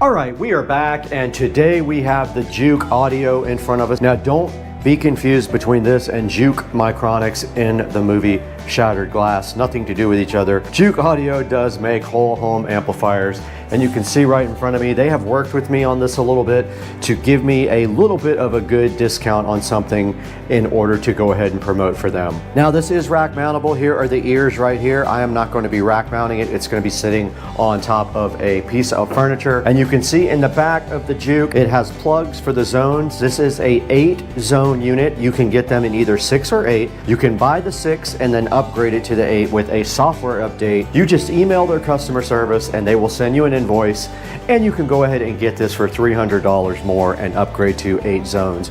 When you buy the 6 zone, these 2 zones here are disabled. So what I did is I had kind of a cool idea for hooking this up. These are the plugs that go in the back where the speakers go, and our little pins are going to go in there. But if you look what I did, I put zone 1 and 2, and then I marked the positives with a red pen. According to the map on the back that you wire with, I just did that for everything. So there's 1 and 2, 3 and 4, 5 and 6, 7 and 8. So all we have to do now is go over to the closet and start wiring these, because the wires are actually ready now. When it's time to actually do the plug-in, all we have to do is push the amp up to these plugs and go ahead and plug it in. So let's take all this stuff to the closet. We don't need the amp yet. All we need are these 4 little plugs, and we'll go ahead and start wiring up our zones. We're back over here at the closet now, and you can see all of our wiring here for the multi-zone audio system hanging down. Every one of them has a pin on the end. I thought it would be good because the old switch had push-style speaker connectors. The new one has screws in it, so you just screw down on these tiny little screws, and these pins should fit perfectly right inside of these terminals here, I hope. Hopefully they don't get in the way of each other. If they're too, I'm seeing now they might not go, but I'm hoping they did. I spent a lot of time on this, but yeah, all I have to do right now is find zone 1 and 2. I don't really have to make zone 1 and 2 anything in particular, so really anything I want to, I can hook up to zone 1, 2, 3, 4, 5, 6, 7, 8, and then I can fix everything in the actual app, which I will show you guys later. So for right now, what we're going to do is go ahead and start wiring up our zones, and we're going to do that now, so stay tuned, and we're going to clean all this wiring up in the process so we can then paint the closet, because we are almost done with the prep work. We're just filling our last big hole right here, and then we'll be ready to paint. So let's get working on this wiring.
test it first.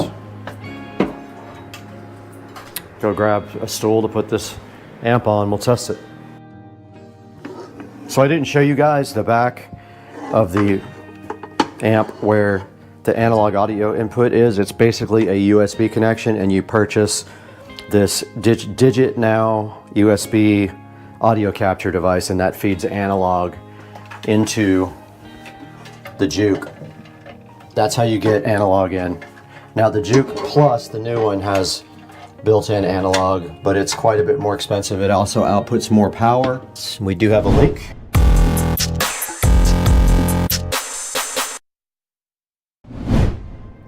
All right, good morning guys. It is a fresh day and I wanted to come in here and show you guys exactly what I got done yesterday and what my plan is going to be for this morning. So yesterday we got a whole lot done. Basically, we got all the walls patched. You can see we filled a huge hole, but right up here where, good enough, where the wires were coming through when we moved them down there. We filled the hole where our subwoofer jack was up there, and we have basically everything ready now for paint. So I'm gonna go ahead and tape the floor off this morning. Notice we have our subwoofer jack chilling in here. We got our plate for our Ethernet in here, so we're ready for Ethernet as well. All we have to do now is tape the floor and go ahead and paint this room. So I'm gonna go ahead and prep for that right now.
What's up, everybody? Your day or our day or whatever it's called. Phone tripod, because the last one broke because it was so crappy. The minute you try to tighten up the little hinge that stops it from moving, it broke. So I'm trying not to show my address here, so bear with me while I open this package with one hand, because that's what this is actually for. I can do this stuff for you guys without having to use one hand. So let's take a look at this guy right out of the package.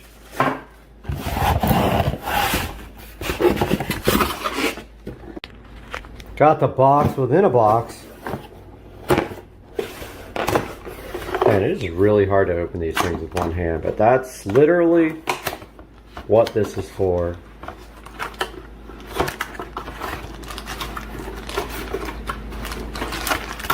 Alright, so alright, well I guess that's going back now. So part of it fell on the floor right here. Looks like the part that you mount your phone to. Looks like we got a pretty hefty tripod, which a lot of people complain because this was heavy when you want to just do selfies and stuff, but like, dude, if you get a cheap one, it's not going to be light. I mean, you're going to have issues with that. I had it. Mine was like 3 ounces. It broke the second I tightened up that right there. It couldn't handle the weight of the phone. So it immediately broke when I tried to put the phone on it. And here's the phone interface. So that screws on right here. to the end of this guy.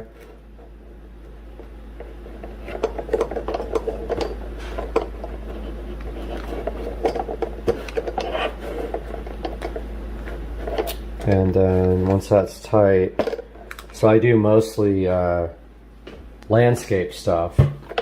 So now the phone should be able to go, I'm just breaking everything today. Should be able to go right here somehow. I don't know how you open up this guy right here, but that needs to open up because I have a larger phone. So let me check that out and see how you do that, and I'll be right back. All right, got the tripod connected. It's pretty heavy, like a good amount of weight on this guy. And so you can see now that I'll be able to do some videos with you guys. And maybe I could probably also extend this so I can get a little bit farther out. But this is the first time I'll actually have a tripod that I can, and it's tricky because you have to look over here. If you look at the camera, it looks like you're looking away from the screen. But so this feels solid. It actually has a good amount of weight on it. So I feel comfortable like putting that out there. And it looks like, so this is in, you know, the camera's flipped around to the mode where it sees me. And I think that this will be no problem like doing, you know, I like this thing a lot.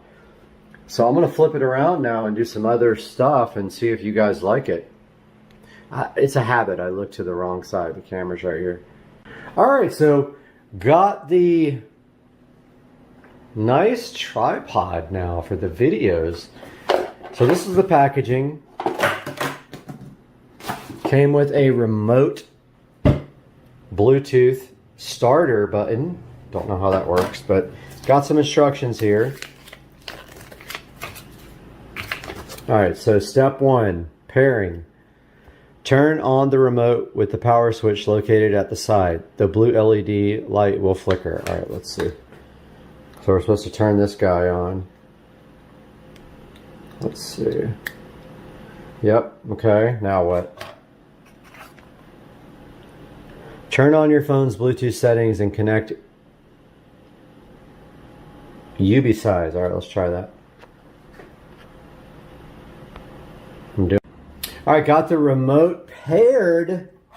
So now we have 2 settings here. We got an Android. So if you have iOS, you have a whole, like a different button, which is hilarious. Like you have to have an entirely different button. Let's see if it works. So we should stop in 1, 2, 3, stop. Yeah, so stop. No, but stop. All right, so I'm recording again. Here's the remote. I'm going to try to stop it. Negative. Okay, so it says step 2. I'll probably miss something. Okay, step 2. Open your phone's camera app. Press the button associated with your phone's operating system. If your camera does not respond, it may not be compatible. So I guess it's not compatible. So I guess I can't do this. A lot of people. Okay, Samsung. Go to camera settings, volume keys function, and choose record video. Open the native camera. Click the iOS button, not Android, and start the video. Click again to stop. Let's see. Okay, so that did stop it. I'm going to stop it again and try to start it.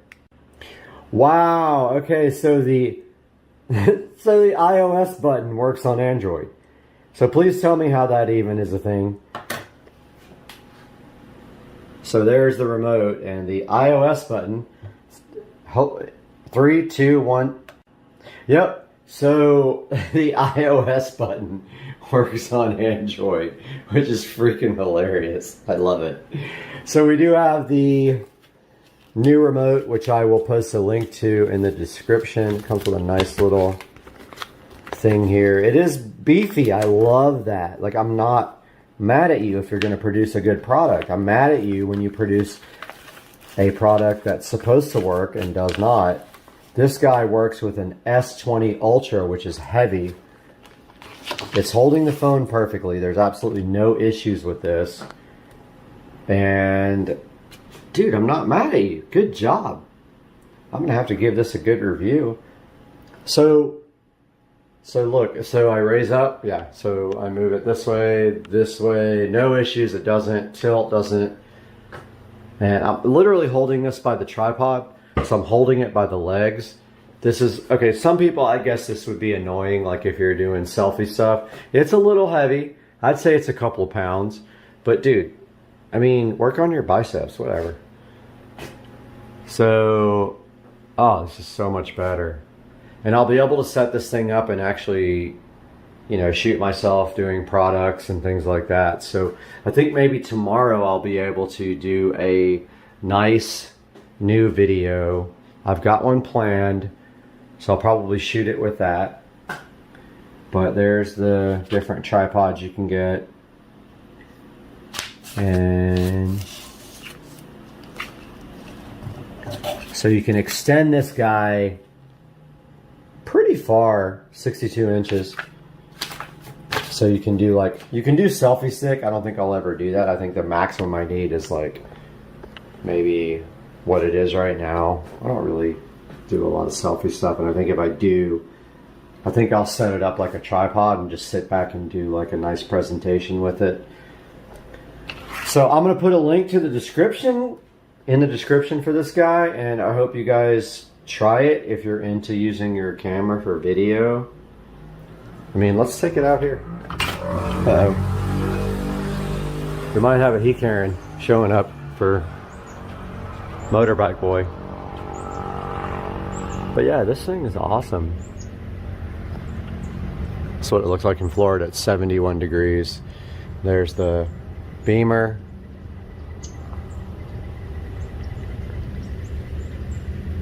Nice. I'm stoked. Now today, I actually ordered a video card, finally. So I've got a video card coming for editing, which I'm really happy about because I've been struggling with my existing machine. I haven't really had a decent graphics card to do video editing, so I ordered a Quadro, and that should be here any minute. So I'm stoked about that and doing a video about that and getting that installed, and I will see you guys in the next video. Check out this tripod though, it's bomb.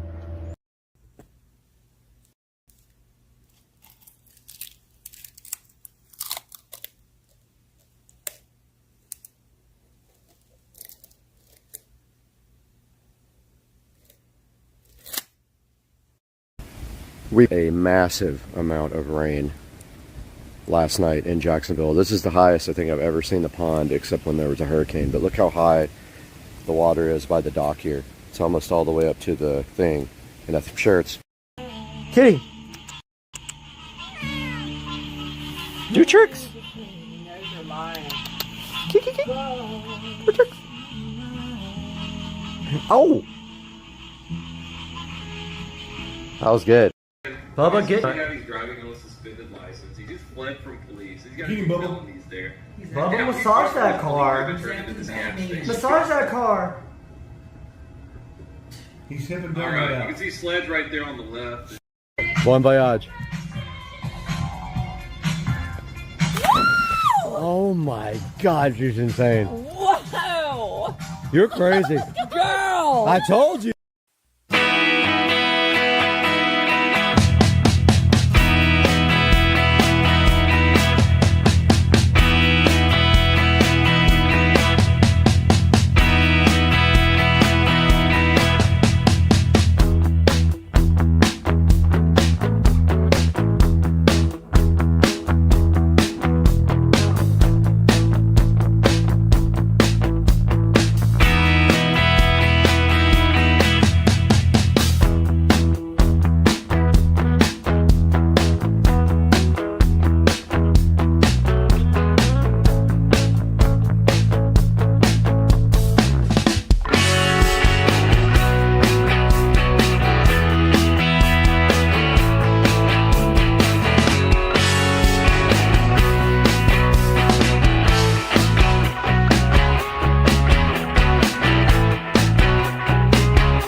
64 of the keto diet, and I am at 144.6. I was at 169. So I have lost 25 pounds on the keto diet in 64.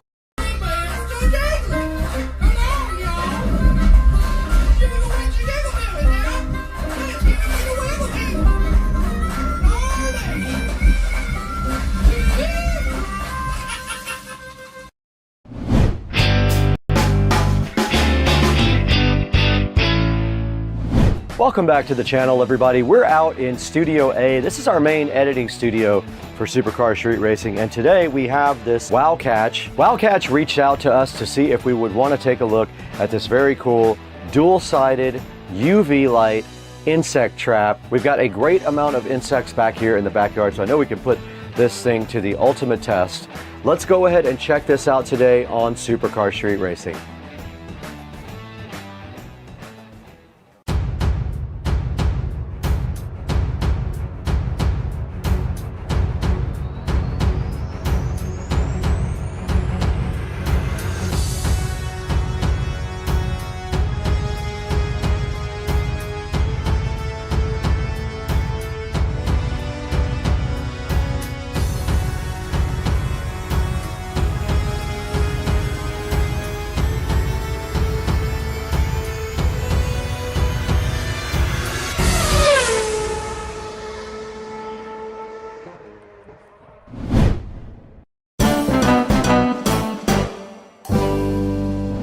We're back in the awesome Studio A here at Supercar Street Racing. This is our main studio. If you haven't seen it before, it's kind of a cool place. I built it on my own, and we love to come out here and edit and go live and all that other stuff that we can do with this very cool place. Now right here in my hand, I have the Wow Catch Flying Insect Light Trap. Wow Catch did reach out to us to see if we were interested in taking a look at this and maybe testing it. And I think we'll give it a run for its money out here in Florida because we have a million bugs in this place. You guys know that. Now it's right here on the screen up here at $13.99. It's minus 26% off right now. Don't know if it'll be that at the time we air the video, but it is $13.99 right now on Amazon. This thing has dual UV lighting technology. It emits light in 5 different directions, so that attracts bugs to it. They say they have 50 years of experience. It has dual-sided adhesive on this light. This thing works 24/7 and can catch gnats and flies all night long. This thing is kid and pet friendly. It doesn't release any chemicals or weird odors into your house. And it's noise free. It makes 0 noise whatsoever. This box will have 1 device in it and 3 replacement cards if you order that particular one from Amazon. You can see this thing is effective on flies, house flies, moths, and gnats. Here's a look at the double-sided adhesive card. I'll put it up on the screen also right now. It is very sticky, replaces in seconds. It is non-paper material and transparent to pets. Now it does say you can use it in your garage or in the kitchen, the bedroom, the plants, near exterior doors, or in your pet area. You can see right here this thing attracting and capturing bugs. You discard the card, you peel the film off of the new one from both sides, and you insert the card without ever unplugging the light. It indicates right here it is home friendly for your kids and your pets because it does not emit smells or use chemicals. This thing has 347 reviews, 4.3 stars on Amazon. And now that we have an overview of the Wow Catch insect light trap, we need to throw it inside the Studio B and get this thing unboxed. Let's do that right now.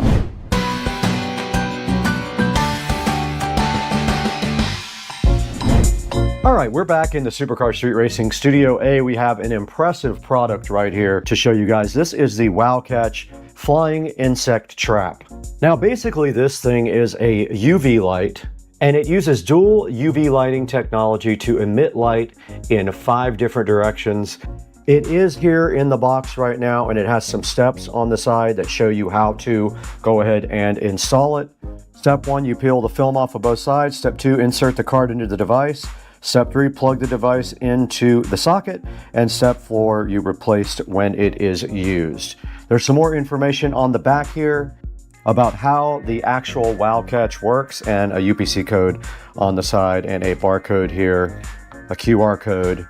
And there's a picture of it on the front. It works 24/7, comes with one device and 3 glue cards.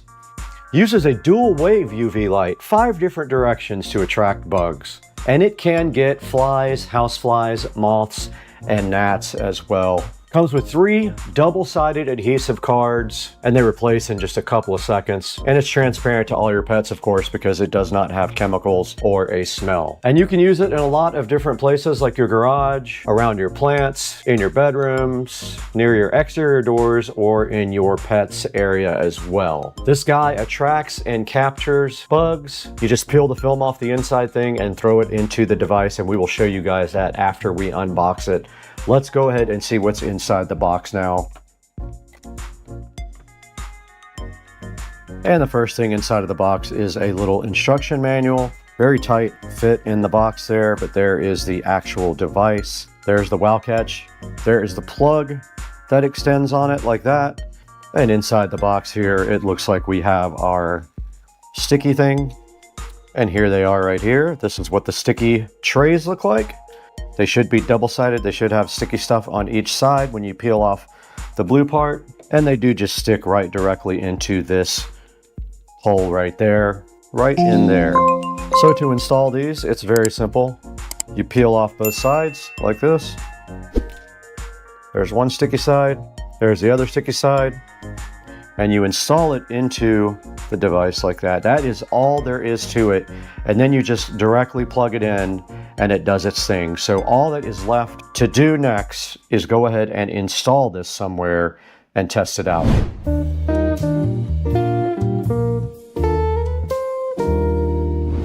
All right, we just took a look at what's inside the Wow Catch box when you get it off of Amazon. And now all we have to do is get this thing set up and let it run for a couple of days and go ahead and see if it catches anything. Okay, we are in the Supercar Street Racing bathroom, and I did set up right here because I had seen a few bugs around. You can actually see some right here.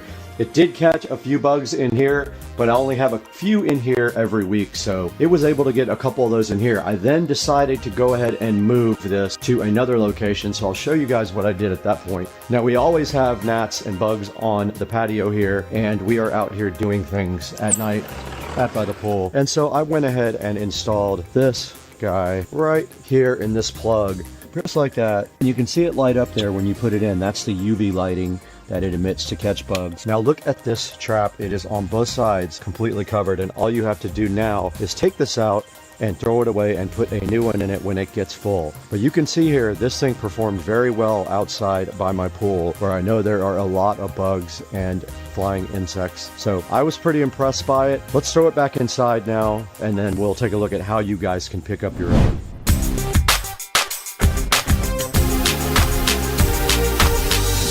What's up, guys? You are in the beautiful Studio B in Supercar Street Racing, and today Wow Catch did reach out to us to see if we'd be interested in showing you guys this double-sided ultraviolet insect trap.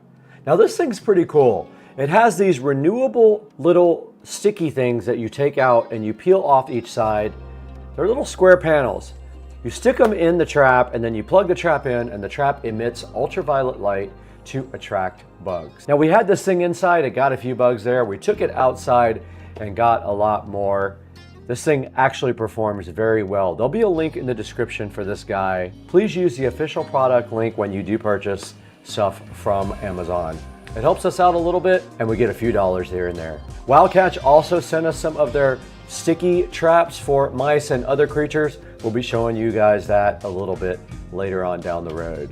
Now, checking out the pictures on the screen right now, these things are awesome, especially if you have pets and that sort of thing, because they do not emit any kind of smell or chemicals, so they're safe for your house. And they do get a bunch of different kind of bugs. They can get flies, houseflies, moths, or gnats. You get 3 of these adhesive cards, and it shows you there what their advantages are. They're super sticky, they save you money, they replace in seconds, and they are transparent to all your pets. Right here, it kind of shows you can use these pretty much anywhere: garage, kitchen, bedroom, near your doors, and of course, anywhere you might have some pets. Some good instructions right here that explain to you how to refill the card when it does get full. You can just throw another one right in there and start over again. And these guys have no mess, no odor, and no noise. This is showing you everything you get in the package. It's basically one device with 3 adhesive cards. You throw the card in there, peel off the backing, and you're ready to use it. You plug it right into the outlet. And we want to thank you guys for 201,000 subscribers. We can't do it without you. We really appreciate your viewership and you buying all your products through our official product links on Amazon. There'll be a link down in the description. Go ahead and buy your Wow Catch. We got to get out of here though. We have to go to the pool.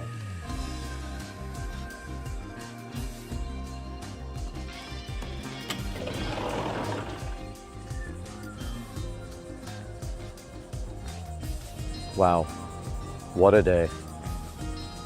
Florida.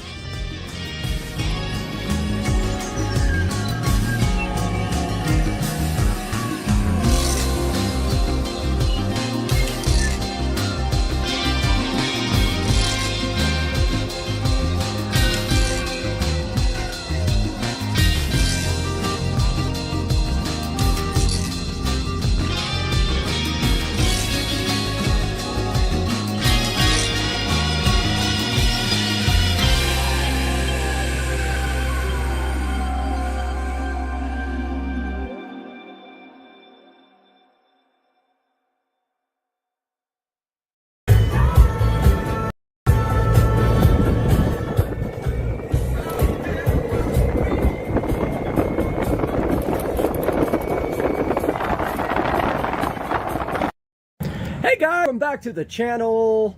Supercar Street Racing here, and I have a studio update for you. It is insane. I want you guys to see this, the way the studio is looking. Check out the studio, guys. I am super hyped. And I want to give you guys a huge update. I have not been live streaming or updating lately because I've been super busy and I had the network down in here, but today we made some huge strides in the Supercar Street Racing studio. And let me get started and tell you what we have done. First things first, but not the biggest, the Harbinger's powered studio monitors are mounted and they are flying from chains right there. Got that done today all by myself. I don't know how, but there is the other one. Alexa, set the office lamps to 100%. There is the other Harbinger flying from the chain and angled down at you for goodness. On top of the Harbinger. I haven't quite figured out how or what I'm going to do with this, but this is my 20 something whatever port. I don't forget how many ports it has. Netgear switch. And you can see the Ethernet connections all labeled and going into the wall, and up there we have a Wi-Fi extender hotspot thingy, and that is connected to Ethernet, and then it has a Supercar Street Racing Wi-Fi signal. So I got to still figure out what I'm going to do up in this corner, how I'm going to organize it, if I'm going to do a little shelf or what I'm going to do. Not that important right now. The biggest thing is I got the Ethernet connected. Secondly, huge. I got the 4K Fire TVs mounted, and literally luck that they can swing out and touch each other like that. It is absolutely perfect. I couldn't have done it any better if I meant to, and I didn't mean to. And they are on these, they're not horizontal like usual plates or mounting plates, they're vertical. And they swing out and they are tilted down at you, and you can see right now they are playing 4K video from YouTube. Visual Dawn, one of my favorite up here too. Visual Dawn with the 3D animation Spacescapes. So we got the 50s mounted. I ran out of Ethernet cables, or they would all be connected to Ethernet. This one is connected to hardwired Ethernet, Wi-Fi. This one doesn't have an Ethernet jack. That one's connected to Ethernet. I ran out of patch cables. Next, we got the Marantz NR1711 receiver in. This guy is a high-end receiver, and the reason I bought it is it has front preamp outputs to feed our powered studio monitors there, and our 1711 chilling.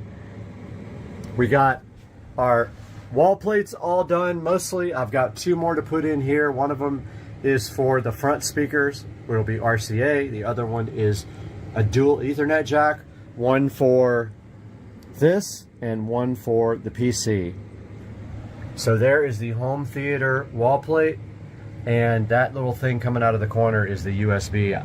You don't want to do a USB extension. It's already extended twice and it's already going to be an issue, so I just drilled a little hole in the corner and ran it straight through. We got all the other wall plates done. They're not exactly on the same level, but they'll all be under the desk. We got all the power done. The only thing I have to do over here is connect the subwoofer plate for the sub that is going to go somewhere over here. I'm not quite sure yet because there's not much room right here. And we got all of the wall plates done behind the Fire TVs. This HDMI wall plate here feeds down here. So if you want to connect a laptop or a tablet or anything else to that guy here, you can do it right there. I have not connected the HDMI here to the TV yet, but that will be next. Same thing over here. This HDMI wall plate feeds this guy here. There's also network down there, so if you want to plug a laptop in and work on this 50-inch, you may do that via that port right there, HDMI. There's power there, power there, power there, and power there that I installed today. And I did the power and the wall plate with the USB, HDMI, Ethernet, and coax. We're not using the coax. Those are behind every television. There is one back there as well. It's hard to see. Every place that you can possibly sit. Here's another Ethernet and HDMI. HDMI feeds the 32-inch, and you can connect a laptop or whatever here and have Ethernet. Every place has Ethernet. 1, 2, 3, 4, 5, 6. There's another jack there for just straight Ethernet. If you want to work right here on the couch, you may connect your laptop to Ethernet. If you want to work right here, you can connect your laptop to the 43-inch and you have Ethernet. We've got the Echo Show 15 chilling flush mounted. Completely flush mounted into the wall. First one I've done like that. So this is not a completed tour. When I am done, I will give a completed tour. I wanted to do a little update. Oh, also got the Govee recessed lighting installed. All of it. And it is all controlled by Alexa. Set the studio switch lights to purple. And there we go. They are purple. And I have power there stubbed out and power there stubbed out. It is permanently on power, and that is for lighting for shooting videos. Most likely we'll have a light pointing down here at the desk and one up there pointing down here at the desk, and I just don't know yet quite how I'm going to do it, but that is an update from Supercar Street Racing Studios. Big update. I'm so hyped to start doing videos here. We'll see you guys soon. All right, let's go.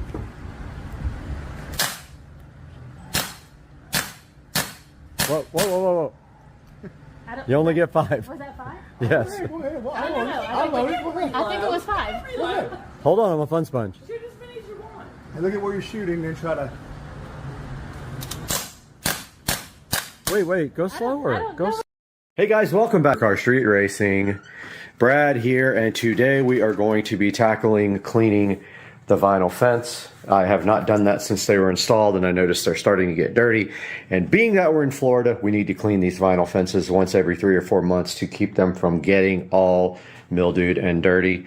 We're going to be trying to use this brush here.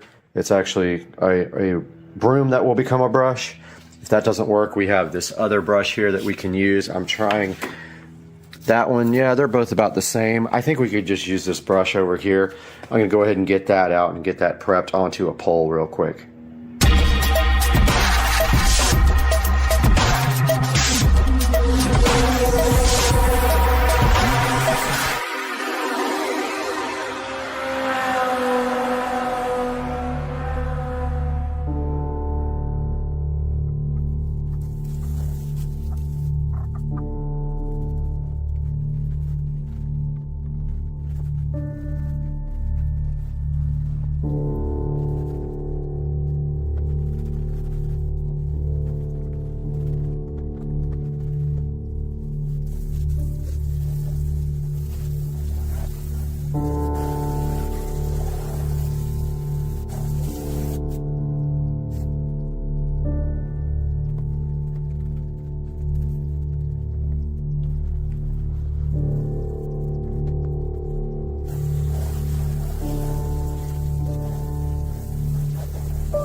Now, checking out the LZ Invitational on Supercar Street Racing, and we have some crazy cars here.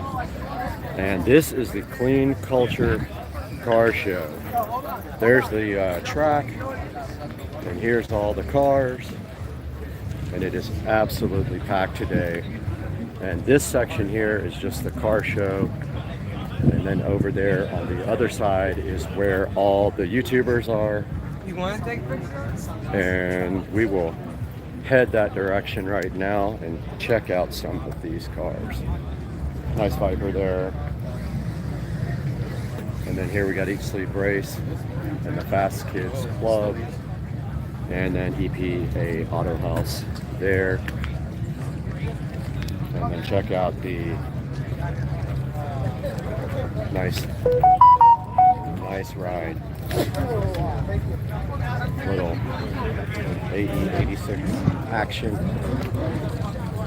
Corolla. Single turbo there.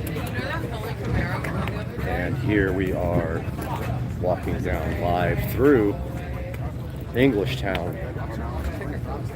And of course, we have quite a few pretty gnarly cars here. Subaru, Toyota Supra, BMW, S2000 with a single there. Audi incoming.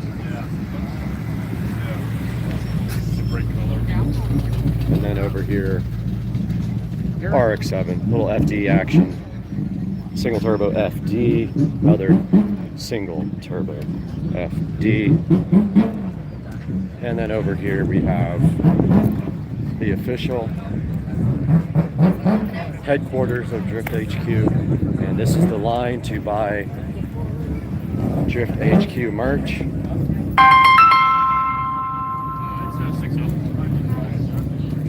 And there's the Drift HQ headquarters. Right there, that's Drift HQ. There's the line to buy Drift HQ merch. Right next to that, we have Motion Auto. Right hand drive. R34, I believe. Where are you guys at right now? Not like 5, 6. Over here, there's Jimmy Oaks, there's Trevor Motion Auto, and of course Chris Rudnick over here.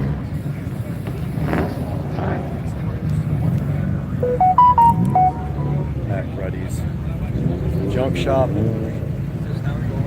Somebody's texting me, so we will go live again here briefly.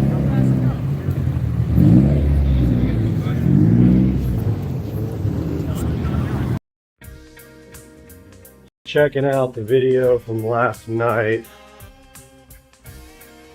Of course, I'm so critical. I see some spelling mistakes, which are just careless, but I was editing it late at night and was getting close to bedtime, and you know, things happen. But today we're going to be taking a look at how you wire up a regular receptacle in the wall. But remember, I'm not an electrical, I'm not an electrician, I'm not certified. But I'm going to try to show you guys how to do it anyway. The car is acting weird at low RPM. It's like surging. Anyway, add it to the list of things that are going to break on this car probably. We are headed to the best place on earth, Wally World, Walmart, to pick up some vital groceries for tonight. And then we'll be working on the how-to video, how to wire a standard home receptacle in 4K. Nevertheless, first we got to hit Wally World. And, you know, if you're going to Wally World, you're going to Walmart Liquors, which is right on the end there. So you get your food, then you get your drink on, right at the corner there. Yeah, this is Walmart, where Sometimes you can't even find a freaking parking place. It's so busy. But I parked right here in front of the grocery area. Building all these new apartments around it. Wouldn't you like to live right next door to Walmart? That'd be amazing. All right, we're gonna park and go up in this guy and see what we got.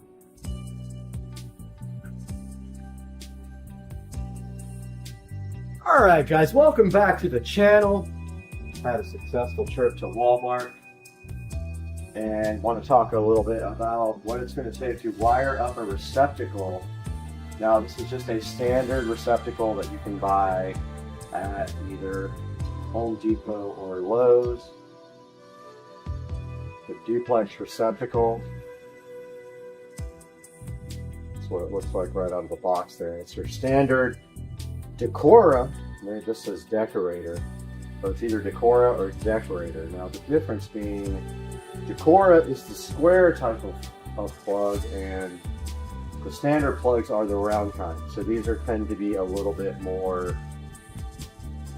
I guess you would say, decorative, like it says on here. Now these are generally about, I don't know, $1-ish. They're cheaper if you want ivory, but nobody wants, I mean, if you want off-white, I guess that's called ivory. But the white ones are a little bit more expensive, not by much. Here's what you get in the package. So let's open this guy up and take a look at it. This is a cheap receptacle from either bought at Walmart or on Amazon. But I will link in the description to where you can get this guy. Before we take a look at how these guys work, you're going to have to know a little bit about how AC current works.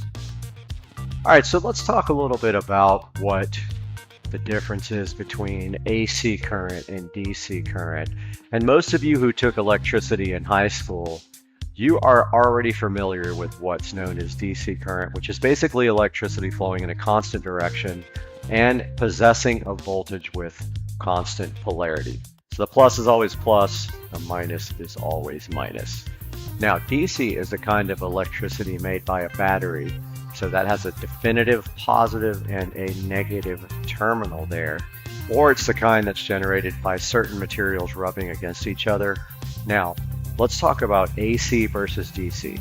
So, as useful and easy as to understand as DC is, it's not the only kind of electricity in use. There are certain types of electricity, most notably rotary electromechanical generators, produce voltages alternating in polarity, reversing positive and negative over time. Now, either as a voltage switching polarity or as a current switching direction back and forth, this kind of voltage is known as alternating current. Okay, so let's talk about the difference. So an AC alternator is constructed to rotate a magnetic field around a stationary set of coils, and that's how that works. And the magnet is basically the voltage across the wire sees the magnet as opposite poles as it passes by them. So that's the difference between AC and DC. And then when you have your AC wiring versus your DC wiring, so your AC wiring generally will have a white and a black wire. Now, so of course the AC stands for alternating current. And this is super essential for you to understand when you have a home that you want to do electrical wiring in. But the way this works is there's 3 wires inside of the wire. The main bundle of wires. There's a hot wire, a neutral wire, and a ground wire. So they are color coded for safety. The colors indicate the function of each wire, and the black is always going to be your hot wire. So when you're doing AC current, that is the wire that goes up to, that is going through your switch and goes up to your light. The white wire is known as the neutral wire. And so the electricity is always going to flow through the hot wire into the device you want to power or to a receptacle, and then the electricity flows back through the neutral wire, and that completes the circuit. Now the ground wire is there to remove extra power in case you have any, and it sends the signal back to the breaker, and that can actually throw the breaker and stop the actual power from going. So the bare wire, it's either green or, green, or it has just bare wire. They always connect to other green ground wires, so remember that when you're actually doing your wiring. You don't want to bypass the ground if you can help it at all. All right, guys, so now that you know about AC current, you realize that there are 2 wires that we're dealing with, and 3 if you include the ground for 110 volt AC. Now this is Molex. This wire is approved National Electrical Code for inside the wall to get stapled to your studs there inside the wall. This is what electricians use, and there's different gauges of wire depending on how much amperage that these guys are going to hold. This guy doesn't have it marked clear enough so that I can read it, but this is a lower gauge wire. Now the higher the number in gauge, the smaller the wire is. This is probably 16, so it's not going to be running some high amperage level. It's probably just designed for a low amperage circuit, which is fine. You just need to know how many devices you're going to be, or how many receptacles you're going to be having, and how much your actual circuit breaker is designed to handle. And this comes in big rolls, so you can buy this stuff off of Amazon, and I'll have a link in the description. So this is called Romex, R-O-M-E-X wire. It's been around for a really long time. And it's got that, shielding on here. And inside of there is a paper around the wire, and there is a white, a black, and a ground inside there. So that's your Romex wire. That's the first thing you need to wire up a receptacle. And hopefully your electrician left this stuffed out of a wall box for you long enough where you can install this guy. Some of the other tools you might need. This is an electrical tester here. So this is designed to test whether there's electricity. You see that it responded with a beep. It also has a nice little light on here. But oh, the lights went out here. Let me go and grab that light so we have a little bit extra. All right, now we got good lighting again. So here is the electrical tester. I will put a link in the description to this guy. Super helpful. And then I also have this electrical tester, which you can tell if you wired up a receptacle wrong. So if you put it in the receptacle, it shows you lights, and this one just lit 2 orange lights, and there's a code right here saying that that is correctly wired on that one. You probably couldn't see it because the camera's a little bit out of the way. Electrical testers right here. Receptacle from any hardware store or Walmart. Romex wire. These are workman pliers. These guys are designed to deal with cutting Romex. So they're thick, they can cut through this no problem. Workman's pliers, you gotta have those, link in the description. Standard Phillips screwdriver, gotta have that, or a fan head for these. Don't rely on a power tool. That last little crank is what gets you your accurate and your reliable connections here. Wire strippers. Now these are hit and miss with solid copper wire. These things work great with braided wire. I don't think I have any around here. But with copper wire, they tend to fail. I don't know if it's just this exact brand or this one, but it tends to pull. It doesn't actually grab the insulation well enough, and so it tends to strip those insulations off raw. It works awesome with speaker wires though. So that's a automated stripper, one of the audio installers' favorite friends of all time. Electrical tape. I buy in bulk. This is commercial vinyl electrical tape. I always have a ton of that around, and I'll show you why once we get into the nuts and bolts of doing the actual wiring. Now, the way this receptacle is designed, there are two ways that you can hook this receptacle up. Well, there's probably more than two ways, but the two basic ways that you can make this whole circuit one is either with the screw terminals on the sides or with the push-in terminals on the back. So, what are the differences?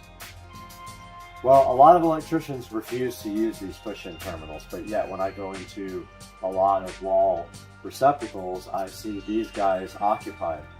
So somebody's using them. Now, the only drawback to these guys are, depending on the receptacle, this hole might not be big enough to accommodate the wire that you have. Now, this is smaller wire. I feel confident that I can get it in there. Now, the way this works in the back is you push the wire in and it stays. It's going to lock on. To get it out, you need a small screwdriver. I have one here. So it has a flathead blade. And so you take one of your really small, they make little electrician screwdrivers. You take this little screwdriver, you push it in this notch here to release the wire out of these small holes if you ever need to replace these guys. So let's add that to the list of things you need. You need a small flat blade screwdriver if you're going to use the quick release and quick connect on the back. And if you look closely on this receptacle, when you're facing this receptacle, the white wire always goes to your left. The black wire always goes to your right. If you don't remember, it's written on the back of the receptacle right here. It says white right there. Flip that around and this is white. Now notice also that this receptacle comes with these terminals out. So if you're using these quick connects, you can go ahead and run these terminals in. And if you have a power screwdriver, you can do that quickly. And I will put a link in the description. But here is my handy little Black & Decker quick screwdriver, which has a little blue LED on the front.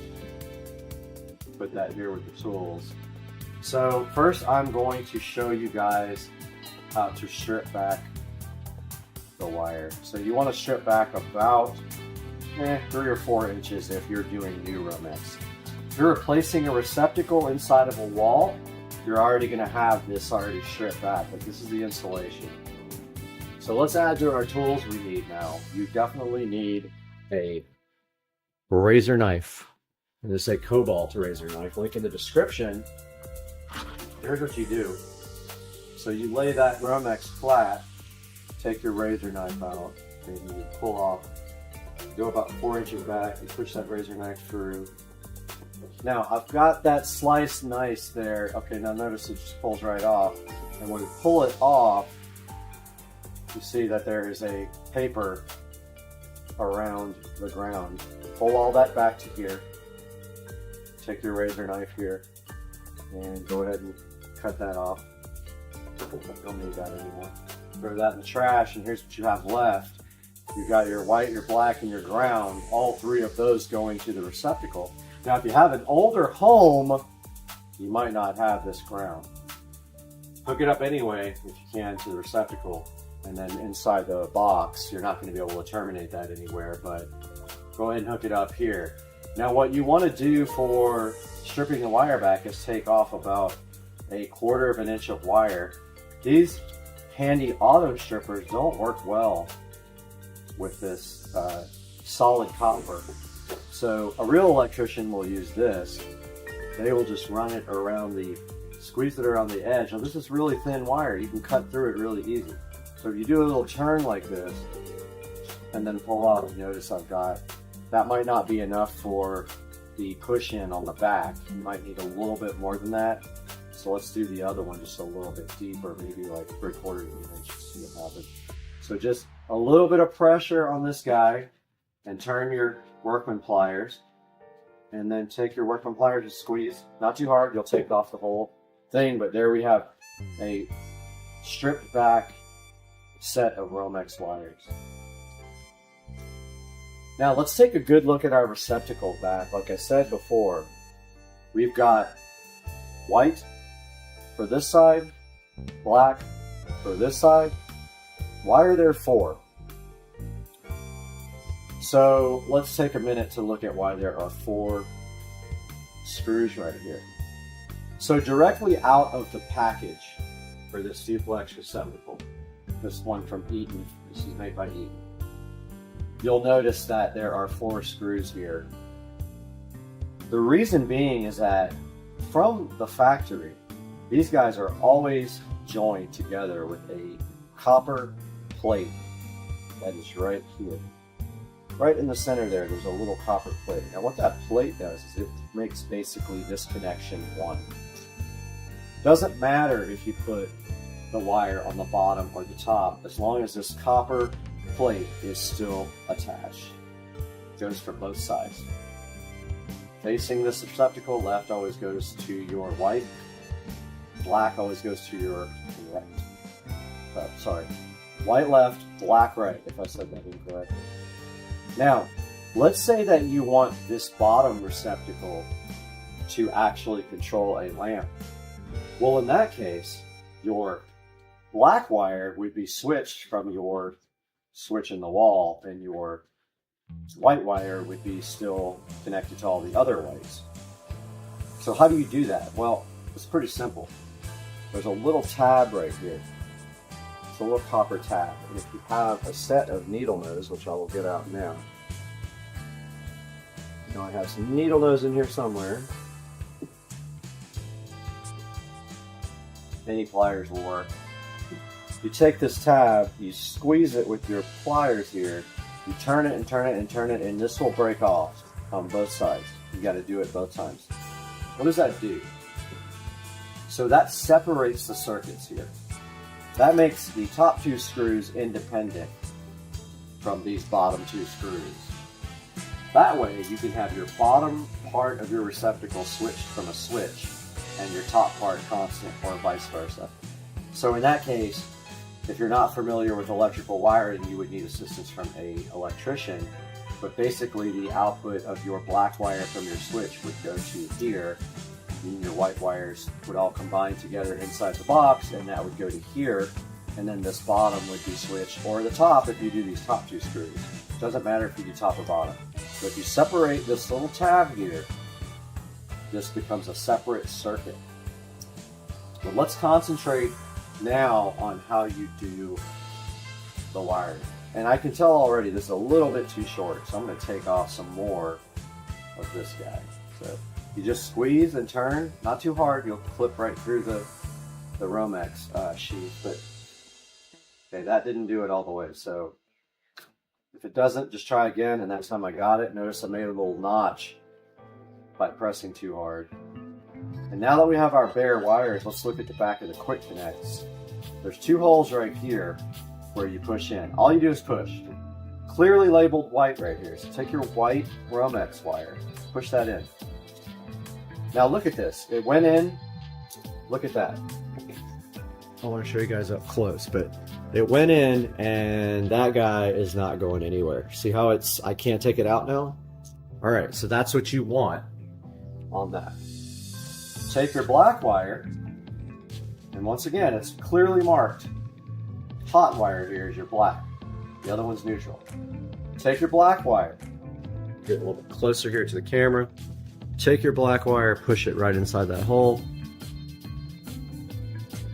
And notice how it went all the way in with no bare wire. It went all the way. So about half an inch was good. A little bit less than half an inch maybe. Went all the way in to the back. Now this is good. It's wired. Now, if you are just using quick connects, now you can take your nice electric drill and run these in.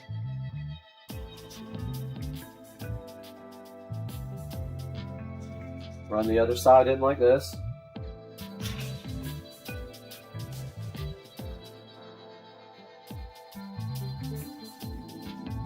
Now, more than likely inside your electrical box, you're going to have more peel back than this from the Romex insulation, because you need to be able to bend this about like this, like that, to push it inside the box. And notice I made a U shape. That's how you push it inside your electrical box, to then use these two screws to screw it into the box, okay? And then your wall plate goes over the top of that. Now, don't forget your ground. Now let's talk about the way you bend the wires for screws, because we got to do that for this ground right here. So you always want to bend your wire the direction that your screw is turning. So in this case, it's clockwise. So we take our workman pliers, we go to the end of the ground. Ground doesn't have a quick connect. All we do is turn like that. You notice I made a nice hook right there, okay? All right, now we take our ground. You'll see the green screw at the bottom. You always want to go the direction your screwdriver's turning. It's got some safety catches right here, and we just wrap it around the safety catch so that the wire touches these two little metal tabs that are there. That keeps the wire from backing out. I don't know if you can see it there. There's a little tab right there, and there's one on the other side. Now, we take our manual screwdriver, because we're using screws, and it wants to pop out, of course, and we tighten. And a lot of times it's going to come out, so you got to keep pressure on it. Like that didn't stay in all the way. It's not properly in there. It's got to be in all the way. And if it gives you problems, take out the hook and make it a little bit more pronounced. Put that bad boy back in. Hold pressure on it like this while you're screwing it in. So I'm pushing on the wire with my thumb to keep that pressure on so it doesn't back out. Give it a good, nice twist there. Really tight, all right? So check it out. So that's how you properly put in the ground. And then you take these back wires, you make that U shape, and you push it right into that electrical box. And then you screw that in, okay? This receptacle is ready to go. Let's pretend this other end is connected somewhere up in the wall, okay? So we're good to go on that one. Now, let's say you don't want to use the quick connects. Well, there's another way to hook this up. So let's talk about disconnecting this. The ground's always going to be there. But let's take our little flathead screwdriver and try to get out what we already connected. So look in the back here, and there's a notch below where the wires go right here. You see that right there? That is the quick disconnect.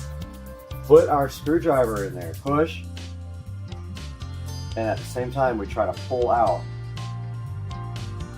our wire. And if it's difficult, your screwdriver might be too big, so that one's not working. So let's get a smaller screwdriver. Here's a very small one. You can almost feel, okay, see that? It pops right out. You can feel when the notch goes inside and it releases the wire. So let's try that again here with the black wire. Came right out. See that? So that is how you remove a receptacle that has used quick disconnects. There's a little notch right there below. You see the screwdriver's in the notch? That's it. That is what you do. Now, let's talk about how you wire this up the other way, and that is through the screws, which a lot of electricians are die-hard about. So the way to do that is open up your screws all the way. Now, don't go too far. They'll come out. You'll feel the stopper right there. Notice I've got these screws out as far as they can go out here. See them on the side there? Okay. So this guy's ready to accept these wires. Now remember what I said, guys. Always bend your wire the direction of the screw turning. So the white wire goes forward, the screw goes clockwise. Let's bend it that way. Take your workman's pliers. Now it's got to bend towards the front of the receptacle because the screw turns that way. So I'm going to take this guy here and bend it this way. And now we've got a nice, and use your workman pliers to close that up a little bit if you have to, and also manipulate it. That's what they're for. Makes working with wiring easy. Now we've got a nice U right there. See that, guys? All right. Take that and put it around the screw now. And now what you do is you pull pressure towards, you put pressure on that screw. Go ahead and tighten that up while you have pressure on it. And once it gets tight, go ahead and bear down on it. That guy's in there all the way. See that? And it's always white on the left. Remember that. Now this other guy, your black wire, actually turns backwards away from the front of this. So we're going to bend that backwards. Take your workman's pliers, bend a nice hook. Squeeze it if you have to make the hook more pronounced. Take that, put it around your screw. Hold pressure with your thumb. Take that and tighten it down. If it pops out, try it again. Redo your bend if you have to. One good turn, that's not going anywhere. All right, now, both of these guys are hooked up now because of that tab is still in place here. That metal tab right there is still there, so the bottom screws are powered too. Take your wiring and make your little U shape like that. Push it in the box, and then take your screwdriver and screw it into the box with these two screws. Then your roll plate goes into these two holes right there. So this receptacle is properly wired now. Now, can you run another receptacle off of this? Absolutely you can. That's what these bottom screws are for. Generally, they will take another piece of Romex, come off these bottom screws, and they'll feed the next receptacle down the wall. Now, one of them obviously is the start point. So if this is the last receptacle, this is where you stop. If it's the first or the middle ones, you're going to have wires coming out of here and going to your next set of receptacles. But if this is a switched bottom part of a receptacle, it'll be a totally separate wire. So that is how you wire up a receptacle in your wall. Now, if you're just replacing the existing receptacles, always remember, try not to cut too much wiring off, because if you do, you won't have enough reach to get the new wire onto the screws or into the quick connects. Now, one last thing that I like to do, and this is all just literally up to whether you feel like doing it or not. Take your electrical tape here. Got a set of regular electrical tape, a roll here. Of course, it's annoying, you can't find the end, but take that electrical tape here and take that out like this. And the screws are kind of in the way here, but put it under the screw and wrap that guy like this. Again, you got to get it under the screw here, so when you go to the bottom, kind of go underneath the screws that hold in the receptacle to the wall, and wrap that guy like this, and bingo, pull that tape off. All right, now, so what does that do? So basically that prevents any kind of short when you are working on these receptacles, and it just really is just an added measure of insulation and protection for these guys. So see how I wrapped and you have to go underneath the screw there. And that is how you wire up a receptacle, guys. Now, of course, the opposite, once you're on the screw, is self-explanatory. Let's pull off our tape here. Got our tape off. Opposite, self-explanatory. However, the one tricky thing is sometimes it's hard to get off this hook. Just, you got to kind of manhandle the wire to get it off. And then same with this guy. If it's kind of stuck in there, turn the screw all the way till it won't turn anymore. And then you just kind of bend the wire around it. Same with the ground. And then take that wire and bend it around it, and then you have uninstalled your receptacle. Once you are done, take your tester, if you feel like it, test that wire. So here's how a good example of, turn the power back on first, obviously. Power will show on this. Take your tester. This shows you if you wired it right. We got 2 orange lights. 2 orange lights on the bottom of this means it is properly wired. And you have put a receptacle in, guys. Can you believe it? You did it. I got faith in you guys. If you need any help, hit me up. Feel free, leave me a message. We can email back and forth. First things first, go out and get all these tools you need. Be prepared. It's nice to have all the tools you need and not have to do anything, you know, halfway. These are tools that are a necessity if you're doing electrical work. I do a lot of my own electrical work here, so I keep my tools. If you take a few minutes every time you're done to put your tools back, you will always have them the next time.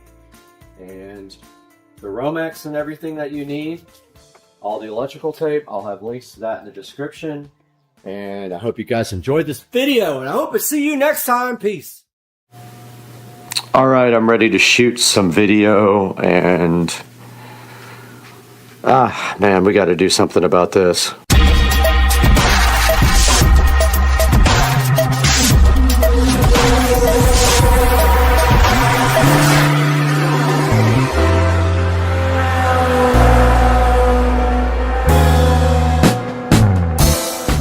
Welcome back to the channel once again, guys. I am so hyped to have you guys here today that I just cannot express it in words.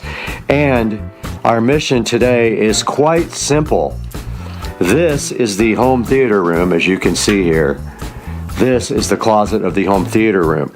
I need a place to put my charging station and store all of the equipment for supercar street racing, and it is not cutting it in my closet.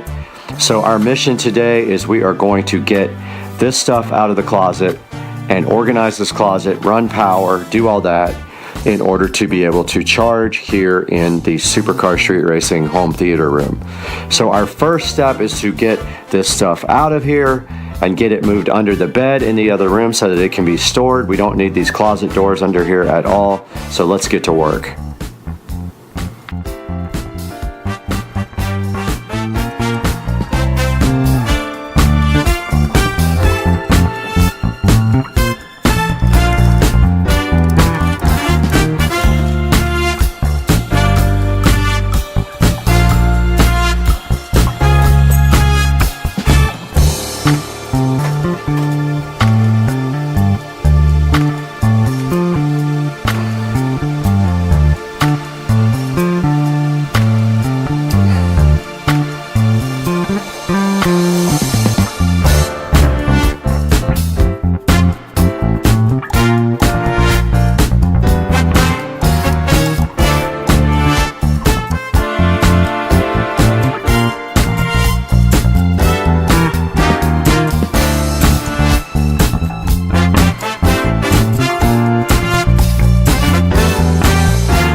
We got the biggest obstacles out of here. I save a lot of things that I shouldn't, but for example, this projector, I tried to sell this projector a while back. Nobody's interested in it. It does not work. The light is very dim. I tried replacing the bulb. That didn't work. So it has an issue. It can go bye-bye.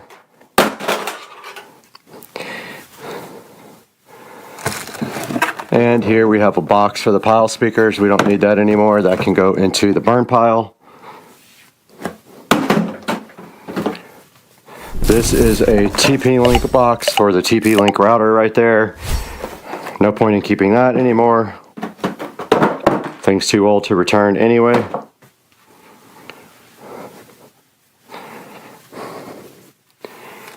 Up here we have a, looks like feet for my Fire TV in the bedroom. Probably never use those. Kind of pointless. Up here we have some old sheets, an old Govee RGB ICTV backlight that can be trashed, a Fosmon home theater wall plate that can be trashed, and a mount. I think this was for the Fire TV in my bedroom, no longer needed. The remote for the projector, no longer needed. The actual Nebula Cosmos Max box, this thing is well out of warranty now. We can probably go ahead and make sure there's nothing in the box and go ahead and trash that. And really the only bad thing about this whole area is that I had to cut the wall open to do some work on the plumbing. I sealed it once and then it broke again.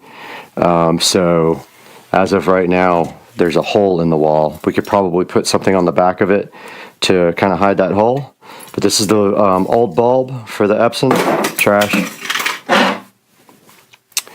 And the rest of this is just clothes and blankets and sheets, which I can redo the top shelf if I want to store blankets and sheets up there. And then down here on the bottom is where we're going to do the actual charging station. So let's get this clothes and blankets and sheets and stuff out of here.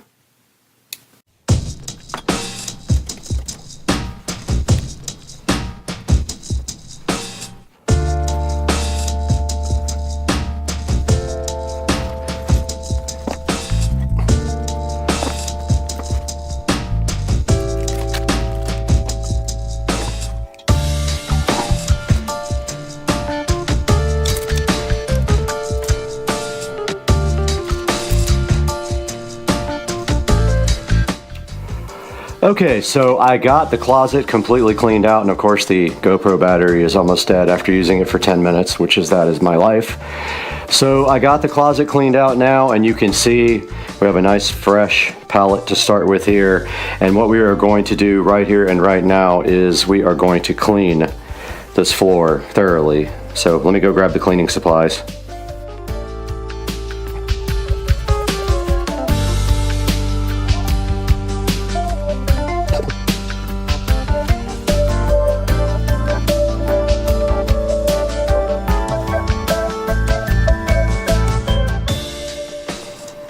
Alright, we got the area all nice and clean. I'm thinking about buying an metal access hatchway for that. Not sure at this point, but we are ready now to look at the next steps. And I am going to be moving that table into the closet for a charging station base and pulling power through that wall there and putting a receptacle right there, because I have power in the closet right behind that. And actually there's power right there, but it'll be kind of tough to get through. I guess what I could do is push power through the other side of this and put an outlet there and go from there. But really, honestly, that's probably what I should have done in here when I made the whole home theater closet, is taking power from there, but I wanted power from the attic, so I did it that way. So yeah, so the next step is get this old crappy dilapidated table into here where our charging station is going to exist.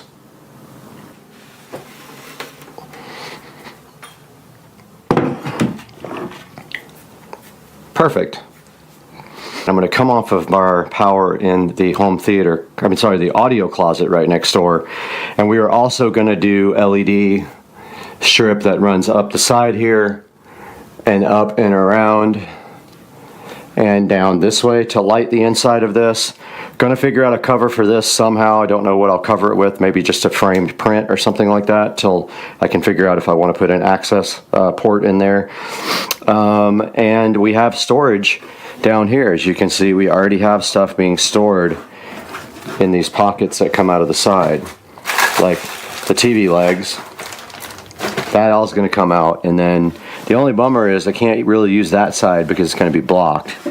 So yeah, I'll figure it out though, but we have 2 levels here to put stuff on for storage and for the all the stuff for Supercar Street Racing Productions.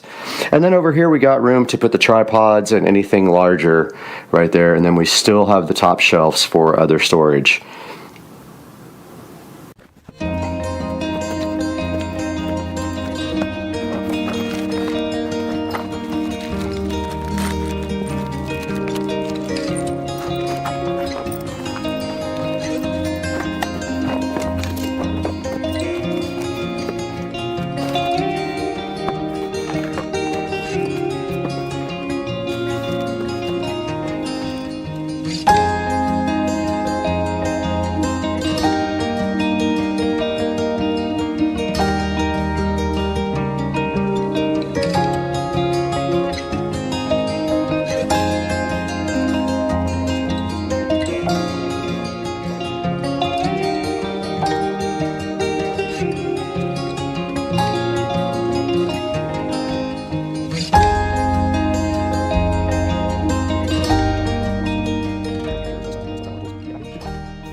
Okay, this is the wall we'll be making our cut in, and we need to make 100% sure that there is no stud where that thing is going. So we're going to use our stud finder here.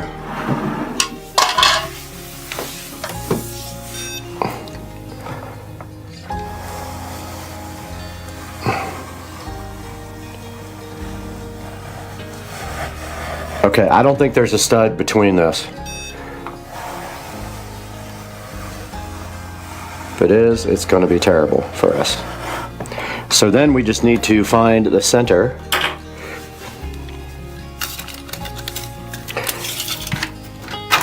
Alright, it's 24, so 12 is dead center. We need to know the height, so all we have to do is measure an existing outlet, and the top of the wall plate is generally about, looks like, you guys can't see this over here, but it looks like it's about 17 inches, the very top of the wall plate. You have to take into account that the wall plate also has a little lip on it. So I'm gonna go, actually I'm gonna go a little lower so it hides the outlet. I'm gonna go about right here.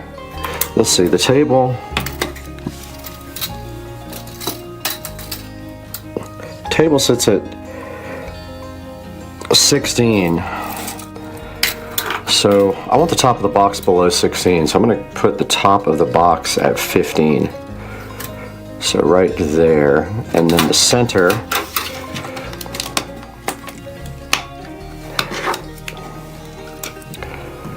So the center, where is my drywall saw? Somewhere in there. Now the center is 12. Got close, not quite.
Okay, we are back here in the theater room closet, and I got the outlet done. It does stick out a little bit, not sure why. It's just the way the box is. The box pokes out a little bit, but you can just always caulk around that. But this is how it came out. I put 4 power in here, and then let's put our electrical tester in. And you can see we have a middle light, and that is just a ground warning. Other than that, there's no reverse polarity or anything. I just got to hook up the ground on the other end. But yeah, this side is done on the electrical. It just pokes out just a tiny bit, and I don't know why.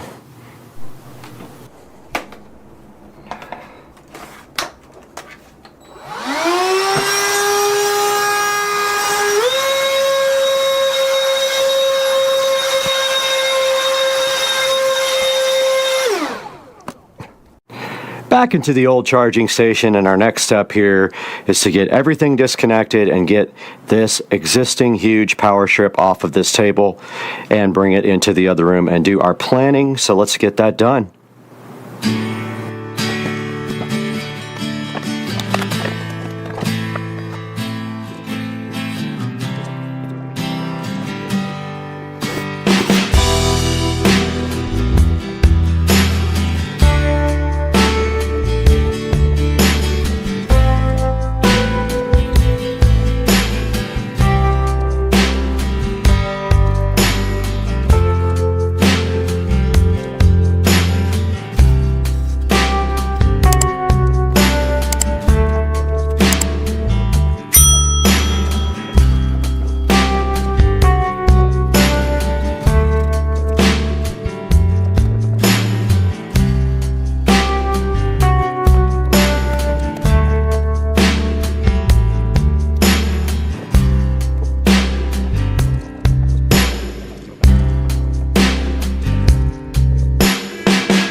Alright, this is my temporary layout I came up with, and then over here on this side will be the tripods and the lights. I'm actually about to order a light set, so I'm going to put that right here. I've got power over there for anything I need to do now. I've got the huge power strip. This is looking good.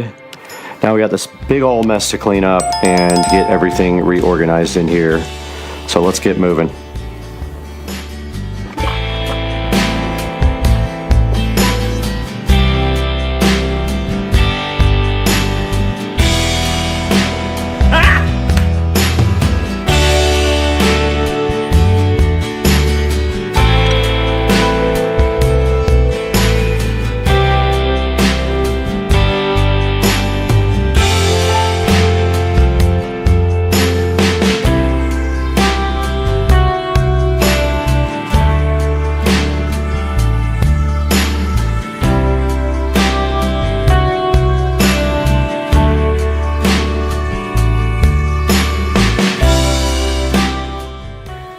Hey guys, welcome back, and we're out here in the beautiful 4K production studio for Supercar Street Racing. And as you can see on the video right here, I got a new outlet installed in the closet today, moved all the charging stuff over to that area, and now there is also space for the tripods and lights that I'm about to order. And I will cut to the video of this finished product right here, right now. But yeah, we got all this done today, and I really encourage you guys to subscribe and like the videos. And please buy everything through our affiliate links.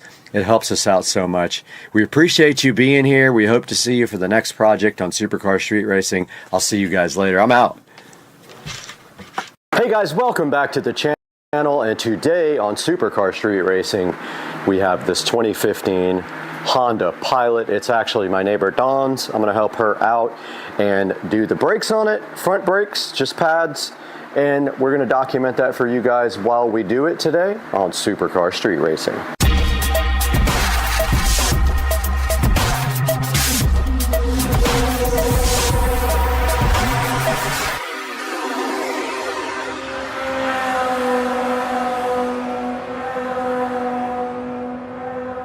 Alright, welcome back guys to Supercar Street Racing, and the first thing we need to do is get this thing up in the air after we loosen the lug nuts. I'm going to see if I have a socket for this and use my socket wrench for it, my socket, automatic socket gun, whatever it's called. So let's do that now. Let's go find it.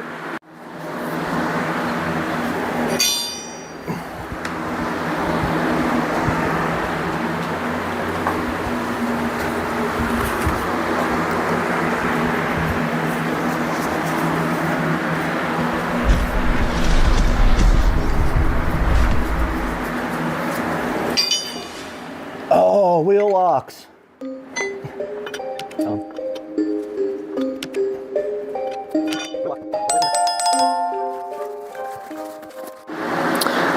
No joke, it took me about 45 minutes to get the glove box open. It was completely stuck.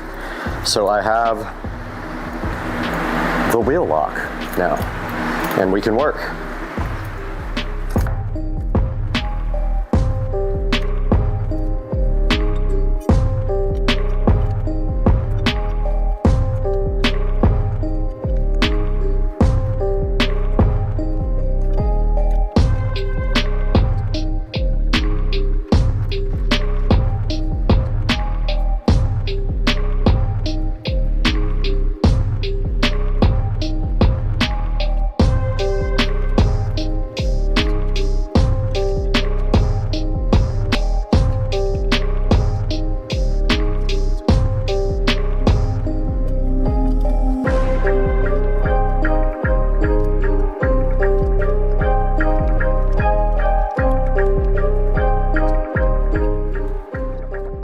And take the bottom bolt out of the caliper here and try to spin the caliper up, get the pads out.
So we got the brake pads in, and now we need to compress the caliper. So we'll just use this C-clamp to do that.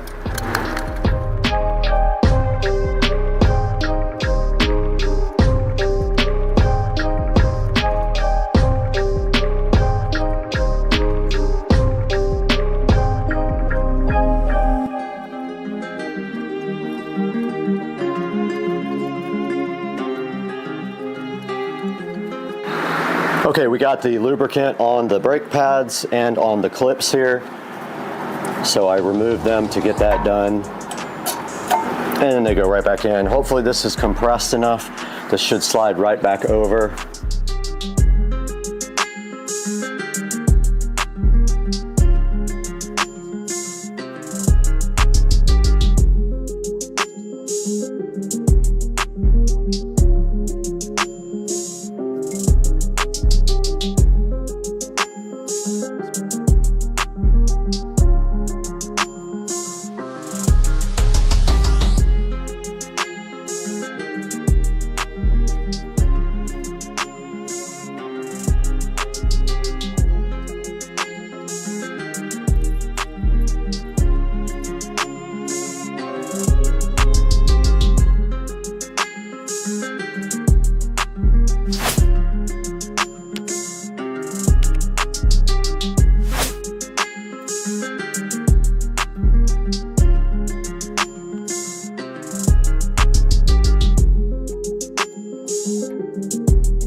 I got the caliper bolts back on, and that side is done. We're moving on to the other side.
right, guys, we are inside the 2015 Pilot. And of course, once you get in, the brake pad will be a little bit soft until you pump the brakes. And then we're about to go for a test drive. We'll give it a few stops here.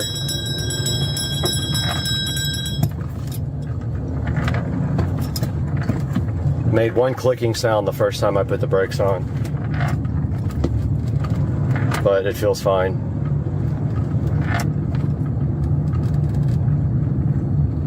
So I would say that was a success for Dawn.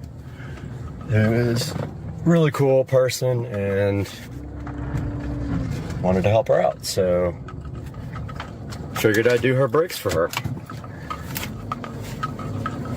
Now I'm gonna vacuum out her car as well and wipe it down, so she gets a nice clean car. And so let's get this thing back to the house and get it vacuumed. What do you think, guys? Do something nice for Dawn. Maybe she'll have a good night. She's hungover because we did tequila shots last night, all night. So let's get this thing in here and get it vacuumed out. But first, let's clean up a little bit.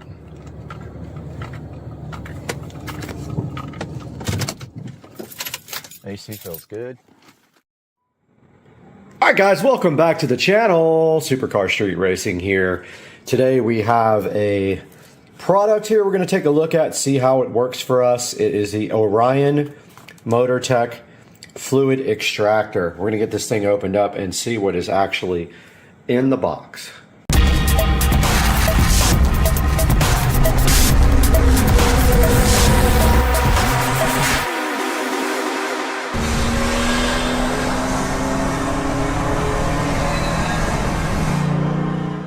Taking a look inside the box for the MotorTech extractor here. This is a 200 milliliter fluid extractor. And taking a look at the actual extractor here, we can see that it says you can do brake work with one man. And the reason that we got this extractor is because on the golf cart, the oil change is super difficult because of having to take off the bottom tray out of the vehicle. So we're going to try this and see if we can extract the oil directly out of the crankcase through the dipstick reservoir. And then we will be adding oil back with this as well. The golf cart, I believe, takes just a little over a quart of oil, and it is the break-in period. So we are needing to change the oil and put new oil in it for post break-in after it had 250 miles put on it. See right here, the instruction manual is for the little 200 milliliter extractor from Orion MotorTech. And inside here, it gives you some warnings. It shows you a parts list. It looks like it comes with 2 hoses here and also a little extra little nozzle for the end of the hose. It's got one small hose and one large hose here. So it says that one of the hoses right here is 0.95 centimeters and the other one is 0.6 centimeters. Taking a look right here. The adapter is on the end here. And the barrel right here. There's the adapter. The actual syringe here. And then it tells you how to operate the extractor. And it says be careful because some fluids will affect the paint of your vehicle if you're using it. So what we're going to be using this for is, like I said before, we will take the little dipstick screw thing out and try to pull the oil out of the golf cart without having to take off the drain plug, because the drain plug is blocked by a big under tray with about 30 screws that have to come out. And I'm hoping this will do the trick to change the oil in the cart. Okay, we're out here in the garage now. We need to get set up. So what we're going to do first is go ahead and get some lighting under here. I've got a little fluorescent light that we can run underneath the cart. we'll go ahead and get set up.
So what I'm going to do now is, you can see that is the dipstick area.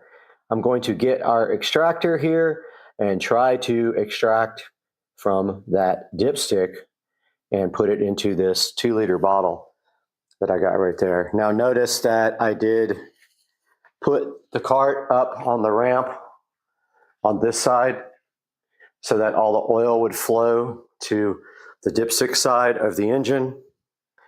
So I'm going to go ahead and give that a try now with this extractor. And all you have to do to get this extractor going is put the tube directly into the end of this hole, and we will start off with the bigger one. So what you do is, all you do is push it into the hole it's in. To get it out, you pull down on the blue washer and it comes right out. So this thing is ready to go now.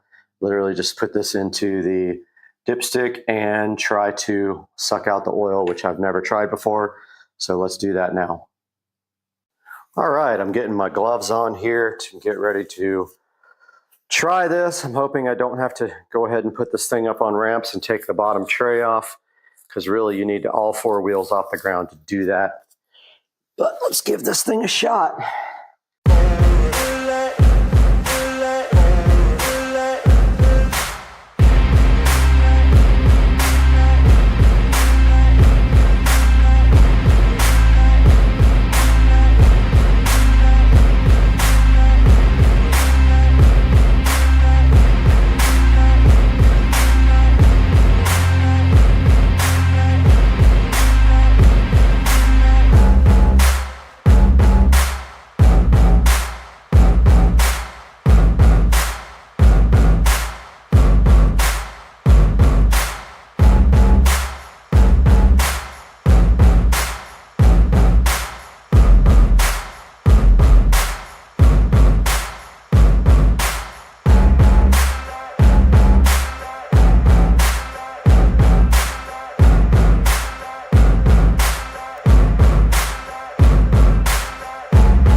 I did some research. One place says 14 or 1.4 liters. The other one says 1.1 liters. So I don't know what the correct is. Literally says two different things. Engine oil capacity, which is 1,100 milliliters or 1,400 milliliters. At the same time, it says to fill the oil up until the oil is on the 4th mark here, which would be 4 from the bottom, I'm guessing, because they don't say, which is basically halfway. So I'm going to start with 1,100 milliliters, then check the oil and see if I can even see it, because I couldn't see it last time. So I guess we'll need to get our squeeze bottle out to put the oil back in and start doing some oil, or we can use our new extractor to do the same thing. This is hilarious, Haggard stuff. My funnel is way too big to pour into this bottle, so I'm using this oil filter removal tool because it has a little hole at the bottom. So we're going to see how big of a mess we make with this. We got to make sure we don't overfill. And we are using fully synthetic SuperTech oil from Walmart, which is just as good as any of the other brands that we've done some research on, and we know this stuff is good oil, if not better than a lot of the synthetics that you buy off the shelf. So far, so good. We only need a little bit more. Oh, we got close. We got close. We got real close.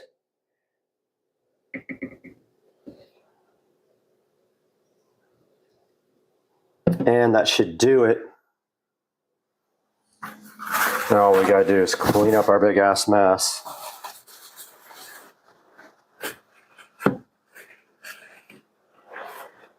Should be about 1,100. The difficult part's going to be checking it after, because you can't really tell on the dipstick what is what. It's very hard to see.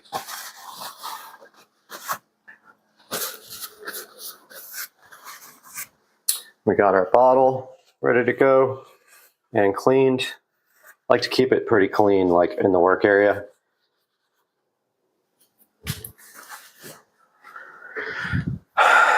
And this is how we will be adding oil back. It is to the top.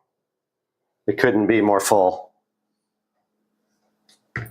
Actually dripping out because I squeezed it. Don't squeeze the bottle while you're working on it. Okay, this thing's ready to go. Let's head back out to the garage. One thing I didn't even think about is whether this bottle is going to be able to actually get in there and inject this oil. But we're going to find out right now. I think we're okay. There is a exhaust right in the way.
Getting the oil back in is very tough. I had to wrap some tape around the end of my funnel to get it to work because it was too big. I did eventually get most of the oil in there with the funnel. However, I couldn't tip the bottle up enough to get the last little bit in, so I used the extractor and pushed the oil back in. And now the oil change is done. We have to check the oil though, and if it needs any more, we'll have to get it out of the quart bottle the 5 quart bottle that we got inside of the oil.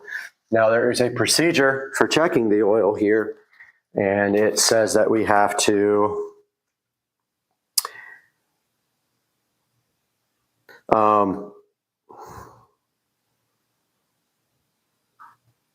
let's see, it just says, it doesn't say. I'm gonna look and see how you check the actual oil here. All right, we're supposed to start the engine and let it warm up for a few minutes, turn it off, wait a few minutes, and inspect the level. And it should, this one says, yeah, about halfway up the stick there. Let's go ahead and start the vehicle. Neutral. And that's on.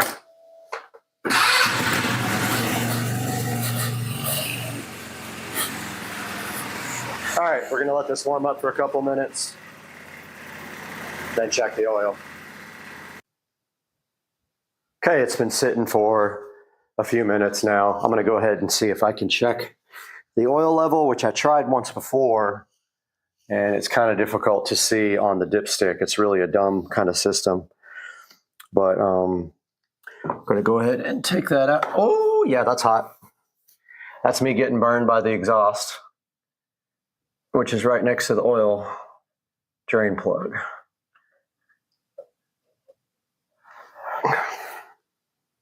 Yeah, I mean, you can't really tell.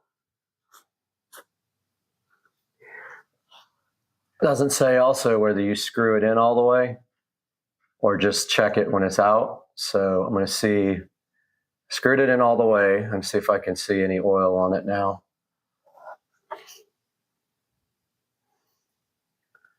Yeah, I mean, you can't tell at all. It's just ridiculous. It's got oil on it even when you don't screw it in all the way. I'm just going to leave it like that. I'm not going to add any more oil. I only put 1100 and it says do not overfill. So I'm going to go ahead and leave it like that. And so that's going to do it for this video. And this is the extractor that we use. This is the OMT fluid extractor we use to change the oil. And I would highly recommend it. It works great. Did the job perfectly, actually. So yeah, go ahead and pick up one of these if you can, and we'll see you soon on Supercar Street Racing. Hey guys, welcome back to Supercar Street Racing, and today we're going to talk about life without a car.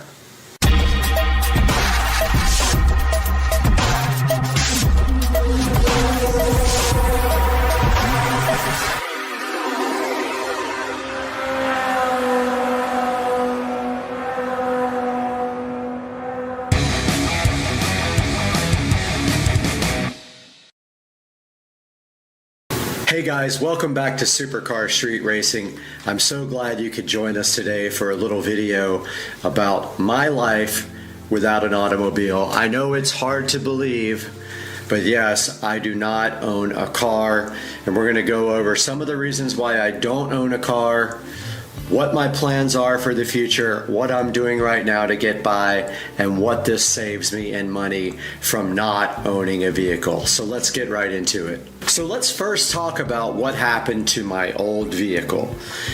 So I had a 2011 BMW 335i convertible. It was black with like the tan kind of light brown leather, which I absolutely loved. Now, I bought this car back about 4 years ago down in South Florida. I did overpay for the car. I paid $18,000 for the car. However, it was in immaculate condition and it had an aftermarket warranty, which was unheard of. It's really hard to find these cars with aftermarket warranties, but I did find one with an aftermarket warranty, and it had pretty low miles on it. I think I bought it with around 32,000 miles on it, which is very low, even at that time for a 2011 car. And so, yeah, it was black, it had aftermarket wheels, and it was in amazing condition. It had one little problem and it never was fixed, and I always got the same answer from BMW, and that is just how it is, and that is the AC system was not great. And the last time I actually took the car in to be serviced, they told me that they compared it to another 335i from 2011, and that's just the way it was. The car was black, it was a convertible, they don't have great insulation in the ceiling, so I lived with the mediocre air conditioning through the whole life of that vehicle, and it was in the shop about 5 different times for that. The condenser was replaced twice because I guess they were clueless about what was going on. So yeah, that's really the biggest problem I had with the car. But in the long run, I started having other issues with the vehicle, and we did use up all of the remaining aftermarket warranty on the car. For those of you guys who don't know how an aftermarket warranty works, they will only honor what your car is worth by Kelley Blue Book. If your car is worth $11,000, that's the maximum amount of repairs they will do on your vehicle. It's just like when you have insurance on your car and you get your car totaled. Same thing if you have a aftermarket warranty. And fortunately for me, the value of the car did go up a little bit when I owned it, so I got a little bit more out of the warranty, but they ended up paying a little over $11,500 for payouts on the warranty. Now granted, this car was modified, it was tuned, and so all the coil packs went multiple times. That is expected from a 2011 335i. Any E92, E93, E90 vehicle with the N54 or N55. Once you tune that car, you're going to start hitting the limits of the factory parts. And when the parts are old, things like your coil packs will be the first thing to take you down. So that was a little bit of the issues I had with the car, and then towards the end of the life of the car, we had the major problem with the vehicle. I did have one accident, it wasn't my fault, they called it my fault, and that is a big box in the road that fell out of a truck I hit, and anytime you hit something in the road, that is your fault no matter what happens, so just remember that if you hit something laying in the road. But as we were talking about a few minutes ago, what started happening later in the life of the car is that all of a sudden, out of the blue, you would start the car, it would run fine, and then all of a sudden it would start running super rough and want to go dead, and then it would just stop doing that. But it progressively got worse and worse as I owned the car, and eventually I had to take it to the same shop that works on my car all the time, that is Sam's Automotive in Jacksonville, and that is where my bad experiences started. So we brought the car to Sam's Automotive in Jacksonville, and that's who usually worked on my vehicle. However, this time was a different story about what happened with the car. We did get the car in there, and I kind of knew this was going to be a nightmare, and so he started checking what was wrong with the car, and he did a smoke test, and he did find a issue with a leak in one of the pipes. I think it was the intercooler pipe was disconnected, and I thought for sure that was what was going on with the car. Now here's another thing. Before I took the car to Sam's Automotive, it was throwing codes. When you would get on the throttle hard, it would throw a code, and something about air leak detected between turbocharger and intake valves. Now I thought for sure that was a good indication that intercooler pipe that was off, fixing that would clear the codes. So I did go back to look at the car again, and he did tell me that it was not running good still, and he was still checking out what was wrong with the car. So I started getting frustrated because he had the car for about 2 months, and I had not heard back from him, and I kept calling, and eventually I did finally get a call back from him that they were at a dead end, and they were not going to charge me anymore for the work that was done, and they wanted me to come get the car because they were out of ideas, unfortunately. So at that point, I did go pick up the car from Sam's Automotive. So I picked up my car from Sam's Automotive, barely knowing if it would run or not, and thinking, well, the next logical step is obvious. We got to pay the dealer, to really break into this car and see what's going on with it. Now, here's another thing that started happening with the car. When Sam's Automotive got the car, I did not clear the codes in the car. He had asked me not to do that anymore, so I had stopped actually clearing the codes from the car. Once Sam got the car, and even right before I brought it to him, I checked the codes on the car and it had 0 codes and it was running like absolute garbage. So Sam had the car. It wouldn't show any codes. It would not throw any codes whatsoever the whole time he had the vehicle. Now that's even before it had the code about the intake leak. So when I first brought it to him to diagnose what was going on with the car, barely running, it had no codes going on whatsoever and it would never throw a code. So I took the car to the BMW dealer. I dropped it off with them on a Friday morning. At 2 o'clock in the afternoon, BMW called me and said, come get your car. Now, when has a dealership ever told you to come get your car? When have they not at least tried to rape you on prices or see what's going on with the car? Well, long story short, when they plugged up to the computer and they could get no codes on the car, they asked me to come get the car, and I did. I brought the car home, barely got the car home, running absolutely terrible, would try to die at every light. You'd have to keep it revved up and it would just try to die. Got the car home, tried to pull the codes again, and of course, the car is not throwing any codes. So this was a time of serious contemplation for me. This car was slowly losing value. It was worth less than $10,000 at the time. These cars don't hold their value whatsoever. Even a perfect 335i 2011 is worth almost nothing. There's millions of them out there. This one had issues. I thought to myself, do I want to deal with this car anymore, or do I want to sell this car and take the money and put it right into my house? So this was a pivotal decision for me. I absolutely love this car. It had awesome wheels on it. It had a lot of aftermarket parts. It had a digital instrument cluster, which I did take out, by the way. I wasn't able to sell the wheels before I took it. Nobody was interested in the wheels. That's another thing. It's very hard to sell parts off of this car as well. I tried on Facebook Marketplace before I sold the car, and nobody was interested in the wheels. Nobody is interested in the heads-up display because it has issues and doesn't fit right. And so I did leave the Android head unit inside the car, but I did take out the instrument cluster. I still have it if anybody's interested in the ID4 instrument cluster for the 335i. So what did I end up doing with my car? So it's really simple. I have sold a car to Carvana before, and it's the easiest thing in the world. The car just has to be able to be running and be test driven, and my car will run and would test drive. And to be honest with you, Carvana does not even do that most of the time. So I gave Carvana a little look up online. I put in the specs of the car. I put in that it was running, but that it had engine problems, and they came back with an offer of about $7,500 for the 335i. Now, granted, the wheels alone are worth $2,000, and I had brand new tires on it. However, nobody wanted to buy the wheels and tires from me, and at this point I was happy to get out from under this car before I spent another dime on it and take that $7,500 and put it right into this house towards the payoff of the house. So that's what happened to the 335i. Carvana came like 2 days later.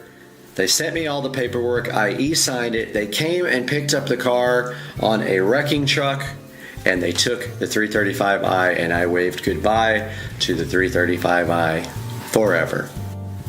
Let's talk about what I am saving on having a vehicle in the garage versus not having a vehicle whatsoever. And I mean a car, because there are a couple of vehicles actually in the garage, which you will see here shortly. So obviously the first thing that I saved on was my old car.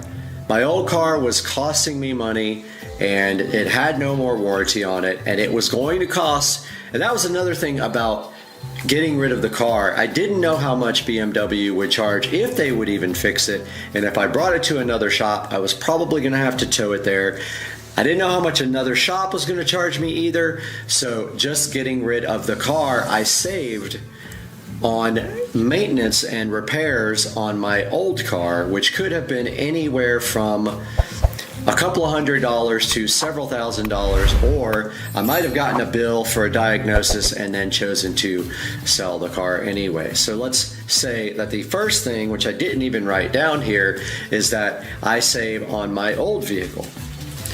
The next thing I save on, obviously, is the purchase of a new vehicle.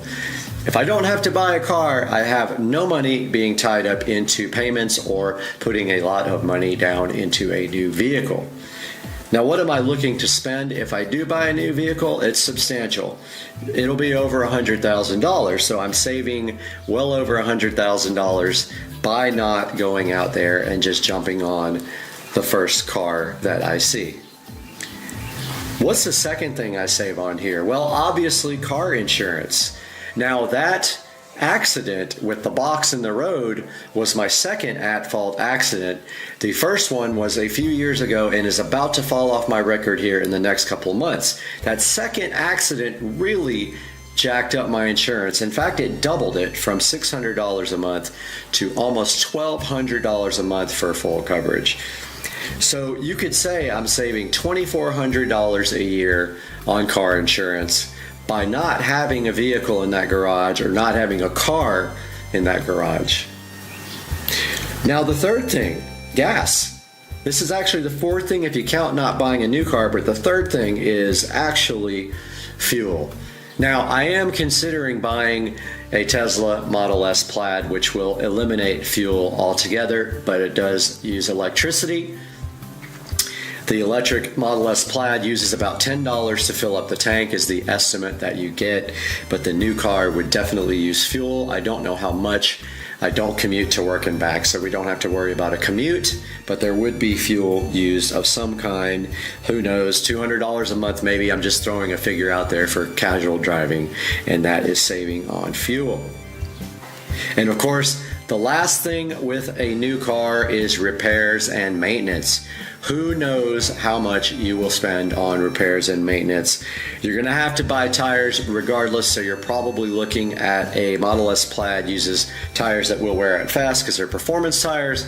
I would spend around $800 a year on tires for the 335 IS. Those are Pilot Sport 4S's. And I would guess that maintenance on a car is going to be anywhere from $1,200 to $2,500 a year for oil changes and things like that. That's assuming you don't have to do any repairs. If you do have to do repairs, who knows how high that could go, as high as $10,000, who knows? It's really just a guessing game. So those are the things that I am saving, and you're not even talking about regular maintenance like washes and things like that, and maintenance going to the shop and fixing things that need regularly scheduled maintenance. So maybe $2,500 to $10,000 a year on that. So those are the four things I am saving on by not having a car in my garage. So let's talk a little bit about how I'm getting by now without having a car. I'm sure a lot of people who live in places like New York City will tell you it's pretty easy to do that. However, this is Jacksonville, Florida. We are the largest landmass city in the country, and we are spread out. Now, I don't live in the country per se, but I don't live next to any shopping centers or anything like that. They are at least a couple of miles away from me. So actually getting by without a car is not impossible, but it's also not super easy. Right now, I'm going to show you one way that I get by without a car, and I'm going to cut away to that now while I talk. So this is my awesome golf cart.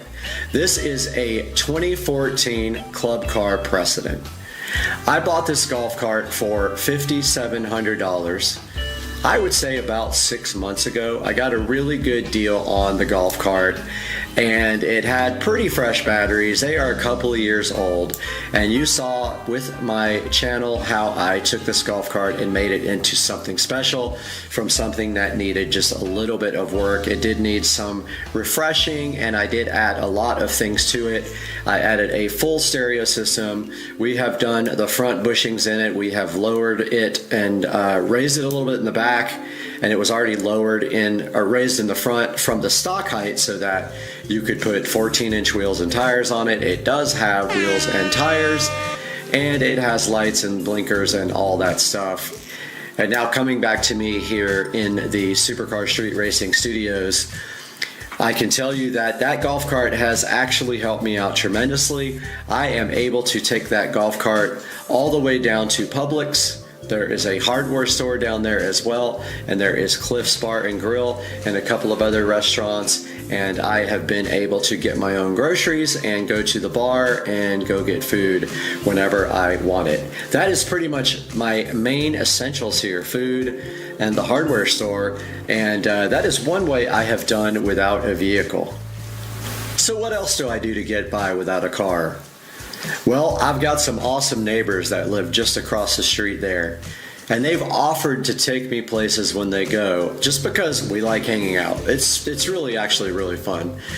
And so my neighbor Rich and my neighbor Trish always give me rides if I want to go somewhere with them to like Publix, and Rich goes over to BJ's all the time and I go with him. And if I need any special favors, if I need to go somewhere else, they're always down to kind of drive me around, and it's been really nice to have them as my neighbors. And what else do I do to get around? So of course, there's Uber and Lyft. I haven't had to do this a lot, but if I need to go somewhere that's far away and I don't want to inconvenience my neighbors, of course, I'll just call Lyft or Uber and I'll take them. So what have I spent on Lyft or Uber per week? No more than $20 per week, because I really don't go that many places. Sometimes I go to the local bar and I don't want to take the golf cart, like on a weekend night. I'll just take Uber or Lyft up to the bar, and it's about $8 each way. So Uber or Lyft has taken me where I needed to go. If I need to go to the doctor or anything else like that, I will Uber or Lyft. If I need to go on a date, I can Uber or Lyft and meet someone out like that. And that has been the other way that I get places. So how else do I care for myself in this place? So obviously there's a lot of delivery options now since the coronavirus actually happened. And so we can pretty much get whatever we want delivered right here to the house. So I do use delivery from both Kroger and from Publix to get groceries sometimes. And then I also use things like delivery for fast food and like food from anywhere, actually, not just fast food. I use delivery for food from all the restaurants around the area. So that's the other way I take care of myself here with no vehicle. So the last part of this video is, what are my plans for the future? I know you guys are thinking, you're not going to live without a car forever. Well, that is the hope, that soon I will purchase a car. Now, here is my conundrum here with a car, and this is what has kept me from purchasing yet. So I've been looking at a lot of cars. I've been looking at Tesla Model S Plaid, Lamborghini Huracan, 911 Turbo S Porsche, and also Audi RS3, RS7, and a few other ones like the R8. And I just really can't make up my mind. I love the Model S Plaid. I love that it's electric and one of the fastest, if not the fastest, vehicles on the street. However, I also love the Huracan with the attention that it would get, and the Model S does not get that much attention because it looks like a regular Model S. 911 Turbo, fantastic performing car. Audi R8, there are a couple of twin turbo Audi R8s out there for around $150,000. So the hope is that one day soon I will find something. Now, the longer I don't buy a vehicle, the more money I am just putting in the bank, and that's just better all the way around for me and for everyone else, especially the people that I'm buying from, because I would have more cash to put down.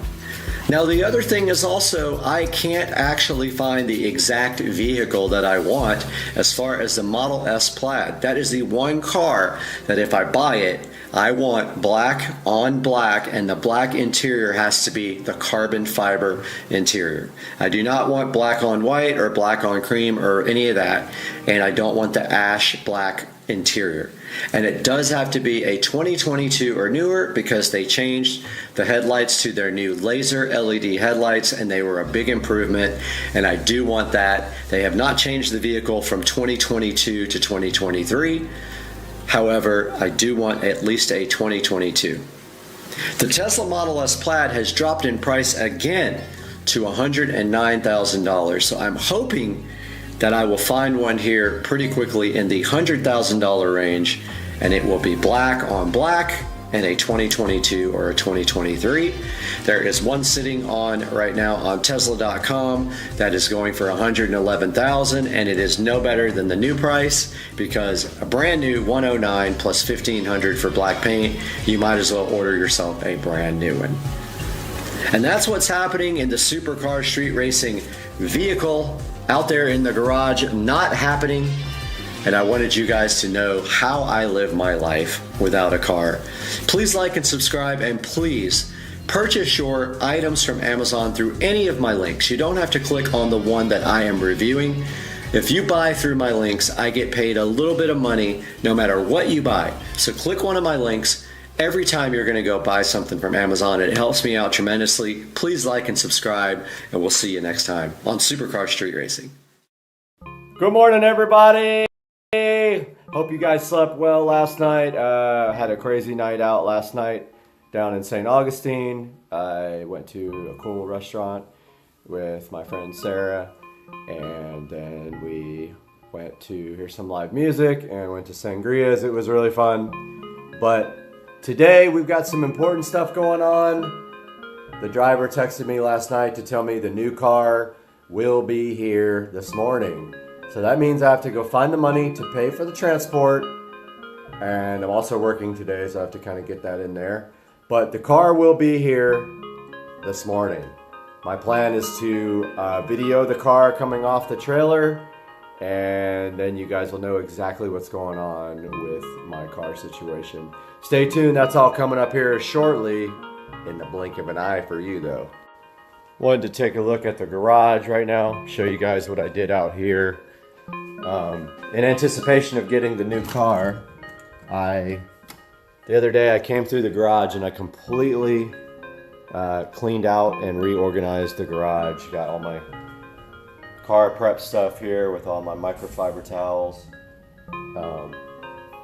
Redid the car parts bin here that has oil and the battery charger and some other stuff in it. And then threw away a bunch of stuff that I didn't need. Scratching my head to try to figure out what happened to my high temperature coating spray, which I can't find anywhere, which I used for the exhaust on the SL65. I usually keep all my spray paint products literally right here, and it is gone. Unless I'm blind as a bat, it is just not here. So I don't know what happened to that stuff. I only used like a little bit of the bottle. But you can see I redid all my paint cans here. Only thing I have to do is get this garbage can back in the back. I keep the garbage cans behind my house when I have two cars. Here's the Accord, my daily driver. My toolbox over here, which I had previously organized and labeled. I keep all my tools here. And here is my workbench and my power tools down here for woodwork and such, and my oil changing. I do have ramps, jack stands. I will be doing a lot of work on the car myself. So I have all that, and I do have an actual hydraulic jack right there. So this is kind of an idea of what the garage looks like now after a nice cleaning, and hopefully this will be enough space for the car. Right here is where it's going. What's up, everybody? Just got a text from the truck, and they are about 2 hours away from me right now. So the ETA is looking like 10:30-ish.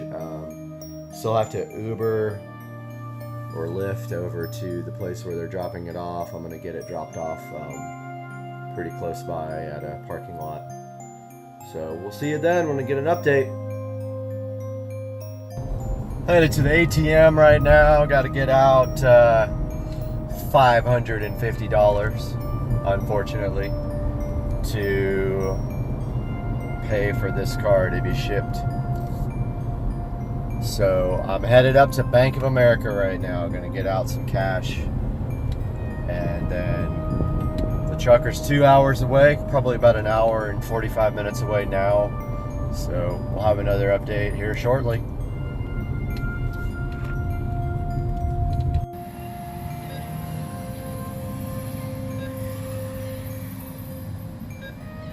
Let's see what happens. I don't know if it'll let me get this much.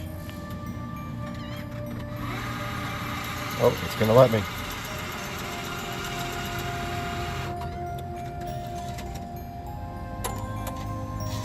Yep. Out here waiting for the Lyft driver to come around that corner. Just checking out the yard. And grass is doing really good this year so far. It's a lot of work though. That dude should be coming around the corner like any second now. He's gonna drive me up to Winn-Dixie. I figured that would be the easiest spot to unload the car. Nice big parking lot. And I didn't want to take a chance on unloading it on the street here with all the traffic coming, and plus that would give me a minute to drive it to get used to it.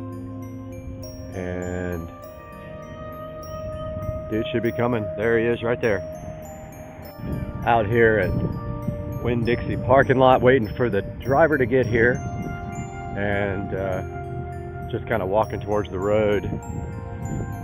Figured he would probably pull in right here. This is a really good place to unload. Maybe right along this wall right here, kind of, or the curb. When we do our drives from Mandarin to here for the drift shop, we always line up right here and wait for everybody to kind of regroup. So I figure he will be exiting the freeway momentarily and heading this way. Try to get some video of him coming down the road when he does. All right, I think I see it coming. Yep, that's the one. There it goes, he passed it. I know what you guys are thinking. Mustang. I know you saw that. He went right past it.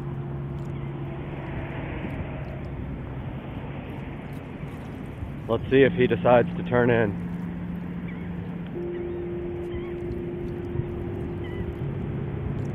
Coming back around this way.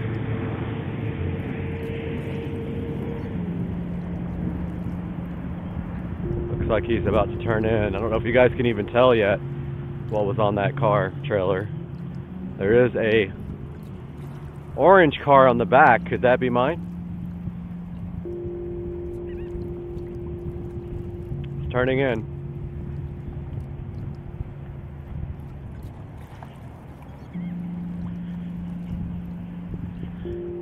And here it comes, guys.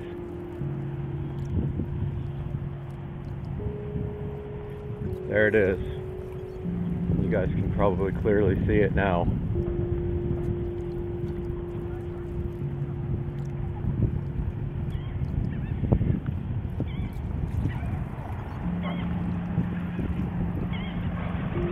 There it is. There they are. How's it going? I figured like back there would be easy. Yeah, all back there, there's plenty of room. There's the car. It's not that one. Wow. Really does have great paint. So here goes the, somebody else is getting a Mustang, not me. Pretty nice Mustang.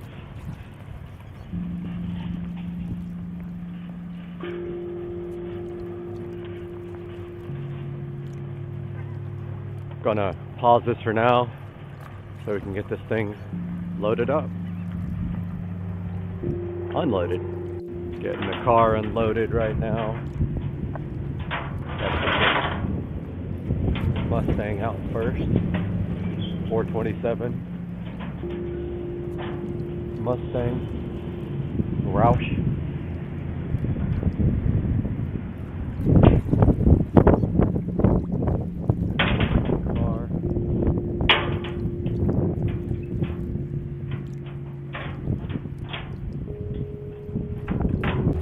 Getting the Roush Mustang off the trailer here. This is the easy one to drive.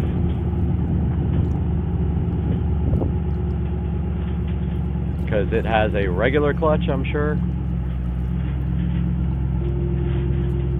But the IS has a twin disc. Directing them off the trailer. They got the boards to prevent any scraping. Straight back. Straight back. Let it roll straight back. Come on. Come on down all the way. Keep going, bro. Straight back. He's got it off the trailer. Good. Woo, that front is so low. Good. Damn. Good. Wow. So close.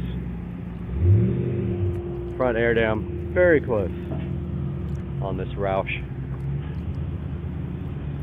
So we're gonna see if you can drive a twin disc clutch. I think you should come up and try. No? You want me to do it? Yeah. All right, I'll come. I kind of wanted to get video of it coming off though. I'll video you. Okay. All right. Yeah. All right. Take It's your already time, on. walk up. Yep. Here he goes. All right. New owner of his new toy. Yep. Gonna see if I can even drive it. Awesome. Yep. Really pretty inside. Look at that. Yep. Short boy.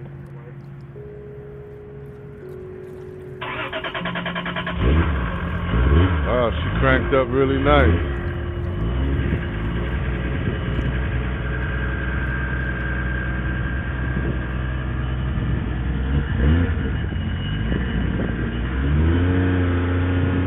Warm up for a second. Gotta watch this. You got it?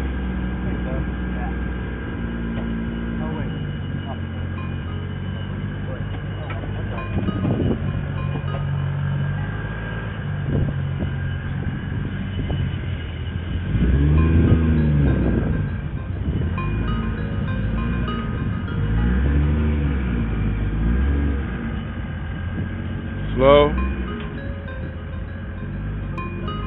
So hard to punch it. Super tricky. Yeah.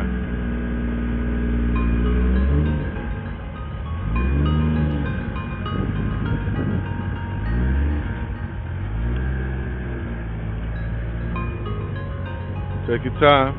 Have a little dip. Come on. Come on. Yes, sir.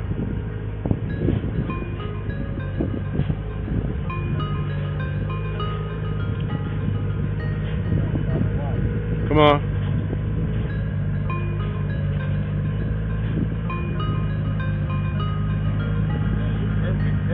Come on, keep it coming.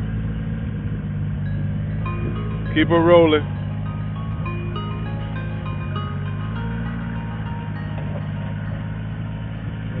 Yep.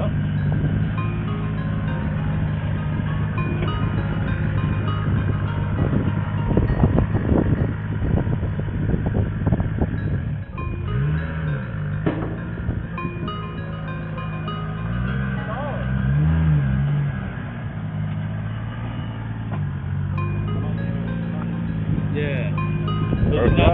Does it take brake fuel or? It will take E85. You know about the E85 stuff? Yep. About to try to drive this car without stalling it already. It's a little difficult to drive, but managed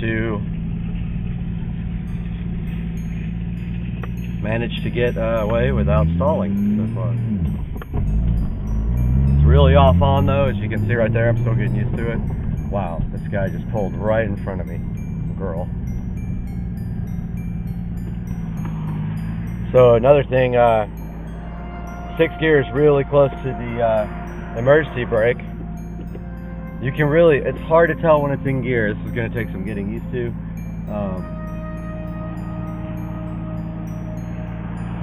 Really feels like a, wow. I did not do a good job slipping it just then. It feels like a really lightweight Supra. It's pretty crazy to drive this after having a single turbo Supra that made, you know, excess of 800 at the wheels. Now this does have the V160 swap, and I did remember I accidentally popped the hood, so I need to pull over and put that hood back down before it flies open. That's really hard to slip at first.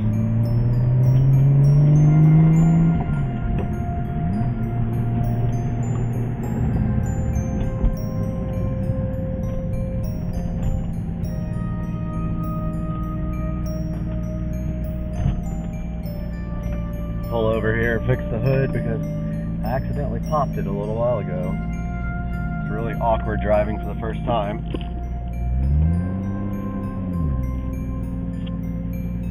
Got the car back home sitting in the driveway. Don't know if you guys can see that very well, but here's a good look at the engine bay. This is a fully built 2JZ GTE VVTi motor with AEM V2. Pretty much no expense was spared on this car. It's just has an incredible amount of work done to it. The paint's in pretty good condition. I wouldn't call it perfect. It has scratches here and there, and what looks to be maybe some runs, but it's nothing major. It's in good shape, and I don't know if you can see the flake in the camera, but it does have metal flake. I'm about to polish it up right now, and then take it over to the DMV and get it registered up. So there's going to be some more information about the car at the end of this video, but for now, here's a good look at my 2003 IS300 with a full Toyota Supra swap. It has the 2JZ GTE VVTi engine, fully built top and bottom end, including cams, fully built head. It's running a Precision 6266 turbo, and it makes approximately about 530 wheel horsepower on medium boost on 93 octane fuel, presumably tuned moderately, but this turbo is capable of about 750 to the wheels on E85. So that is the plan, to take the car up to Tracy over at Tuners Inc., throw another fuel pump in. It is only a single fuel pump, and we are going to run E85 in it.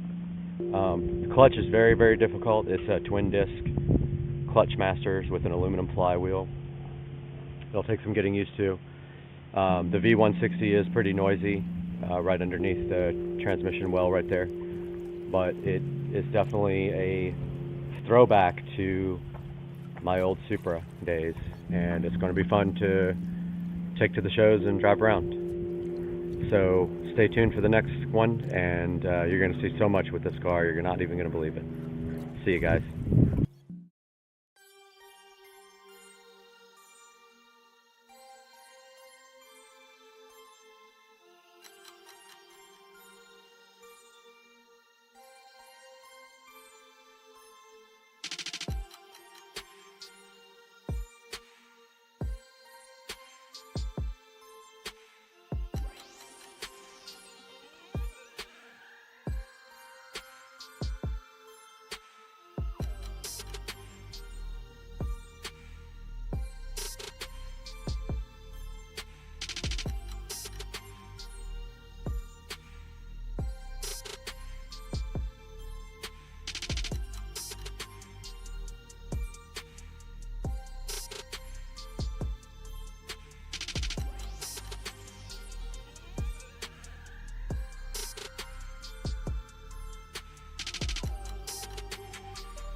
talking. At No all. talking. I don't care about the address being Okay, on go. All right, they can say it. All right. I can fuck that up. All right, you All ready? right. Yeah. Okay. To JEA. Residential cut. If you are calling about a power outage, gound wire, street light, or other electric problem, press 1.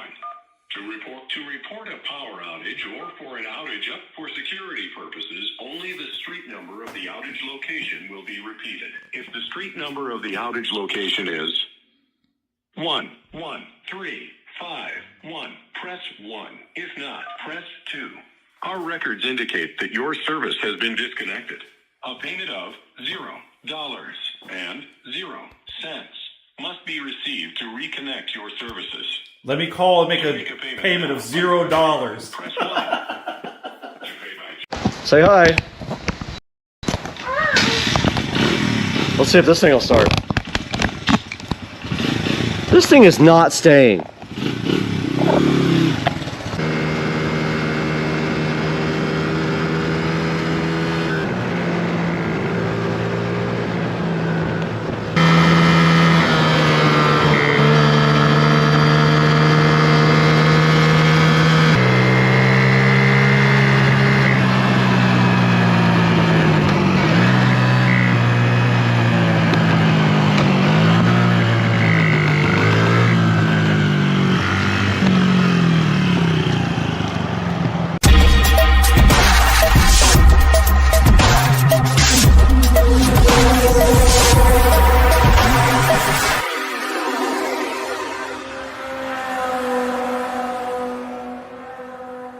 Say hi.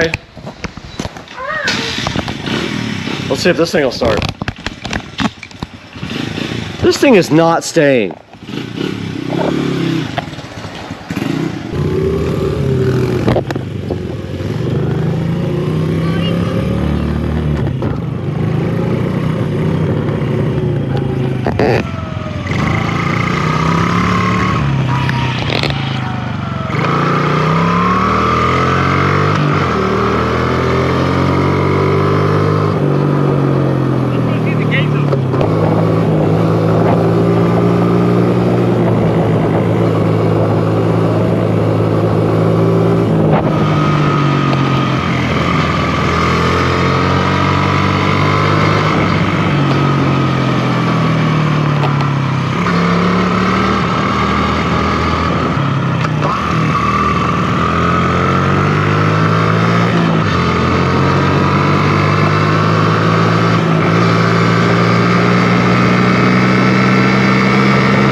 boy. Dude, we ran a whole battery.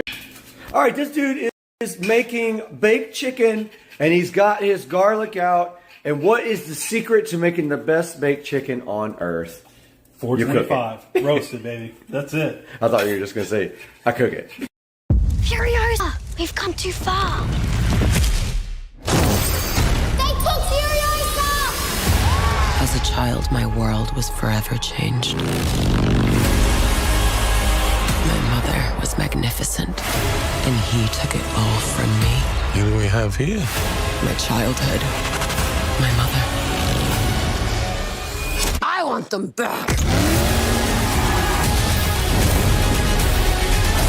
However long it takes, promise you'll find your way home. Ready, steady, go! If you find him, he's mine. To get home, Furiosa fought the world. Remember me?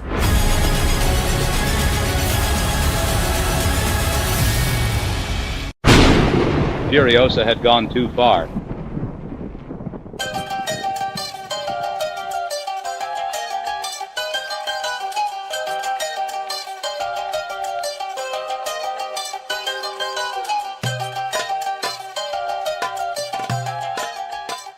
As a child, someone changed her world forever.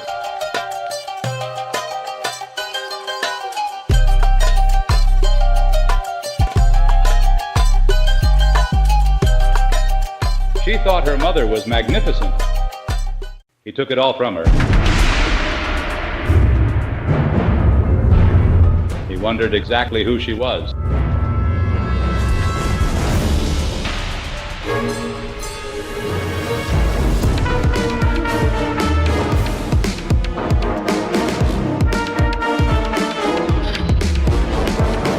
He took her childhood, her mother. Now she wants them back.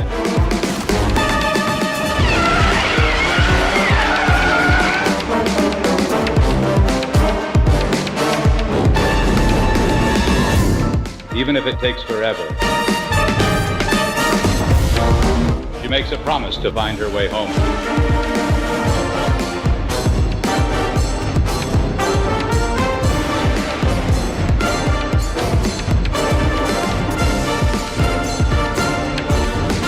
She finds him, he's hers.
Guys, today we have gotten rid of the furniture on the porch, and we have this whole entire load of IKEA furniture to put together today, right out here in the beautiful Florida sunshine. I'm so happy to have you guys with us today, but we got a lot of work to do, so let's get busy and stop talking on Supercar Straight Racing. Let's go.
All right, 4 hours later, and we have finished assembling the furniture. I tried to do this in a pair, so I did both of them at the same time. One step, yapper, and this is how it came out. So these are mirror images, and I think this looks fire, dog. I'm just gonna move everything over like an inch or two to fit on the carpet here. That.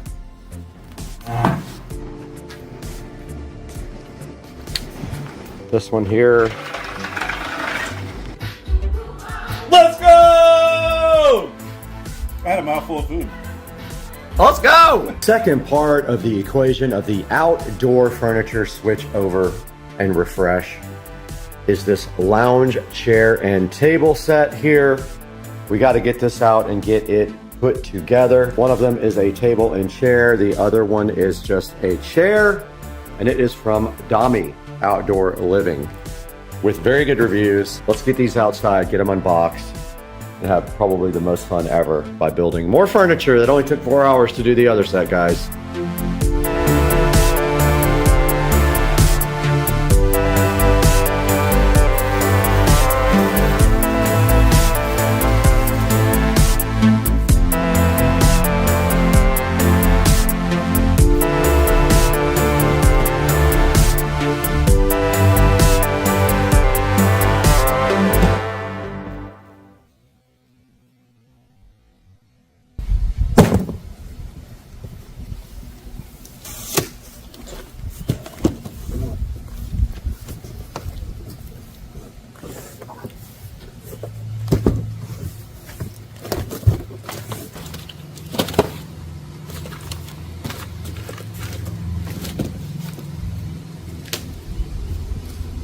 Okay, they gave us this nice toolkit with the accessories, but I went ahead and got my bit for these Allen head right here, and now let's go ahead and get this thing opened up and put together.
All right, we got both the chairs built now and the table. They definitely feel cheap, way cheaper than these guys over here did, and they're just not that much cheaper.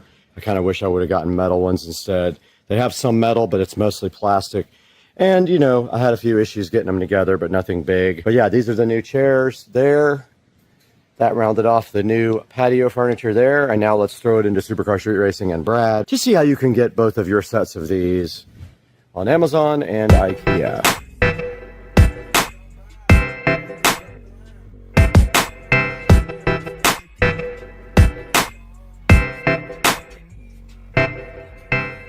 We're back at the 4K production studio today. My name is Brad, and if you haven't been to our channel, welcome.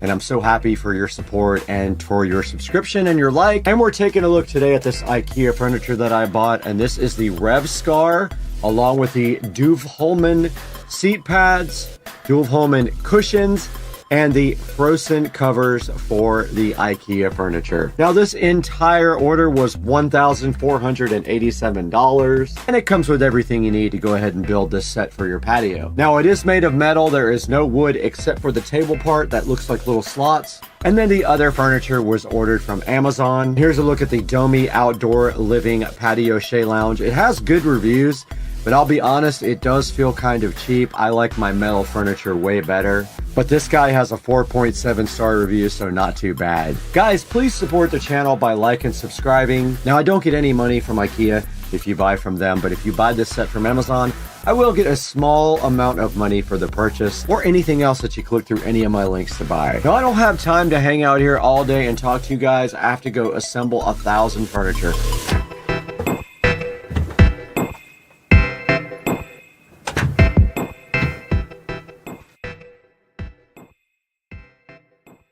Hey everybody, welcome back to Supercar Street Racing for another fun-filled episode.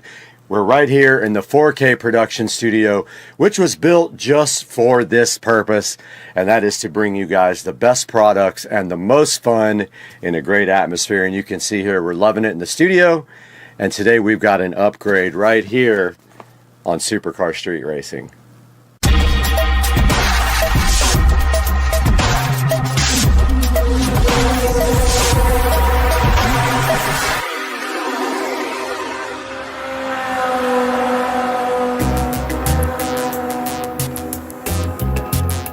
Guys, we're back in the 4K production studio at Supercar Street Racing, and you've got Brad here once again.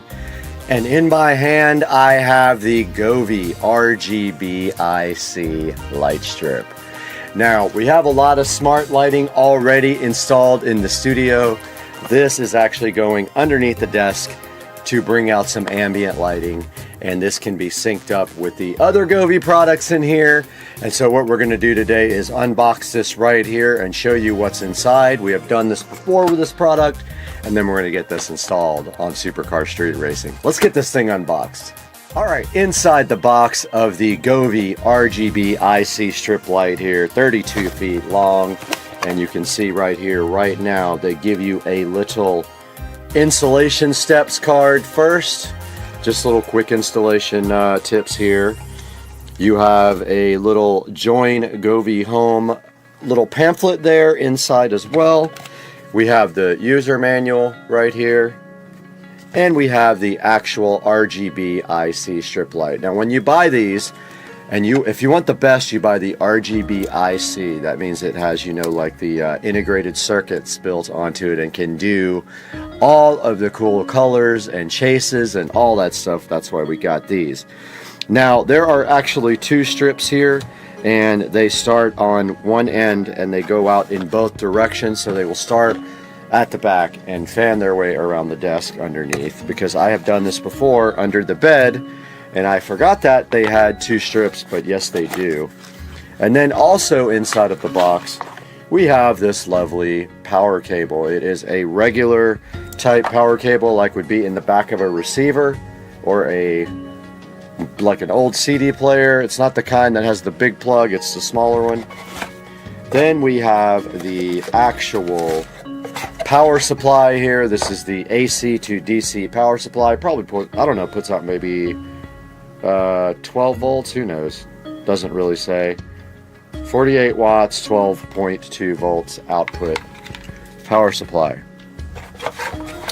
You also have this lovely controller here, and you can see here, right here and right now, that you have 2 outputs, and your lights should go that way and out. So basically what you do is you start on one end and you fan outwards 1 strip on each one of those plugs. They also give you these beautiful clips. That is if it does not stick, and maybe underneath this desk we will have to use those because it might not work properly. They also provide you with this beautiful, lovely alcohol pad to wipe down before you actually put the strip up, which is supposed to help with the adhesion of the strip and make it stick. So let's get to work. We are underneath the desk right now, and sorry for the noise of the air conditioner, but there is no other way. It is hot in here, and we can see underneath the desk here that we are going to be starting up here where the power strip is, and we will go down each side and around to the front on the desk. And what we will do right here and right now is we're going to be powering this guy right up there on the end of the power strip. That power strip is full. I wish I would have put a bigger one down here. We have almost everything full.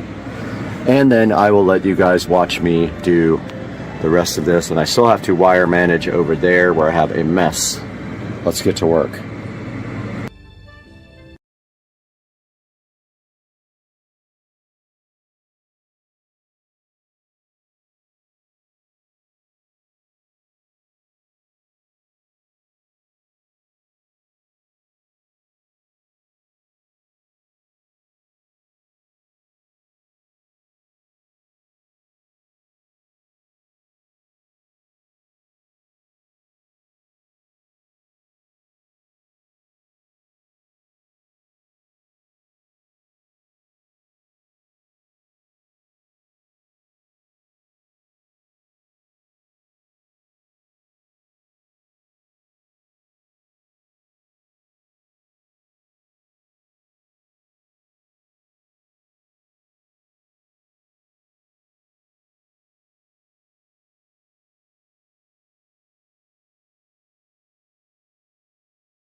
And we are back again in the Supercar Street Racing 4K production studio.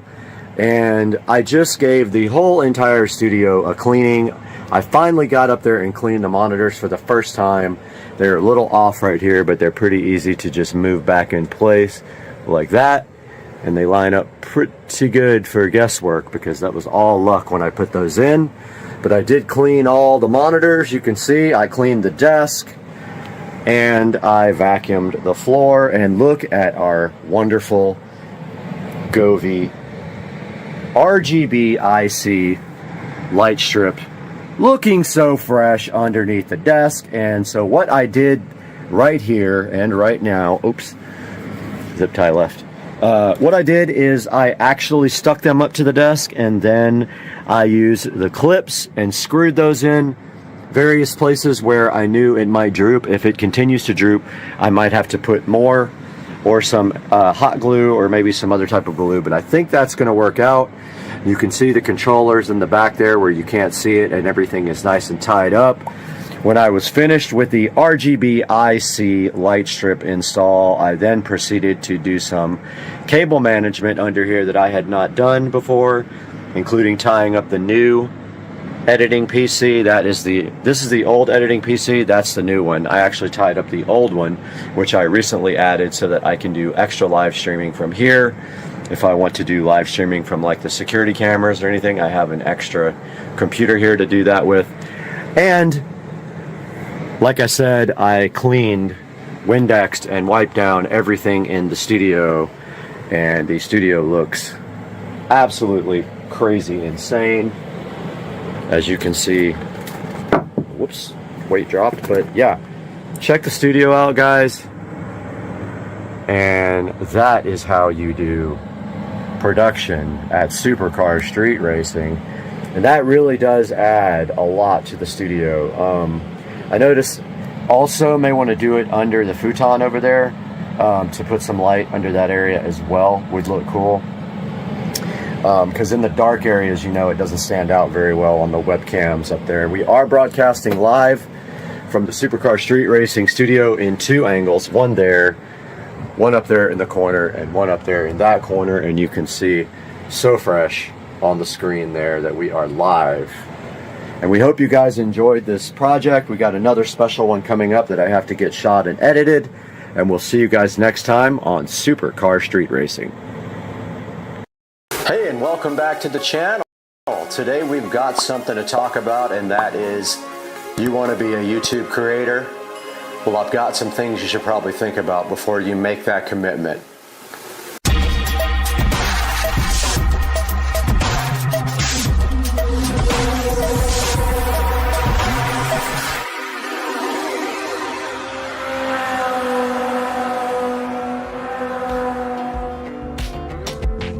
So let's talk about the first thing you're gonna have to be a successful creator on YouTube. So YouTube recently raised the stats for becoming a creator and making money with YouTube videos.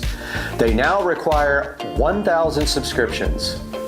So I know you might be thinking it's difficult to get your first 1,000 subscriptions. It is very difficult, but there are options out there. There are paid subscriptions where you can pay people to actually boost up your subscriptions.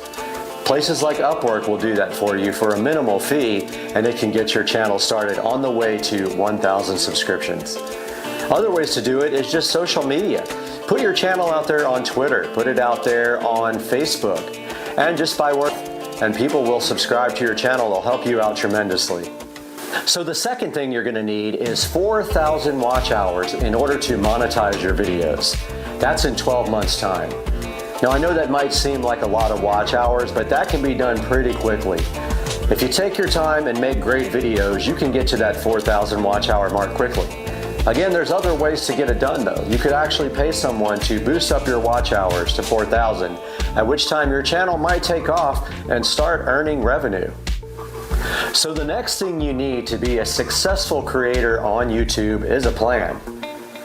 Now, when you have this plan, all you have to do is just stick to that plan and come up with something that people are interested in hearing about. It might take you a few videos, but maybe one day one of your videos will break out and go viral.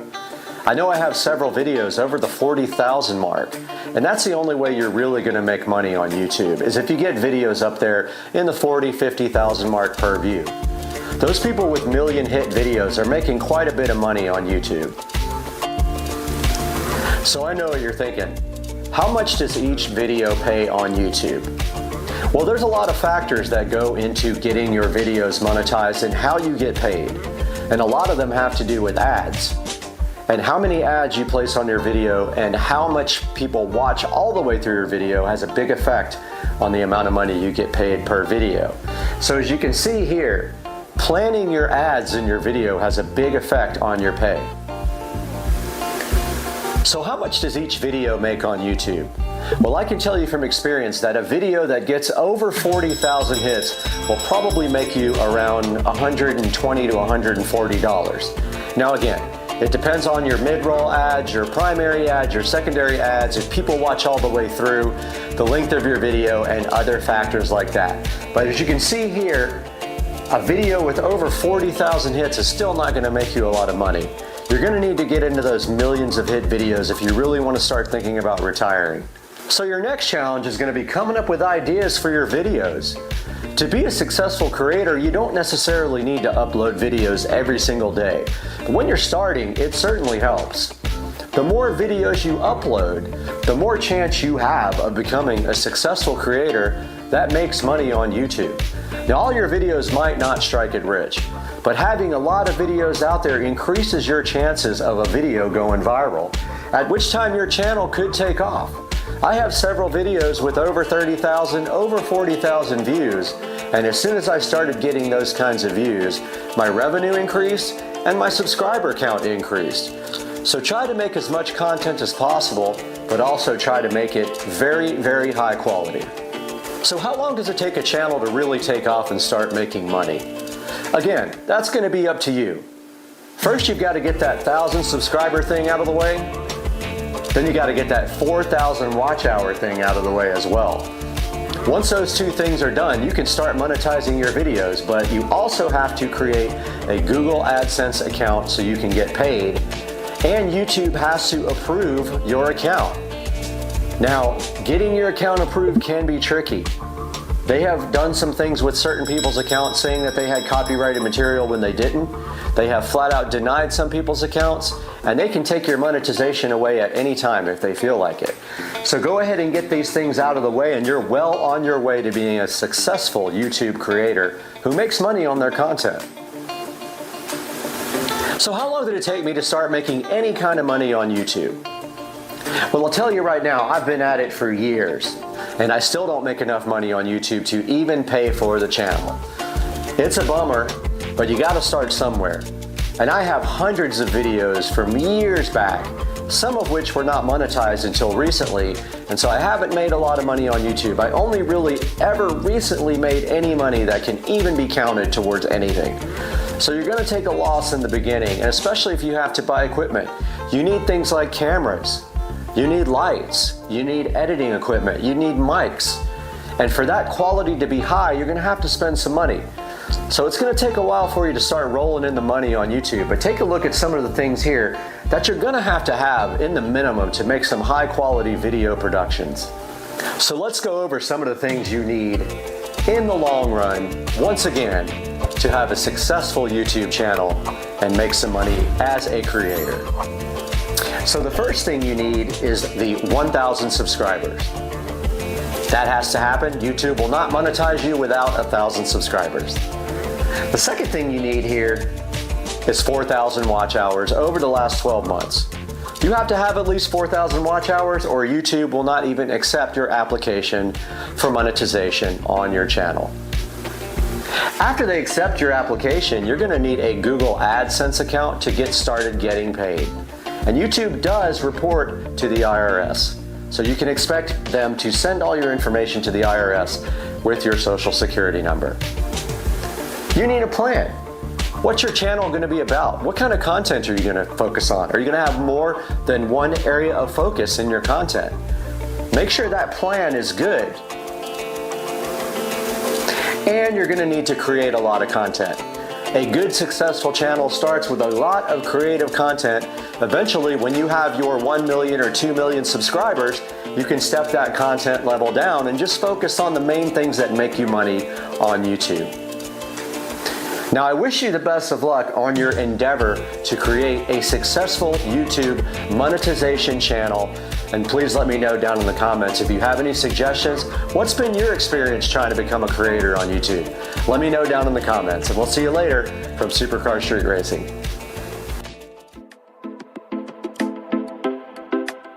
The YouTube Partner Program, or YPP, gives creators greater access to YouTube resources and features.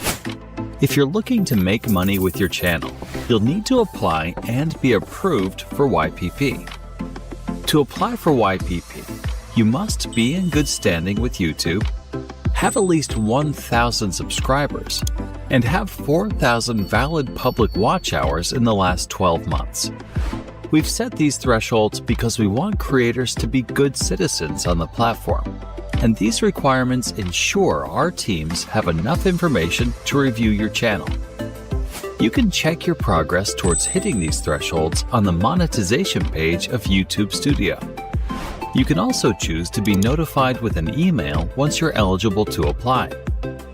Once your channel does hit these thresholds, you'll need to sign the Partner Program terms and sign up for a Google AdSense account.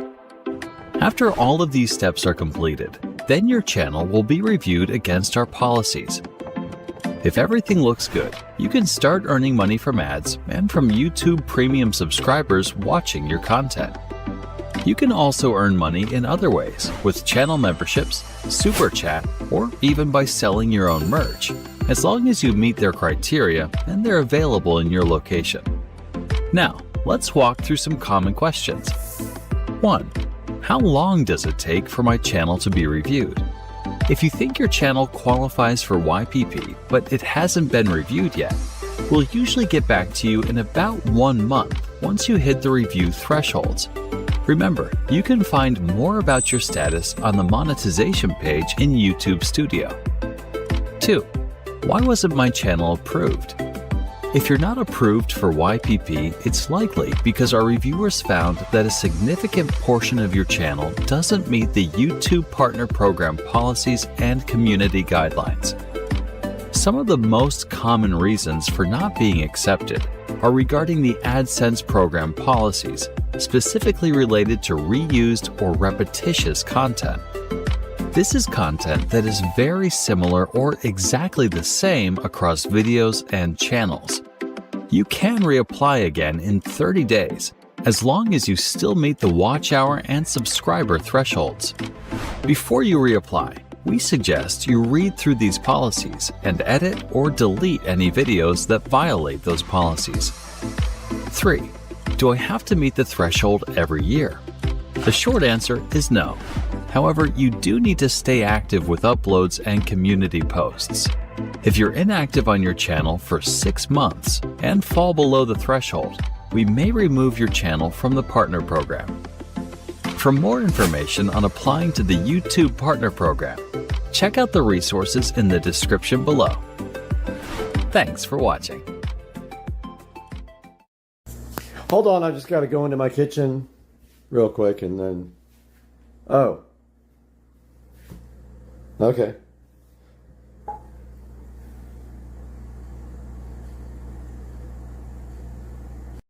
What's going on, guys? Supercar Street Racing here. Got the brand new iSupra right here. This is my 2003 Lexus IS300 with a complete Supra swap from front to back. It's got a 2JZ GTE VVTi engine, completely built, bottom end and head, 6266 millimeter turbo from Precision, and a V160 6-speed. So the second mod we're going to do today is I do have other emblems for the back of this car, but for now I'm going to black out this, what I hate, instead of just taking it off, this Altezza logo. It's not an Altezza. That will be coming off the car very soon. But until then, I wanted to do this quick project because There's a car show tonight, and I want to get that off of there. So, be right back with some instructions. Alright guys, you've probably seen my other tutorials to do this. It's real easy. You don't have to do anything crazy as far as masking because Plastidip will come off of your paint with just your finger or a rag. So I've got the area masked off pretty good, but you want to leave like 1/4 of an inch around your logo emblem. Tape off everything else. The stuff does tend to splatter, so you know, you can lay some towels over it or whatever. And then get your Plastidip can here. It is already very warm, so I don't need to warm this up. If it's wintertime, run this under the water for about 5 minutes. Let it come up to temperature. Shake that really good. Now, an important thing is when it comes out of the can for the first time, it's going to want to splatter. And your first coat is going to need to be light. So, first thing you do is spray away from everything else, a test spray. Clear out that nozzle. That's what I just did. Bring your can over here. You're going to do a very light coat for the first coat. Good enough. Maybe from this side too. From the top. And from the bottom. Now, you don't want to go crazy on your first coat because it will run. That's all. Set your timer for 15 minutes. Alright everybody, I got this ugly red Altezza logo taped off on the front grille. Now I just want to point out that this is different because it's raised. And just like any trim, when you paint Plastidip something that's raised and it has a definite edge around it like trim and has tape around it, you're going to want to pull the tape while it's still wet. So on the last coat, while it's still wet, as soon as you spray, then you lift the Plastidip, you lift the tape up. Otherwise, it's going to pull directly off of all this. So this is ready for paint.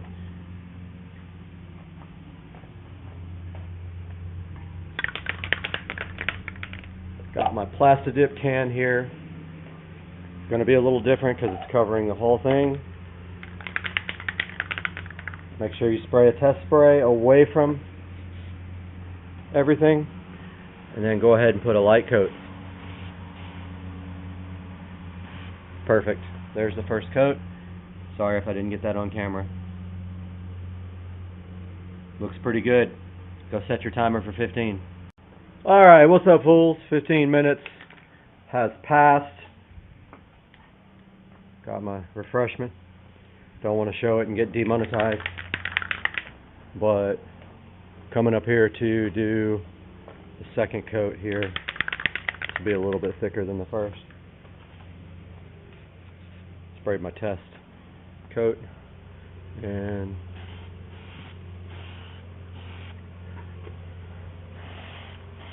that from the side.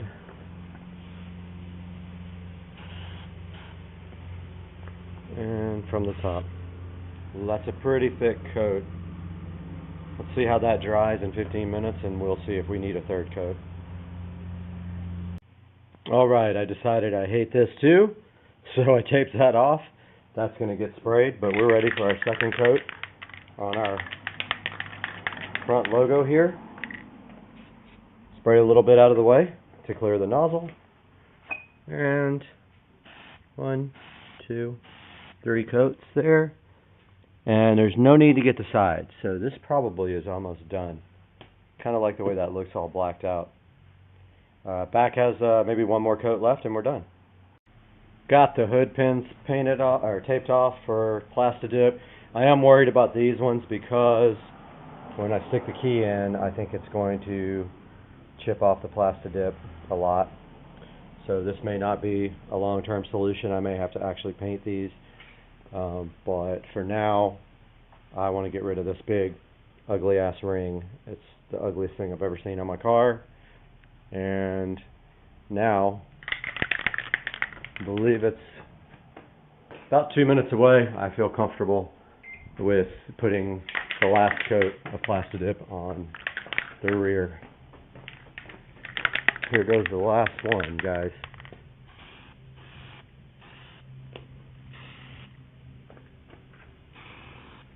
That last coat's going to dry for 20 minutes. Now we're going to go ahead and put a coat on these hood pins. Let's see if we get Plastidip everywhere.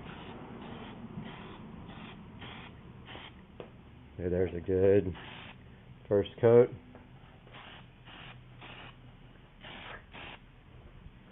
Don't forget to get all the way around it like I just did.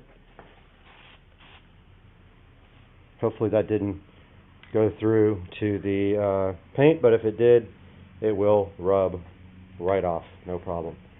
Those will take 15 minutes, and then we will come check them again for a second coat. Okay guys, last coat of Plastidip on the front badge, and we peel immediately because it has an edge. If you don't, it will pull the Plastidip up all the way around. You do the same thing with trim. Third coat. There's the third coat. Now I'm going to try to do this without messing it up. There's the bag.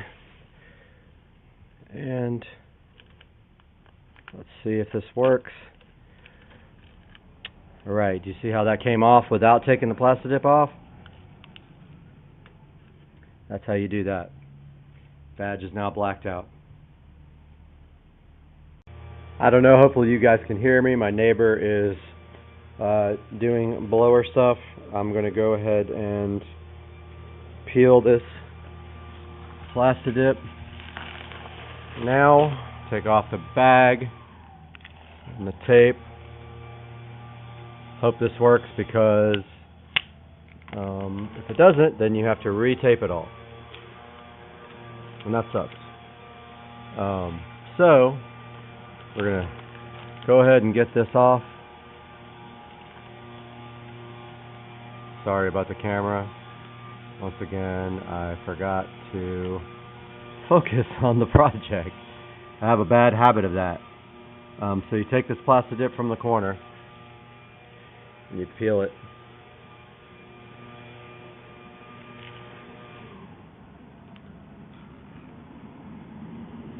Very slowly and carefully. And once again, I'll try to get this in the shot.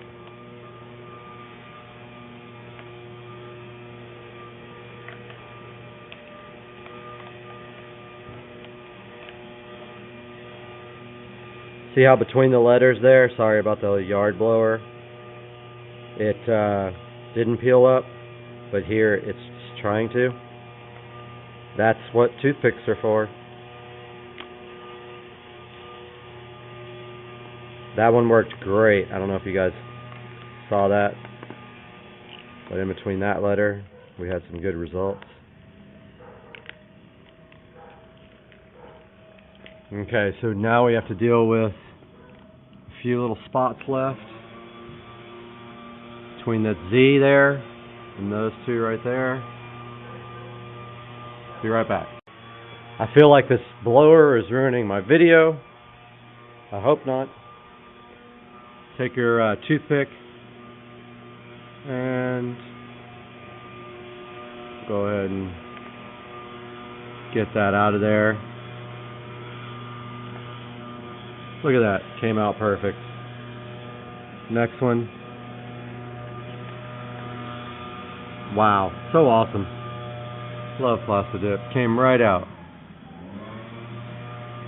This one is going to be a little bit of an issue.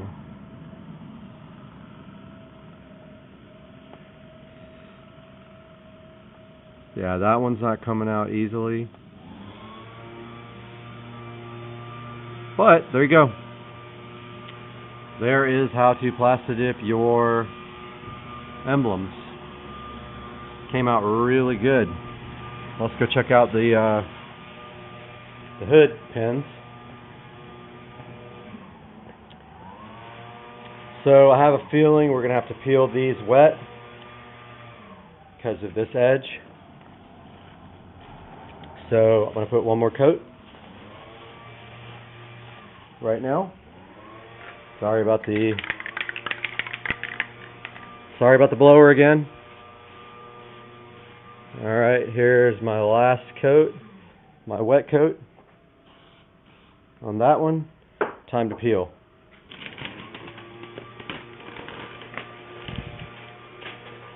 Got that peeled. That one. That one. Apologize again. It's hard to concentrate on filming. But there you go. There is a matte black hood pin that used to be silver. And that looks miles better. We did get some overspray there, but look, it wiped right off. Right there. Time to do this one. Let's go ahead and spray the last coat.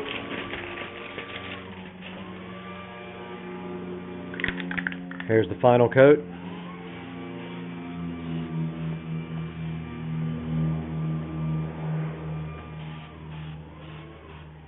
Okay, while it's wet, you peel when you have an edge like that.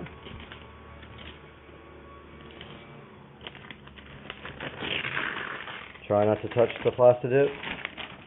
Then take the paper off, like that, and go ahead and peel the tape. I think I did a better job on the tape for the second one.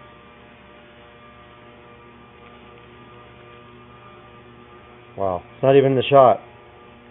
You guys can go off on me on the comments if you want to for that stupidity. There you go. Now, you can see a little bit of overspray right here. If you just rub it like that, it comes straight off. Some right there. That's from not taping around the paper because I wanted to make sure that it didn't pull up the plastic dip. Now you can also get your detail spray, which I'm going to do next, and put it on there and get the rest of that stuff off if you want. Now here's the issue. When I unlock these hood pins, I have a feeling it's going to scratch at least this part of the plastic dip off, which I'm fine with. Yeah, I kind of missed a little bit of the metal on the sides, but it's not too bad. It's good enough. I like that better. Wow, that looks so much better. I am amazed at the difference in that. I have no idea why anybody would put metal pins on, but hey, that's a good project for me and good content. So that's going to do it for today's video. There's the front badge, the hood pins,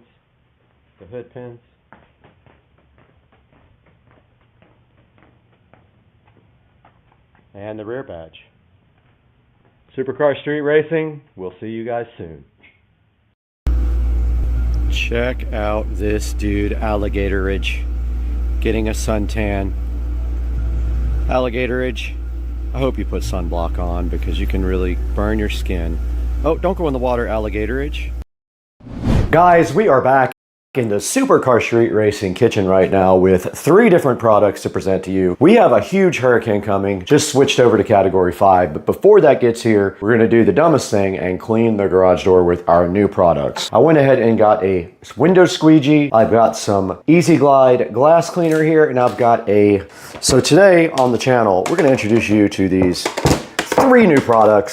Get out there, clean that garage door. So let's get busy. We don't have time to sit around here all day. We've got a category 5 Hurricane brewing right now. It's gonna get us on probably Wednesday afternoon. Thanks for joining us.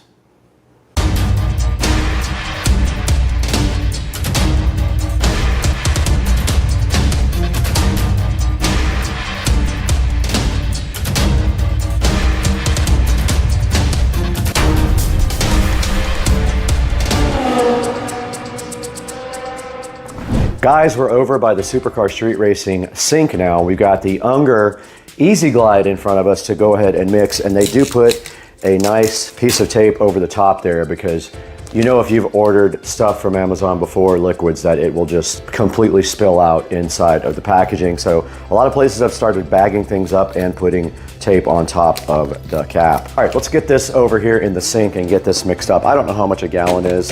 I'm just gonna go ahead and put like half in here.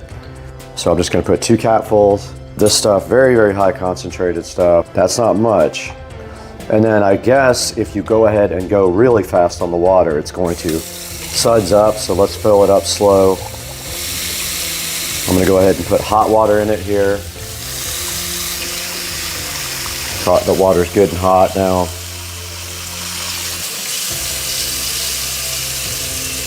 All right, it is not sudsing up hardly at all. Let's go ahead and fill that up to about halfway. I don't know how much a gallon is. This is a 10-liter receptacle here, so 10 liters is about 2.64 gallons. okay. So this refrigerator told us that we can fill up this a little less than halfway.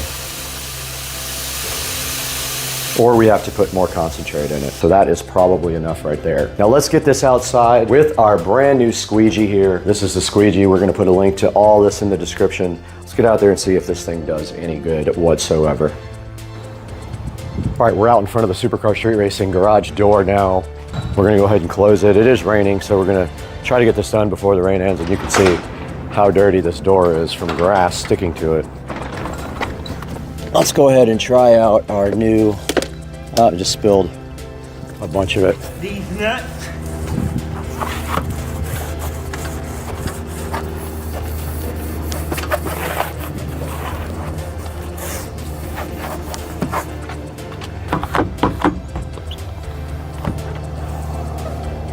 Oh, okay. Doesn't work very well.